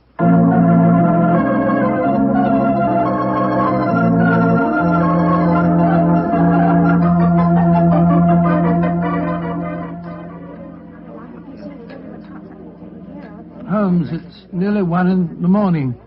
Everything seems to be going splendidly. It seems to be, Watson, but keep your eyes on the Rani. Yes, I have been. The poison testers tested everything that passed her lips. We Doris to you, Sir Christopher. You having a good time? Yes, indeed, thank you, Mr. Hamish. How about you, Mr. Mycroft? Oh, the Rani's a perfect hostess. Who could help having a good time? I don't think that girl Regina should be here, though. I don't want to be pompous, but after all, she's only a glorified servant. Possibly the laws of etiquette are not so strict in Cavarati as they are in London, Sir Christopher. Oh, perhaps you're right. But I don't trust the girl. There's something shifty about her. I've told the Rani more than once. Oh, well, I suppose it's none of my business. I think I'll try and persuade the Rani to sing us one of her old songs. He doesn't trust Raduna, and I don't trust him. I don't think it was an accident that we found him near the body of Dr. Harris. Shh. Here comes Vera. I trust you gentlemen are enjoying yourselves. Very much, Mr. Vera, thank you. I imagine you must be excited at the prospect of returning to Caravati. I am, Mr. Mycroft. Though I only left it 3 months ago, it has seemed more like 3 years. Do you ken what time we'll arrive there? I am told that we shall be there in 5 hours, Mr. Hamish. Oh, look. The Rani's at the piano. She must be going to give us a tune. Yes. Let's move a little closer, shall we? Chris here has asked me to sing something. Yeah, my voice isn't what it used to be, and don't I know it. But me spirit's the same, and that's enough to put a number over. So, hold tight, boys. Here we go. My sweetheart's the man in the moon. I'm going to marry him soon. 'Twould fill me with bliss just to give him one kiss, but I know that a dozen I never would miss. I'll go up in a great big... Great Scott, she... Quick, Watson, your medical bag. I'll lock the doors. Right, your Holmes. Bring some water, please. Help me. Oh, please, help me. What is the matter? Don't be frightened, madam. I'll take care of you. Thirsty. Give me water. Oh, such pain. All the symptoms of arsenic poisoning. Now I know why Holmes asked me if I had any magnesia and ferric oxide. Do something for me, Doctor. I'm dying. Don't worry, Your Highness. You're not going to die.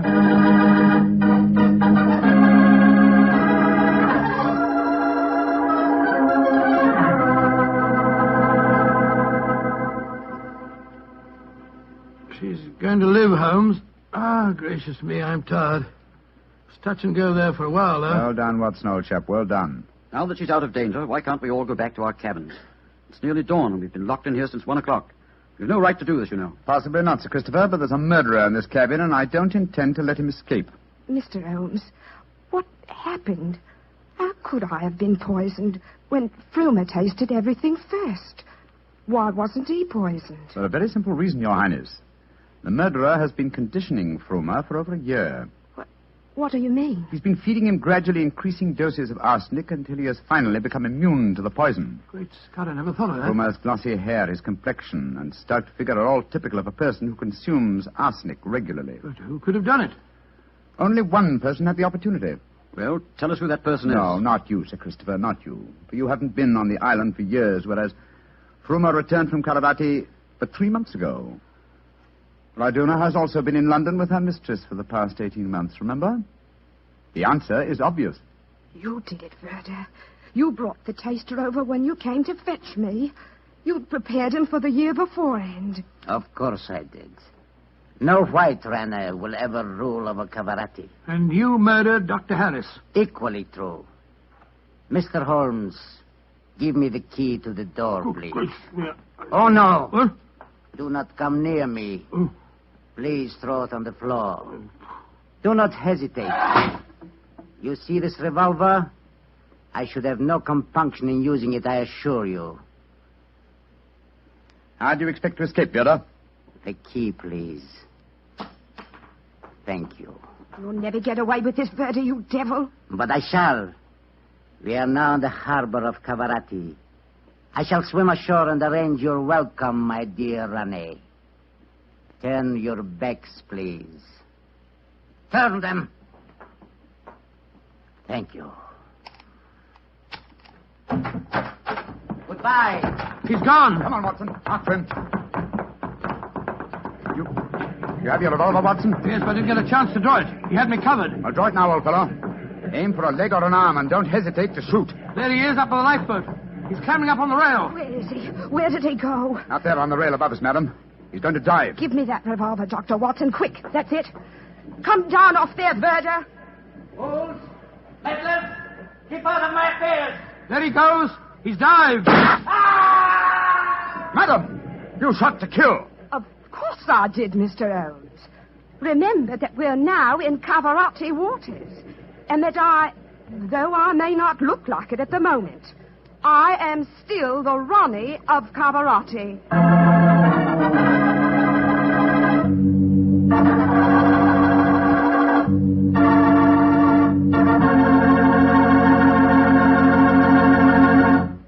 Say, that was a swell story, Doctor. It had a lot of color and quite a bit of action. Color and a bit of action. Well, I'm glad you liked it, my boy. Oh, I did.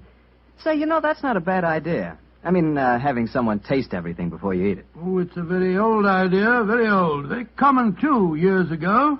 You know the kind of job I'd like? No? What's that? I'd like to be the official taster for the Petrie family.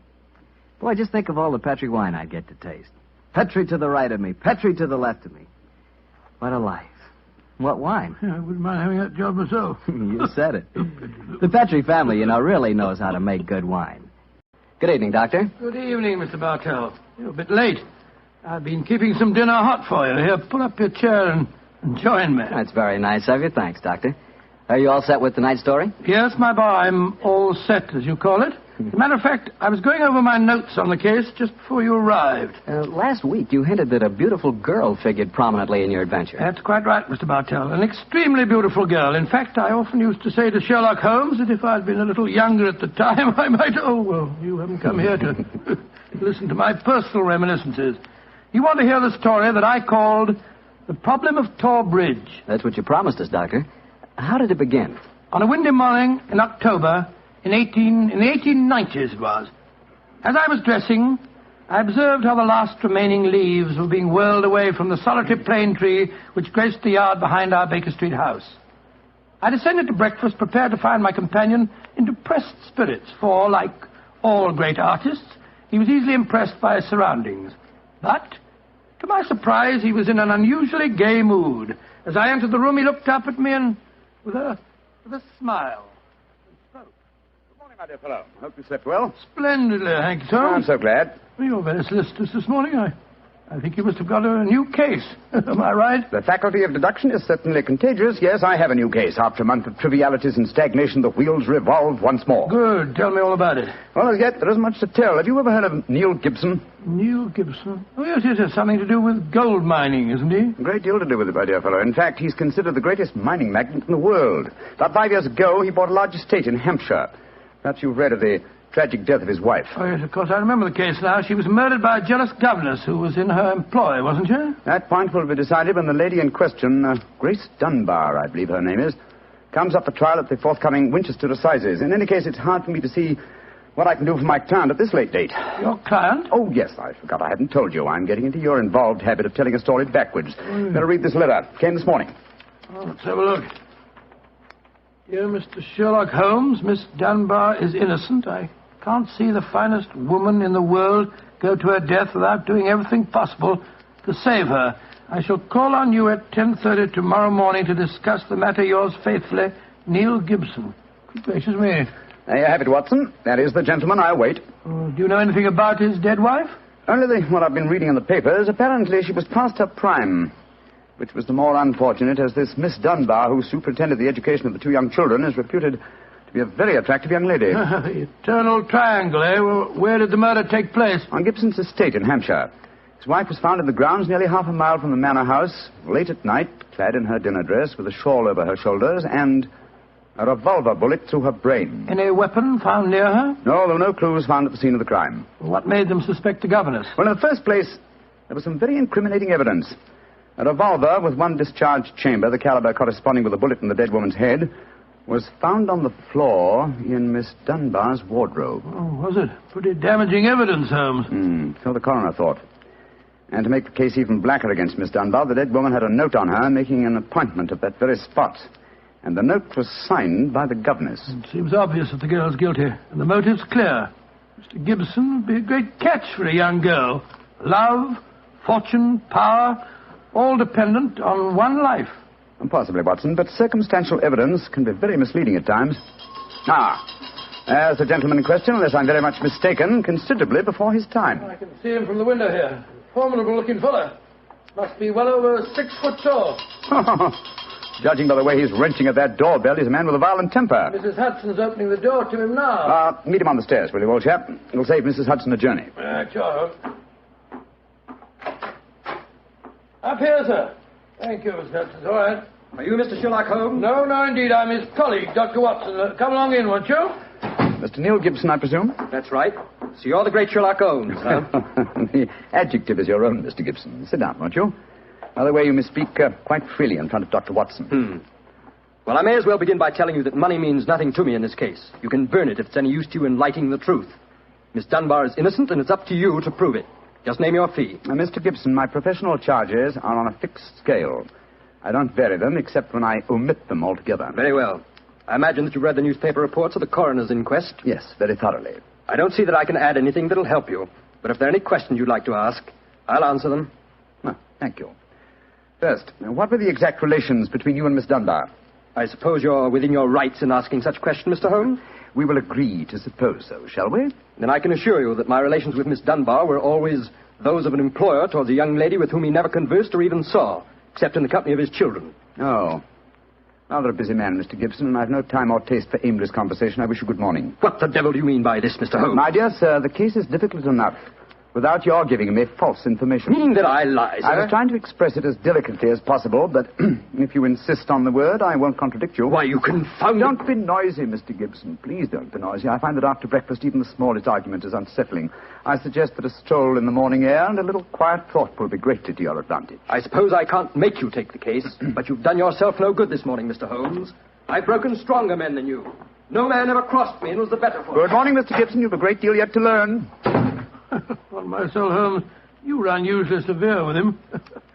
I dislike liars, Watson, and I cannot tolerate arrogance, particularly when it's coupled with great wealth. Well, how did you know about his relations with the governor? I didn't. It was pure bluff. Bluff? It certainly worked. Think he'll come back? Oh, of course he will. He needs my help too badly. He'll probably change his mind before he's halfway down the stairs. Come in. Mr. Gibson. Just saying to Dr. Watson that I was certain you'd be back. I've been thinking it over, Mr. Holmes, and I feel that perhaps I was hasty in taking your remarks amiss. Just the same, I can assure you that the relations between Miss Dunbar and me really don't affect this case. Surely that is for me to decide, Mr. Gibson. You see, Mr. Gibson, my friend is like a doctor. He wants every symptom before he can give his diagnosis. Fire away, Mr. Holmes. What is it you want to know? The truth. I can give it to you in very few words. To begin with, I met my wife when I was gold mining in Brazil. Your wife was Brazilian by birth, wasn't she, sir? Yes, Doctor, and very beautiful. Well, to make a long story short, I fell in love and married her and brought her to England. After a few years, I realized that we had nothing, absolutely nothing in common. And then I suppose this young governess, Miss Dunbar, arrived on the scene. That's right, Mr. Holmes. Well, the story should be obvious to you from there. You fell in love with this girl, I suppose, sir? Who could help it? Did you suggest marriage to her? Yes. Though I knew that my wife would never divorce me. I see. Then you made an utterly insincere proposition to her. Now, look here, Mr. Holmes. I came to you on a question of evidence, not of morals. I'm not asking for your criticism. It's only the young lady's sake that forces me to touch your case at all. Now, tell me, sir, what is your own opinion as to Miss Dunbar's guilt? It's very black against her. I can't deny that. One explanation of the tragedy did come into my head, Mr. Holmes. I give it to you for what it's worth. Pray continue, Mr. Gibson. My wife was bitterly jealous. She was half crazy with hatred. She might have planned to murder Miss Dunbar, or we'll say to threaten the girl with a revolver and so frighten her into leaving us. There might have been a struggle in which the gun exploded and gone off and shot my wife, who was holding it. Well, that possibility has already occurred to me. It's the only obvious alternative to deliberate murder. The revolver, Holmes, was found on the floor of the governess's wardrobe. Mr. Gibson, I should like to examine your house and the scene of the murder as soon as possible. Certainly, Mr. Holmes. Sergeant Coventry of the local police is still down there. He'll give you any help you may need. Excellent. Watson, old fellow, mark for the timetable. We're catching the next fast train to Winchester.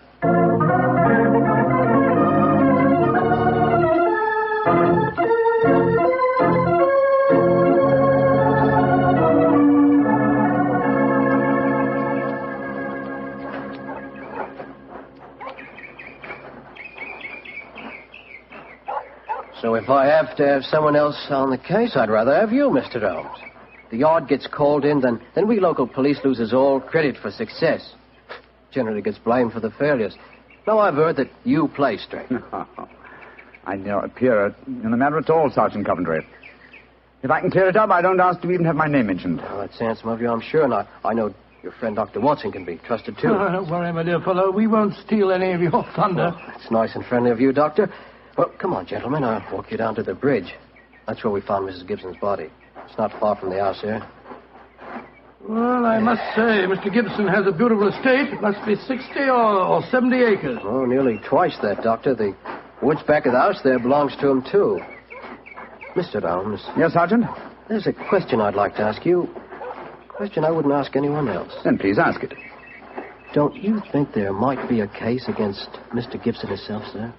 I've been considering that possibility. That there Miss Dunbar's a bit of all right. If you ask me, he wanted his wife out of the way, and the pistol she was shot with was his pistol, you know. Oh, was that fact proven? Yes, Doctor. It was one of a pair that he had. One of a pair?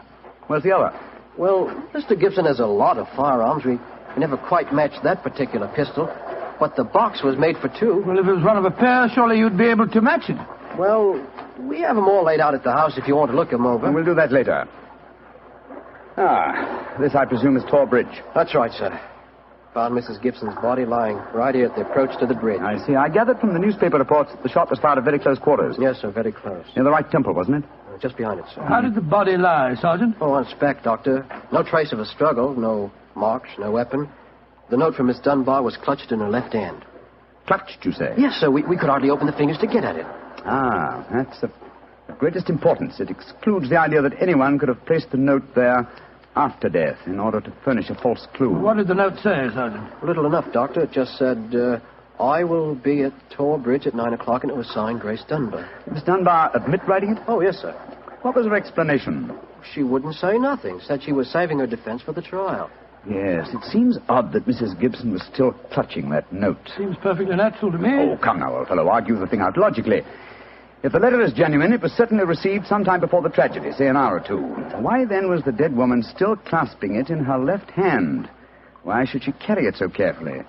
She certainly didn't need to refer to the note at all at the interview. Doesn't it strike you as rather strange? Well, now you put it that way, it does seem a little peculiar. Hello. Did you notice this, Sergeant? Oh, you mean that chip out of that stone on the underside of the parapet of the bridge, sir? Yes, I noticed it. Didn't think nothing of it, though. It's a very large chip. Yes, but it's been done recently. That is how the stonework is white just here. It took some violence to do that. Hand me a cane, Watson, will you? Here you are, Philip. Thanks. Yes. It's a hard knock. And in a curious place, too. But it's 15 feet from where we found the body, Mr. Holmes. Yes, Holmes, I don't see how it could have any connection with Mrs. Gibson's murder. Possibly it hasn't. But it's a point worth noting. There were no footprints, you say, Sergeant? None, Mr. Holmes. The ground was as hard as iron. It's been a very dry summer, and we haven't had any rain to speak of this pity. year. Well, Sergeant, I'm much obliged to you, and now I think we'll get back to the house. Right. Cesar's sure where the firearms are, sir. Oh, who is Cesar? Well, funny kind of a bloke. Brazilian he is. Brazilian, eh? Like Mrs. Gibson? Yes, Mr. Holmes.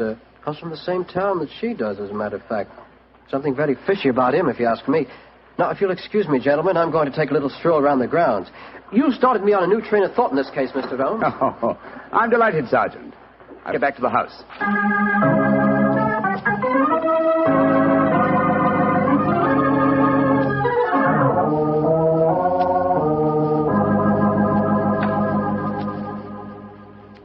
I see. And these are all the firearms in Mr. Gibson's possession, eh, Cesar? Except for the revolver that is missing from the case. Yes, so I say I see him. I've never seen such a collection of guns and revolvers in my life. Mr. Gibson had many enemies, senor. He always sleep with a loaded pistol beside his bed. She's a man of great violence. There have been times when all of us were afraid of him. Did you ever witness physical violence towards Mrs. Gibson? No, senor. I cannot say that I have. But I have heard him say many terrible things to her. He would taunt her in front of we servants. I have heard him do it many times. Thank you, Cesar. That will be all. Muito bem, senor. You know, Holmes, I still think the case against Miss Dunbar looks very black. I should agree with you if it were not for one fact. The finding of the revolver in her wardrobe. On the soul, Holmes, that seems to me the strongest evidence of all. I think not, old chap. Huh? We must look for consistency. Where there is a want of it, we must suspect deception. I don't quite follow you. Suppose for a moment that we visualize you in the character of a woman who in cold, premeditated fashion is about to murder a rival. You've planned it. A note has been written. The victim has come. You have a weapon. The crime is well done. It has been workmanlike and complete. You mean to tell me that after carrying out so crafty a crime, you'd be so stupid as to forget to fling the incriminating revolver to the bottom of the stream? Or perhaps in the dense reeds that border it? Would you carefully carry it home and put it in the first place that would be searched? Your wardrobe? Well, perhaps in the excitement of the moment, one... No, my dear chap, I won't admit that's even possible. When a crime is coolly premeditated, then the means of covering it are coolly premeditated also. Well, then if Miss Dunbar didn't shoot Mrs. Gibson, who the devil did? I hope I can give you the answer to that question, Watson, when we've made one further visit. Oh, Lord. Where are we going now? To prison, old chap. Prison? Yes, we're going to Winchester Prison to call on Miss Dunbar. I'm certain that the key to this strange mystery lies in her hands.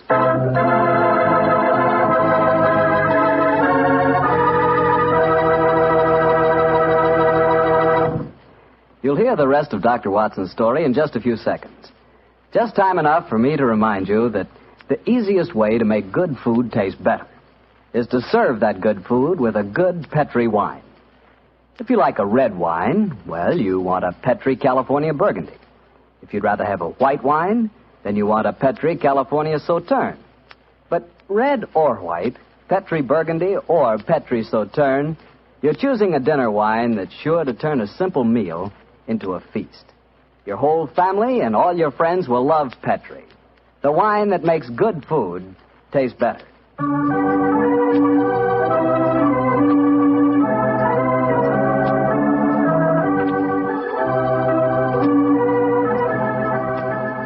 And now back to Dr. Watson and tonight's Sherlock Holmes adventure, The Problem of Tor Bridge.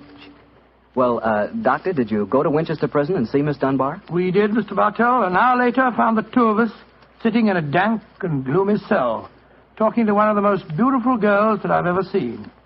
Her bright, flashing eyes and her air of quiet confidence seemed sadly out of place in such a setting. Holmes spoke to her quietly, soothingly. Dunbar, tell us of your true relations with the dead woman. She hated me, Mr. Holmes. She hated me with all the passion of her distorted mind. Please tell us exactly what happened on the evening of Mrs. Gibson's death. Well, I received a note from her in the morning. A note imploring me to meet her at the bridge after dinner that night. She said she had something important to say to me. Did you keep that note, Miss Dunbar? No, Doctor. She asked me to destroy the note, so I burned it in the schoolroom grate. I saw no reason for such secrecy, but, well, I did as she asked. And yet she kept your reply very carefully. It's interesting. Tell me what happened when you met her that night. When I reached the bridge, she was waiting for me. I won't tell you what she said, but she poured out her whole wild fury in burning, horrible words.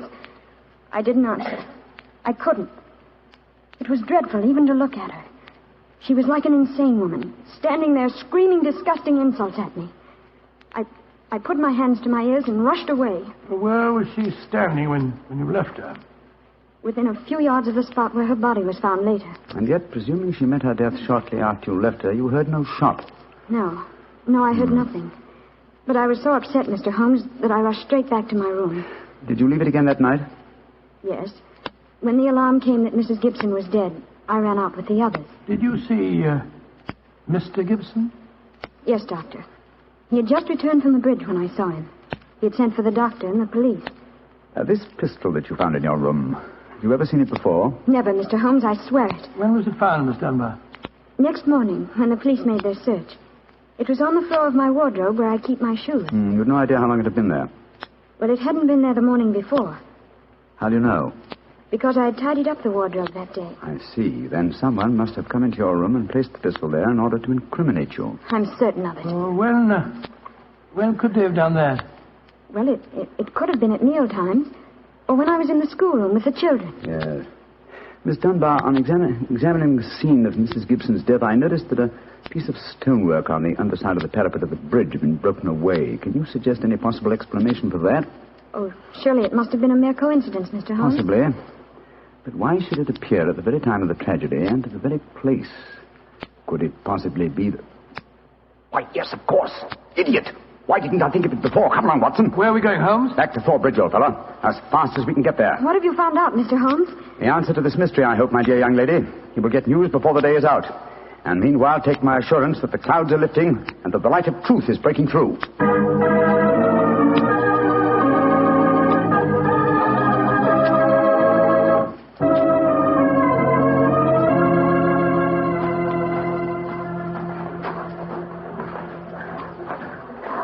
Well, Mr. Holmes, you're soon back here.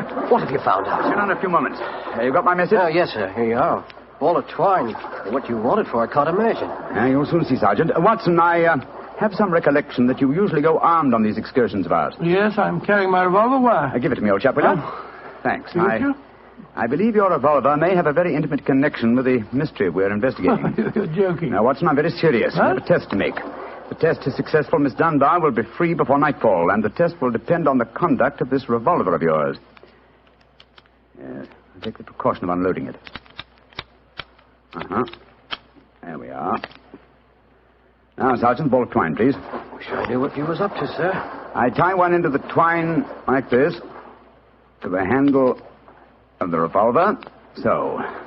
Sergeant, see if you can find me a heavy stone, will you? Oh, right, sir. Holmes, what are you doing? Trying to reconstruct the killing of Mrs. Gibson. But you've seen me miss the mark before, Watson. I have an instinct for such things, and yet it has sometimes played me false. It seemed a certainty when it first flashed across my mind in Miss Dunbar's cell.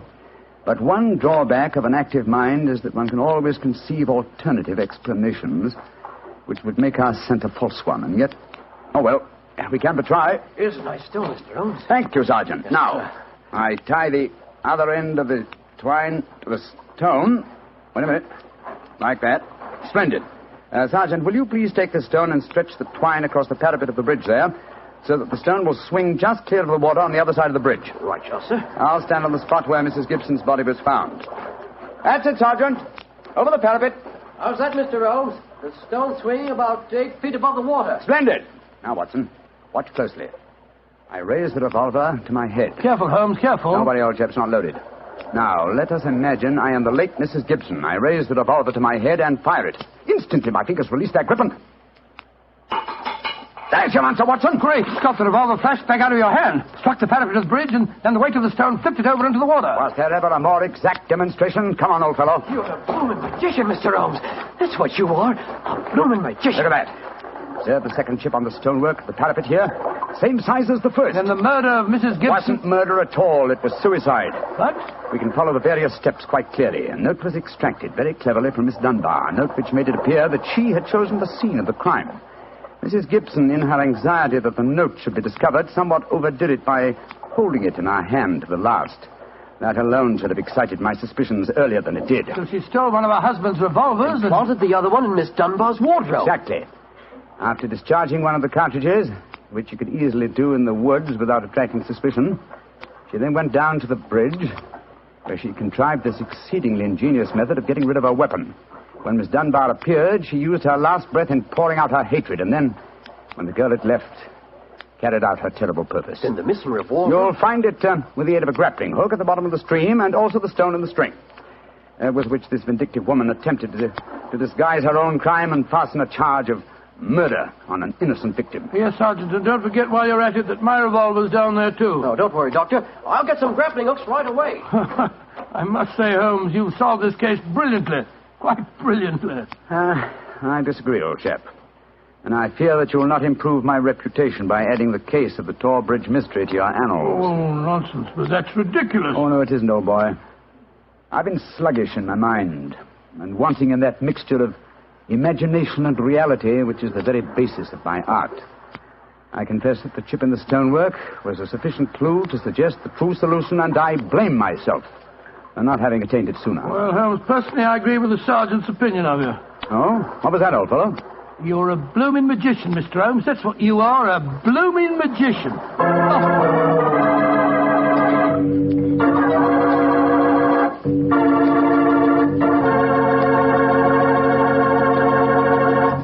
Well, Doctor, Holmes really was a magician. That is, if you did find Mrs. Gibson's revolver and your own in the stream. We found them all right. You don't think I'd tell you the story otherwise, do you? What do you take me for, anyway? Well, now that you ask, I'll tell you. I take you for a very charming gentleman, a wonderful storyteller, and a fine host. Oh, that's very nice. Really, Well, you are a gentleman of the old school. And you do tell a fine story. You flatter me, you... And you are a perfect host. That meal we had tonight was wonderful. Oh, it was, eh? And, that wine, what kind was it? It was Petri wine, and you know it. And I should have known that you were leading up to something. Mr. Bartell, you should be ashamed of yourself. You will do anything to get a chance to talk about Petri wine. Oh, I can't say I don't blame you. Well, honestly, Doctor, I meant everything I said. But you don't really want me to stop talking about Petri wine, do you? Let's see. No, Mr. Bartell. Don't say let's see if he's expecting us. You know I always expect you at this time on Monday evenings, my boy. So draw up your usual chair and settle down. Thanks, Doctor. That's it.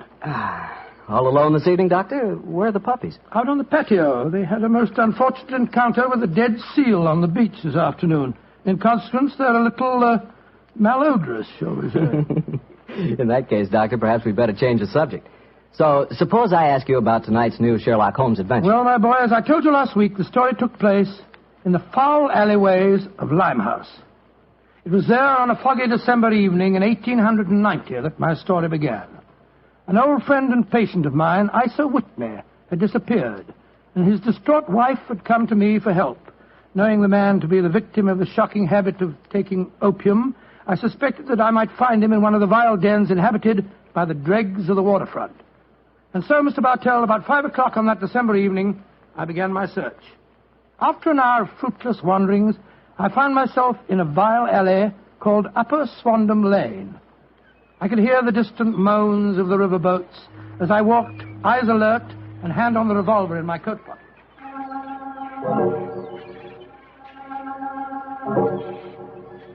Suddenly, I saw a steep flight of steps leading down to a black gap, like the mouth of a cave. I walked down them.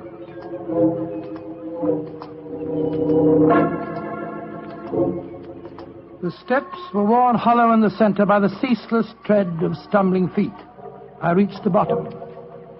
A door faced me, and above it, a flickering oil lamp winked warnings at me. I found the latch and lifted it. The door squeaked open protestingly. And I entered.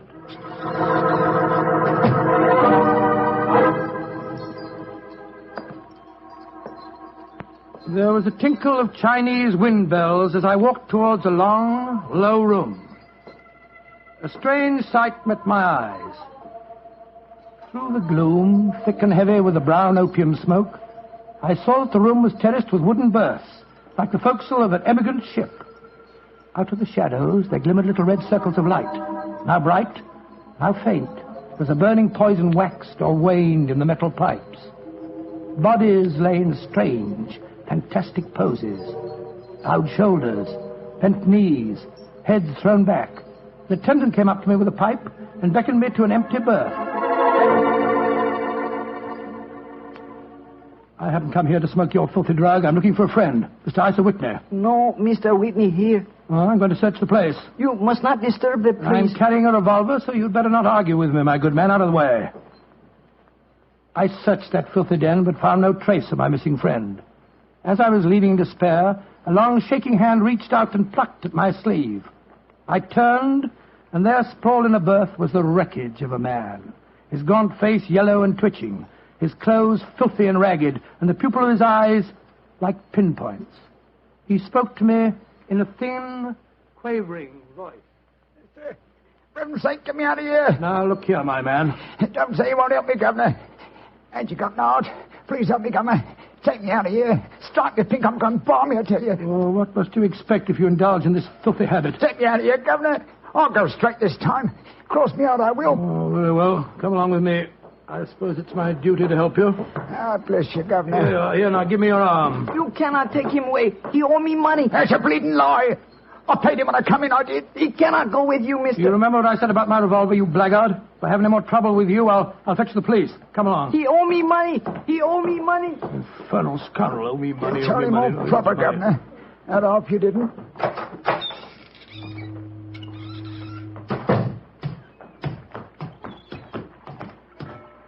Now, look here, my good man. I'll give you a square meal, some advice, and some medical attention. But the rest... Never mind the advice, Watson, but I'll take you up on that square meal. Holmes. Yes, I'm very glad to see you, old fellow. What brought you to that filthy den of iniquity? Oh, gracious me, I want to find a friend. And I, an enemy. Your disguise is wonderful. It completely fooled me. But I'm afraid the proprietor was beginning to penetrate it. That's why I staged the little rescue scene. Had I been recognized, my life wouldn't have been worth an hour's purchase. Well, how long had you been there? Why were you there? Come on, Holmes. Tell me all about it. With pleasure, old chap. But first, let's find a chop house. I want that square meal you promised me.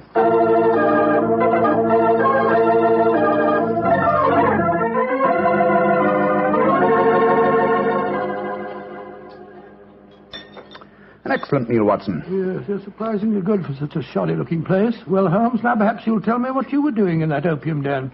I've already told you my story. I'm shadowing a most unusual criminal. A man who haunts the opium dens. And yet I know that he himself is not an addict. Oh, I don't see anything very criminal about that. He might be looking for a thrill, or perhaps he's one of those writer fellows or something. But this man pretends to be an addict. I've watched him closely. He fakes his smoking, and grease paint has enabled him to simulate the characteristic pallor of a drug victim. He even affects the typical mannerism of nose-scratching, but it's his eyes that give him away. The pupils are wide open, I suppose. Exactly, old fellow. Whereas, if he were really addicted to the drug, they would, as you know, be contracted. I myself always treat my eyes with a special kind of drop on the occasion when, I have to enter these dens. Well, why does a man haunt an opium den in order not to smoke? That, my dear Watson, is a problem that I intend to solve. Well, perhaps the fellow's a policeman or a private detective like yourself, Holmes. I've already checked on those possibilities. No, Watson, I believe there is only one answer. I believe the man is planning a murder. A murder?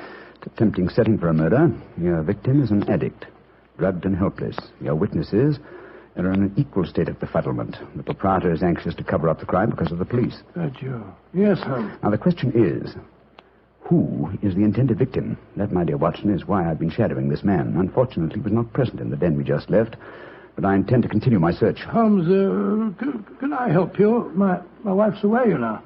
You know, it's a long time since we were on a case together. I should be delighted, my dear chap.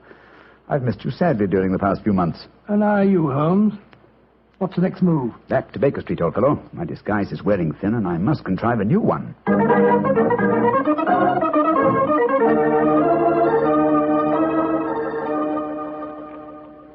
New disguise, eh? Well, which one shall it be, Watson? Well, how about the old flour cellar? I love that one. Well, it's pretty impressive, aren't it?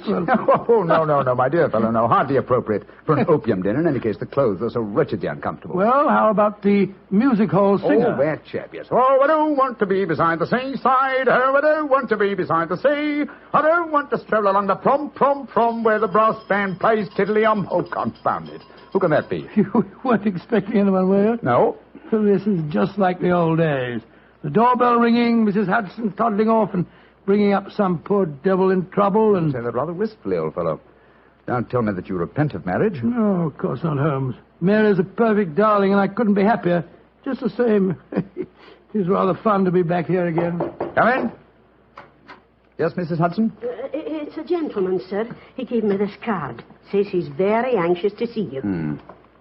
Wayne J. Leyton, President, Leyton Corporation, Chicago, United States. Ask him to come up, will you, Mrs. Hudson? Aye, sir. Well, it's quite like old times to see you back here, Dr. Watson. That's just what I was saying myself, Mrs. Hudson. Mr. Leyton has scribbled a message on the back of this card. If £1,000 for a week's work interests you, you'll see me. £1,000? Big fish, Watson. Very big fish. This way, sir. Thank you. Oh. How do you do, Mr. Leyton? I guess you're Sherlock Holmes. You guessed correctly, sir. Excuse me. Oh, Mrs. Hudson, just a moment, Mrs. Hudson. Aye, Mr. Holmes. Sit down, won't you, Leyton? My name's Watson, Dr. Watson. I'm Sherlock Holmes' colleague. Yes, I've heard about you, too. Like a cigar, Doctor? It's a good one. Set me back 3 shillings. Oh, 3 shillings? Oh, thank you. That's very nice of you. It's a good one. Oh, No, I see you introduced yourself. Splendid. And now, Mr. Leyton, may I ask what brings you here? I'll talk fast and to the point. I'm a businessman. I like to do things in a business way. I have a chance to control the guano deposits of the Republic of San Pedro. Their minister will be in London tomorrow, and if it weren't for one thing, I know that I could swing the deal and get the concession. And what is that one thing, Mr. Leyton? The deal is secret, see? I thought no one knew about it, but when I got here, I found out that my biggest business rival has gotten wind of what's going on. He's an Englishman. I've never met him, but he's right here in London. Now, I'm not going to tell you his name, not until you give me your word that you'll work for me. Just what you wish me to do, Mr. Leyton. Get this rival of mine and keep him out of circulation for a week. I don't care how you do it, and I won't ask. In a week's time, I'll give you the other half of this 500 pounds I brought with me. Oh, good Scott. What kind of Watson, detective give you... Mr. Leyton his hat and gloves. That's it. Thanks, old fellow. Goodbye, sir. What are you doing, throwing me out? I can't think where you gathered the impression that I indulged in kidnapping. Once again, goodbye, sir. And here, sir, you can take back your cigar. Well, if you don't want some easy money, I'll soon find someone else that does. This is the last you'll see of me, Mr. Holmes. Life is full of little consolations. Some people seem to think that money can Watson, the game's afoot.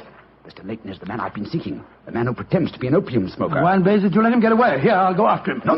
Don't worry. I've already arranged for that. Oh, how? When I left the room just now to talk to Mrs. Hudson, I was intending to tell her to summon some of my band of street urchins. You know, the Baker Street irregulars. When she informed me that half a dozen of them were in the kitchen at this very moment, partaking of one of her incomparable steak and kidney pies. The rest should be obvious. You left instructions for one of them to shadow Mr. Leyton when he left here. Elementary, my dear Watson. Oh, don't tell me that Leyton back again. No, I think not. I should say that at the moment he's just about to walk out of the front door. No, I think we shall have another visitor. And judging by the commotion, the incoming and the outgoing visitors know each other and are not on the best of terms. Well, it sounds to me as if they're having a fight. Here comes Mrs. Hudson to tell us about it. Come in. Oh, Mr. Holmes, you've got another visitor. So I gathered. Mrs. Hudson, you gave my instructions to one of the boys? I did that, sir. Young Wiggins was going to follow the gentleman. Mrs. Hudson, what was all that commotion about downstairs just now? Oh, it was the 2 gentlemen shouting at each other. Him that was leaving and the one that was waiting on the doorstep. And who is our new visitor, Mrs. Hudson? Here's his card, sir. Oh, thank you. Linton Chumley, 9 Belgrave Square. Well, ask him to come up, will you, Mrs. Hudson? Very well, Mr. Holmes. Oh, one thing more. Yes, sir. Please instruct another of the Baker Street irregulars to follow this Linton Chumley when he leaves here and report to me. All right, sir. You're taking no chances, Holmes, eh? You're having this fellow shadowed, too. Leyton is a potential murderer. Of that I'm convinced. This Mr. Chumley might possibly be his intended victim. While we're talking to him, Watson, old fellow, I want you to be sure to look at the condition of his eyes. Yes, I certainly will. Come in. Oh, good evening, Mr. Chumley. Are you Mr. Sherlock Holmes? I am. This is my colleague, Dr. Watson. How do you do, sir? That was Wayne Leyton that was just left here, wasn't it? Won't you sit down, sir? Thank you. I don't want to sit down. All right. You needn't answer my question, but I know it was Leyton. I've never met him, but I've seen his picture in the newspapers. Oh, very well, then, sir. It was Wayne Leyton. I know why he came to you. He's trying to have me put out of the way while he closes that deal on the San Pedro and Guana concession. Now, look here, Holmes. You've got to be on my side. Whatever fee he offered you to dispose of me, I'll double it if you'll take care of him for a few days. Oh, dear me, this is becoming monotonous. Watson? The hat and gloves? Thank you, old chap. That's right. Good night, Mr. Chumley. Look here, Holmes. I'll treble his fee. I'll quadruple it. My dear Mr. Chumley, I have accepted no fee from Mr. Leyton. I don't propose to accept one from you. Your hat and gloves, sir? That man is out to kill me, Holmes. Well, if you won't help me, I'll go to the police. That's an excellent idea, Mr. Chumley. Again, good night. Did you notice his eyes, Watson? Yes, the pupils were contracted. He's obviously an opium addict. And also a potential corpse. What do we do now? Wait for the irregulars to report? No, you'll return home for your medical bag. I have a feeling that you'll need it before the night is out. Then come back here. If I've gone before you return, I'll send one of the irregulars to bring you to wherever I may be. Wait until you receive a message from me. On your way, old chap. There's work ahead of us.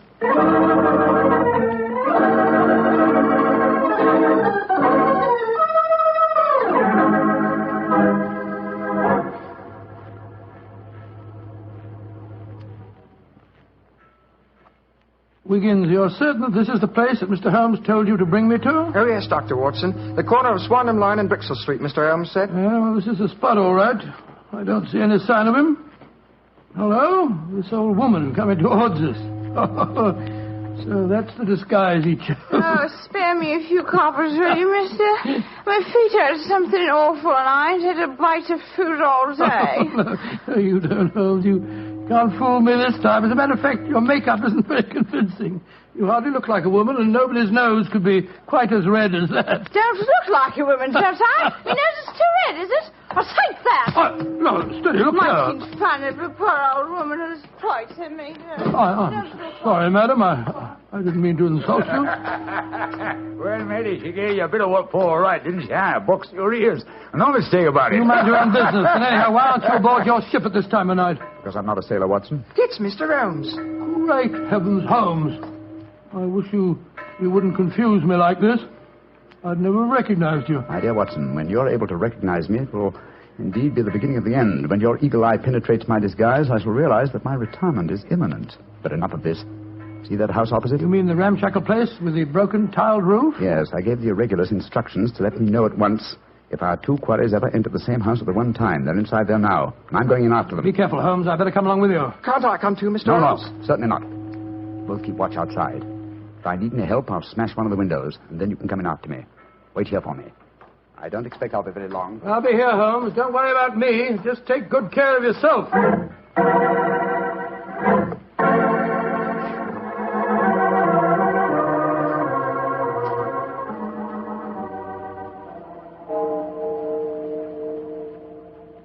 It's 1 o'clock, Doctor. Yes, I know, Wiggins.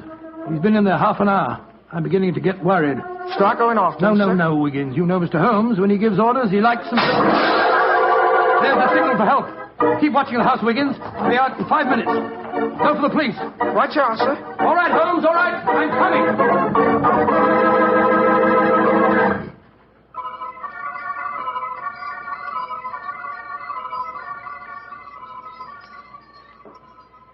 You have searched my house from basement to attic. Why do you not give up? I tell you again, there has been no one here tonight. But my friend came in here half an hour ago. I saw him, and before that, 2 other men are known to have come in here. If that is so, then where are they? 3 men cannot vanish. That's just the point, you scoundrel. Out of the way. I'm going to search this hovel again. I'm not leaving here until I find Mr. Sherlock Holmes.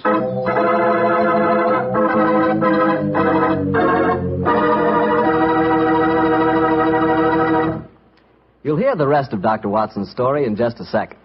And if you don't mind, I'll take that second to say just one word to the ladies. And that word is muscatel. Petri California Muscatel. I want you women to know about it because Petri Muscatel is one wine that practically every woman likes.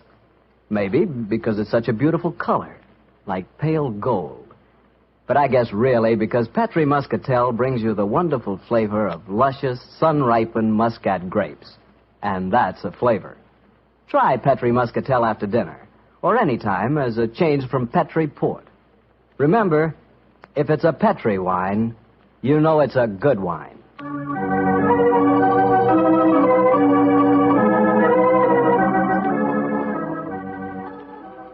And now back to Dr. Watson and tonight's story, The Eyes of Mr. Leyton. Well, what happened next, Doctor? When you searched the house for the second time, did you find any trace of Sherlock Holmes or the 2 rival businessmen? No, Mr. Bartell, I'm afraid I didn't. What did you do? I told Wiggins to report the matter to the nearest police station and then rattle back to Baker Street in a hansom cab as fast as I could. When I arrived at the old familiar doorstep, I wrenched at the bell in a frenzy of anxiety. Finally, the door opened, and there stood Mrs. Hudson. Dr. Watson, what is it, sir? Why, you're as white as a ghost. Mr. Holmes, is he here? Aye, sir, came in half an hour ago. He was dressed as a sailor and was half carrying some drunken friend of his. Oh, thank heavens he's safe. I'll go up. All right, sir.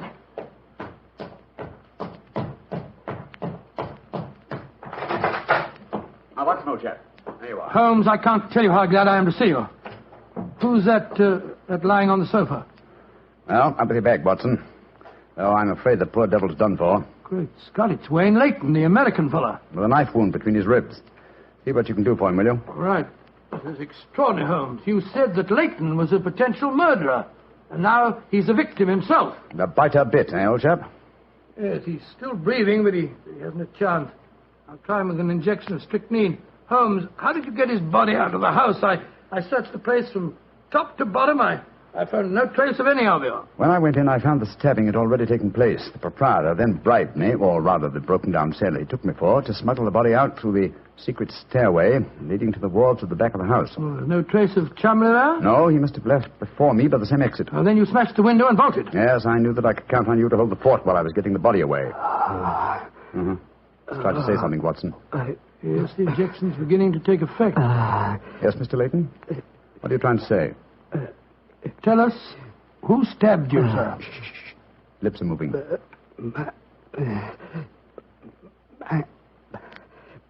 Mandalay.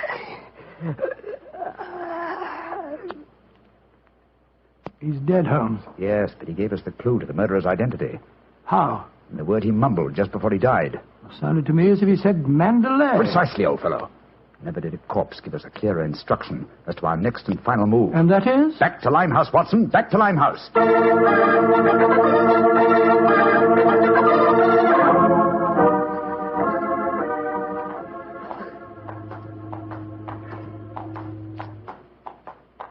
Here we are. This must be the place. What's this? Another opium den? Yes, I knew that since Chumley refrained from smoking earlier on in the night, in order to keep his faculties alert for murder, that an enormous reaction would set in. He'd have to find a den at once, and beyond question a different one from that in which the murder was committed. But how do you know that he's inside here? Well, just before you returned to Baker Street tonight, I had a message from one of my irregulars. He tracked him here after he escaped from the scene of the stabbing. That was a couple of hours ago. He might have slipped away again. No, Watson, tonight he came to drown his senses with a wretched drug. He'll be here. Come on.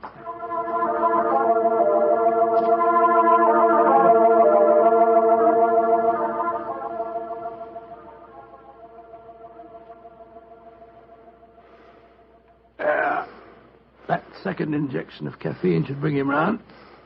He's heavily drugged, but I think it'll work. Surprising what a £5 note will do, isn't it? Yes, the proprietor let us bring Chumley into his private room, and he's coming too. Who are you? What do you want? You remember me, sir?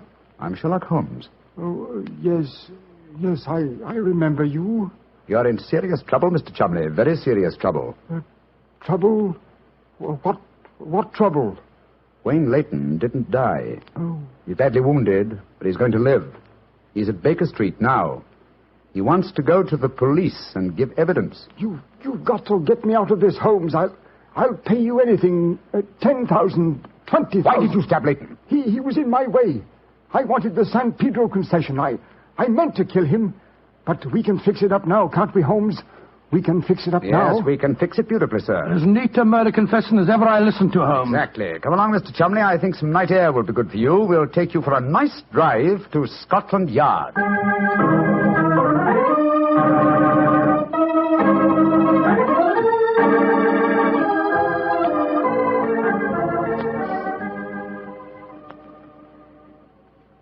I brought you some kippers, gentlemen. You've both been up all night, and I'm sure you can do it. It's very thoughtful of you, Mrs. Hudson. Yes, indeed it is.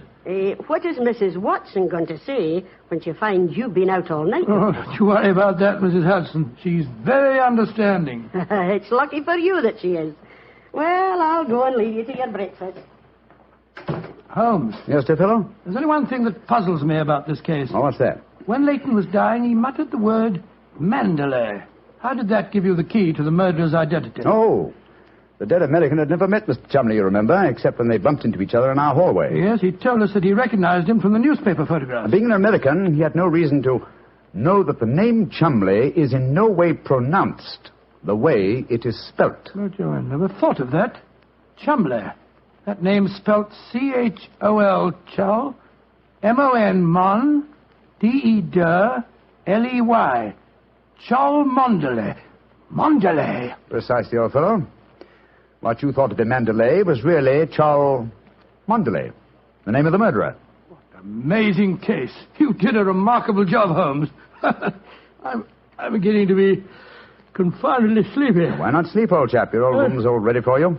Are you going to take a nap? Oh, dear me, no. I've much too busy a day ahead of me. Let me look at my engagement book. Baxter Square murder. Mm-hmm. I put the police on the track. The Duchess of Ferrers. I've got her material.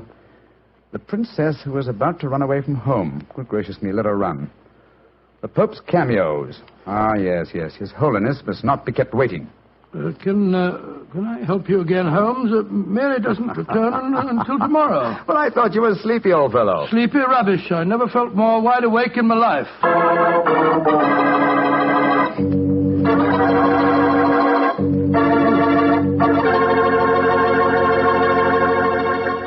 That was a swell story, Doctor. I'm glad you enjoyed it. And it was really funny when you mistook that old lady for Holmes and she slapped your face. It wasn't very funny at all. Sure it was. Come on, admit it, Doctor. Well, she did look like Holmes in disguise, and you would have made the same mistake that I did. Okay. Her nose was ridiculously red, and she did look like a man. Look, Doctor, forget I ever said anything. Huh? I won't say another word. I'll keep my mouth closed forever. Oh, come on, I wouldn't do that. Mr. Bartell? Mr. Bartell? Won't you even open your mouth to finish your wine? Your Petri wine? Okay, you win. You know I'll open my mouth for Petri wine anytime. That Petri wine is always good wine. And for good reason, too. The Petri family has always owned and operated the Petri business. They've been making fine wines for 3 generations, since way back in the 1800s. That adds up to a lot of experience. Experience handed on down from father to son, from father to son. The Petri family really knows how to turn luscious California grapes into fragrant, delicious wine. And that's why, no matter what kind of wine you want, I'm sure you'll like it better if it's a Petri wine. Because Petri took time to bring you good wine. And now, Dr. Watson, what story are you going to tell us next week? Well, now, next week, Mr. Bartell, I'm going to tell you a most unusual adventure that Holmes and I had in the heart of the English countryside. It concerns a corpse, a missing revolver, and a beautiful girl who was frightened of her own shadow.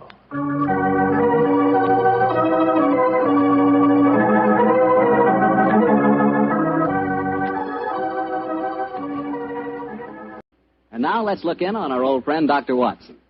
Doctor? I'm out here on the patio, Mr. Bartell. Come out and join me.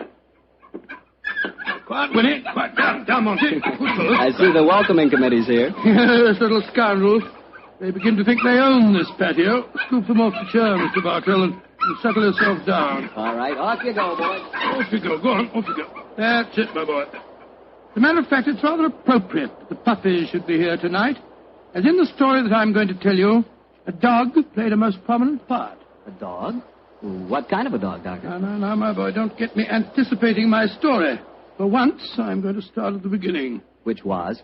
On a summer morning in 1890, not long after my marriage. I'd gone back to my private practice, and Sherlock Holmes was living alone in our old Baker Street rooms. You still saw him, I suppose. Indeed I did, Mr. Bartell. In fact, occasionally I even persuaded him to forego his Bohemian habits so far as to visit my wife and me. But to get back to my story, I've been exceptionally busy that summer. In consequence, was feeling rather, shall we say, nervy and run down. So much so that Mary, Mrs. Watson, persuaded me to take a fortnight's holiday.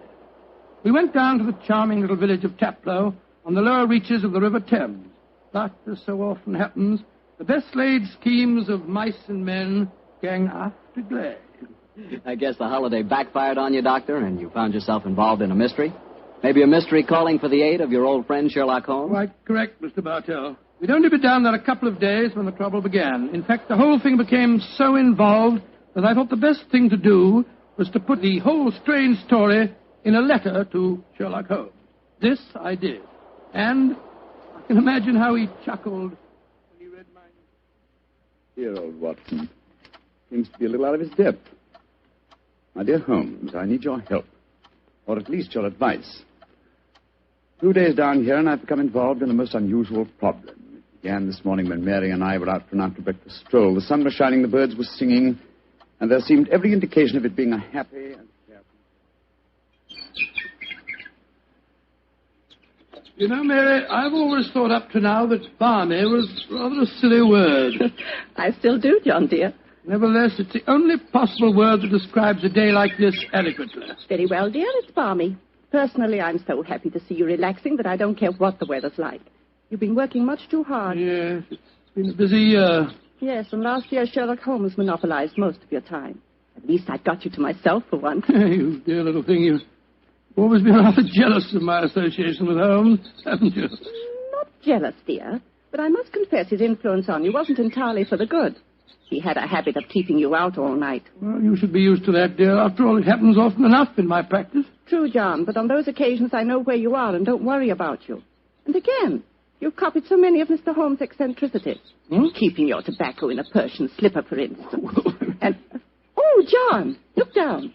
Look, do you see that woman walking across the field towards us? Yes, what's the matter? Do you know her? I'm not sure, but I think it's Ellen Warburton. I believe she does live somewhere near here. And who is Ellen Warburton? An old friend of mine. She's frightfully clever and advanced. She's interested in women's suffrage and all sorts of things. Oh, sounds dreadful. Imagine giving women the right to vote. Their places in the home. It is Ellen. Ellen Warburton. Oh, how are you? Mary Watson. How very nice to see you again. I'm Mary Watson now. This is my husband. How do you do, Miss Warburton? How do you? How do you do? Mary, I'd heard that you'd married. Aren't you a medical detective or something, Mr. Watson? Not quite, dear. I hold the degree of Doctor of Medicine from the University of London, madam. But he's helped the great Sherlock Holmes on many of his cases. That's how I've heard of him, then. Do you mind if I walk with you a little way? Of course not, Ellen. Come along. Do you live near here, Miss Warburton? About 4 miles away, Doctor, at Chevy Grange. I'm a glorified housekeeper for my uncle, Colonel Warburton. Oh, dear, that sounds rather dull for you. As a matter of fact, the state of my uncle's health at the present moment makes it anything but dull for me. That's why I asked if I might walk with you for a way. Well, what's the matter with him, Ellen? He's going mad. Before my eyes. And I can do nothing to help him. Mad? Come now, Miss Warburton, surely you... Doctor, I'm not an hysterical girl. In fact, I regard myself as something of a scientist. I studied physics for a number of years at Bristol University. And I tell you that my uncle is going insane. What are the symptoms? Most of the time, he's perfectly normal. But when these attacks are on him, he gets in the most frightful rages and says the strangest things. He's even complained of hearing a shrill, piping whistle that comes out of nowhere. I can't hear it, nor can anyone else. But Uncle gets into the most dreadful state. I wonder, would you have a look at him for me, Dr. Watson? Well, I don't hardly Of course, feel... John will do everything he can. Thank you so much. Then supposing you both come over... So, my dear Holmes, at 7 o'clock this evening, we found ourselves approaching Chevy Grange. It was rather a forbidding-looking place, covering a little more than an acre, I should say. As we stood waiting for admittance, I must confess that I was not entirely... Gloomy-looking place, isn't it, Mary? It is a little forbidding, John, dear. Oh, dear. What's that? Sounds like a tom-tom. Someone singing a weird chant. Seems to be coming from the direction of that barn over there. It doesn't seem quite appropriate, dear, does it? I mean, not in the heart of Buckinghamshire. Why not knock on the door again, John? Yes, it's all right, I will. Perhaps they didn't hear us. Oh, they did. Who is it? Oh, it's Guess. It's Dr. and Mrs. Watson, my good man. Acker's the name, sir. Come in, please. The Colonel's expecting you, sir. He's in the study. This way, sir. By the way, Hacker, as we were waiting outside the front door, we heard a strange chant, and it sounded as if someone was beating a tom-tom. Oh, that's her. That was Miss Narder. You'll be hearing more of her. Promising beginning. Let's see what happened next. This very unpleasant fellow Hacker showed us into the study where we met Colonel Warburton. First, it was hard to believe that he was a sick man. He looked well enough, and his conversation was sprightly. Spent most of his army life in Africa as military governor in a Zulu district. And the African spears and other trophies that lined his study walls bore mute evidence to his past life. He encouraged me to tell him some of my own army experiences. Oh, dear, poor fellow. It was really rather sad. There I was, Colonel Warburton, on the howdah of this wretched elephant. The river was a raging torrent, and I couldn't get the confounded animal to budge. Well, I'm a pretty strong swimmer, you know. Won several cups of swimming, as a matter of fact. Of course, I was a much younger man then. John, dear. Yes, ma'am? You interrupted Colonel Warburton's story. Oh, here. sorry. I thought this little incident would be interesting. Do go on, Colonel. Yes, Your please story don't. was so All interesting. right. You were telling us that you were intercepted by an African drum code message. Oh, yes. Well, I don't want to sound conceited, but I doubt if there was another Englishman in the world who could have told you what those particular drum beats meant. Oh, I don't doubt that, Colonel Warburton. Well, I'd spent a good number of years studying the native customs. I spotted the code right away. It meant that an uprising was planned to start throughout the whole province at noon the next day. Of course, there it is again. The devilish whistle. Can you hear it, Dr. Watson? Mrs. Watson? I can hear nothing, sir. Nor can I. Of course not. No one can hear it but me. Now, Colonel Warburton, don't get so excited, sir. It's black magic, that's what it is. Oh, really, sir, black you magic. must realize that the powers of jungle witchcraft are completely unknown in this country, Dr. Watson. But I know of them, and I can think of many people who might wish to employ them against me. Come in. Oh, it's you, Nada. Great Scott, she's very beautiful. Nada, I want you to meet some friends of Ellen's. Dr. and Mrs. Watson. I am very pleased to meet both of you. How do you do? How do you do, Miss Nada? Nada's father was a Chaga jeweler, one of the greatest Zulu chieftains I ever had the privilege of knowing. He did me the rare honor to swear blood brotherhood. So when the missionary sent Nada to England to complete her education, I insisted that she spend her first few months here under my wing. Listen. What is it, Colonel? That whistle again. For heaven's sake, say that you heard it this time. Please say that you did. I didn't hear a thing, sir. Well, I did, and I know where that sound came from. Now, put down that spear at once, will you, Colonel Warburton? The devils are trying to kill me. I'll kill them first. No, don't throw it, sir, don't throw it. Someone's opening the door. Uncle! It's Ellen. Great Scott, the spear missed her by an inch. Uncle, what is it? Whistle. I heard it again, Ellen. And I'm going to find where it came from. Poor Uncle. Of course, you heard no sound. Nothing, Ellen. What can we do to help him, Dr. Watson? Well, it's hard to say, Miss Warburton. I'm not sure that medical help's what she needs. He seems perfectly sane and lucid except for these strange outbursts. But we must do something. I propose to, madam. As soon as I get back to the inn, I think I'll write to my old friend Sherlock Holmes and ask his advice. There's a problem. I can't feel that the man should be committed to an asylum, and yet obviously when these attacks are on him, he's as mad as a hatter. Well, fascinating problem and one that calls for speedy action. I think a telegram to my friend Watson might help to clarify some aspects of the case. Yes. Let's see. Dr. John H. Watson, Red Lion Inn, Taplow, Bucks. I suggest that you ascertain one important fact. Does the Warburton household have a dog? Telegraph reply, Holmes. Oh, my soul, Mary. That's a cryptic answer to my letter. Yes, dear, it is. I'm afraid Ellen will be disappointed. He's coming over to join us for lunch to see if you have any news. What on earth can dogs have to do with the case? I can't possibly... Here's Helen now. Good morning, Ellen. Hello, Mary. Good morning, Doctor. Good morning. I suppose it's too early to have received any reply from Mr. Holmes. Well, as a matter of fact, I just got this telegram from him. You can read it if you like. I can't see it makes much sense, myself. But that's extraordinary. I did have a little dog. He was killed a week ago. But it didn't occur to me to tell you about it yesterday. Well, that's amazing. How could Mr. Holmes have known about it? It's very little that Holmes doesn't know, my dear. How was your dog killed, Miss Warburton? I found him in the grounds with his head smashed in by a stone. Oh, how dreadful. Who do you think did it? It might have been a poacher. And then again, it might have been... Your uncle? It's possible. When he's in those rages, I don't think he knows what he's doing. That's very important. I think I shall go and send Holmes a telegram at once. Don't wait lunch for me.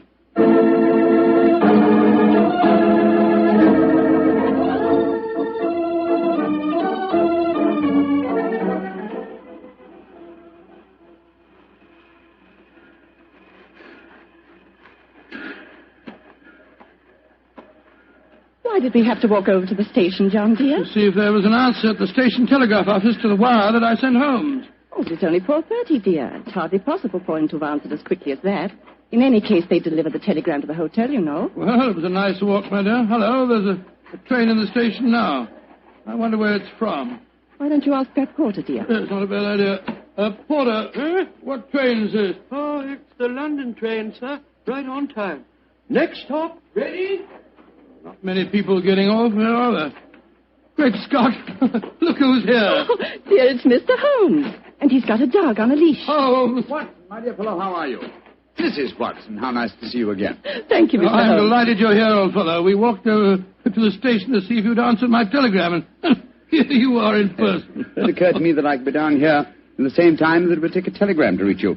And I decided that a day or two in the country would make a pleasant change, apart from the fact that Colonel Warburton's problem interests me enormously. Why on earth did you bring a dog? I thought that this was a case in which a dog would be of invaluable assistance. Oh, be careful, John. Yes, look out, old chap. I think it would be safer not to pat him. I picked him up on the Mile End Road for a couple of florins, and I fear he's a dog that should have remained in London. A singularly unattractive nature seems to have been entirely ruined by an hour's train ride. Unpleasant brute. Isn't he? By the way, Holmes, what do you make of the case from my letters? Well, I should prefer to reserve my judgment until I've met the Colonel. However, I will vouchsafe one opinion. Oh, what's that? To paraphrase a proverb, don't disbelieve all you don't hear.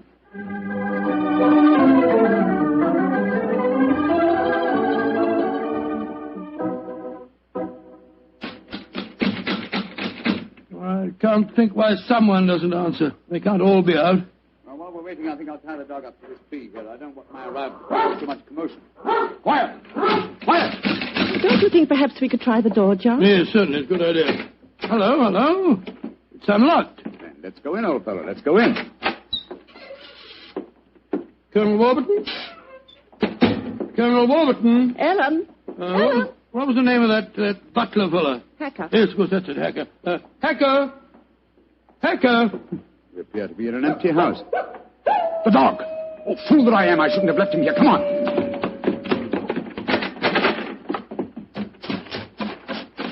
Ah. We're too late. Oh, the poor dog. He's been killed. Yes, poor brute. Stabbed to death by one of the Colonel's spears. That proves it, Holmes. The man is mad. I think not, Watson. I think it proves that Colonel Warburton is a great deal more sane than some of the members of his household.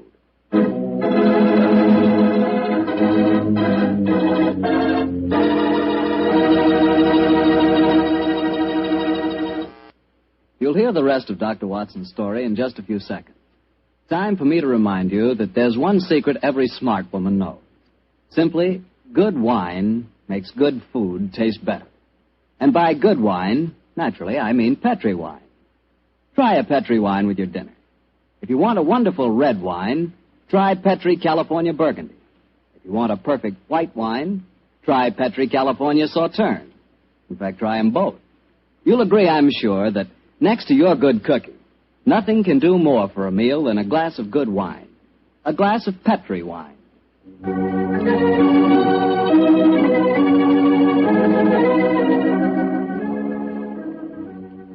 And now back to tonight's new Sherlock Holmes adventure, the story of Colonel Warburton's madness.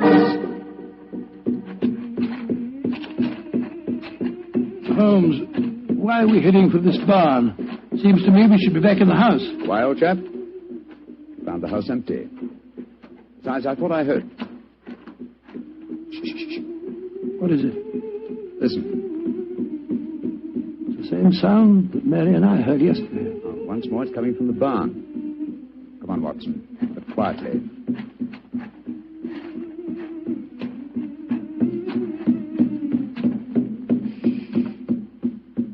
We can see through this window here.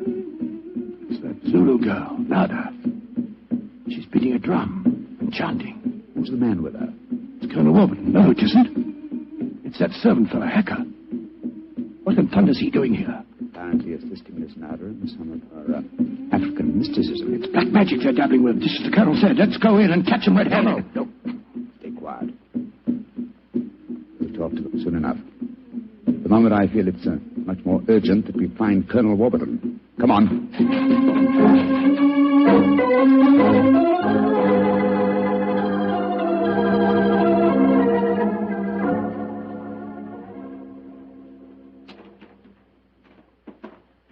There's the Colonel, pacing up and down in front of the house with Mary and his niece, Miss Warburton. We shouldn't have left the women alone with him, you know. The man's dangerous. I don't think the women have been in any danger, Watson. John, dear, where have you been? Oh, well, Holmes and I decided we'd take a little walk. It proved very interesting. Miss Warburton, this is Mr. Sherlock Holmes. How do you do, Mr. Holmes? I'm so glad you're here. How do you do, Miss Warburton? And this is Colonel Warburton, Mr. Sherlock Holmes, eh? I suppose you think I killed your wretched dog. Well, I might have done it. When I hear that whistle, something seems to snap in my brain. I might have killed it. Why doesn't your doctor friend certify me as insane? Send me where I belong before I do any worse, damn it. Poor man. Isn't there anything you can do for him, Mr. Holmes? I most certainly will try to, Miss Warburton. What's no fellow? I wonder if you'd follow the Colonel and give him a sedative. I'm afraid he has quite an ordeal before him. Of course I will, Holmes. Miss Warburton, where were you when my dog was killed? Down in the greenhouse. As soon as I heard the poor animal yelping, I ran up to the house. I see. Mr. Holmes, you are going to be able to help the Colonel, aren't you? I'm convinced of it, Mrs. Watson. That is why I brought a dog with me from London. But now that he's dead, I must obtain another one before I can proceed further with the case. Now, I wonder where on earth I can find a dog. Look. Huh? Down by the gate. There's a little girl walking with a dog. That's Sarah Entwistle, the daughter of our neighbors. Sarah, eh? Oh, excuse me, will you just a moment? Sarah! Sarah! Yes? Oh, Sarah. Sarah, my dear, what a pretty dog you have there. What's his name? It's a her. Her name's Boojum. What's your name? Holmes. Sherlock Holmes. Sherlock? That's a funny name. Yes, it is, isn't it? Look here, Sarah. Here's a nice, shiny half-crown for you. Why are you giving me money? Well, because I love dogs, and I want to borrow, what did you call him? Boojum. Boojum, oh, yes. I want to borrow Boojum for half an hour. Why? Well, I want to play with her, Sarah. You can play with her here. She's awfully friendly. Well, you see, I really want to take her for a nice walk. Why? She's just had one. Now, look here, Sarah. It's a beautifully shiny half-crown. Mummy's told me I mustn't take money from strangers. I'm not a stranger. I'm a friend of Colonel Warburton. Having trouble, Mr. Holmes? Yes, I am, Mrs. Watson. You see, I want to give Sarah half a crown for borrowing Boojum for a short while, but she doesn't want to do it. Sarah, does Boojum like bones? Oh, yes. Loves them. We've got a lot of bones up at the house we'd like to give her. Have they got plenty of meat on them? Plenty. She can have a wonderful feast, and then we'll bring her back in half an hour. All right. Go on, Boojum. Now, promise you'll bring her back in half an hour. We promise. Yes, Sarah. And Sarah, what about the half crown? Well, I'll take it home and ask Mummy if I may keep it. Good. Goodbye. Goodbye. And take care of Boojum.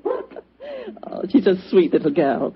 Mr. Holmes, you're not going to expose Boojum to any danger, are you? None, Mrs. Watson. Otherwise, I shouldn't have borrowed her. I'm convinced that Boojum will give us the clue to what appears to be Colonel Warburton's madness.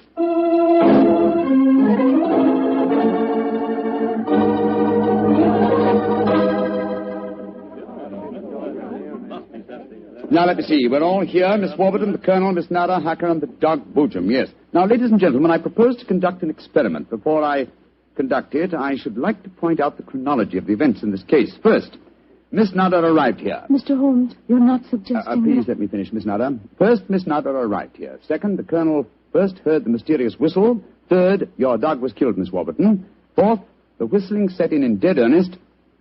The Colonel Warburton and Miss Warburton.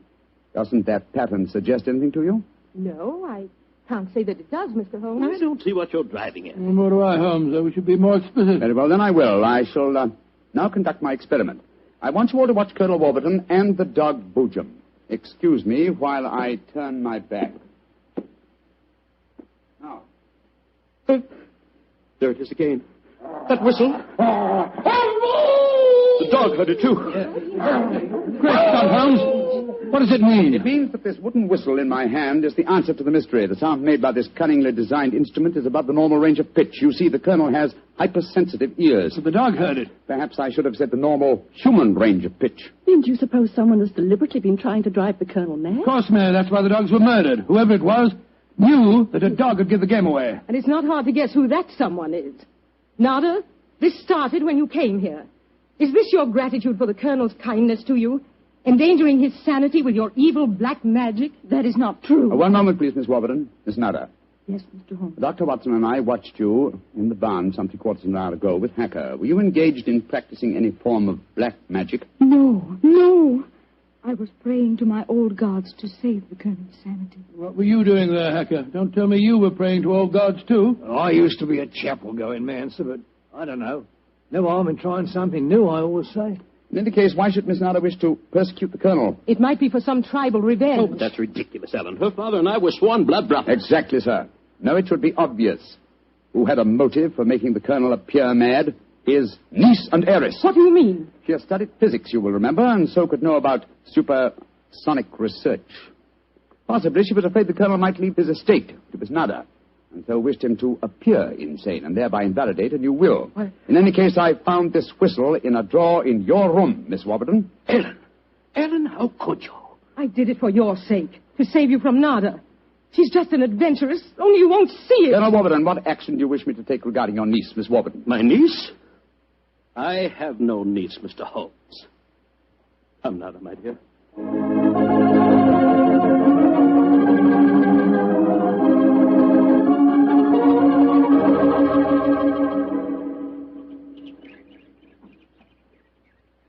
Oh, what an amazing case, Holmes.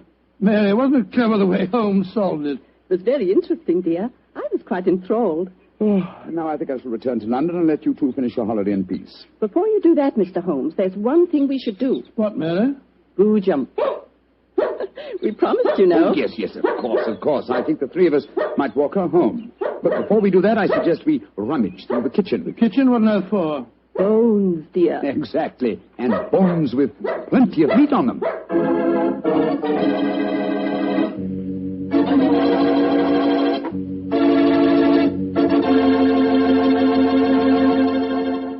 Say, Doctor, that was a swell story. And look, you mean there really is a whistle that only dogs can hear? I thought you'd ask me that question, so I've got one of those whistles to show you. There. Well, there's nothing unusual about it. Blow it, Doctor. Well, listen, Mr. Bartell, if I want you to come quickly, I don't just have to whistle. All I have to say is, would anybody like a glass of Petri wine? And hey, presto, there you are. Well, can you blame me? And now let's look in on our good friend Dr. Watson and see if he's expecting us. Come in, Mr. Bartell. You're just the man I've been expecting. How are you, Dr. Watson? It's good to see you again. Thank you, my boy. It's very nice to see you again, too. I've missed our Monday night visits during the last 3 months. Sit yourself down. Would you care to join me in a glass of port? Well, thanks, Doctor. That'd be nice. You know, it seems to me after our summer vacation, a toast to the great Sherlock Holmes would be in order. That's an excellent idea. Here you are, young fellow, my lad. Thanks. You propose the toast, Doctor. To Sherlock Holmes, master detective and loyal friend, whose adventures have brought considerable, shall we say, fame to a certain retired doctor now living in Northern California. I'll drink to that. Well, now, suppose I might as well get on with tonight's story. Which particular adventure have you selected, Doctor? One that I call the Limping Ghost. Sounds exciting. And, as usual, you find me saying, how did it begin?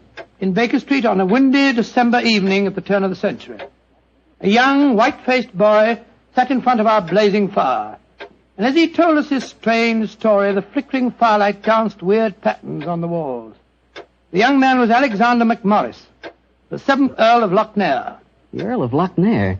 Say, didn't I read in the papers the other day that the 8th Earl of Lochnair had been killed in an airplane accident? Quite right, my boy. Even in this day and age, the tragic history of violent death seems to dog the footsteps of the Lochnair family.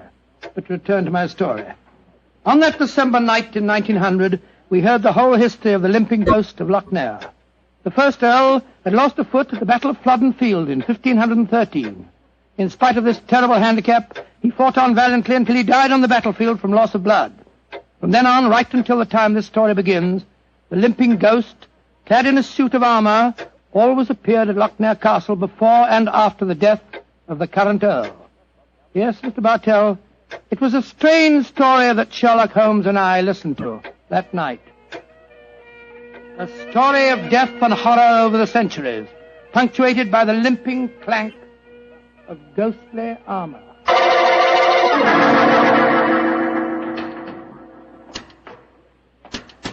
Milady, I have terrible news for you. Your husband, the Earl, was killed in the explosion that destroyed Lord Darnley.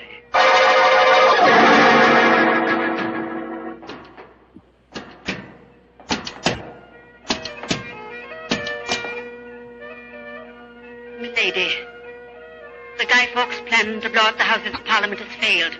Your husband is in the Tower of London. They say he's to be hanged, drawn, and quartered.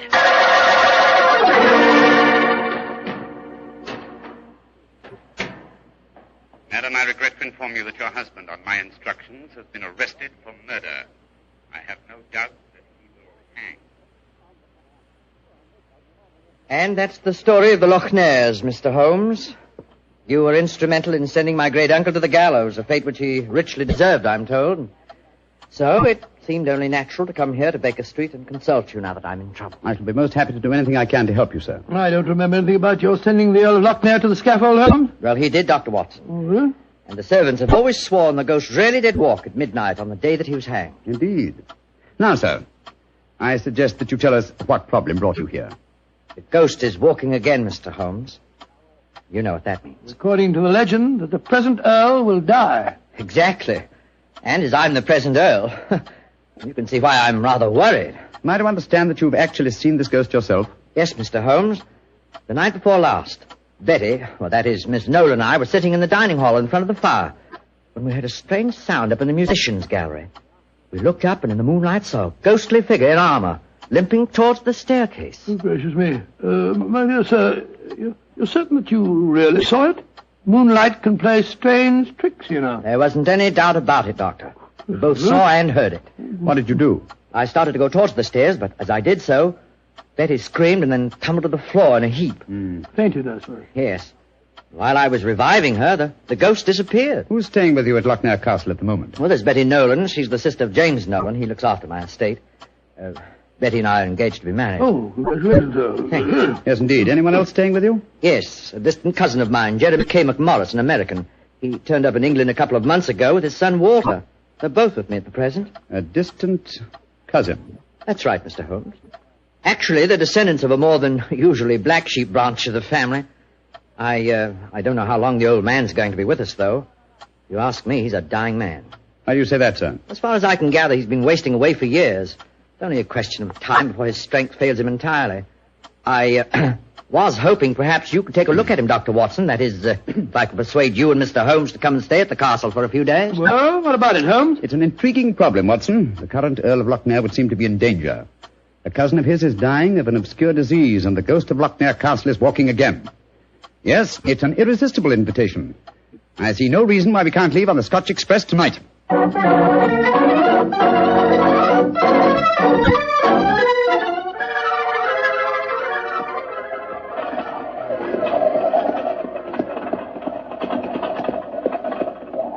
Been quite a heavy fall of snow here in your absence, young man. Quite so, and judging from the colour of the sky, there's more to come. Very angry looking. Oh, now, as we round this bend, you'll be able to see the castle. Ah, yes. There you are, gentlemen. Magnificent. Yes, it's a fine place, all right, Doctor, though it cost me a great deal in upkeep. As a matter of fact, I only have one wing open. It's always been something of a problem to get servants to come and live here. See, the local villagers have a great respect for the Loch Ness ghost, you know. What servants do you have at the castle at present? A cook housekeeper, Mrs. McClintock, fine old lady who's been with me for 6 years now. And then there's old Tammas. He served my family for as long as I can remember. Well, as a matter of fact, there he is now. Hello, Tammas. I'm glad to see you back, my lord, and that's a fact. Oh, thank you, Tammas. Oh, these gentlemen are Mr. Sherlock Holmes, Dr. Watson. Good day to you, gentlemen. How do you do? Good day, Thomas. Good day. Before I take the trap round to the stables, I may as well break the news to you. Yes? What's happened, Tammas? It's your cousin, my lord. Poor old Mr. McMorris. He's dead. What? Died early this morning. God rest his soul. Dead? I'm very sorry that I arrived too late to be of any help. Well, thank you for telling me, Tammas. Oh, you may take the trap round now. Aye, sir. I'll bring the baggage up later. So he's dead. Well, I can't say it's unexpected, but it is a shock, nevertheless. I'm sure that it must be, particularly as you yourself told us you saw the ghost of Loch Ness the night before last. In which case, Watson, I think we may reasonably expect another visitation. Perhaps before the night is over. Shall we go in?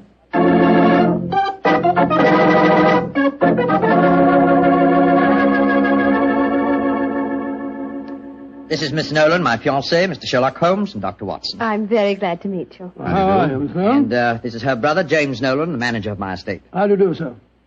How are you, Mr. Nolan? Much better for seeing you both up here. I'm sure it won't take you long to lay this ghost business by the heels. Oh, well, I trust you don't overestimate our abilities, Mr. Nolan. Alec, you've heard about your cousin, of course. Oh, yes, my dear. Tammas told us as we drove up. Where's Walter? He went into the village with the doctor and... The body of his father. Oh. He should be back soon. How's he taking it? Very quietly. Too quietly, if you ask me. Those Americans are pretty demonstrative people, you know, and Walter's been no exception. But he behaved very strangely this morning. When the doctor told him his father was dead, he just said, now things will start to happen, and then shut up like an oyster. I can't make head or tail of the fellow. Yes, quite so, quite so. Mr. Holmes, I expect you and Dr. Watson would like to go to your room. Yes, I must confess. I think first I'd like to take a look at the musicians' gallery, if you don't mind. Oh, yes, of course. Would you excuse us, darling? All right, Alec.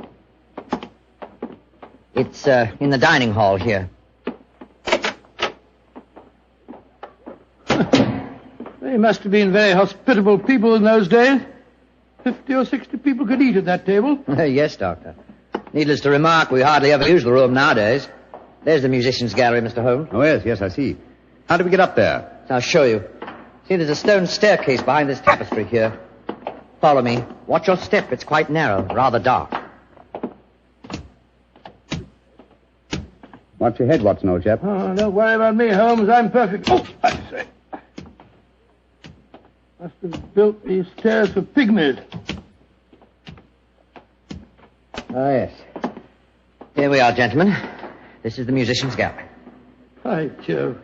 They must have made a pretty picture in the days gone by. A little string orchestra fiddling away up here, and down below the Scottish nobility bobbing and floating round in the intricacies of a Highland schottische, or a stately gavotte or something. Where does that door lead to? To the bedroom wing. And that's where the ghost appeared from the other night, I suppose. Yes, Mr. Holmes. Uh-huh. The door's ajar. You generally keep this door unlocked, sir? Why, no. But the key mysteriously disappeared about a week ago. James is having a new one made. So I must remind him about that. Alec, where are you? Oh, we're up here, Walter. We're coming down. That's Walter McMorris. My dead cousin's son. Poor fellow, this must be a dreadful day for him. Yes, I'm afraid this is going to be a rather painful interview. Oh, hello, Walter. This is Mr. Sherlock Holmes and Dr. Watson. How do you do, sir? How do you do? Sherlock Holmes, sir. I've heard about you and your friend, Dr. Watson. Walter, old man, I'm dreadfully sorry about your father. Are you now? Isn't that nice of you? Well, you'll be sorry enough when you hear that I'm going to take you to court and prove that I'm the real Earl of Lochmere. Why, Walter, you're out of your mind. Am I? No. Father was out of his because he kept quiet all these years. But I'm going to have my rights. I've looked up the records. I've had genealogists working for months. And I've got all the facts that prove you're an imposter. Oh, man, what are you talking about? You know well enough. When Sherlock Holmes here sent your great-uncle to the gallows 20 years ago, the title and estate should have come to my father. When I leave here tomorrow, I'm going straight to the finest lawyer in London. Man, if you believe this, why have you said nothing about it till now? Because I'm smart. I found out a thing or two since I've been staying here. And one of the things I found out is that your precious fiancée and her brother wouldn't look twice at you if it weren't for your money and the title. Shut up. You'll find out. She's a smart little filly, and she knows what kind of a track she's running on. You dirty... My compliments, sir. A very professional uppercut. Yes, and a very well-deserved one. Offensive scoundrel. Sorry about this. Please don't say anything in front of Betty. It'll only upset her. I quite understand. Come along, Watson. Let's go and find our rooms.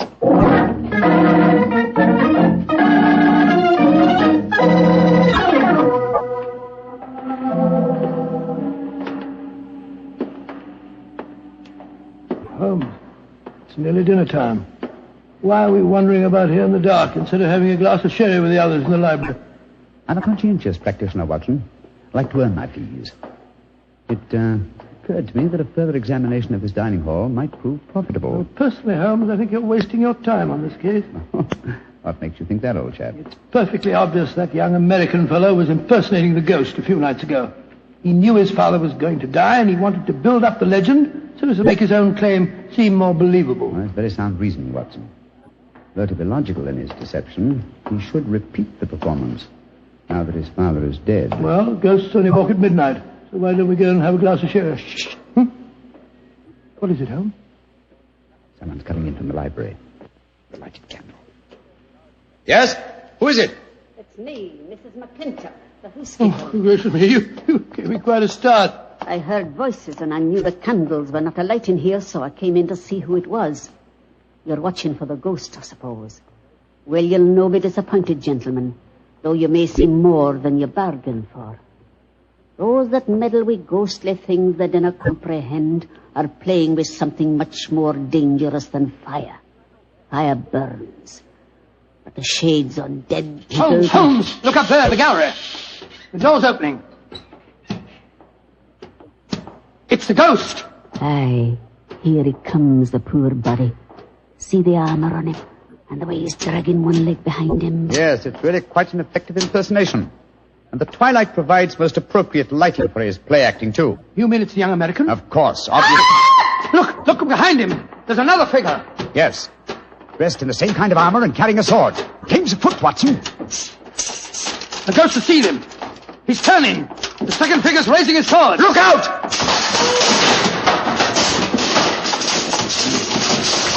Great heavens. He's knocked him through the railings. That must be a 20-foot fall. Come on, old fellow. Help me open his visor. Just a minute. Yes. It's Walter McMorris, the American. Though from the angle of his head, I would suggest that it might be the late Walter McMorris, eh, Watson? He's dead, all right, Holmes. Neck broken. Meanwhile, the second figure has been able to slip back through that wall and escape us. Come on, he was dressed in armor. He can't go very fast. Perhaps we can overtake him.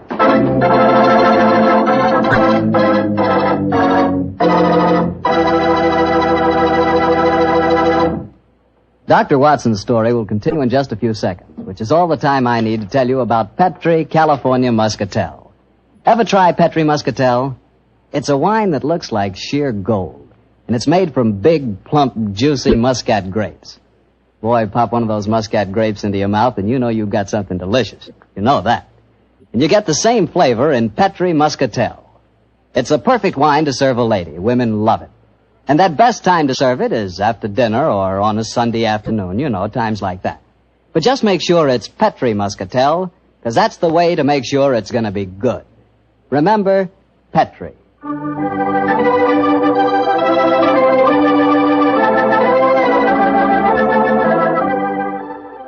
And now back to tonight's new Sherlock Holmes adventure and the story of the Limping Ghost of Lochnair. Confound it, Holmes. There's no trace of the ghost in the musician's gallery.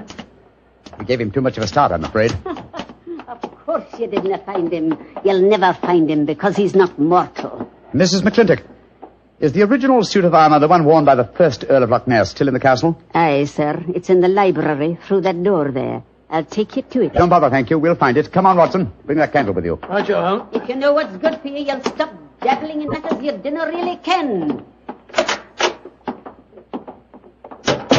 Holmes, what do you make of the second ghost? Another imposter, obviously. But who could it have been? That's what we have to find out, old chap. Undoubtedly someone knew that the American Walter McMorris was impersonating the ghost and used this macabre method to kill him. But why kill him? Possibly his claims to the title and estate were valid. Or perhaps some fanatic was so devoted to the Lochnair legend that he assumed the role of ghost and killed him for his sacrilege. Hold the candle a little higher, will you, old chap? Yeah. Hello. Here's a suit of armor, Holmes. Lying in a heap on the floor. Oh, on the floor, eh? Whereas it obviously belongs on that stand over there. It's perfectly clear what's happened. The second figure used this armor and slipped it back in here while we were examining the dead man. Possibly, Watson, possibly. At least this armor gives us a definite clue. But it limits the field of possible suspects. How do you mean, Holmes? Well, it's an interesting fact that the human race has grown definitely larger in the past 400 years. Very few modern men can wear authentic ancient armor like this. For example, take the first item on the top of the heap lying on the floor here. These gauntlets of chain mail. Try them on. Well, much too small for Exactly. me. Neither you nor I could have worn this suit. No, nor could young Nigel, the estate agent. Whereas his sister could have done. Yes, so could Thomas the butler. He's a small fellow. And if it comes to that, Watson, our distinguished client, the young Earl of Lochnair, is himself a small man. By Jove, so he is. And he might easily have had a motive. Young McMorris had disputed his right to the title earlier in the day. But we mustn't jump to conclusions. Nevertheless, you see what valuable evidence this armor has become. Hello. It sounds as if the rest of the party are on the scene. Yes, I suggest that we join them without making any reference to this suit of armor. Remember, old chap, one of them in there is a murderer. And we may have to set a trap to catch him.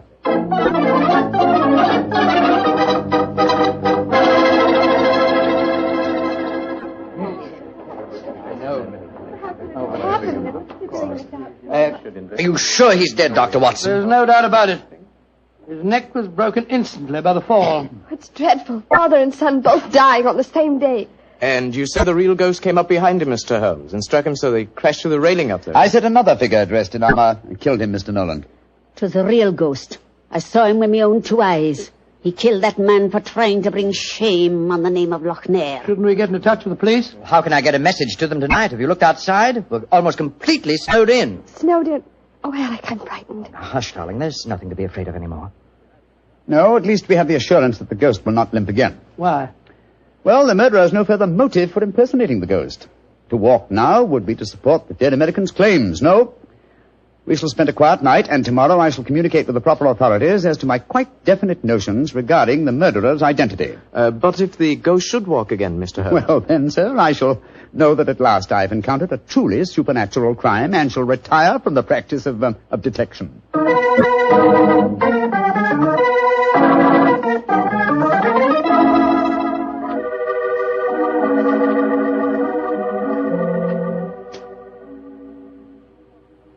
It's nearly 2 o'clock.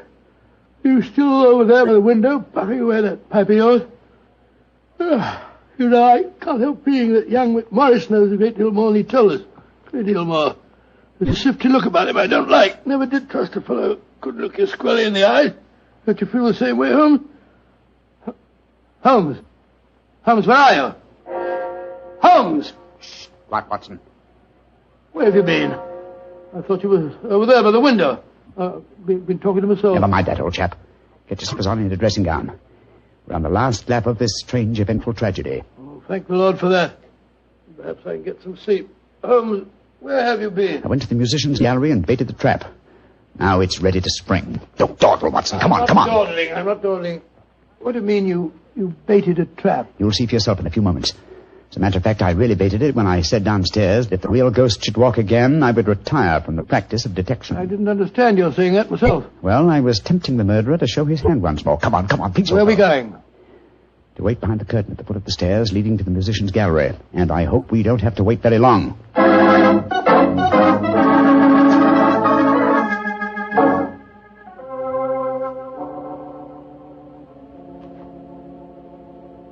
Holmes, I'm getting a crick in my neck trying to peer through this wretched curtain.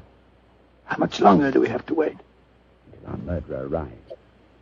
You certain he'll come? Not certain, but hopeful. Extremely hopeful. You know who it is, don't you? Yes. But my proof is too thin for a court of law.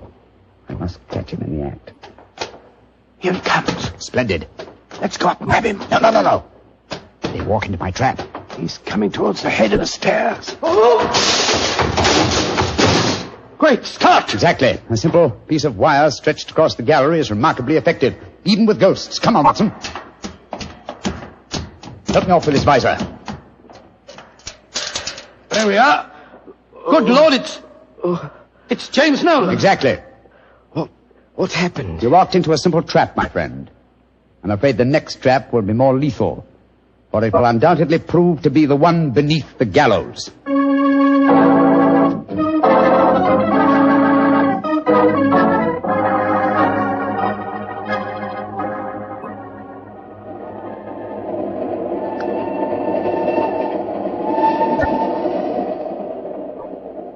Now that we're headed back for London, Holmes, perhaps you'll settle 1 or 2 points in the case that are bothering me quite a bit. Oh, with pleasure, my dear chap. What are they? I still don't see what Nolan's motive was in murdering the American. Oh, that should be obvious. He wanted to ensure that his sister's fiancé would enjoy undisputed title to the name of the States. Well, how did you know it was Nolan? When I examined the authentic suit of armor, you see, it was obvious it had never been worn. But I still don't quite understand. Oh, come now, old chap. The suit of armor was in a heap on the floor. Yeah? And if it had been hastily discarded, and yet, the gauntlets were on top of the pile, you remember? Well, that's right, they were. If the suit had really been worn, the gauntlets would have been the first things to have been taken off, and so would have been underneath the pile. Obviously, therefore, the armor had been disarranged in order to make people believe the real ghost had walked. Yeah. After the American's death, the suspects were 4. Miss Nolan, her brother, Thomas, the butler, and the Earl himself. Well, I ruled out Mrs. McClintock because, you remember, she was standing behind us at the time of the murder. Well, I'm beginning to understand. All the suspects except Nolan were small enough to have worn the armor. That's right. Therefore, only he could have pretended to use it. Pretended? But he did use it. Oh, no, my dear fellow. Undoubtedly, he procured a similar one of modern manufacture. An amazing case, Holmes. An interesting one, at any rate. And once again, old fellow, I'm forcibly reminded of an old Scottish litany. Scottish litany? Which one's that? Oh, you remember it. From ghoulies and ghosties and long-legged beasties and things that go bump in the night. Good Lord deliver us.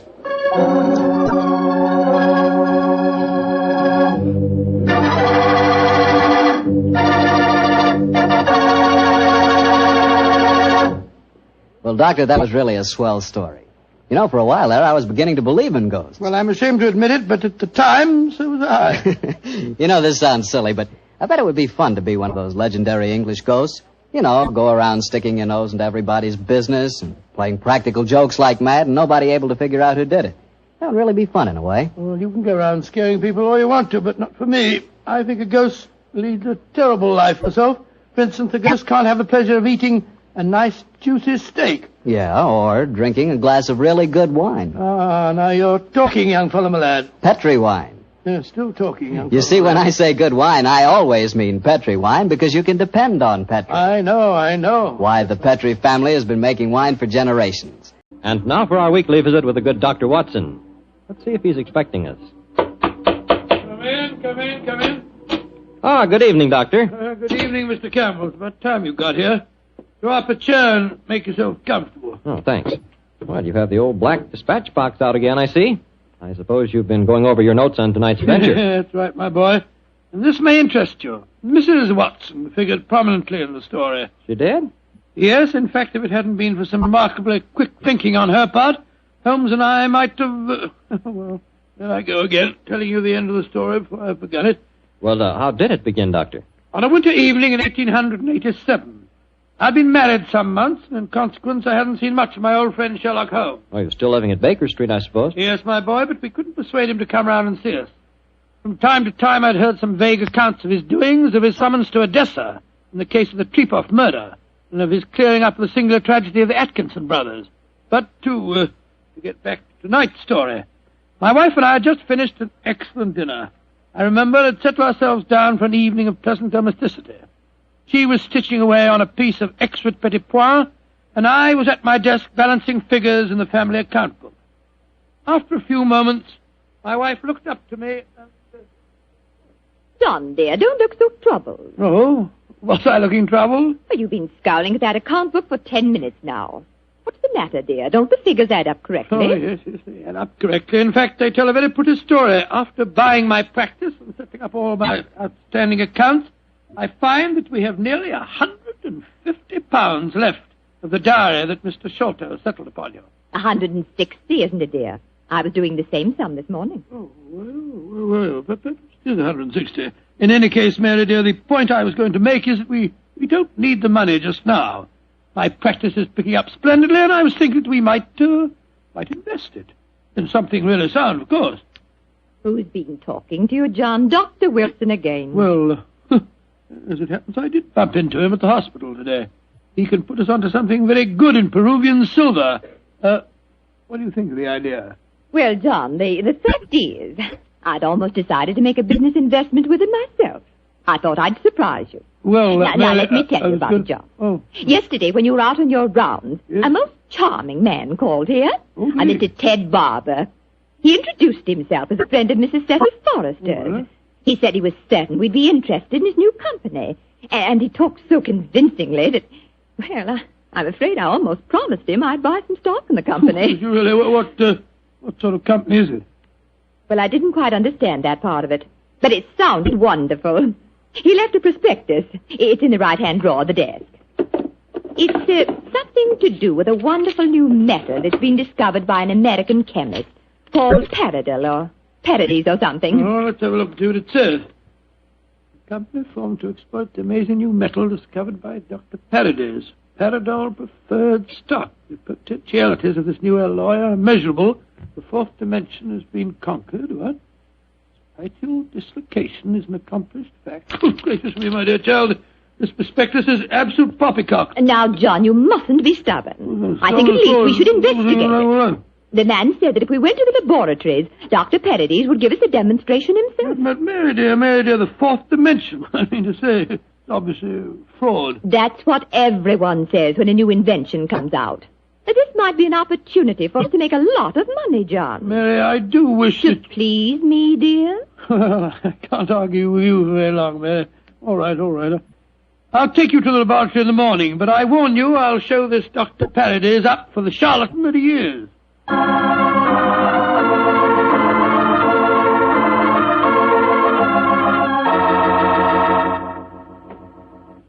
Dr. Paradise will be with you both in a moment. Thank you, my man. She's just concluding an experiment. She? Dr. Paradise is a woman, then? Oh, yes, madam, and a very brilliant one, too. Excuse me. Oh, it's a last straw. The whole thing sounded like an obvious fraud, and now we get here and find there are woman doctors at the back of it all. Just because she's a woman, it doesn't mean to say that... How do you do? I'm Dr. Paradise. Oh, how do you do, madam? I'm Dr. Watson, and this is my wife, Mrs. Watson. Oh, yes. Come into the laboratory, won't you? Oh, thank you so much, Dr. Paradise. Well, we're just wasting your time. We're not really interested in this at all, you know. John, don't mutter. Mr. Barber told me that he had called on you, Mrs. Watson, and that you were very interested in my invention. Oh, yes, I am. That's why I persuaded my husband to come down with me and see a demonstration. I'll be most happy to show you everything I can. Here's a practical example of the application of my work. This chamber you see in front of you is made completely of my new alloy. Oh, what's the thing do? It's just a great metal box with a lot of dials and switches and things. Why is it so big? Do people get inside it? They can. What? Though if they do, they're liable to find themselves transported many miles from here. Come inside, won't you? Oh, what a lot of nonsense. Now, John. Before I give you the demonstration, I want you both to see that there is no exit from inside this chamber. No trapdoors or anything. The only exit is the door we just came through. Yes, it's just like an airtight metal room. Stuffy in here, isn't it? Now let's go outside again. I'll show you how the machine operates. Albert! Yes, Dr. Paradise. I'm going to demonstrate the Paradol chamber to Dr. and Mrs. Watson. Oh, very well. The usual time? Yes, please, Albert. Now, my assistant goes inside the chamber. I close this metal door on him, so... What are you going to do with him? Within a matter of seconds, he will be 7 miles from here. Really, madam, you Please, can't Dr. expect Watson, us to believe... You're a scientific man. At least give me the opportunity of demonstrating my work. I'm sorry. Now, I adjust these dials, turn on the electrical generator, and...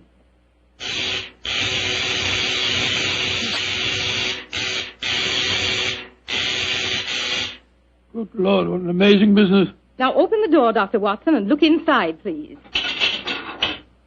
Great Scott, he's gone. I don't believe it. Dr. Paradise, will you explain this to me? Gladly. My metal Paradol is an unnatural alloy. What? It causes a dislocation in the warp of space and enables us to enter the 4th dimension. You see, time is a dimension. Any object in the past, present, or future can be described precisely in 3 dimensions of space and 1 of time. Yes, but this machine of yours... The alloy of Paradol, combined with the great forces of electricity, has created a new force. This element is controlled by these dials, and it is possible to move in 4 dimensions at once. Thus, bodies or other objects can be transported great distances away, all in the twinkling of an eye. I've coined a word to describe the process. Teleportation, I call it. Teleportation? Well, I'm completely confused. All my scientific training tells me this is impossible, and yet... I wonder if you'd give us another demonstration. Certainly. Perhaps you yourself would like to be teleported somewhere. Certainly not. Good gracious me, no. No, I think John would be very unhappy in the 4th dimension. He wouldn't belong. Yes, you said that any objects could be moved. How about that brown paper parcel on the table over there? Certainly. It only contains some company circulars. I suggest you write your initials on it so that you can identify it later. Oh, very well. J.H.W. There you are. Where do you want it dispatched to? Send it to my house. I'll give you the address. That won't be necessary. Mary, this is an amazing business. Isn't it, John? Exciting, too. There we are. Now I adjust the dials once more, and...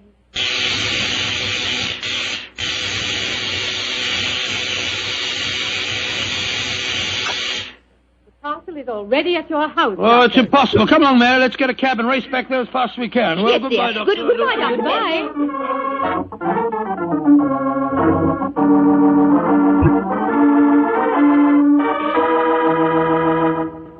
Now, dear, John, you must admit you're just as excited as I am. Well, I confess that I'm enormously intrigued. Let me just get my latch front door key up. Here we are.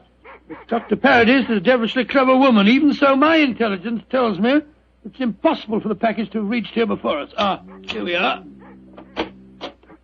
Ah, there you are, Master. Mum, just in time for lunch. Tell me, Annie, did the package arrive for us? Oh, yes, it did, Mum. I put it on our table. Great Scott. How was it delivered, Annie? Well, now, that's the funny thing about it, sir. I don't know. I went out to polish the brass on the door knocker a few minutes ago, and there was the parcel, lying on the doorstep. No one had rung the bell or anything. I didn't know how it got there. Thank you, Annie. You can go now. Yes, Mum. Well, John, what do you say now? That a miracle's been performed. I don't believe my eyes. Look, there are my initials on the package. Mary, I think that if you don't mind, after lunch You'll go round to Baker Street and tell Sherlock Holmes about this. Oh, do you mind, dear? Of course not, dear. Good. It'll be nice to see Holmes again anyway.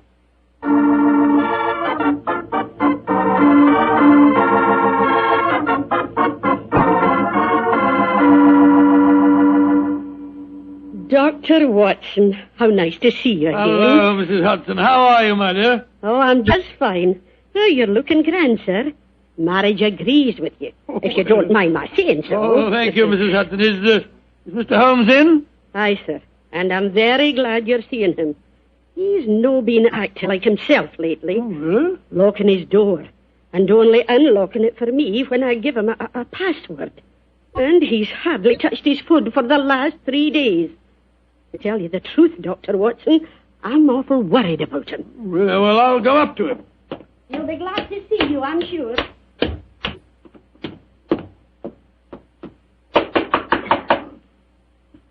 Yes? Who is it? It's me, Watson. Watson? Oh, possibly. I'm not taking any chances. Holmes, this is ridiculous. Surely you know my voice after all these years? John H. Watson. Tell me what your middle initial stands for, and I'll let you in. It stands for Hamish. Watson, my dear fellow. How are you? I'm fine and delighted to see you again, Holmes. Incidentally, why all this rigmarole about locked doors and passwords? Well, Professor Moriarty has decided that it's high time to settle his score with me. There have been several attempts on my life lately. Twice I've been attacked in the streets, and only yesterday a shot was fired at me through the window you see broken there. Lord Holmes, you must be careful. I am being very careful. That's why I indulged in what you refer to as all this rigmarole. But, well, enough of my problems. What's on your mind? There's a sparkle in your eye and an air of excitement that tells me that you've some news to impart. Well, I must say there is something. Of course there is, my dear fellow. Come on, tell me about it. You ever hear of a new metal called Paradol and its inventor, Dr. Paradis? Oh, yes, indeed I have. I received a prospectus concerning it the other day. Well, what do you think of the idea? Oh, obviously it's rubbish designed to fool a gullible public into buying shares. Don't tell me that you were taking advice. Oh, no, of course not, Holmes. Naturally, as a scientific man, I knew it was rubbish.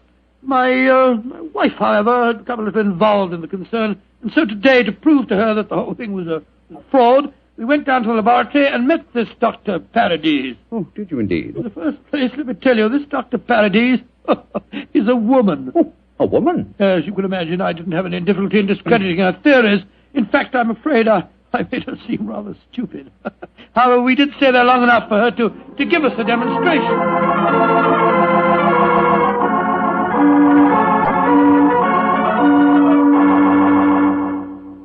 And that's the way that it was, Holmes. When we got back to our house, the initial package was there, waiting for us. Oh, childish trick.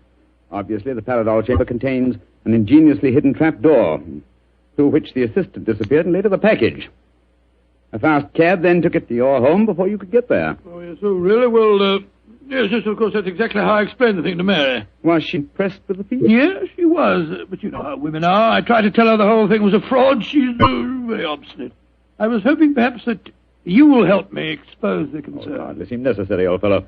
Such an obvious fraud. However, for your sake, I'll be glad to do anything I can. Well, I thought we might go down to the laboratory late tonight when nobody's there and take a look at that Paradol chamber a little more closely. Yes, that's a good idea.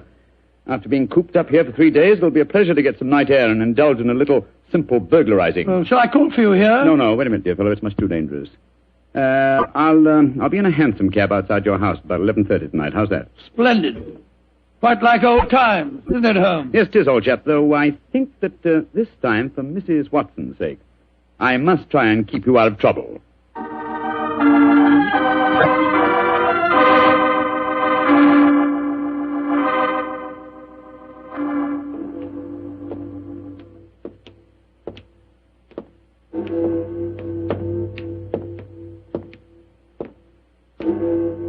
midnight, Holmes. Yes, Watson.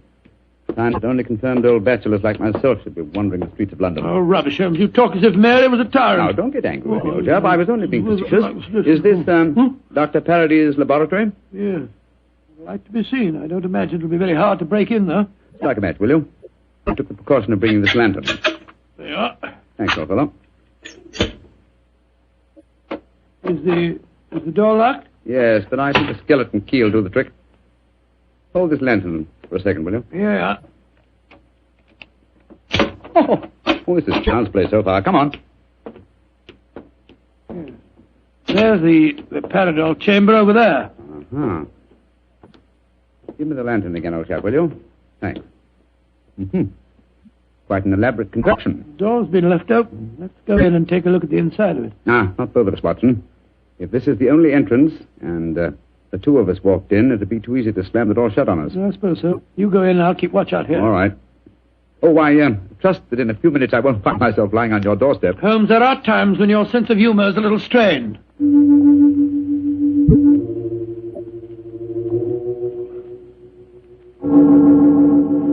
Holmes, you all right? Watson! What is it, Holmes? The body of a dead woman. She's been shot. Unless I'm much mistaken... Let me come and look. 1,000 to 1 it's Dr. Paradis. Yes, it is. Watson, get out of here. Don't you see that? Good Lord, someone has slammed the door shut on us. Yes, my dear fellow. We walked into a trap very neatly. I'm afraid that we're imprisoned in what appears to be an airtight metal chamber, and the only person who can help us to get out of it again is a corpse.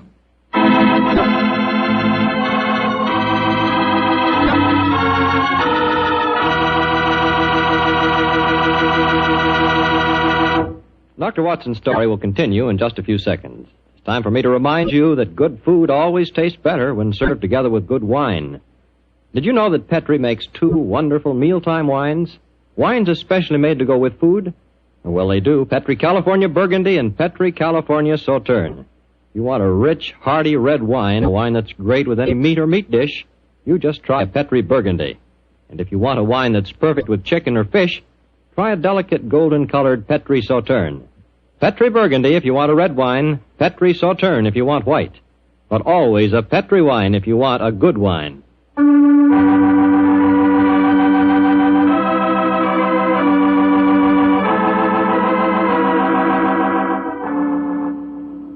Now back to tonight's new Sherlock Holmes adventure.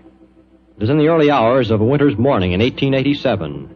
The famous pair, while investigating the mysteries of a scientific laboratory in the East End of London, have been trapped in an airtight metal cabinet, their only companion being the dead body of a woman scientist. As we rejoin our story, Sherlock Holmes and his old friend Dr. Watson are listening intently as footsteps approach what appears to be their metal coffin. There's someone outside. They're sliding back the mental panel. Good evening, gentlemen. That voice, it's Dr. Paradis' assistant. Let us out of here. Or should I be more precise, Mr. Holmes, and say good morning? Hello, Moriarty. Moriarty, you scoundrel. I can just get my hands on him. Dr. Watson, I wish you could get over your dislike for me. For my own part, I'm genuinely sorry that my trap had to catch you, too. I've often felt unhappy that you're not on my side. Such slavish admiration of you given your friend Sherlock Holmes must be highly gratifying. There's never mind about all that. What do you think you're up to? It's obvious, my dear Watson. The whole scheme was a plan to lure me out of my safe hiding by presenting an intriguing problem, and one that victimized the wife of my old friend. You knew it would get back to my ears, didn't you, Moriarty? Yes, exactly. But why did you murder this Paradis woman? That's equally obvious, my dear Watson. It served her purpose in presenting a most convincing scientific front. As soon as the trap was baited, she was a liability. She might tell tales, and so she was killed. Like so many other of your accomplices, my dear Professor. Ah, precisely. Now, my dear fellows, I'm afraid that I must close this panel and say goodbye. Quite sorry to have to kill you, but you're becoming dreadfully in my way. And how do you plan to kill us, Moriarty? By doing nothing more than closing this panel. Oh, I could be frightfully dramatic and release deadly gases into the chamber, or poisonous snakes, or something equally colorful. But quite frankly, it seems so much simpler just to shut you in. Your oxygen supply won't last very long, you know. And for your benefit, Dr. Watson, I may tell you that Paradol, whatever its other shortcomings as a metal, is bulletproof. Goodbye, you meddling fool! Oh. There seems nothing for us to do but look around and ascertain our chances of escape. Holmes, I don't like this. We're in a very nasty situation. My dear Watson, sometimes you're a master of understatement. Aha, just as I thought. What have you found, Holmes? Sliding panel, just behind the dead woman. It leads us to a passageway. A passageway that has been bricked up only within the last few hours. But long enough, I'm afraid, to make it impossible. No, there's no escape here. Hold the lantern a little higher, will you, old chap? Yeah. That's it. Well, what are we going to do now? I was just estimating the cubic capacity of this chamber. The air supply should last comfortably for at least another 8 hours. I recommend a brief sleep to refresh us and also to conserve our oxygen supply. Sleep? Who could sleep at a time like this? I can and you can, old chap, if you discipline yourself. Well, I'll try, Holmes, but I know perfectly well I shan't close my eyes.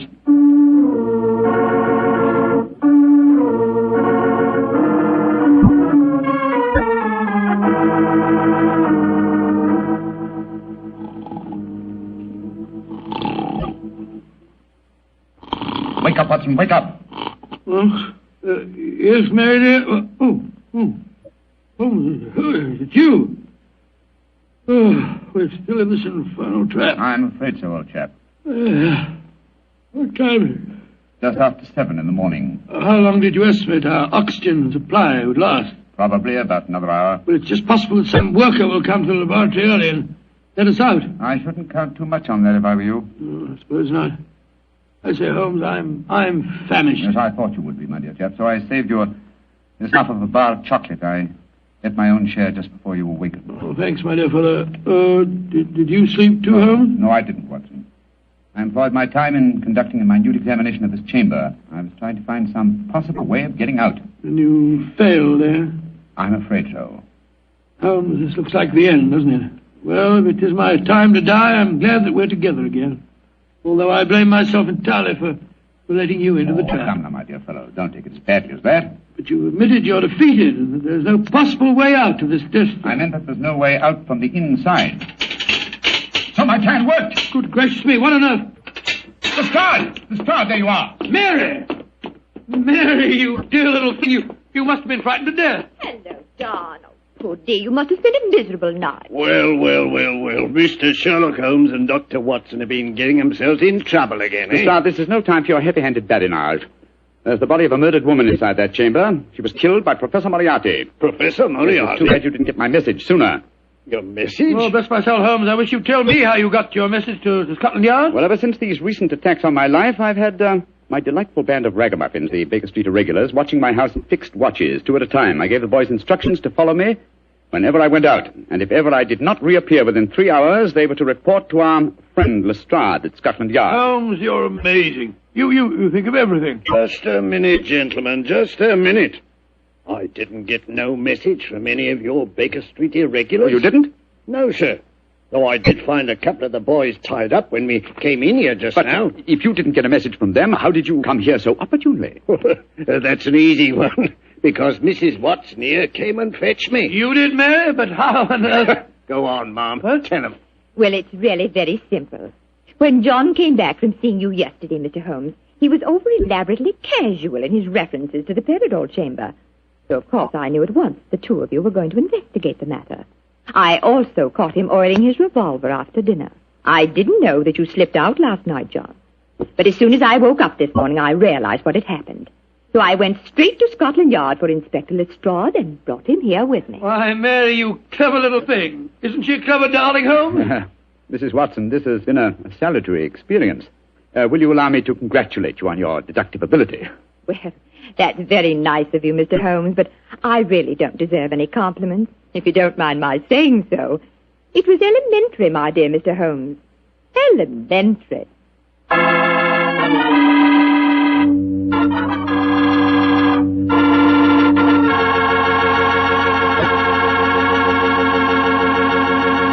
Let's knock on his library door and see if... There's no point in doing that, Mr. Slattery. I'm right behind you. Oh, hello, Dr. Watson. Don't tell me you've been stalking me.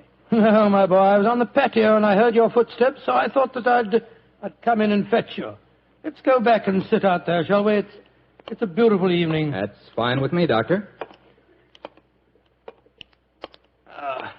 Here we are.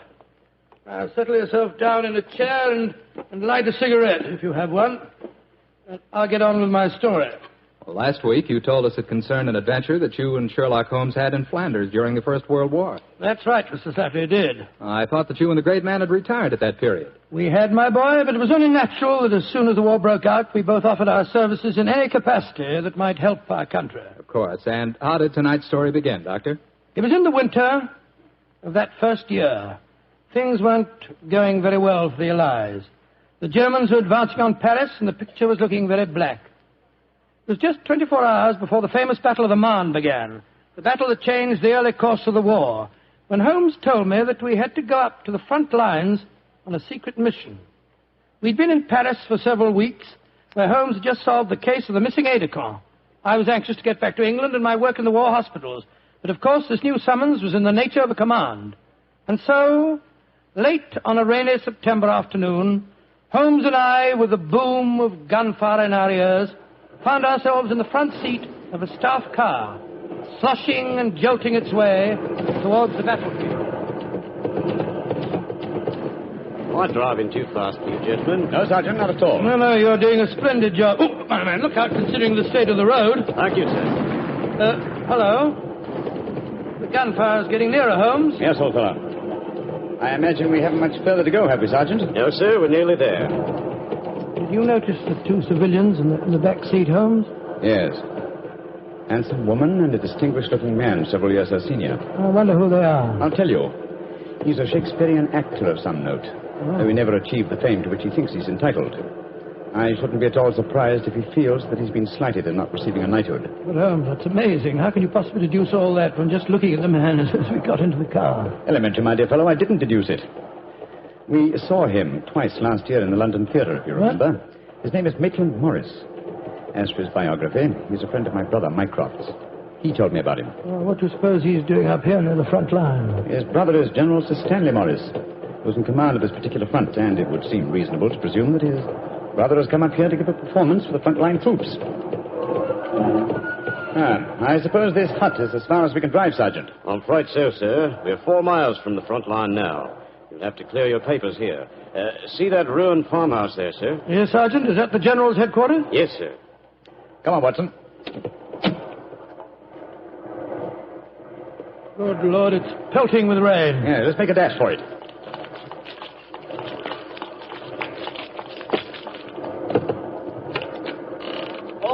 Who goes there? Friend? Give the password. St. Crispin. Pass, friends, and show your papers. How did you know the password, Holmes? I was given it before we left Paris, old chap. Oh, it's Sherlock Holmes and Dr. Watson, isn't it? Yes, Captain. I'm Captain Maxwell, General Morris's aide-de-camp. He asked me to escort you up to his headquarters. By the way, weren't Maitland Morris and his wife in the car with you? Yes, they're just behind us. Oh, splendid. I'm afraid I'll have to ask to see your papers. Yes, of course. Here's my permit, Captain Maxwell. Thank you. I know you both, of course, but we can't afford to take any chances when we're this close to the enemy lines. Let's see. Oh, yes, that's fine, Doctor. Everything's in order. All right. Yours, please, Mr. Holmes. Here you are. Thanks. Oh, who goes there? Friend. There's the rescue party now. Oh, good. This is quite in order, Mr. Holmes. Show your papers. Oh, there you are, Captain Maxwell. Oh, hello, sir. Hello, Mrs. Morris. How are you, Captain Maxwell? Well, you've both met Mr. Sherlock Holmes and Dr. Watson, I suppose? Well, no, we haven't, even though we drove up in the same car. Natural reserve of us Britishers, I suppose.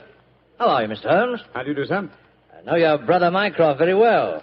How are you, Doctor? I'm glad to meet you, Mr. Morris. I saw you a couple of times in the theatre last year and enjoyed your performances very much. Well, thank you, sir. Well, then you must know my wife, my leading lady. How do you do, gentlemen? How do you do, Mr. Morris? Can I see your papers, Mr. Morris? Just a matter of form. You understand. Yes, of course. Mrs. Morris, I presume you and your husband are going to give a performance tonight for the men going up the front line. Yes, Doctor. We're very flattered. They've asked us to do some Shakespearean things. Oh, yes. Although I should have thought something a little lighter would have been more appropriate. The General, he's Maitland's brother, you know, seemed to think differently. Well, my dear, show Captain Maxwell your papers. Then we can all go along and see my brother Stanley. Very well, Maitland. Mr. Morris, I shall look forward to hearing your reading of Shakespeare's St. Crispin speech from Henry V tonight. Well, bless my soul, Holmes. How did you know I was planning to do it? Well, the setting is so perfect and the time so appropriate, I can't conceive an English actor who could resist the temptation. Oh, right. I noticed that your brother appreciated the fact in naming today's password. Yes, it's amazingly appropriate. You know, it's almost 500 years ago to the day that the Battle of Agincourt took place. Well, let's hope that the results of the forthcoming battle will be equally successful for England. Yes, indeed. Oh, by the way, Holmes, this will probably seem rather silly to you, but I'm an inveterate autograph collector, and I have my book here with me. I wonder if you'd mind signing. I should be very glad to, Mr. Morris. Give me a pen, will you, Watson? Here we are, Holmes. You'll find yourself among quite distinguished company in that book, sir. So I see. Adelina Patty, Crown Prince of Norway. Hello. Field Marshal von Tauchnitz. Oh, yes. He was one of my admirers when I played in Munich before the war. I suppose now that our countries are fighting, I should tear that page out. You know, I cannot help but feel that art and the appreciation of art are independent of national hatred. Quite so, sir. I myself still have a medal presented to me by the University of Leipzig for some trifling services. There you are, Mr. Morris. Oh, thank you very much, Mr. Holmes. A notable addition to my collection. I shall be very glad to sign your book for you, Mr. Morris, if you'd like me to. That's very kind of you, Doctor. Oh, Captain Maxwell, if our permits are all in order, don't you think we should be moving along? Just what I was going to suggest myself. I'll take you all straight over to General Morris's headquarters.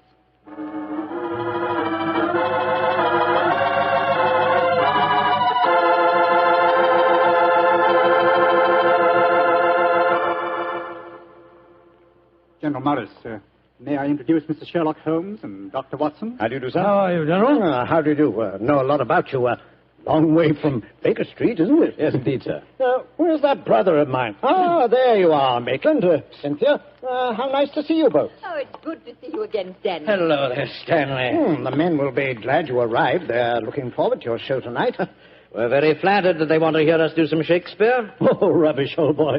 With you and Cynthia up there on the platform, you could read the telephone book and they'd love you. Oh, very kind. By the way, you'll find the stage very primitive. Just a few trestles and a large tent and a curtain made of army blankets.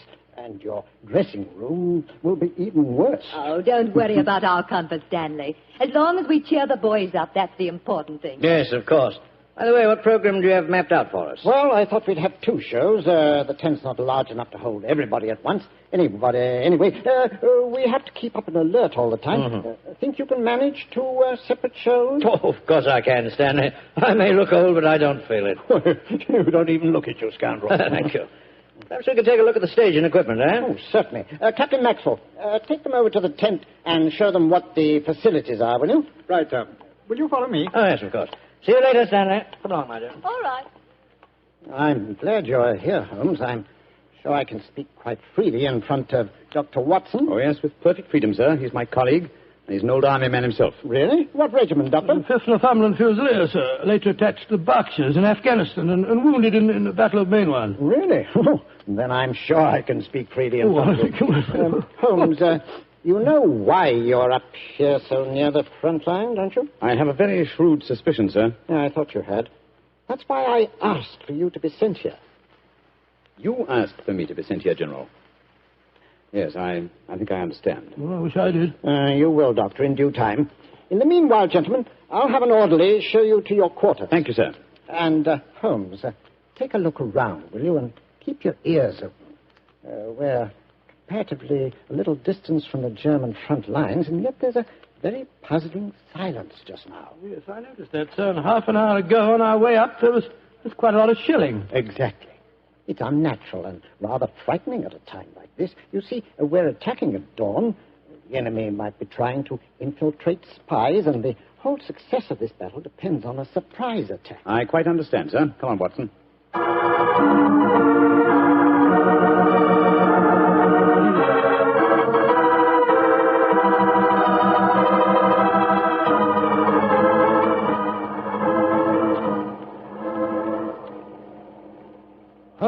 Holmes. The first performance starts in a few minutes, you know. They're all there waiting. Why are we tramping about out here in the mud and the rain? I thought a pipe or two in the open air would clear our brains. Yes, a pipe in the open air is one thing, but a pipe in a downpour of rain is another. Was it raining? Oh, didn't even notice it. I was listening to the silence. What do you mean? Thousands upon thousands of Germans. Armed Germans. Full of a blind fanatical hatred and desire to kill. Are crouched in trenches only a mile or two from here. Surrounding us are an equal number of English boys, also armed. And with the will, if not the desire, to fight. Because they know their cause is the cause of freedom and justice. All these thousands poised, ready to pounce on each other and fight to the death. And yet, beyond that patter of rain, there isn't a sound to break the stillness of the September evening. Huh. Strange world we live in, old chap. You're being unusually rhetorical, Holmes. Yes, I am, aren't I? Let's be a little more practical, shall we? I wonder what is wrong with the actors tonight. Why do you ask that? Well, a little while ago I noticed Mrs. Morris in a great state of excitement, going towards the farmhouse where the General is. Then she went back to her own quarters, and now she seems to be headed in our direction. Is anything wrong, Mrs. Morris? It's Maitland. What's wrong with him, madam? He's disappeared. Disappeared? What's happened? We were in the tent together, making up for our performance, when an orderly came in with a message. Maitland said it was from his brother. Slipped on a raincoat and went out, saying he'd be back in a few moments. I waited and waited, and after a while I got worried, and I went over to see the General myself. He said that he'd sent no message, and that he hadn't seen any sign of Maitland. Good Lord, what could have happened to him? I don't know, Doctor, but I'm frightened. What shall I do, Mr. Holmes? You're a brave woman, Mrs. Morris. Brave? I don't know, Mr. Holmes. Why? Because the show must go on. I shall take your husband's place. But Holmes, something's happened to Maitland Morris. He's in danger. He might True, be... Watson, true. But 1,000 men inside that tent are in mortal danger, too. Tomorrow morning, many of them may be corpses on the fields of Flanders. But tonight, they've been promised a show. Do you think that you can do it, Holmes? Oh, I think I can, with the help of Mrs. Morris. I can't do it, Mr. Holmes. You can, Mrs. Morris, and you will. If only to uphold that great tradition of the theater, that the show must go on.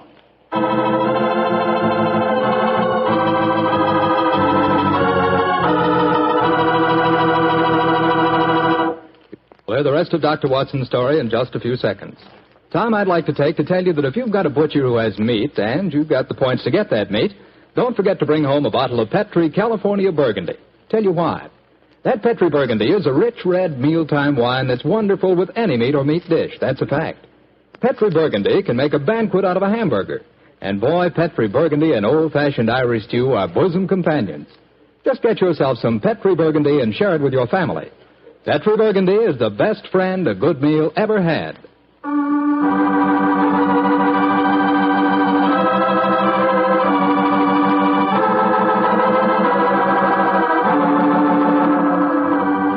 And now, back to tonight's new Sherlock Holmes adventure.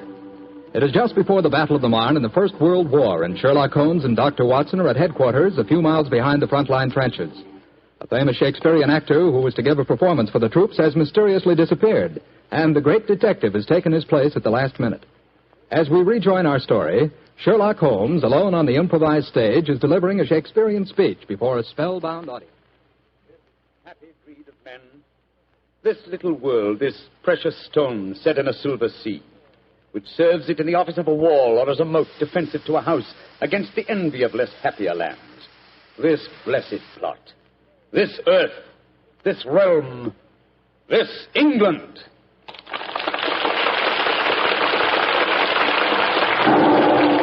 Holmes! That shot, are you all right? Yes, old chap. Fortunately, I started to leave the stage as the shot was fired. The bullet just missed me. I heard it splinter some wood nearby. But who on earth would want to shoot you? That's what we've got to find out, though I think it more likely that the shot was intended for me. It was not intended for me, but for Maitland Morris, the man for whom I'm substituting. Well, even so, who'd want to shoot him? Oh, don't ask me so many questions, old fellow. Let's see what clues we can find. Now, the shot was fired from outside the tent from behind me. Yes, look there. See the hole in the tent there? By Jove, yes.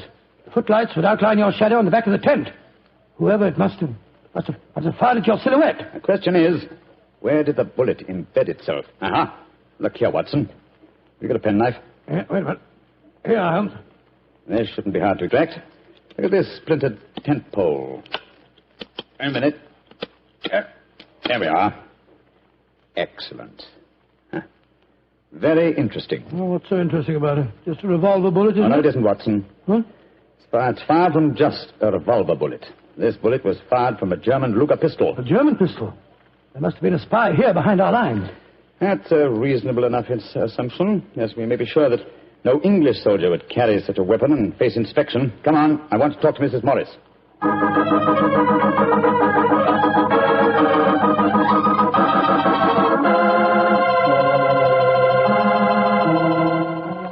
Mrs. Morris, I want you to be very frank with me. But of course, Mr. Holmes. You know why your husband's missing, don't you? No, I don't. Have you found out anything? Come, madam. Why keep up this pretense any longer? I know that your husband is a spy, or at least a great sympathizer with the German cause. The General's brother a spy? Good Lord. How dare you say that? Because it's true. Foreign Office have been suspicious of his sympathies for some time. His own brother knew it. That's why he asked to have me sent up here to keep an eye on him during his visit. It is true. Why should I keep up the pretense any longer? You see, Maitland was a disciple of Stuart Houston Chamberlain. Oh, who was this Stuart Houston Chamberlain? An Englishman who married one of Richard Wagner's daughters and became a German citizen, and an arch-enemy of England. I tried to dissuade Maitland. I implored him to consider his British heritage, his brother's name and mine. But Maitland was a strange man. His life was one of frustration and envy. Envy of his brother, I suppose? Yes. When Stanley was knighted, it hurt Maitland terribly. He said it was typical if the English would knight a soldier and yet leave a great artist like himself unrecognized. That in Berlin, they really understood and rewarded the artist. Well, if the authorities knew that, it's amazing they allowed him to come so close to the front lines at a time like this. Oh, it was at the General's request. He wanted to plead with my husband, to warn him that his secret was known. And now Maitland's gone over to the German lines.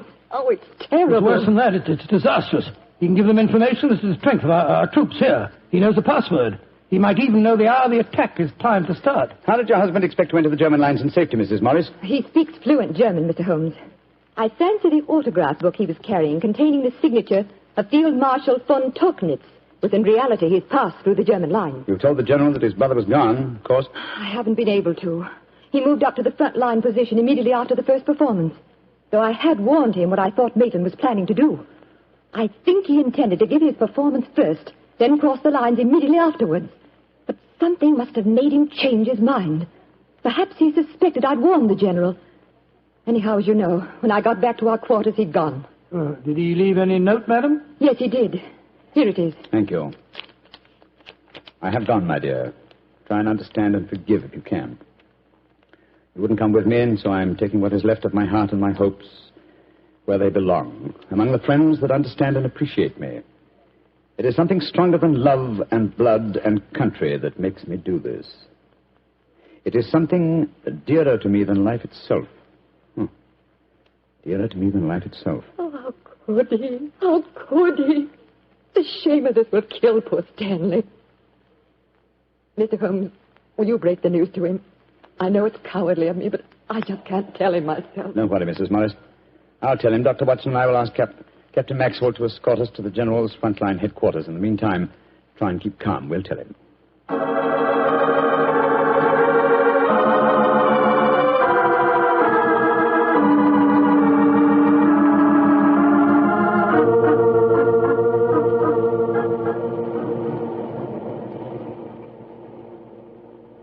If you will wait in the dugout, Mr. Holmes, I'll tell the General that you're here. Thank you, and be sure to let him know the urgency of the matter. Yes, sir.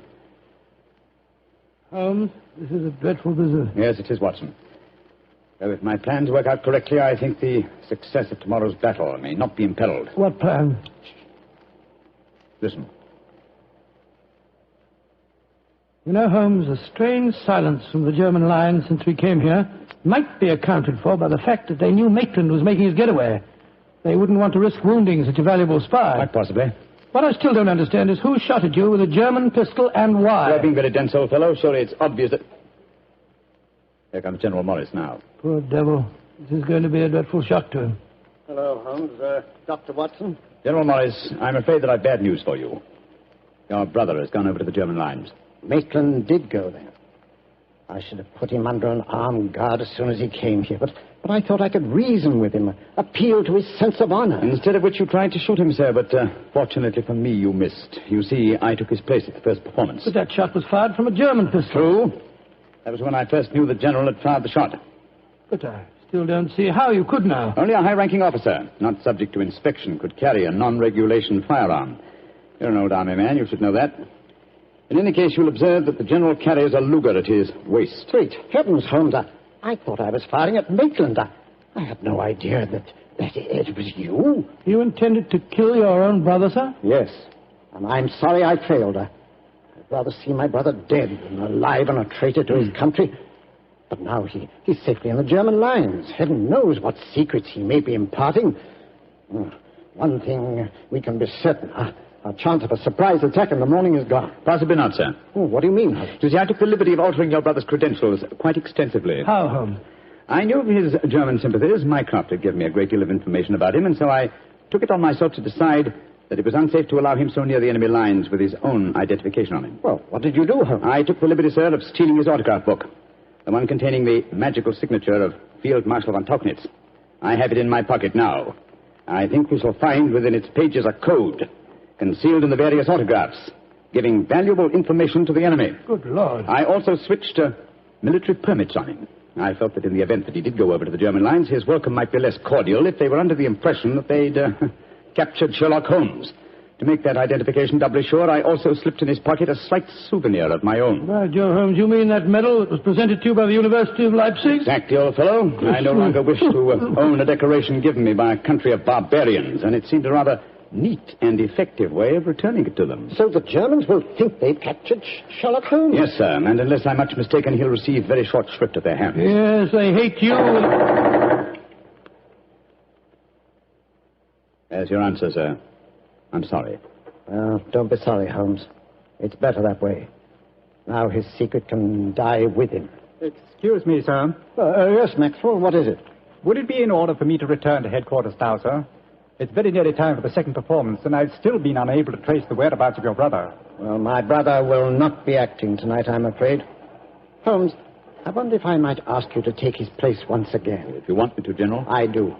Maitland had planned to do the St. Crispin speech from Henry V. He knew how much I loved him. I realize that, sir. When I was told the password up here. Well, can you remember the speech, Holmes? Oh, I think so. At any rate, I can try. Then do it for me, my dear fellow, will you? For me. I'll be very proud to do it, General. Goodbye and good luck. Thank you, Holmes. Captain Maxwell, take them back to headquarters, will you? The men will be waiting for the performance.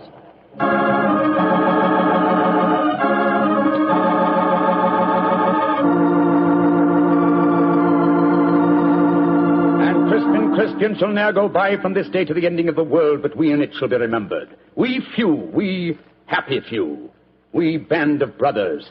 For he today that sheds his blood with me shall be my brother. Be he ne'er so vile, this day shall gentle his condition. And gentlemen in England now abed shall think themselves accursed they were not here, and hold their manhoods cheap, while any speaks that fought with us upon St. Crispian's Day.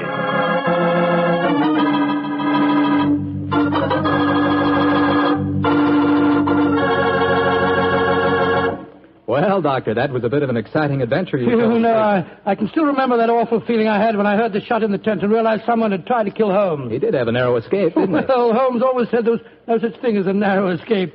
He said you either escaped or you didn't. If you did, well, why worry? And if you didn't, you couldn't worry, so what? Quite a philosophy. I'd like to discuss it with you further. Over a bottle of wine? How else? What kind of wine? Naturally. Naturally. You couldn't ask for a more delicious wine than Petri. That's because the Petri family knows how to make good wine. It began on a summer evening in 1906. I'd been for a long walk in the park, I remember, when I returned to Baker Street and entered our rooms. Holmes looked up at me with a twinkle and spoke. You look positively glowing with health, Watson. Well, I had a splendid walk, my dear fellow. You should have come with me. The park was looking particularly beautiful. Well, chap, during your absence, I've decided to write another monograph. Oh, well, what's the subject this time? Occupational liability to murder. For instance, the mortality rate is naturally high among policemen and detectives. Physicians are murdered with fair regularity, but the murder of a dentist is rare. And who ever heard of a murdered veterinary surgeon? It's quite true, but what's the occasion for this little homily? I've been browsing over my newspaper clippings. Yeah? You recall ever hearing of a murdered tobacconist, Watson? No, I can't say that I do. Oh, why? And yet my clippings inform me that no less than 3 tobacconists have been murdered in the past 6 months, and all the murders have occurred in the same small shop at the East End of London. Now, why do you suppose 3 tobacconists would be murdered in the same shop? Come now, old fellow. Give me a logical solution to the problem, will you? Well, let me see. You say that the shop's in the East End? Yes. Is it near the river? As it happens, it's on the water's edge. Then supposing the tobacconist shop was the headquarters of a smuggling ring. Perhaps boxes of cigars were unloaded from the dock and brought to the shop. Cigars, containing pearls or opium or something. Watson, my dear fellow, you're doing splendidly. You must walk in the park more frequently. You're positively scintillating. Oh, no, you're making fun of I me. assure you I'm not. You're expecting anyone home? No, probably a visitor from Mrs. Hudson. Go on with your fascinating theory. Now, why are 3 tobacconists murdered? Well, because they know too much. Perhaps they demand a share in the profits, so the head of the ring decides to kill them. Plausible enough, Watson. I really must congratulate you. I can see that I'm very lucky in having a biographer with such a lively imagination. Thanks very much. Come in. That's very nice of you. Imagination. Oh, hello, Lestrade. Lestrade, I'm glad to see you. I hope I'm not intruding. Not at all, my dear fellow. Come along, sit down. Thank you, Mr. Holmes. Anything remarkable on hand? No, Mr. Holmes. Nothing very particular. Then tell me all about it, Lestrade. Can't hide anything from you, can I, sir? Yes, there is something on my mind, and no mistake. And it concerns the 3 murdered tobacconists, I see. Splendid. Now, how the blazes did you know that? Yes, Holmes, that's pure magic. Not at all, my dear Watson. It's simple deduction. Observe the 5 cigars peering out of Lestrade's breast pocket. They are of a far superior quality to his usual brand. Obviously, the scene of his latest investigation has proffered certain, well, shall we say, professional perquisites. Am I right, Lestrade? Of course you are. Careful one, Mr. Holmes. Thank you, no, I'll stick to my pipe. Well, how about you, Doctor? Oh, thank you, Lestrade. By Jove. Coronas. And now, Inspector, tell me about the murdered tobacconists. Well, how much do you know about the case? Just what I've read in the papers. Well, curiously enough, we were discussing the affair as you walked in, Lestrade. It's a strange business, gentlemen. I only got hold of the old story today when I had a long talk to young Jack Longworth. He's the owner of the shop. Oh, in relation to Gerald Longworth, the taller member of Parliament who battled so successfully against the slum clearance bill? His son, Mr. Holmes. Nice young fellow, too. When his father died, he inherited this shop along with a lot of other property in the East End. Well, how big a shop is it, Lestrade? Oh, just a hole in the wall, Doctor. Like all the other shops in that part of London. Young Mr. Longworth tells me he first rents it to a man by the name of George Grillet. He lives there with his daughter Lily and made quite a nice go out of the shop. 6 months ago, when Jack Longworth was abroad, George Grillet has a stroke and nearly kicks the bucket. Kicks the what? He nearly dies, Doctor. Oh, kicks the bucket. That's very good. I remember that. And then what happened, Lestrade? Well, while he's in the hospital, his daughter gives up the lease on the shop. A few days later, an Italian takes it over, and a couple of weeks later, he's found with his throat cut. Did you investigate that first murder yourself? No, Mr. Holmes. It seemed like any of a dozen killings we get in that part of London. A shopkeeper cut up, his till emptied, no clues. Well, who was the next tenant? A Scotchman. Bloke by the name of Mackintosh. A few weeks after he moved in, the same thing happened to him. That time, I did go down there, but I couldn't find out nothing. Was robbery again the apparent motive? Yes, sir. But the killing wasn't the same. He was strangled with a silk scarf. Silk scarf, eh? And who was the third tenant? The man who was murdered yesterday? A Hindu fella. A man by the name of Mukherjee. He takes it over a week last Friday, and yesterday we finds him knifed through the back and his money gone. Of course, I was down there before you could say Crystal Palace. But once again, I didn't find out nothing. No knife, no fingerprints on the till, no footprints. Just a very dead Hindu. Was young Mr. Longworth a landlord in England when these murders occurred? Yeah, that's the funny thing about it, Mr. Holmes. He docked at Tilbury yesterday morning. He didn't know nothing about what had been going on. Well, I imagine he'd have difficulty in renting the shop after 3 murders. Well, that's just it, Doctor. That's why he comes to me at the yard. George Grillet, his first tenant of the shop, moved back there today with his daughter Lily. And young Mr. Longworth's worried about them. Well, if you ask me, he's more worried about the daughter than he is about old man Grillet. So the original tenants of the shop are back in residence again, eh? And what do you want me to do? Well, I thought perhaps you'd be interested enough to come along with me and look at the shop, Mr. Holmes. I should be very glad to, my dear fellow. Get your coat and hat, Watson. Oh, that's your... Oh, dear, that wretched instrument. I'll answer it. Hello? Mycroft, how are you? What? Yes. Yes, he's here now. Why, of course. I'll do everything I can, certainly. Let's have dinner together soon, shall we? Splendid idea. All right, goodbye. Was that your brother, Holmes? Yes. Lestrade, I do think you might have told me the whole truth. Well, how do you mean, sir? I thought your visit was prompted by a need for friendly assistance. I didn't realize that you came here virtually on a government order. Well, it wasn't just quite like that, Mr. What's the government got to do with the case, and how does your brother Mycroft fit into the picture? Not sure yet. But of one thing we may be certain. There's obviously a great deal more in this case than Lestrade would have us believe. Why do you say that, Holmes? You must bear in mind, old fellow, that occasionally Mycroft is the British government.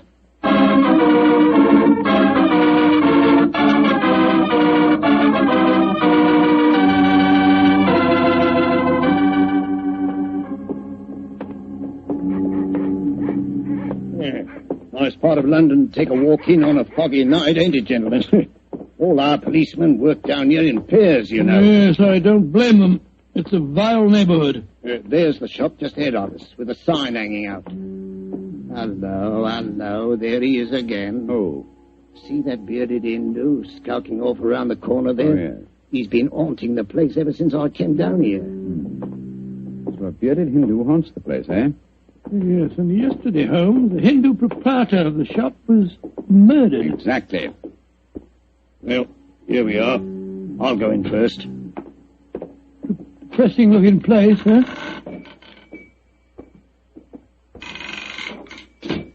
I'll be out, Gypsy. That's Lily, George Grillet's daughter. Helps him with the shop. Sorry to keep you wet.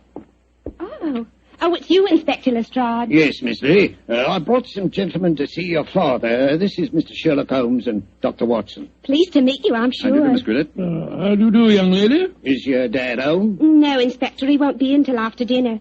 Went down to the docks, he did, to see about some cigar shipments. Mr. Longworth's here. If you want to see him, we were just having some tea in the back room. Yes, I'd like these gentlemen to meet him. Jack, come out in the shop, Jack. What is it, Lily? Oh, Inspector Lestrade.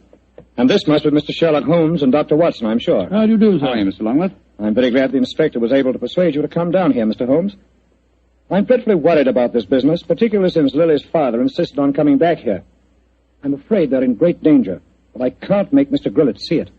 Young lady, I wonder if I might ask you a few questions. Well, of course, Mr. Holmes. Before your father had his stroke, did he receive any threats concerning his occupancy of the shop? Well, if he did, he never told me about him. But it wouldn't surprise me. I often told him his biggest enemy is himself, if you know what I mean. Yes, I think I do, Miss Grillet. When your father had his illness, who decided to give up the lease on the shop? I did. No money was coming in, and, well, it looked like Dad might be an invalid for life. Of course, I couldn't run the shop by myself. Anyhow, I never did like this part of London. It wasn't the right business for Father. What was his reaction when you told him to give up the lease? Oh, he was awful angry with me. Said I'd no right to do it without asking him. By the way, we saw that bearded Hindu again as we walked up just now. He's been hanging around ever since we came back here, Inspector. Well, has he actually come into the shop, Miss Grillet? No, but he keeps walking by and looking in the window. I'm sure if we both went into the back room or left the shop for a little while, well, he'd come right in. Then I suggest we give him the opportunity he's seeking. Miss Grillet, I wonder if you and Mr. Longworth would mind leaving the shop for a while. Of course not, Mr. Holmes. Make your departure rather ostentatious, shall we say, so that he can't help noticing it. Give us half an hour or so and then come back. Perhaps you wouldn't mind going with them, Lestrade. But, Mr. Holmes, this is my case. I know, but in a situation like this, Watson and I work much better alone. We may have to go a little outside the law, and your presence might embarrass us. You'd never think I was a detective, too, would you? Very well, We'll be back Mr. in half an Holmes.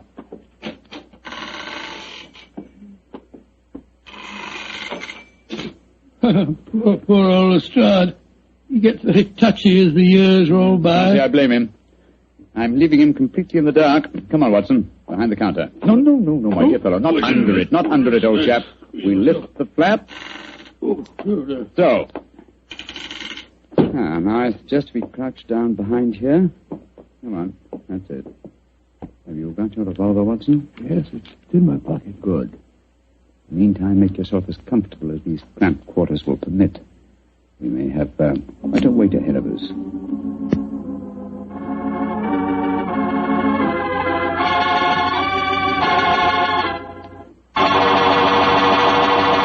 Look, Holmes. There's the Hindu now, peering through the window. Revolver handy. Yes, sir. Here he comes.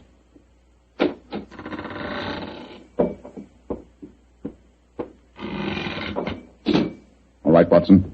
Put your hands up. I've got you covered with this revolver. Now, my man, what are you doing here? Who are you? Never mind who I am. Just answer my question. I do not speak very good English. तुम हिंदुस्तानी बात बोल नहीं सकता? सकता है. को तुम इधर आया? देखने को आस्ती तुम्हारा भाई हमको हुक्म दिया. तुम्हारा भाई? तुम जा नहीं सकता. बहुत अच्छा. Salam. No, you don't, my man. Just you stay where you are. It's all right, Watson. Let him go. He's on our side.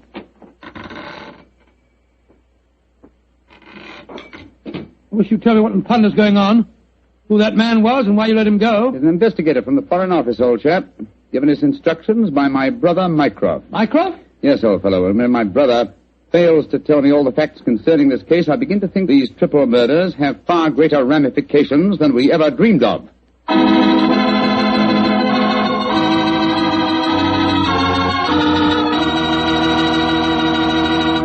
Dr. Watson's story will continue in just a second. Just about time enough for me to mention that any meal becomes a better meal when you serve it with Petri wine. And say, you'll find that Petri California Burgundy and Petri California Sauterne are just made to go with food. That Petri Burgundy is a rich red wine that's bosom pals with any meat or meat dish. Boy, what a flavor. And that Petri Sauterne is the delicate white wine that's just perfect with chicken or with fish.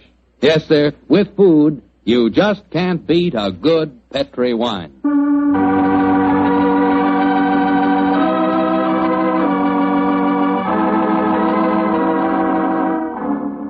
And now back to tonight's new Sherlock Holmes adventure. A puzzling case is occupying the attentions of Sherlock Holmes and Dr. Watson. 3 murders have taken place in a small tobacconist shop in the East End of London.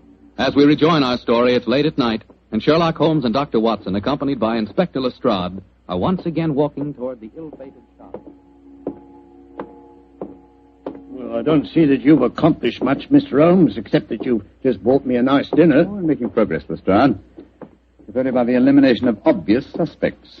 But there's a pattern to this case, and that should give us a clue. Well, how do you mean, Holmes? My dear fellow, consider the obvious motive of these murders, and particularly observe the results they've obtained. Well, the motive was the same in all 3 killings, robbery. Oh, no, Lestrade. Don't let the theft of a few pounds from the till blind you to the real motive. Look. Here's Miss Gridlett now. She's coming out of the shop. Good evening, Miss Gridlett. Hello, Mr. Holmes. Is your father home yet? Yes, he is, Mr. Holmes. Well, I can't tell you how anxious I am for you to talk to him. I'm going to meet Mr. Longworth. He's taken me to the music hall. I should be home just after 10. I hope you'll be able to stay with Dad until then. Well, don't you worry, Miss Gridlett. We'll keep an eye on him. Oh, thanks ever so much. Oh, Mr. Holmes. Yes, Miss Gridlett? Please don't go into our rooms in the back, will you? I've left things in a frightful mess. I quite understand, Miss Gridlett. Well, ta-ta all. See you later. Let's go into the shop.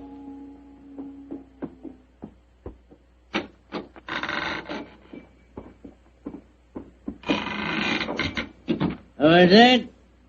Oh, it's you, Inspector. Yeah, these gentlemen, Mr. Sherlock Holmes and Dr. Watson. How do you do, sir? Good evening, sir. Good evening. Did you meet young Lily just now? Yes, she told us she was going out to the music hall with Mr. Longworth. Yes.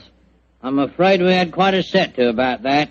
A very strong-willed girl, Lily, very strong-willed. Am I to assume that you disapprove of your daughter's association with Mr. Longworth? Yes, of course I do. He's a top. He's got lots of money. Lily's so blunt she can't see that he's up to no good. I'm pretty sure he's afraid I might find out what's really at the back of these here murders. And what is your theory, sir? Well, I'll tell you this in confidence. Got nothing to back it up now, you understand. There's been talk of widening the docks around here. That'd make property values go up, you see, of course. Well, young Longworth's been trying to buy up all the other shops along the waterfront here, but they wouldn't sell. If you ask me, he's had these murders done just to frighten people away so that he could buy cheap. Now, I'm not saying that he did the murders himself, you understand, but he planned them. Why, in these parts, it's easy enough any night to get a throat cut for a couple of quid. Yeah. That's why I'm glad you're here, gents. You see, I just got another warning. Warning? What do you mean it's a warning? Found this note slipped under that door there not 3/4 of an hour ago. Receive, please. What does it say, Holmes? I shall call on you at 8:30 tonight. You know what's good for you. You'll be waiting for me alone. Try any funny tricks, you'll go where I sent the rest of them. Well, that's obviously from the killer. Possibly. What's the time now? It's 8:20. I was hoping you gentlemen would wait in our rooms back of the shop. You can hear what's going on in here, and if he tries any rough stuff, you can pop in and nab him. Just what I was about to suggest myself, Mr. Grillet. Either way, will you? Oh, yes. Just step behind the counter, gents. Now, through here. Here we are. Ain't exactly Buckingham Palace back here, but you can make yourselves comfortable, can't you, gents? Oh, don't you worry about us, Grillet. Oh, I better turn out the gas. If this bloke spots a light under the door in here, he might smell a rat. Now, there we are. Now, as soon as I see him coming in the shop, I'll knock twice on the door, like this. And that'll give you the signal that he's here. Is that right? Right, you are, Grillet. All right, now keep your ears open, gents. I may need your help. Where are you, Holmes? I can't see a thing. Over here, Watson. You know, I've got another theory why Jack Longworth might be at the back of all this. You listening, Holmes? Yes, I'm listening, old fellow. What is your theory? Longworth knows that Grillet doesn't approve of his having anything to do with Lily. So when he goes abroad, he leaves instructions to murder the tobacconist. The assassins don't know about Grillet having a stroke, of course, so they keep murdering the wrong fellow. Well, that makes very good sense, Doctor. What do you say, Mr. Holmes? Holmes? Holmes? Where are you? Oh, bless my soul, he's disappeared. No, I haven't. I was just exploring. Shh. The signal. There goes the front door. Somebody's come in.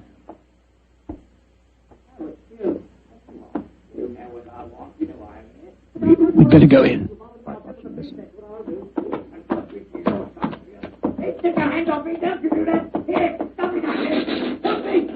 We've got to get in there at once. Open the door. Well, it's locked. Never mind that. Get your shoulders into it. Come on, help me. On here. Come on, one more.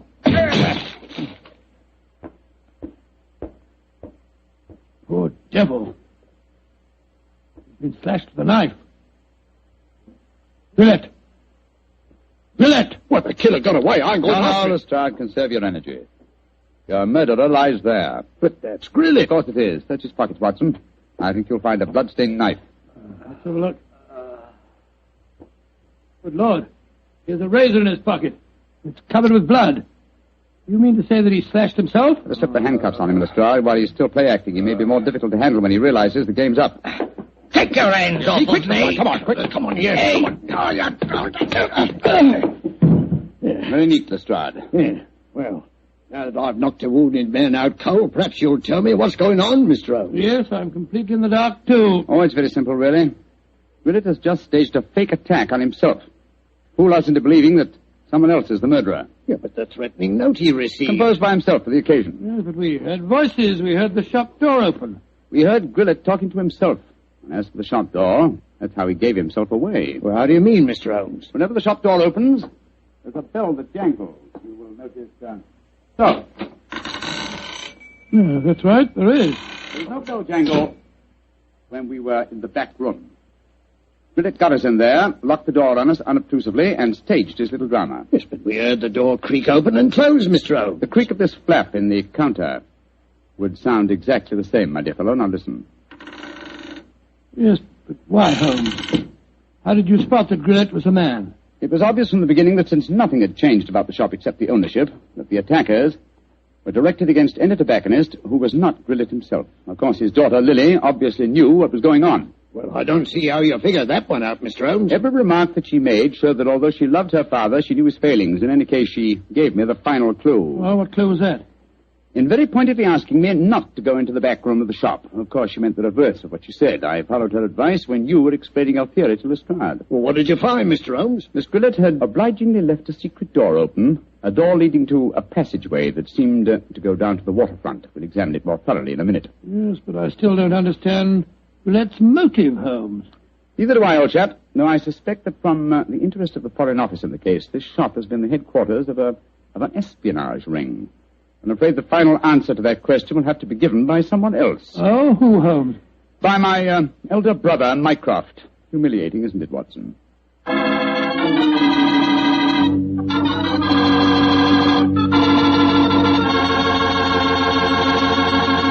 what was the final answer to the question, Dr. Watson? Well, Holmes was right as usual, Mr. Foreman. The shop had been the headquarters of a spy ring operated by Guileless. Many international criminals had been smuggled in England or foreign ships moored up the river. And did Mr. Guileless hang for his crime? No, he didn't, my boy. Before he came to trial, he had another stroke and he died. Probably just as well for his daughter's sake. Oh, his daughter. A lovely girl. Did she marry Longworth? Indeed she did. As a matter of fact, I danced at her wedding. It was a very wonderful wedding reception. See, you would have been there yourself, Mr. Foreman. In fact, you'd have liked it very much. They served a pretty good wine. Was it a Petri wine by any chance? Oh, well, it was so good it easily might have been. You mean because Petri wine is the kind of a wine you can't forget? That's exactly what I do. Well, that's because the Petri family really knows all there is to know about the fine art of turning luscious, sun-ripened grapes into fragrant, delicious wine. And now let's drop in on our good friend, Dr. Watson. Good evening, Doctor. Good evening, Mr. Foreman. Where are the puppies tonight? Well, I found them playing with a dead seagull, so they've been sent up to bed in disgrace. You certainly look comfortable yourself, Doctor. What's that small blue book you're reading, the latest bestseller? No, indeed not. This book was never a bestseller, my boy. It's entitled Practical Handbook of Bee Culture, with some observations on the segregation of the queen. Quite a catchy title. Who's the author? A fellow by the name of Sherlock Holmes. He was engaged in writing it when the adventure I'm going to tell you about took place. Well, you told us last week, Doctor, that a pair of canaries played an important part in the story. That's quite right, Mr. Foreman. It was in the summer of 1908, I remember, and I had persuaded Holmes to leave his Sussex bee farm for a few weeks and to join me in a holiday at the little fishing village of Kingsgate in Kent. We were staying at a charming little inn called the Fisherman's Arms, and for the first few days, our holiday was a delightful one. And then, I suppose, Doctor, strange things began to happen. They did indeed, Mr. Foreman, they did indeed. Very strange things. One afternoon, we just finished a late tea, I remember, and were sitting outside on the lawn sunning ourselves and enjoying our pipes. Holmes lay back with his long, thin fingers clasped behind his head, gazing thoughtfully at the multicolored fishing boats bobbing at anchor in the harbor. After a moment or two, he spoke to me. Watson, you're really a splendid companion. I can't think of anyone else who would let me smoke my pipe in silence for half an hour without asking me what I'm thinking about. That's not very surprising, Holmes, after all the years that we've been together. Well, nevertheless, the gift is a rare one, old chap, and I appreciate it. Oh, thank you, old fellow. By the way, since the half hour's up, what have you been thinking about? The lack of enterprise of a modern criminal. Audacity and romance seem to have passed forever from the criminal world. Read this note I received this morning, old fellow. See for yourself how low I have sunk. Oh, let's have a look. Mr. Holmes, I am staying in the same inn as yourself, and as I have had a very frightening experience this week, I thought perhaps you would help me. Please do. It's signed Mary Victor. An exciting document, isn't it? Written on lavender notepaper, reeking of perfume, and the handwriting is obviously that of an adolescent girl. You haven't bothered to answer, of course. Oh, yes, I have. I sent a message back by our good landlord that I would be glad to see her. Why, Holmes? You came down here to complete your handbook on bee farming. Oh. Confound it. Those two wretched canaries are getting their sunbath on the windowsill above us. Oh, I think it's rather jolly to hear little fellows chirping away up there. Well, I find the sound most distracting. Let's go inside. You know, Holmes, those birds are owned by a charming couple, a Mr. and Mrs. Wainwright. I was chatting with them on the stairs this morning. I'm afraid their charm will escape me as long as their pets continue to tweet in that irritating manner. You've spoken of the peace and quiet of the country inn, Watson, and yet I find that... Come in. Ah, Miss Mary Victor, I presume. Yes, Mr. Holmes. Please come in. Close the door, won't you? Thank you. This is my old friend, Dr. Watson. You may speak quite freely in front of him. How do you do, Miss Victor? How do you do, Doctor? Now, sit down, young lady, and tell me what's troubling you. Mr. Holmes, I came down here from London to get away from someone, but I've been followed. I've been afraid to leave the inn. Until last night I felt I couldn't stand being cooped up any longer. So I went for a walk on the seashore. Someone followed me, Mr. Holmes. I ran back here as fast as I could, but now he knows where I live, and I'm frightened. Please help me. My dear Miss Victor, I'm afraid you must be much more specific before I can help you. Who has followed you down here, and why are you afraid of him? I'll tell you the whole story. It'll sound strange to you, but I swear Oh, there he is again, down by the gate. I'm going to my room. Now. Don't you be frightened, Miss Victor. I'm sure we'll be... That's all. Extraordinary. I don't see anyone outside who might have frightened her. There are 2 or 3 fishermen loitering about. Wait a minute. Here's a young fellow walking up the path. Come on, Watson. Out through the French windows again. Oh, good gracious me. Here we go again. I think we'll take the liberty of accosting him. Excuse me, sir. Yes? Are you looking for Miss Mary Victor? Is she young and pretty? Yes, sir. She is. Extremely so. Then I'm looking for her. Where can I find her? I can see you're being facetious, sir. Well, there's no harm in that, is there? By the way, who are you gentlemen, may I ask? My name is Holmes, and this is my friend Dr. Watson. I'm Basil Carter. You're not Sherlock Holmes, are you? That is my name. I thought you seemed familiar. I know your brother, Mycroft. Oh, indeed. Then I presume you're connected with the Foreign Office. Yes, I'm in the consular service. Are you staying at the inn, young man? For a few days. It's funny that I should run into the great Sherlock Holmes. Why, may I ask? I was planning a murder. Oh, really? But with you gentlemen here, I see that I shall have to be very discreet. Who is your intended victim, may I inquire? There are 2 of them. The 2 canaries in the room next to mine. Canaries. For a moment I thought that you were really serious. But I am serious. The wretched creatures have been driving me mad. Yes, I quite sympathize with you, sir. I've been thinking of committing a slight case of mayhem on them myself. We can take one apiece, Mr. Holmes. Well, I'm glad to have met you both. I'll probably see you again. Goodbye. Goodbye, sir. Goodbye. I don't like that fellow, Holmes. If you ask me, he's the man who's been frightening the poor girl that came to us. He had a peculiar look on his face when you asked him if he was looking for Mary Victor. Well, there's only one person who can settle the question, and that's the young lady herself. Come on, old fellow. Let's go back indoors. Here comes Wainwright, the owner of the Canaries. Good evening, Mr. Wainwright. Good evening, gentlemen. This is my friend, Mr. Sherlock Holmes. I am honored to meet you, sir. How do you do, Mr. Wainwright? Beautiful evening, isn't it? I just took a stroll down to the store to get some more birdseed. By the way, Mr. Holmes, I hope our canaries don't bother you. Little fellows are such a comfort to my wife and me. Oh, no, not at all, sir. I find that chirruping very soothing. Oh, I'm so glad. Good night, gentlemen. Good night, sir. Good night, Mr. Wilson. Not Wilson, Mr. Holmes. Wainwright. Oh, I beg your pardon. I'm so sorry. I thought you said Wilson. Good night. Not like you to mix up names, Holmes. I didn't mix them up, old fellow. I never forget a face. Mr. Wainwright is in reality Wilson, the notorious canary trainer, whom I had the pleasure of sending to prison for a 7-year stretch in '95. Some years later, he made one of the most spectacular escapes from prison in the history of crime, and has since managed to evade all efforts to recapture him. Great Scott, he seems a sweet old fellow. Well, possibly he's reformed, but I doubt it. Our stage is set for an intriguing problem, old chap, and our cast is an interesting one. A frightened young girl, a diplomat of uncertain integrity, and a noted criminal. Watson, I have a feeling that once again the game's afoot.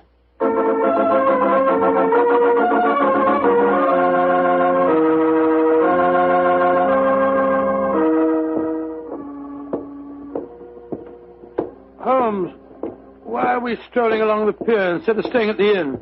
I thought you said that you were expecting trouble. I am, old chap, and I'm sure it'll find us out. You know, Holmes, I'm still completely mystified by the behavior of that girl, Mary Victor. I knocked at her door last evening, again this morning. I couldn't get any answer. And the landlord told me that she was not seen at dinner last night, nor at breakfast this morning, and yet her room has not been vacated. Curious. Hello, there's the village constable sunning himself at the end of the pier. Yeah. Good morning, Sergeant Blake. Mr. Holmes, Dr. Watson. How are you, gentlemen? Well, splendid, thank you, Sergeant, and very appreciative of the weather that you've provided for us. Oh, think nothing of it, sir. We always arrange that for our really distinguished visitors. Oh. By the way, Mr. Holmes, I was reading one of your friend's stories about you last night. The one called The Adventure of Mysteria Lodge. That was, Wisteria Lodge, you foolish fellow. Well, maybe it was. Anyway, I was reading it aloud to me old woman. And if you don't mind my saying so, Mr. Holmes, we both thought you made a bad mistake. Oh, really? Though, of course, you come out all right in the end. Dear me, Sergeant, I stand reproved. Excuse me, Sergeant. Holmes, look. Look at that figure standing by itself right at the end of the pier. Mm-hmm.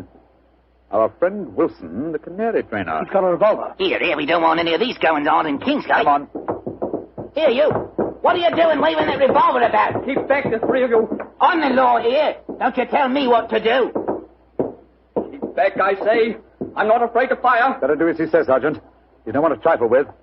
Just exactly what are you up to, Wilson? You caught up with me once again, Sherlock Holmes.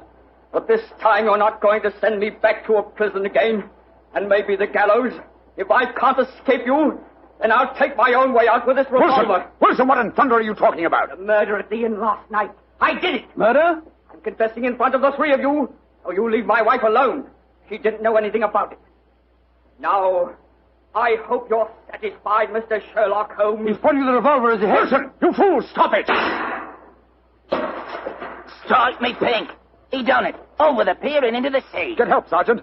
It's possible he isn't dead. Right, sir. Come on, Watson. We're going back to the inn, I suppose. Of course we are. We've just heard a murder confession, but we don't know who has been murdered.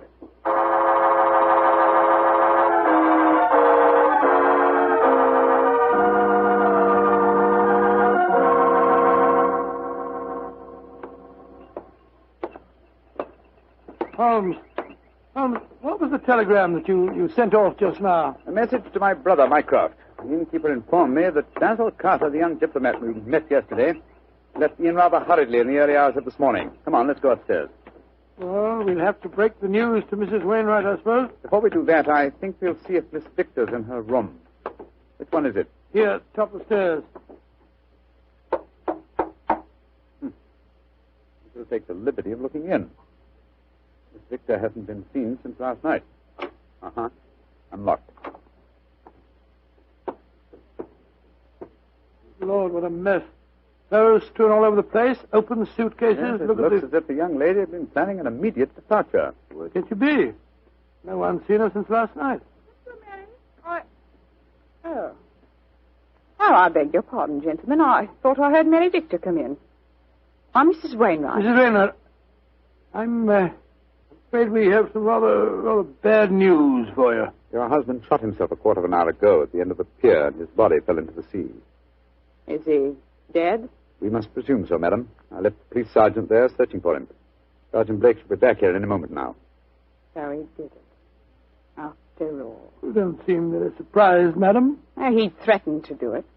Mrs. Wainwright, before your husband shot himself, he confessed to committing a murder in this inn last night. A murder? Whose murder? At the moment, we're not quite sure. Oh, he must have been out of his mind. Mrs. Wainwright, I'm afraid I must ask you some rather painful questions. Are you aware that your husband was a criminal, that he served a prison sentence under the name of Wilson? Yes, I knew that. He told me when we were married 2 years ago. But he said that he'd gone straight ever since he'd come out of prison.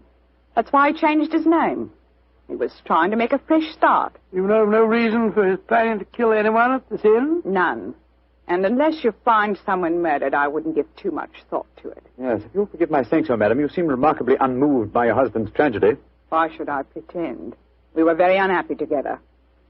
This might be the best way out of it for both of us. Oh, my soul. My husband carried quite a large amount of life insurance. In the event of suicide, would that be payable?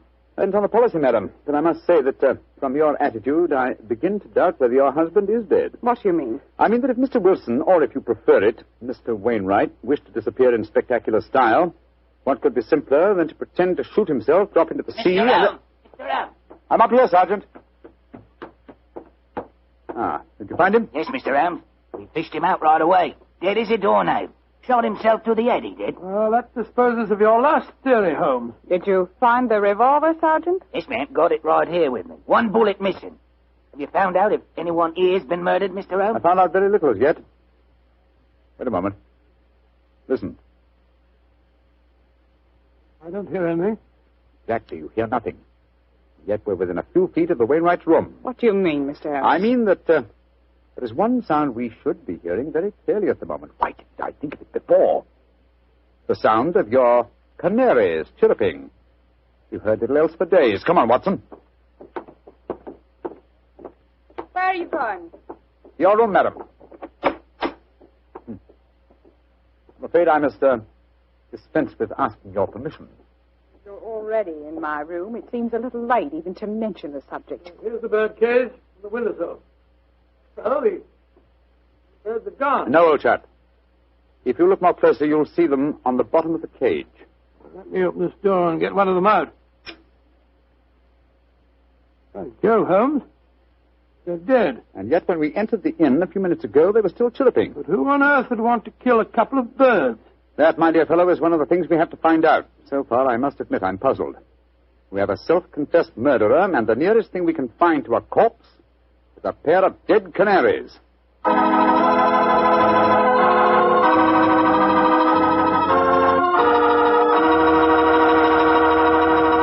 We'll bring you the rest of Dr. Watson's story in just a second.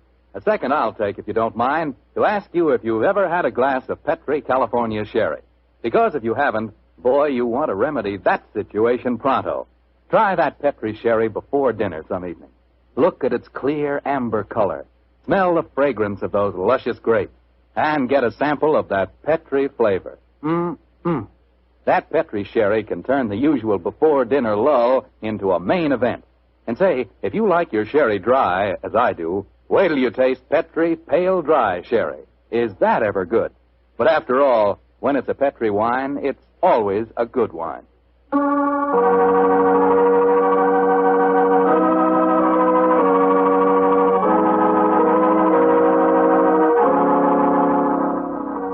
And now, back to tonight's new Sherlock Holmes adventure. Strange events are taking place in the Kentish fishing village of Kingsgate. A self-confessed murderer has committed suicide, but his victim cannot be found. As we rejoin our story, the great detective and his old friend Dr. Watson are once again examining the room of Mary Victor, one of the missing guests. You know, Holmes, the murder that Wilson confessed to before he committed suicide might have been the killing of those two canaries. I think not, old chap. Wilson obviously loved the creatures and kept them in spite of the fact that they were dangerously apt to identify him with his criminal past. Interesting. Very interesting. Huh? What have you found? This note lying on Miss Victor's dressing table. Here. Have a look. You think you can hide from me, Mary, but you can't. Wherever I go, I shall follow you. So why not get wise to yourself and stop running away? Sounds as if the poor girl was in danger, all right. Possibly, but the writer of that note was certainly obliging. Though the letter is unsigned, he at least gives us a clue to his identity. Oh, what clue? The phrase, get wise to yourself, is very un-English. It's American. Come on, old chap. Well, where are we going now? The envelope to this letter has the Kingsgate postmark on it. I should be surprised if that fount of all knowledge, the village postmistress, can't help us find an American visitor.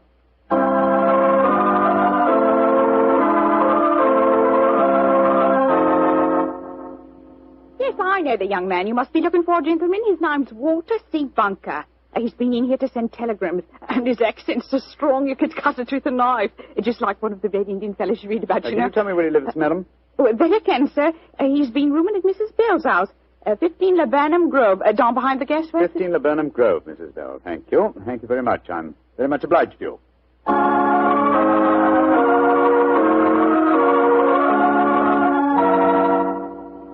Mrs. Bell? Yes, sir.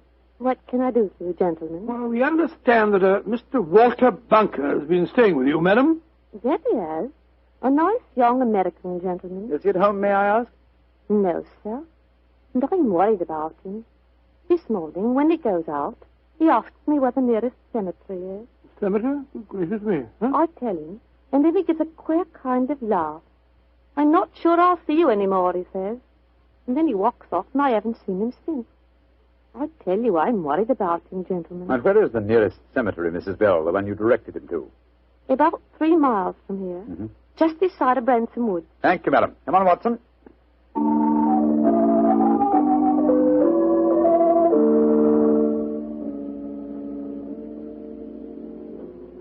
The cemetery seems deserted. The music comes from the church. Oh, Lord, it's a funeral. Or a wedding. Come on.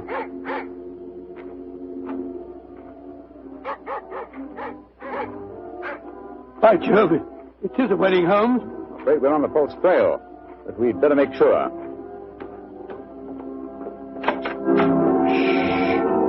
Quiet, gentlemen, please. The ceremony is just ending. Just one question. Can you tell me the names of the couple who've just been married? Miss Mary Victor from the inn, and a young American by the name of Bunker. Thank you. Yes, we have been following a false trail, confound it. The frightened young lady was merely frightened by her persistent American fiancé. The threatening letter that he sent her. Ambiguously worded, when you come to think of it. Anyway, we can cease to worry about Miss Victor. She is now Mrs. Bunker. I think we can assume that she's out of all danger. We've got to start all over again. Oh, no, my dear fellow. The field is narrowing. We'll head back for the inn now, and I have a feeling that we're on the last lap of our strange adventure.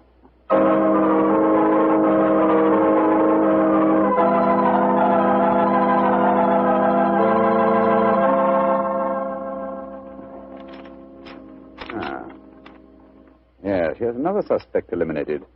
This telegram is from my brother Mycroft. I telegraphed him earlier on today to check on the movements of Basil Carter, the young man who left the inn so mysteriously in the early hours of this morning. His answer informs me that the gentleman in question was recalled to the Foreign Office suddenly and arrived quite safely a few hours ago. Well, now I'm completely puzzled. And I, old fellow, at last see daylight. Wish I did, Mr. Holmes. Sergeant, go upstairs and get the dead man's widow and bring her to my room, please. And then I think I can give you the solution to this problem.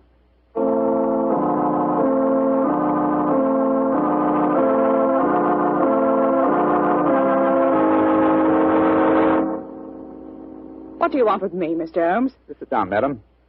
You and Sergeant Blake make yourselves comfortable.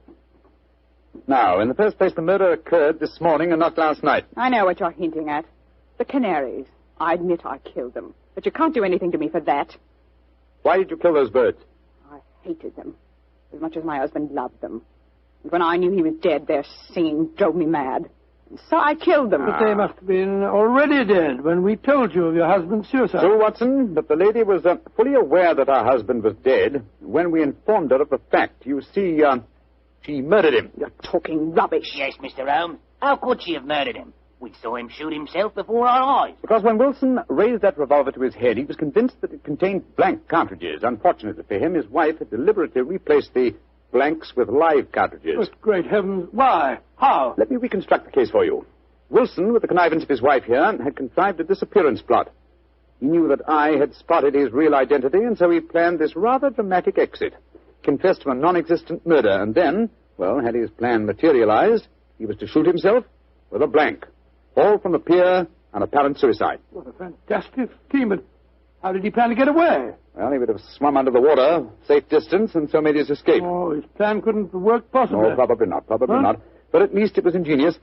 He would have destroyed his true identity, and have had his revenge on me by making the search for a murder that had never been committed. Unfortunately for him, his wife was his accomplice, and saw in the scheme an excellent way of killing her husband. You think you're so very clever, Mr. Holmes, but even if it were true, how could you prove it? Observe this revolver, Mrs. Wilson. It's the one your husband shot himself with. What can you prove from that? Ever hear of fingerprint tests? I've heard of them. But that revolver's been underwater. True, quite true. But thanks to the researches of my excellent friend, Dr. John Thorndyke, an infallible test has been discovered for recording fingerprints even after immersion in seawater. I applied the test to the prints on the revolver and the bullets and compared them with some that we found on the water glass in your room. They are the same, Mrs. Wilson. Now, does a man let his wife load his suicide weapon? Sergeant Blake, I think it's obvious that the time has come for you to take over the case. All right, so I did change the bullets. I hated him. I'm glad he's dead. And what's more, I'd do it again.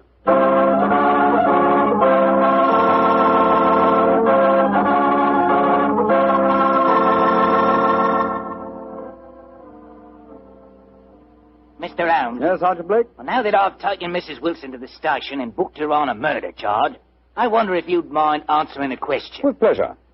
This fingerprint test. I'd like to know about that. I never heard of being able to take prints after a revolver has been handled 2 or 3 times and soaked in salt water. Yes, Holmes, and I'd like to know when you performed the test and took the prints off the glass in her room. I thought that I was with you all the time. You were, my dear fellow. Well, then, I can give you the answer in one word. Bluff. What? There is no such test, my dear Watson. It would be almost impossible to expect clear prints after so much handling, and totally impossible after submersion.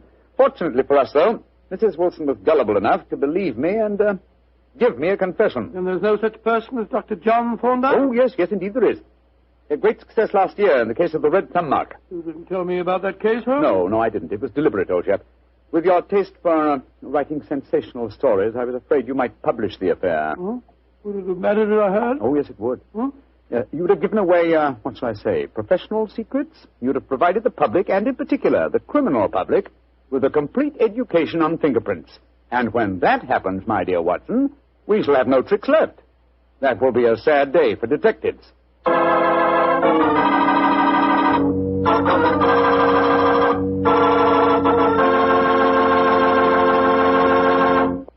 And now for our weekly visit with the genial Dr. Watson. Good evening, Doctor. Good evening, Mr. Foreman. Come in and settle yourself down. Thank you. You're looking particularly comfortable tonight, Doctor. Feet up on the sofa and the puppies asleep on your lap. Yes, my boy. The 3 of us went for a long walk on the beach this afternoon. Monty and Winnie had a running battle with the seagulls. In consequence, they've been fast asleep ever since we got home. Well, I hope you're not too tired, Doctor. I'm counting on a new Sherlock Holmes story, you know. No, I'm all ready for you, Mr. Foreman. In fact, I was going through my notes on the case just before you arrived. Well, last week you told us it concerned a strange society who held their meetings in an underground vault of a furniture warehouse. Yeah, that's right, my boy. Now, down, Winnie. Get down, Monty. No. Down. The story really began one stormy November night in 1887. I was married at the time and living away from Baker Street. On this night in question, my wife had already gone to bed, and I was nodding in front of the fire over one of Clark Russell's fine sea stories. I'd had a very tiring day, I remember. It was about the hour that a man gives his first yawn and glances at the clock, when suddenly my front doorbell jangled discordantly. Our servant Edna had gone up to bed, so I crossed to the window and opened it. It was very dark, but I could just see the outline of a figure standing on my doorstep. It looked like a woman. Suddenly, a cultivated voice called up to me. Is the doctor in? Yes, madam. I'm the doctor. Then please come at once. It's a matter of life and death. I have a carriage waiting. Gracious me. All right. I'll be down immediately. I closed the window, scribbled a note to my wife, grabbed my coat and hat and my bag, and a few minutes later I stepped out of the front door and closed it behind me. The carriage was standing at the curb, but I couldn't see any trace of the lady who'd called me. The only person in sight was an old and repulsive-looking beggar woman, dressed in rags and tatters. After a moment of bewilderment, I spoke.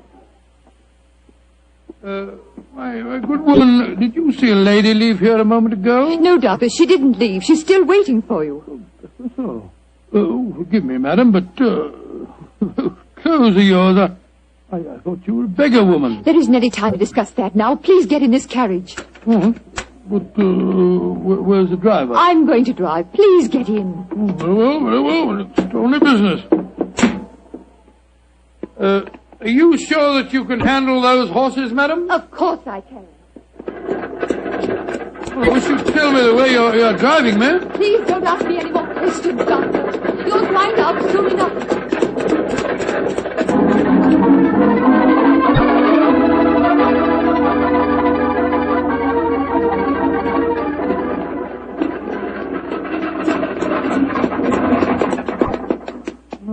Thank heavens we've finally reached our destination.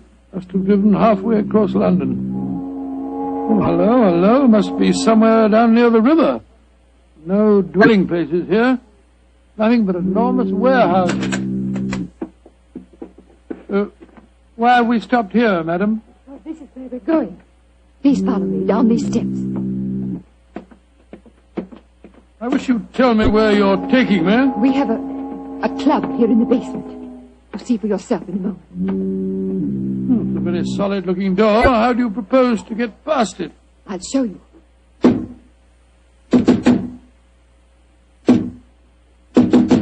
Good Lord, it must be a very secret club of yours, madam. It is, Doctor. Who knocks? Number 7. Give the password. To the lanterns. You may enter.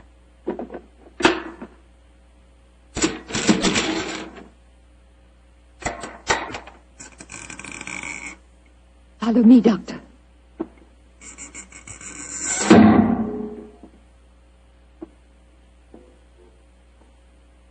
Madam, I do wish you'd tell me where you're taking me.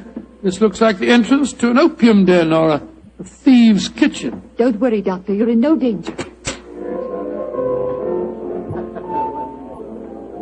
There. Does that look like a thieves' kitchen? Great Scott, I don't believe my eyes. A luxuriously furnished room.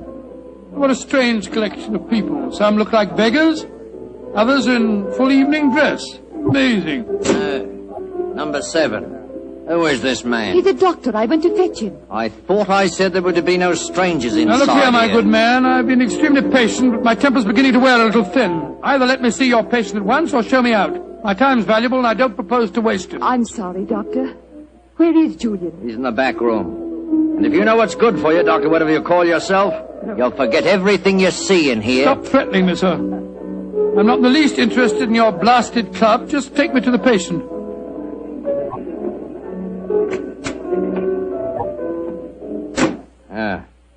This is the man we want you to examine, Doctor. Oh? What happened? He fell down the stairs leading into the clubroom. Well, why'd you move him? We wanted him to be comfortable. It's the worst thing in the world you could have done. Never move a person with an injured skull. Is he going to be all right, Doctor? No, madam, I'm afraid he isn't. His neck's broken. He's dead. Huh? Julian, dead. You sure of that, Doctor? Of course I'm sure of it, my good man. I'm afraid you need an undertaker, not a doctor. We must tell the others. All right, quiet, everybody. Quiet. Quiet.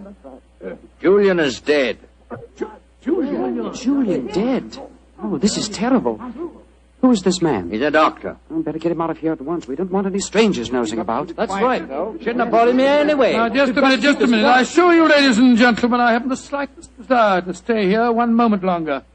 If you direct me to the door again, madam, I'll try to find a cab myself in this godforsaken district and go home. Show him out and give him his money. Follow me, please. I'm delighted to.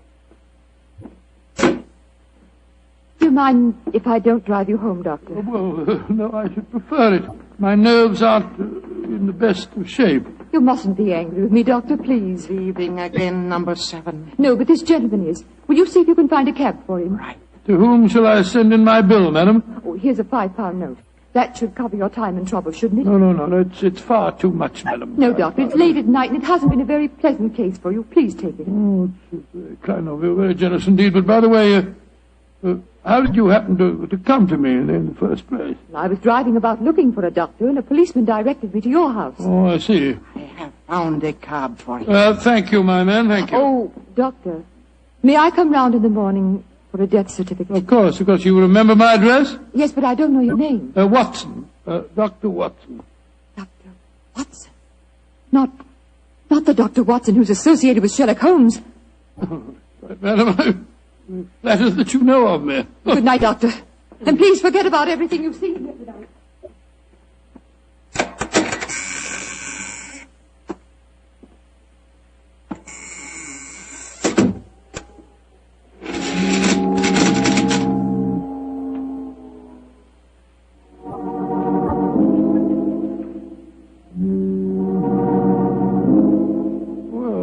My soul, what an amazing business.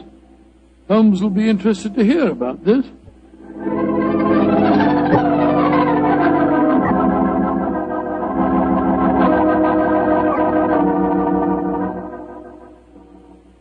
And that's the way it was, Holmes. One of the most curious adventures I ever had without you. Very interesting, Watson. You say this underground cellar was luxuriously furnished. Yes, and the people there were an amazing mixture. Some were in rags and some in evening dress. Huh, like the nursery rhyme, eh?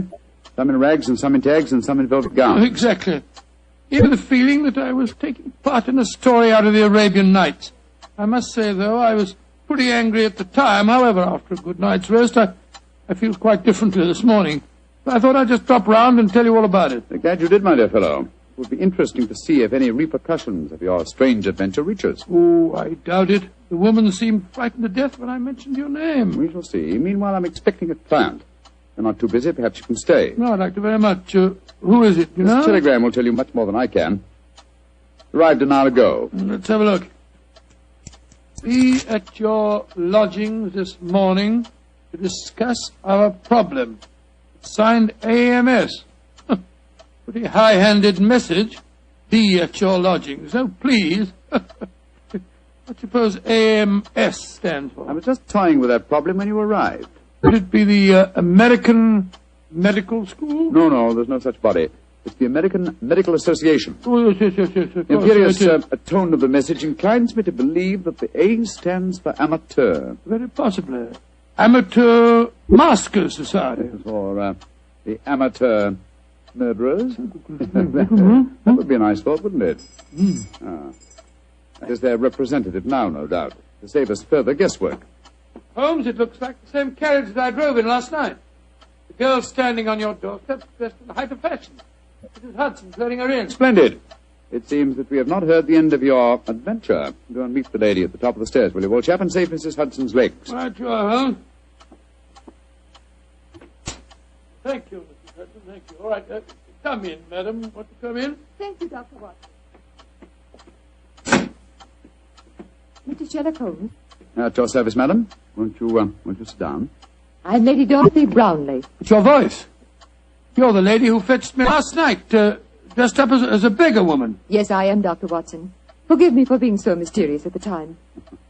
Doubtless you have come to consult me regarding last night's unfortunate accident at the Amateur Mendicant Society. How did you know what the initials stood for, Mr. Holmes? Well, after hearing Dr. Watson's story of last night's happenings, the connotation seemed obvious. Am I right? Perfectly. Last night, when Dr. Watson told us Julian was dead, we thought it was an accident. And now you think it is murder, eh? Lady Bromley, if you expect my help, there must be no more mystery. Just what is this Amateur Mendicant Society? I'm afraid it'll be a little hard for you to understand our motives. We're a group of people, rather wealthy people, I suppose, who find pleasure in deliberately leading a seamy life disguised as beggars. We use the basement that you were in last night, Doctor, as our headquarters. We keep our beggars clothed there and change out of them before we go home. Oh, what a fantastic idea. What a futile, worthless way of spending your leisure time, Lady Bromley. I suppose it must seem so, Mr. Holmes. But we're curious to learn how the other half lives. Mm-hmm. And of course, there's a certain thrill in rubbing shoulders with the police. At least we do some good. Indeed. I should be interested to learn how. All the money we make as beggars we give to charity. Oh, do you really?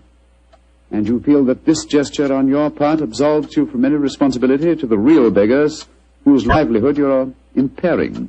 I hadn't thought of it just like that.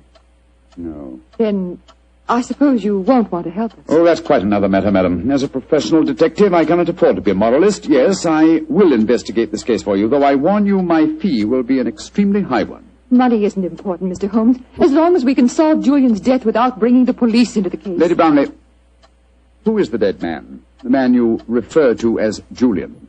Julian Trevor, the poet. He was the one who started our society. Yes, I think I've read some of his work. Decadent.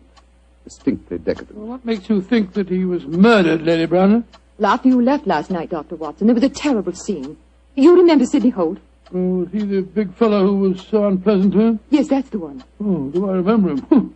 He said that he saw Lord Cecil deliberately trip Julian as he came to the head of the staircase. Oh, Lord Cecil being, Lord Cecil Dyrenforth, son of the Earl of Mersham. Oh, yes. There was a bitter argument. Cecil accused Sidney of doing the same thing. Then they had a dreadful fight. And it ended up with Cecil threatening to go to the police. So that's when we decided to send a telegram to you, Mr. Holmes. Oh, yes, I see. So the proof of murder depends on such flimsy evidence as to whether the dead man fell or, well, should we say, was pushed? What it seems like. Mr. Holmes, even though you don't approve, please help us, won't you? Yes, Lady Brownlee, I will. Then you come back with me now to our headquarters? I shall join you within the hour. In the meantime, my old friend Dr. Watson can go with you. But Holmes, what can I do without you? You know my methods, old chap. Act accordingly. Oh? Very well, Mr. Holmes. But you promise you'll be there. I promise you that I will be there, madam. Thank you so much, Mr. Holmes. We'll be expecting you. Come on, Doctor. Well, I'll just get my hat and coat. Holmes, what are you up to? Go with her and ask no more questions. I shall join you within the hour. Holmes, there's a glint in your eye. I don't think you believe her story. Of course I don't, Watson. Well, then what? Then go with her, old fellow, and keep your wits about you. The game's afoot.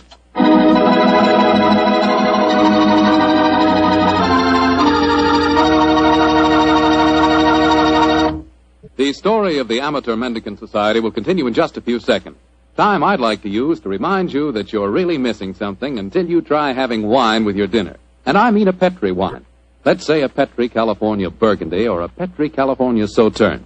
Both wines are just made to make good food taste better.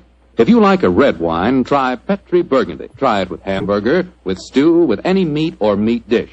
And if you like a delicious white wine, a wine that'll make chicken taste better than ever, try a well-chilled Petri Sauterne. With food, nothing can take the place of a good Petri wine.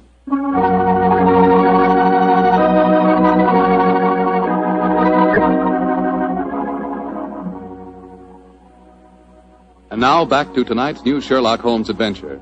The Amateur Mendicant Society, a group of wealthy eccentrics who pose as beggars, have come to Sherlock Holmes and Dr. Watson with a problem. One of their members has apparently been murdered, and the famous pair have been asked to investigate the killing.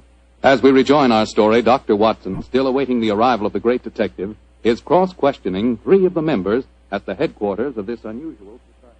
I'm afraid that I don't find your stories very convincing. Oh, don't you now? Well, then suppose you stop asking questions until Sherlock Holmes gets here. He's the man we've engaged to settle this business, not you. We're paying for his services, not those of his assistant. Mr. Holmes asked me to conduct this preliminary investigation, my good man. I'm perfectly familiar with his methods. So keep a civil tongue in your head if you want us to continue with this case. Well, I'm not answering any more questions till he gets here. Insufferable fellow. Lord Cecil, you say that you saw Holt deliberately trip the dead man as he came down the stairs last night. Yes, I did. Well, where were you standing, sir? At the head of the staircase. Holt was beside me, and as Julian came by, he deliberately... Excuse me, number 11, excuse me. What is it? There is a strange man just come in. He is dressed as you when you work, but I do not remember to have seen him here before. He speaks very rough.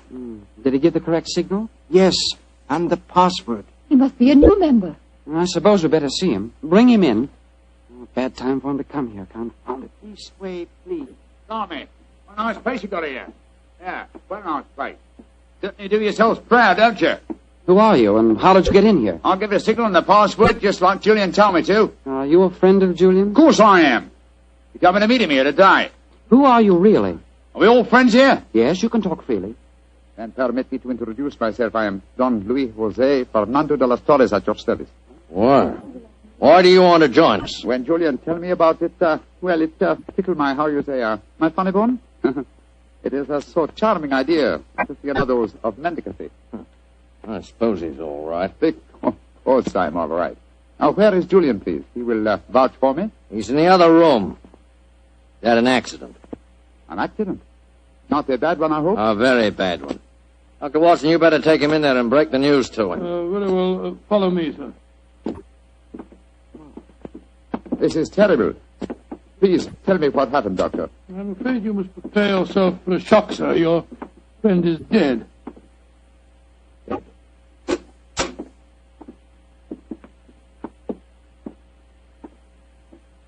His neck was broken last night in some brawl. Yes, except that I do believe it was an accident, Watson. Holmes! Quiet. But not quietly enough, Mr. Sherlock Holmes. Come on, come back to the others and let all take a look at you. Come on, get moving, both of you. This isn't a pop gun in my hands. Sorry, Holmes, I gave the whole thing away. That's all right, old chap. Oh, Cecil, Dorothy, come here. I want you to take a look at the great Sherlock Holmes. Walked into our trap just like any stupid policeman. Now, I had to dress up to do it, though, Mr. Holmes. We were waiting for you here anyway, you know. Oh, I was well aware of that, Mr. Holt. You see, I knew I was walking into a trap. How did you know that, Mr. Holmes? Lady Brownlee, the story you brought to us today was so obviously a false one. Just as there is no amateur mendicant society. Who are they, Holmes? Go ahead, Mr. Holmes, tell him. Let's see how much you really do know. Yes, go ahead. Why should I tell you what you already know? Go on, talk if you know what's good for you. Oh, you're so persuasive, aren't you, Mr. Holt? Very well. Undoubtedly, Julian Trevor's death last night was an accident. You fetched a doctor, Lady Brownlee, a very natural move, and later discovered that the doctor in question was the old friend of Sherlock Holmes. You were all afraid that I would become interested in your unusual society, and so you invented that very thin story about the accident being a murder. You wanted to lure me here so that I could be disposed of, and you could all continue your nefarious works without hindrance. Well, now aren't we clever? What is our nefarious work, may I ask? Your password gave me a clue to the lanterns. Try the French revolutionists. They strung the aristocrats up on the lampposts. Then again, the combination of curious costumes and a luxurious establishment in a low-class area posed another question. What political belief provides a common meeting ground for misguided aristocrats and dangerous commoners? And how did you answer that question? Oh, very simple, my dear sir. One word. Nihilism. Its doctrine of assassination and overthrow of government would find every chance of being put into practice by all of you at the forthcoming Jubilee celebrations to be held here in London. And also would account for your beggar's clothes. A beggar would have greater freedom of movement in a crowd than an ordinary person. You're a clever man, Mr. Holmes. Too bad you'll have to die. I'll get the rope. What are you going to do with him? Do? Give him a first-hand taste of nihilism, of course. He can't live. They know too much. You can't possibly do this, you know. The police will track us here. By the time the police get here, you and your friend Holmes will be blown to kingdom come. Oh, right. Hands together, Mr. Holmes. That's it. Ah! Oh, mind that bandaged wrist of mine, will you? It's confoundedly sore. Oh, isn't that a shame now? This any better? Ooh. Tie up the doctor, Cecil, while I bind Holmes's legs. With pleasure. I can't go through with this. What do you mean, Dorothy? You can't go through it. I just can't stand by and see two innocent men murdered. Don't be a fool, Dorothy. We can't let them live. They know too much. I don't care. If you go on with this, I'm going out for the police. You fool. Tie her up as well, Cecil. Leave me alone. Sit down there beside him. Go on. You're a devil. Oh, shut up. Now, Mr. Holmes, I'm going to fetch a little invention. A little invention I'm sure you'll be interested in. Mr. Holmes, it's a pity you and your friend didn't learn to mind your own business. I'm afraid it's too late to teach an old dog new tricks. It's too late now, at any rate. Quite comfortable, Dr. Watson? Don't you speak to me, sir. You're a filthy traitor to your country. Rubbish. Here we are. Example of Mikhail Petrov's mechanical genius. This bomb will blow the entire building sky high, and the three of you with it. Now, I'll wind the time clock so, and we'll set the fuse to go off in 5 minutes. It'll give us plenty of time to get away. So.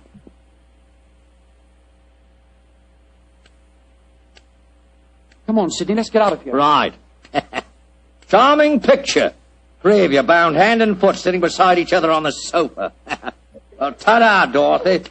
Think of our cause during the 5 minutes. And as for you, Mr. Holmes, and your friend, good riddance to bad rubbish.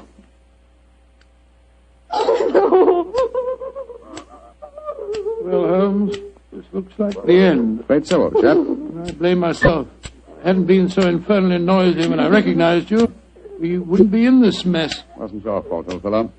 I think they suspected me anyway. Well, I must say, it seemed to me that you told them a great deal more than was necessary about your suspicions. Surely you could pretended ignorance. Oh, I suppose I could have done. I can't die yet. I'm not ready to Courage, die. Lady Brownlee, courage. And by the way, was I right in assuming that your associates are nihilists? Of course they are. They're planning to assassinate the Prime Minister during the Jubilee celebration. Prime Minister, great heavens, Holmes, we've got to get free. Assuming some miracle happened, we did get free and your former associates were arraigned in court, would you testify against them? Oh, of course I would. But what chance is there of that? That clock! That devilish clock! Why doesn't it stop ticking? If it bothers you that much, Lady Brownlee, I'll stop it for you. Holmes, your hands are free. Of course they are, my dear fellow. The bandaged wrist I mentioned just now concealed a razor-edged blade. I cut through the ropes almost before our friends had left the room. Then why did you keep us in the suspense, Mr. Holmes? I wanted to be quite sure that you'd testify in the forthcoming trial, madam. There we are. That renders the bot harmless.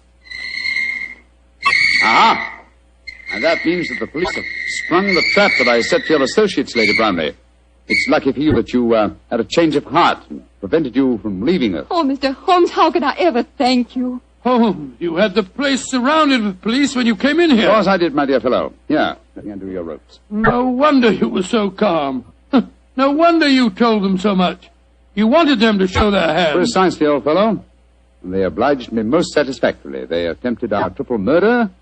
They are self-confessed anarchists. And with the evidence of Lady Brownlee, I'm sure that we can put them where they all belong.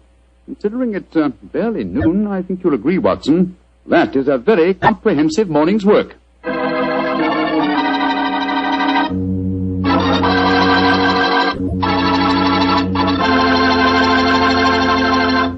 Doctor, tell the truth. Were you scared waiting for that time bomb to go off? Scared, my boy? I was so scared that to this day I can't stand being in the same room with a loud ticking clock.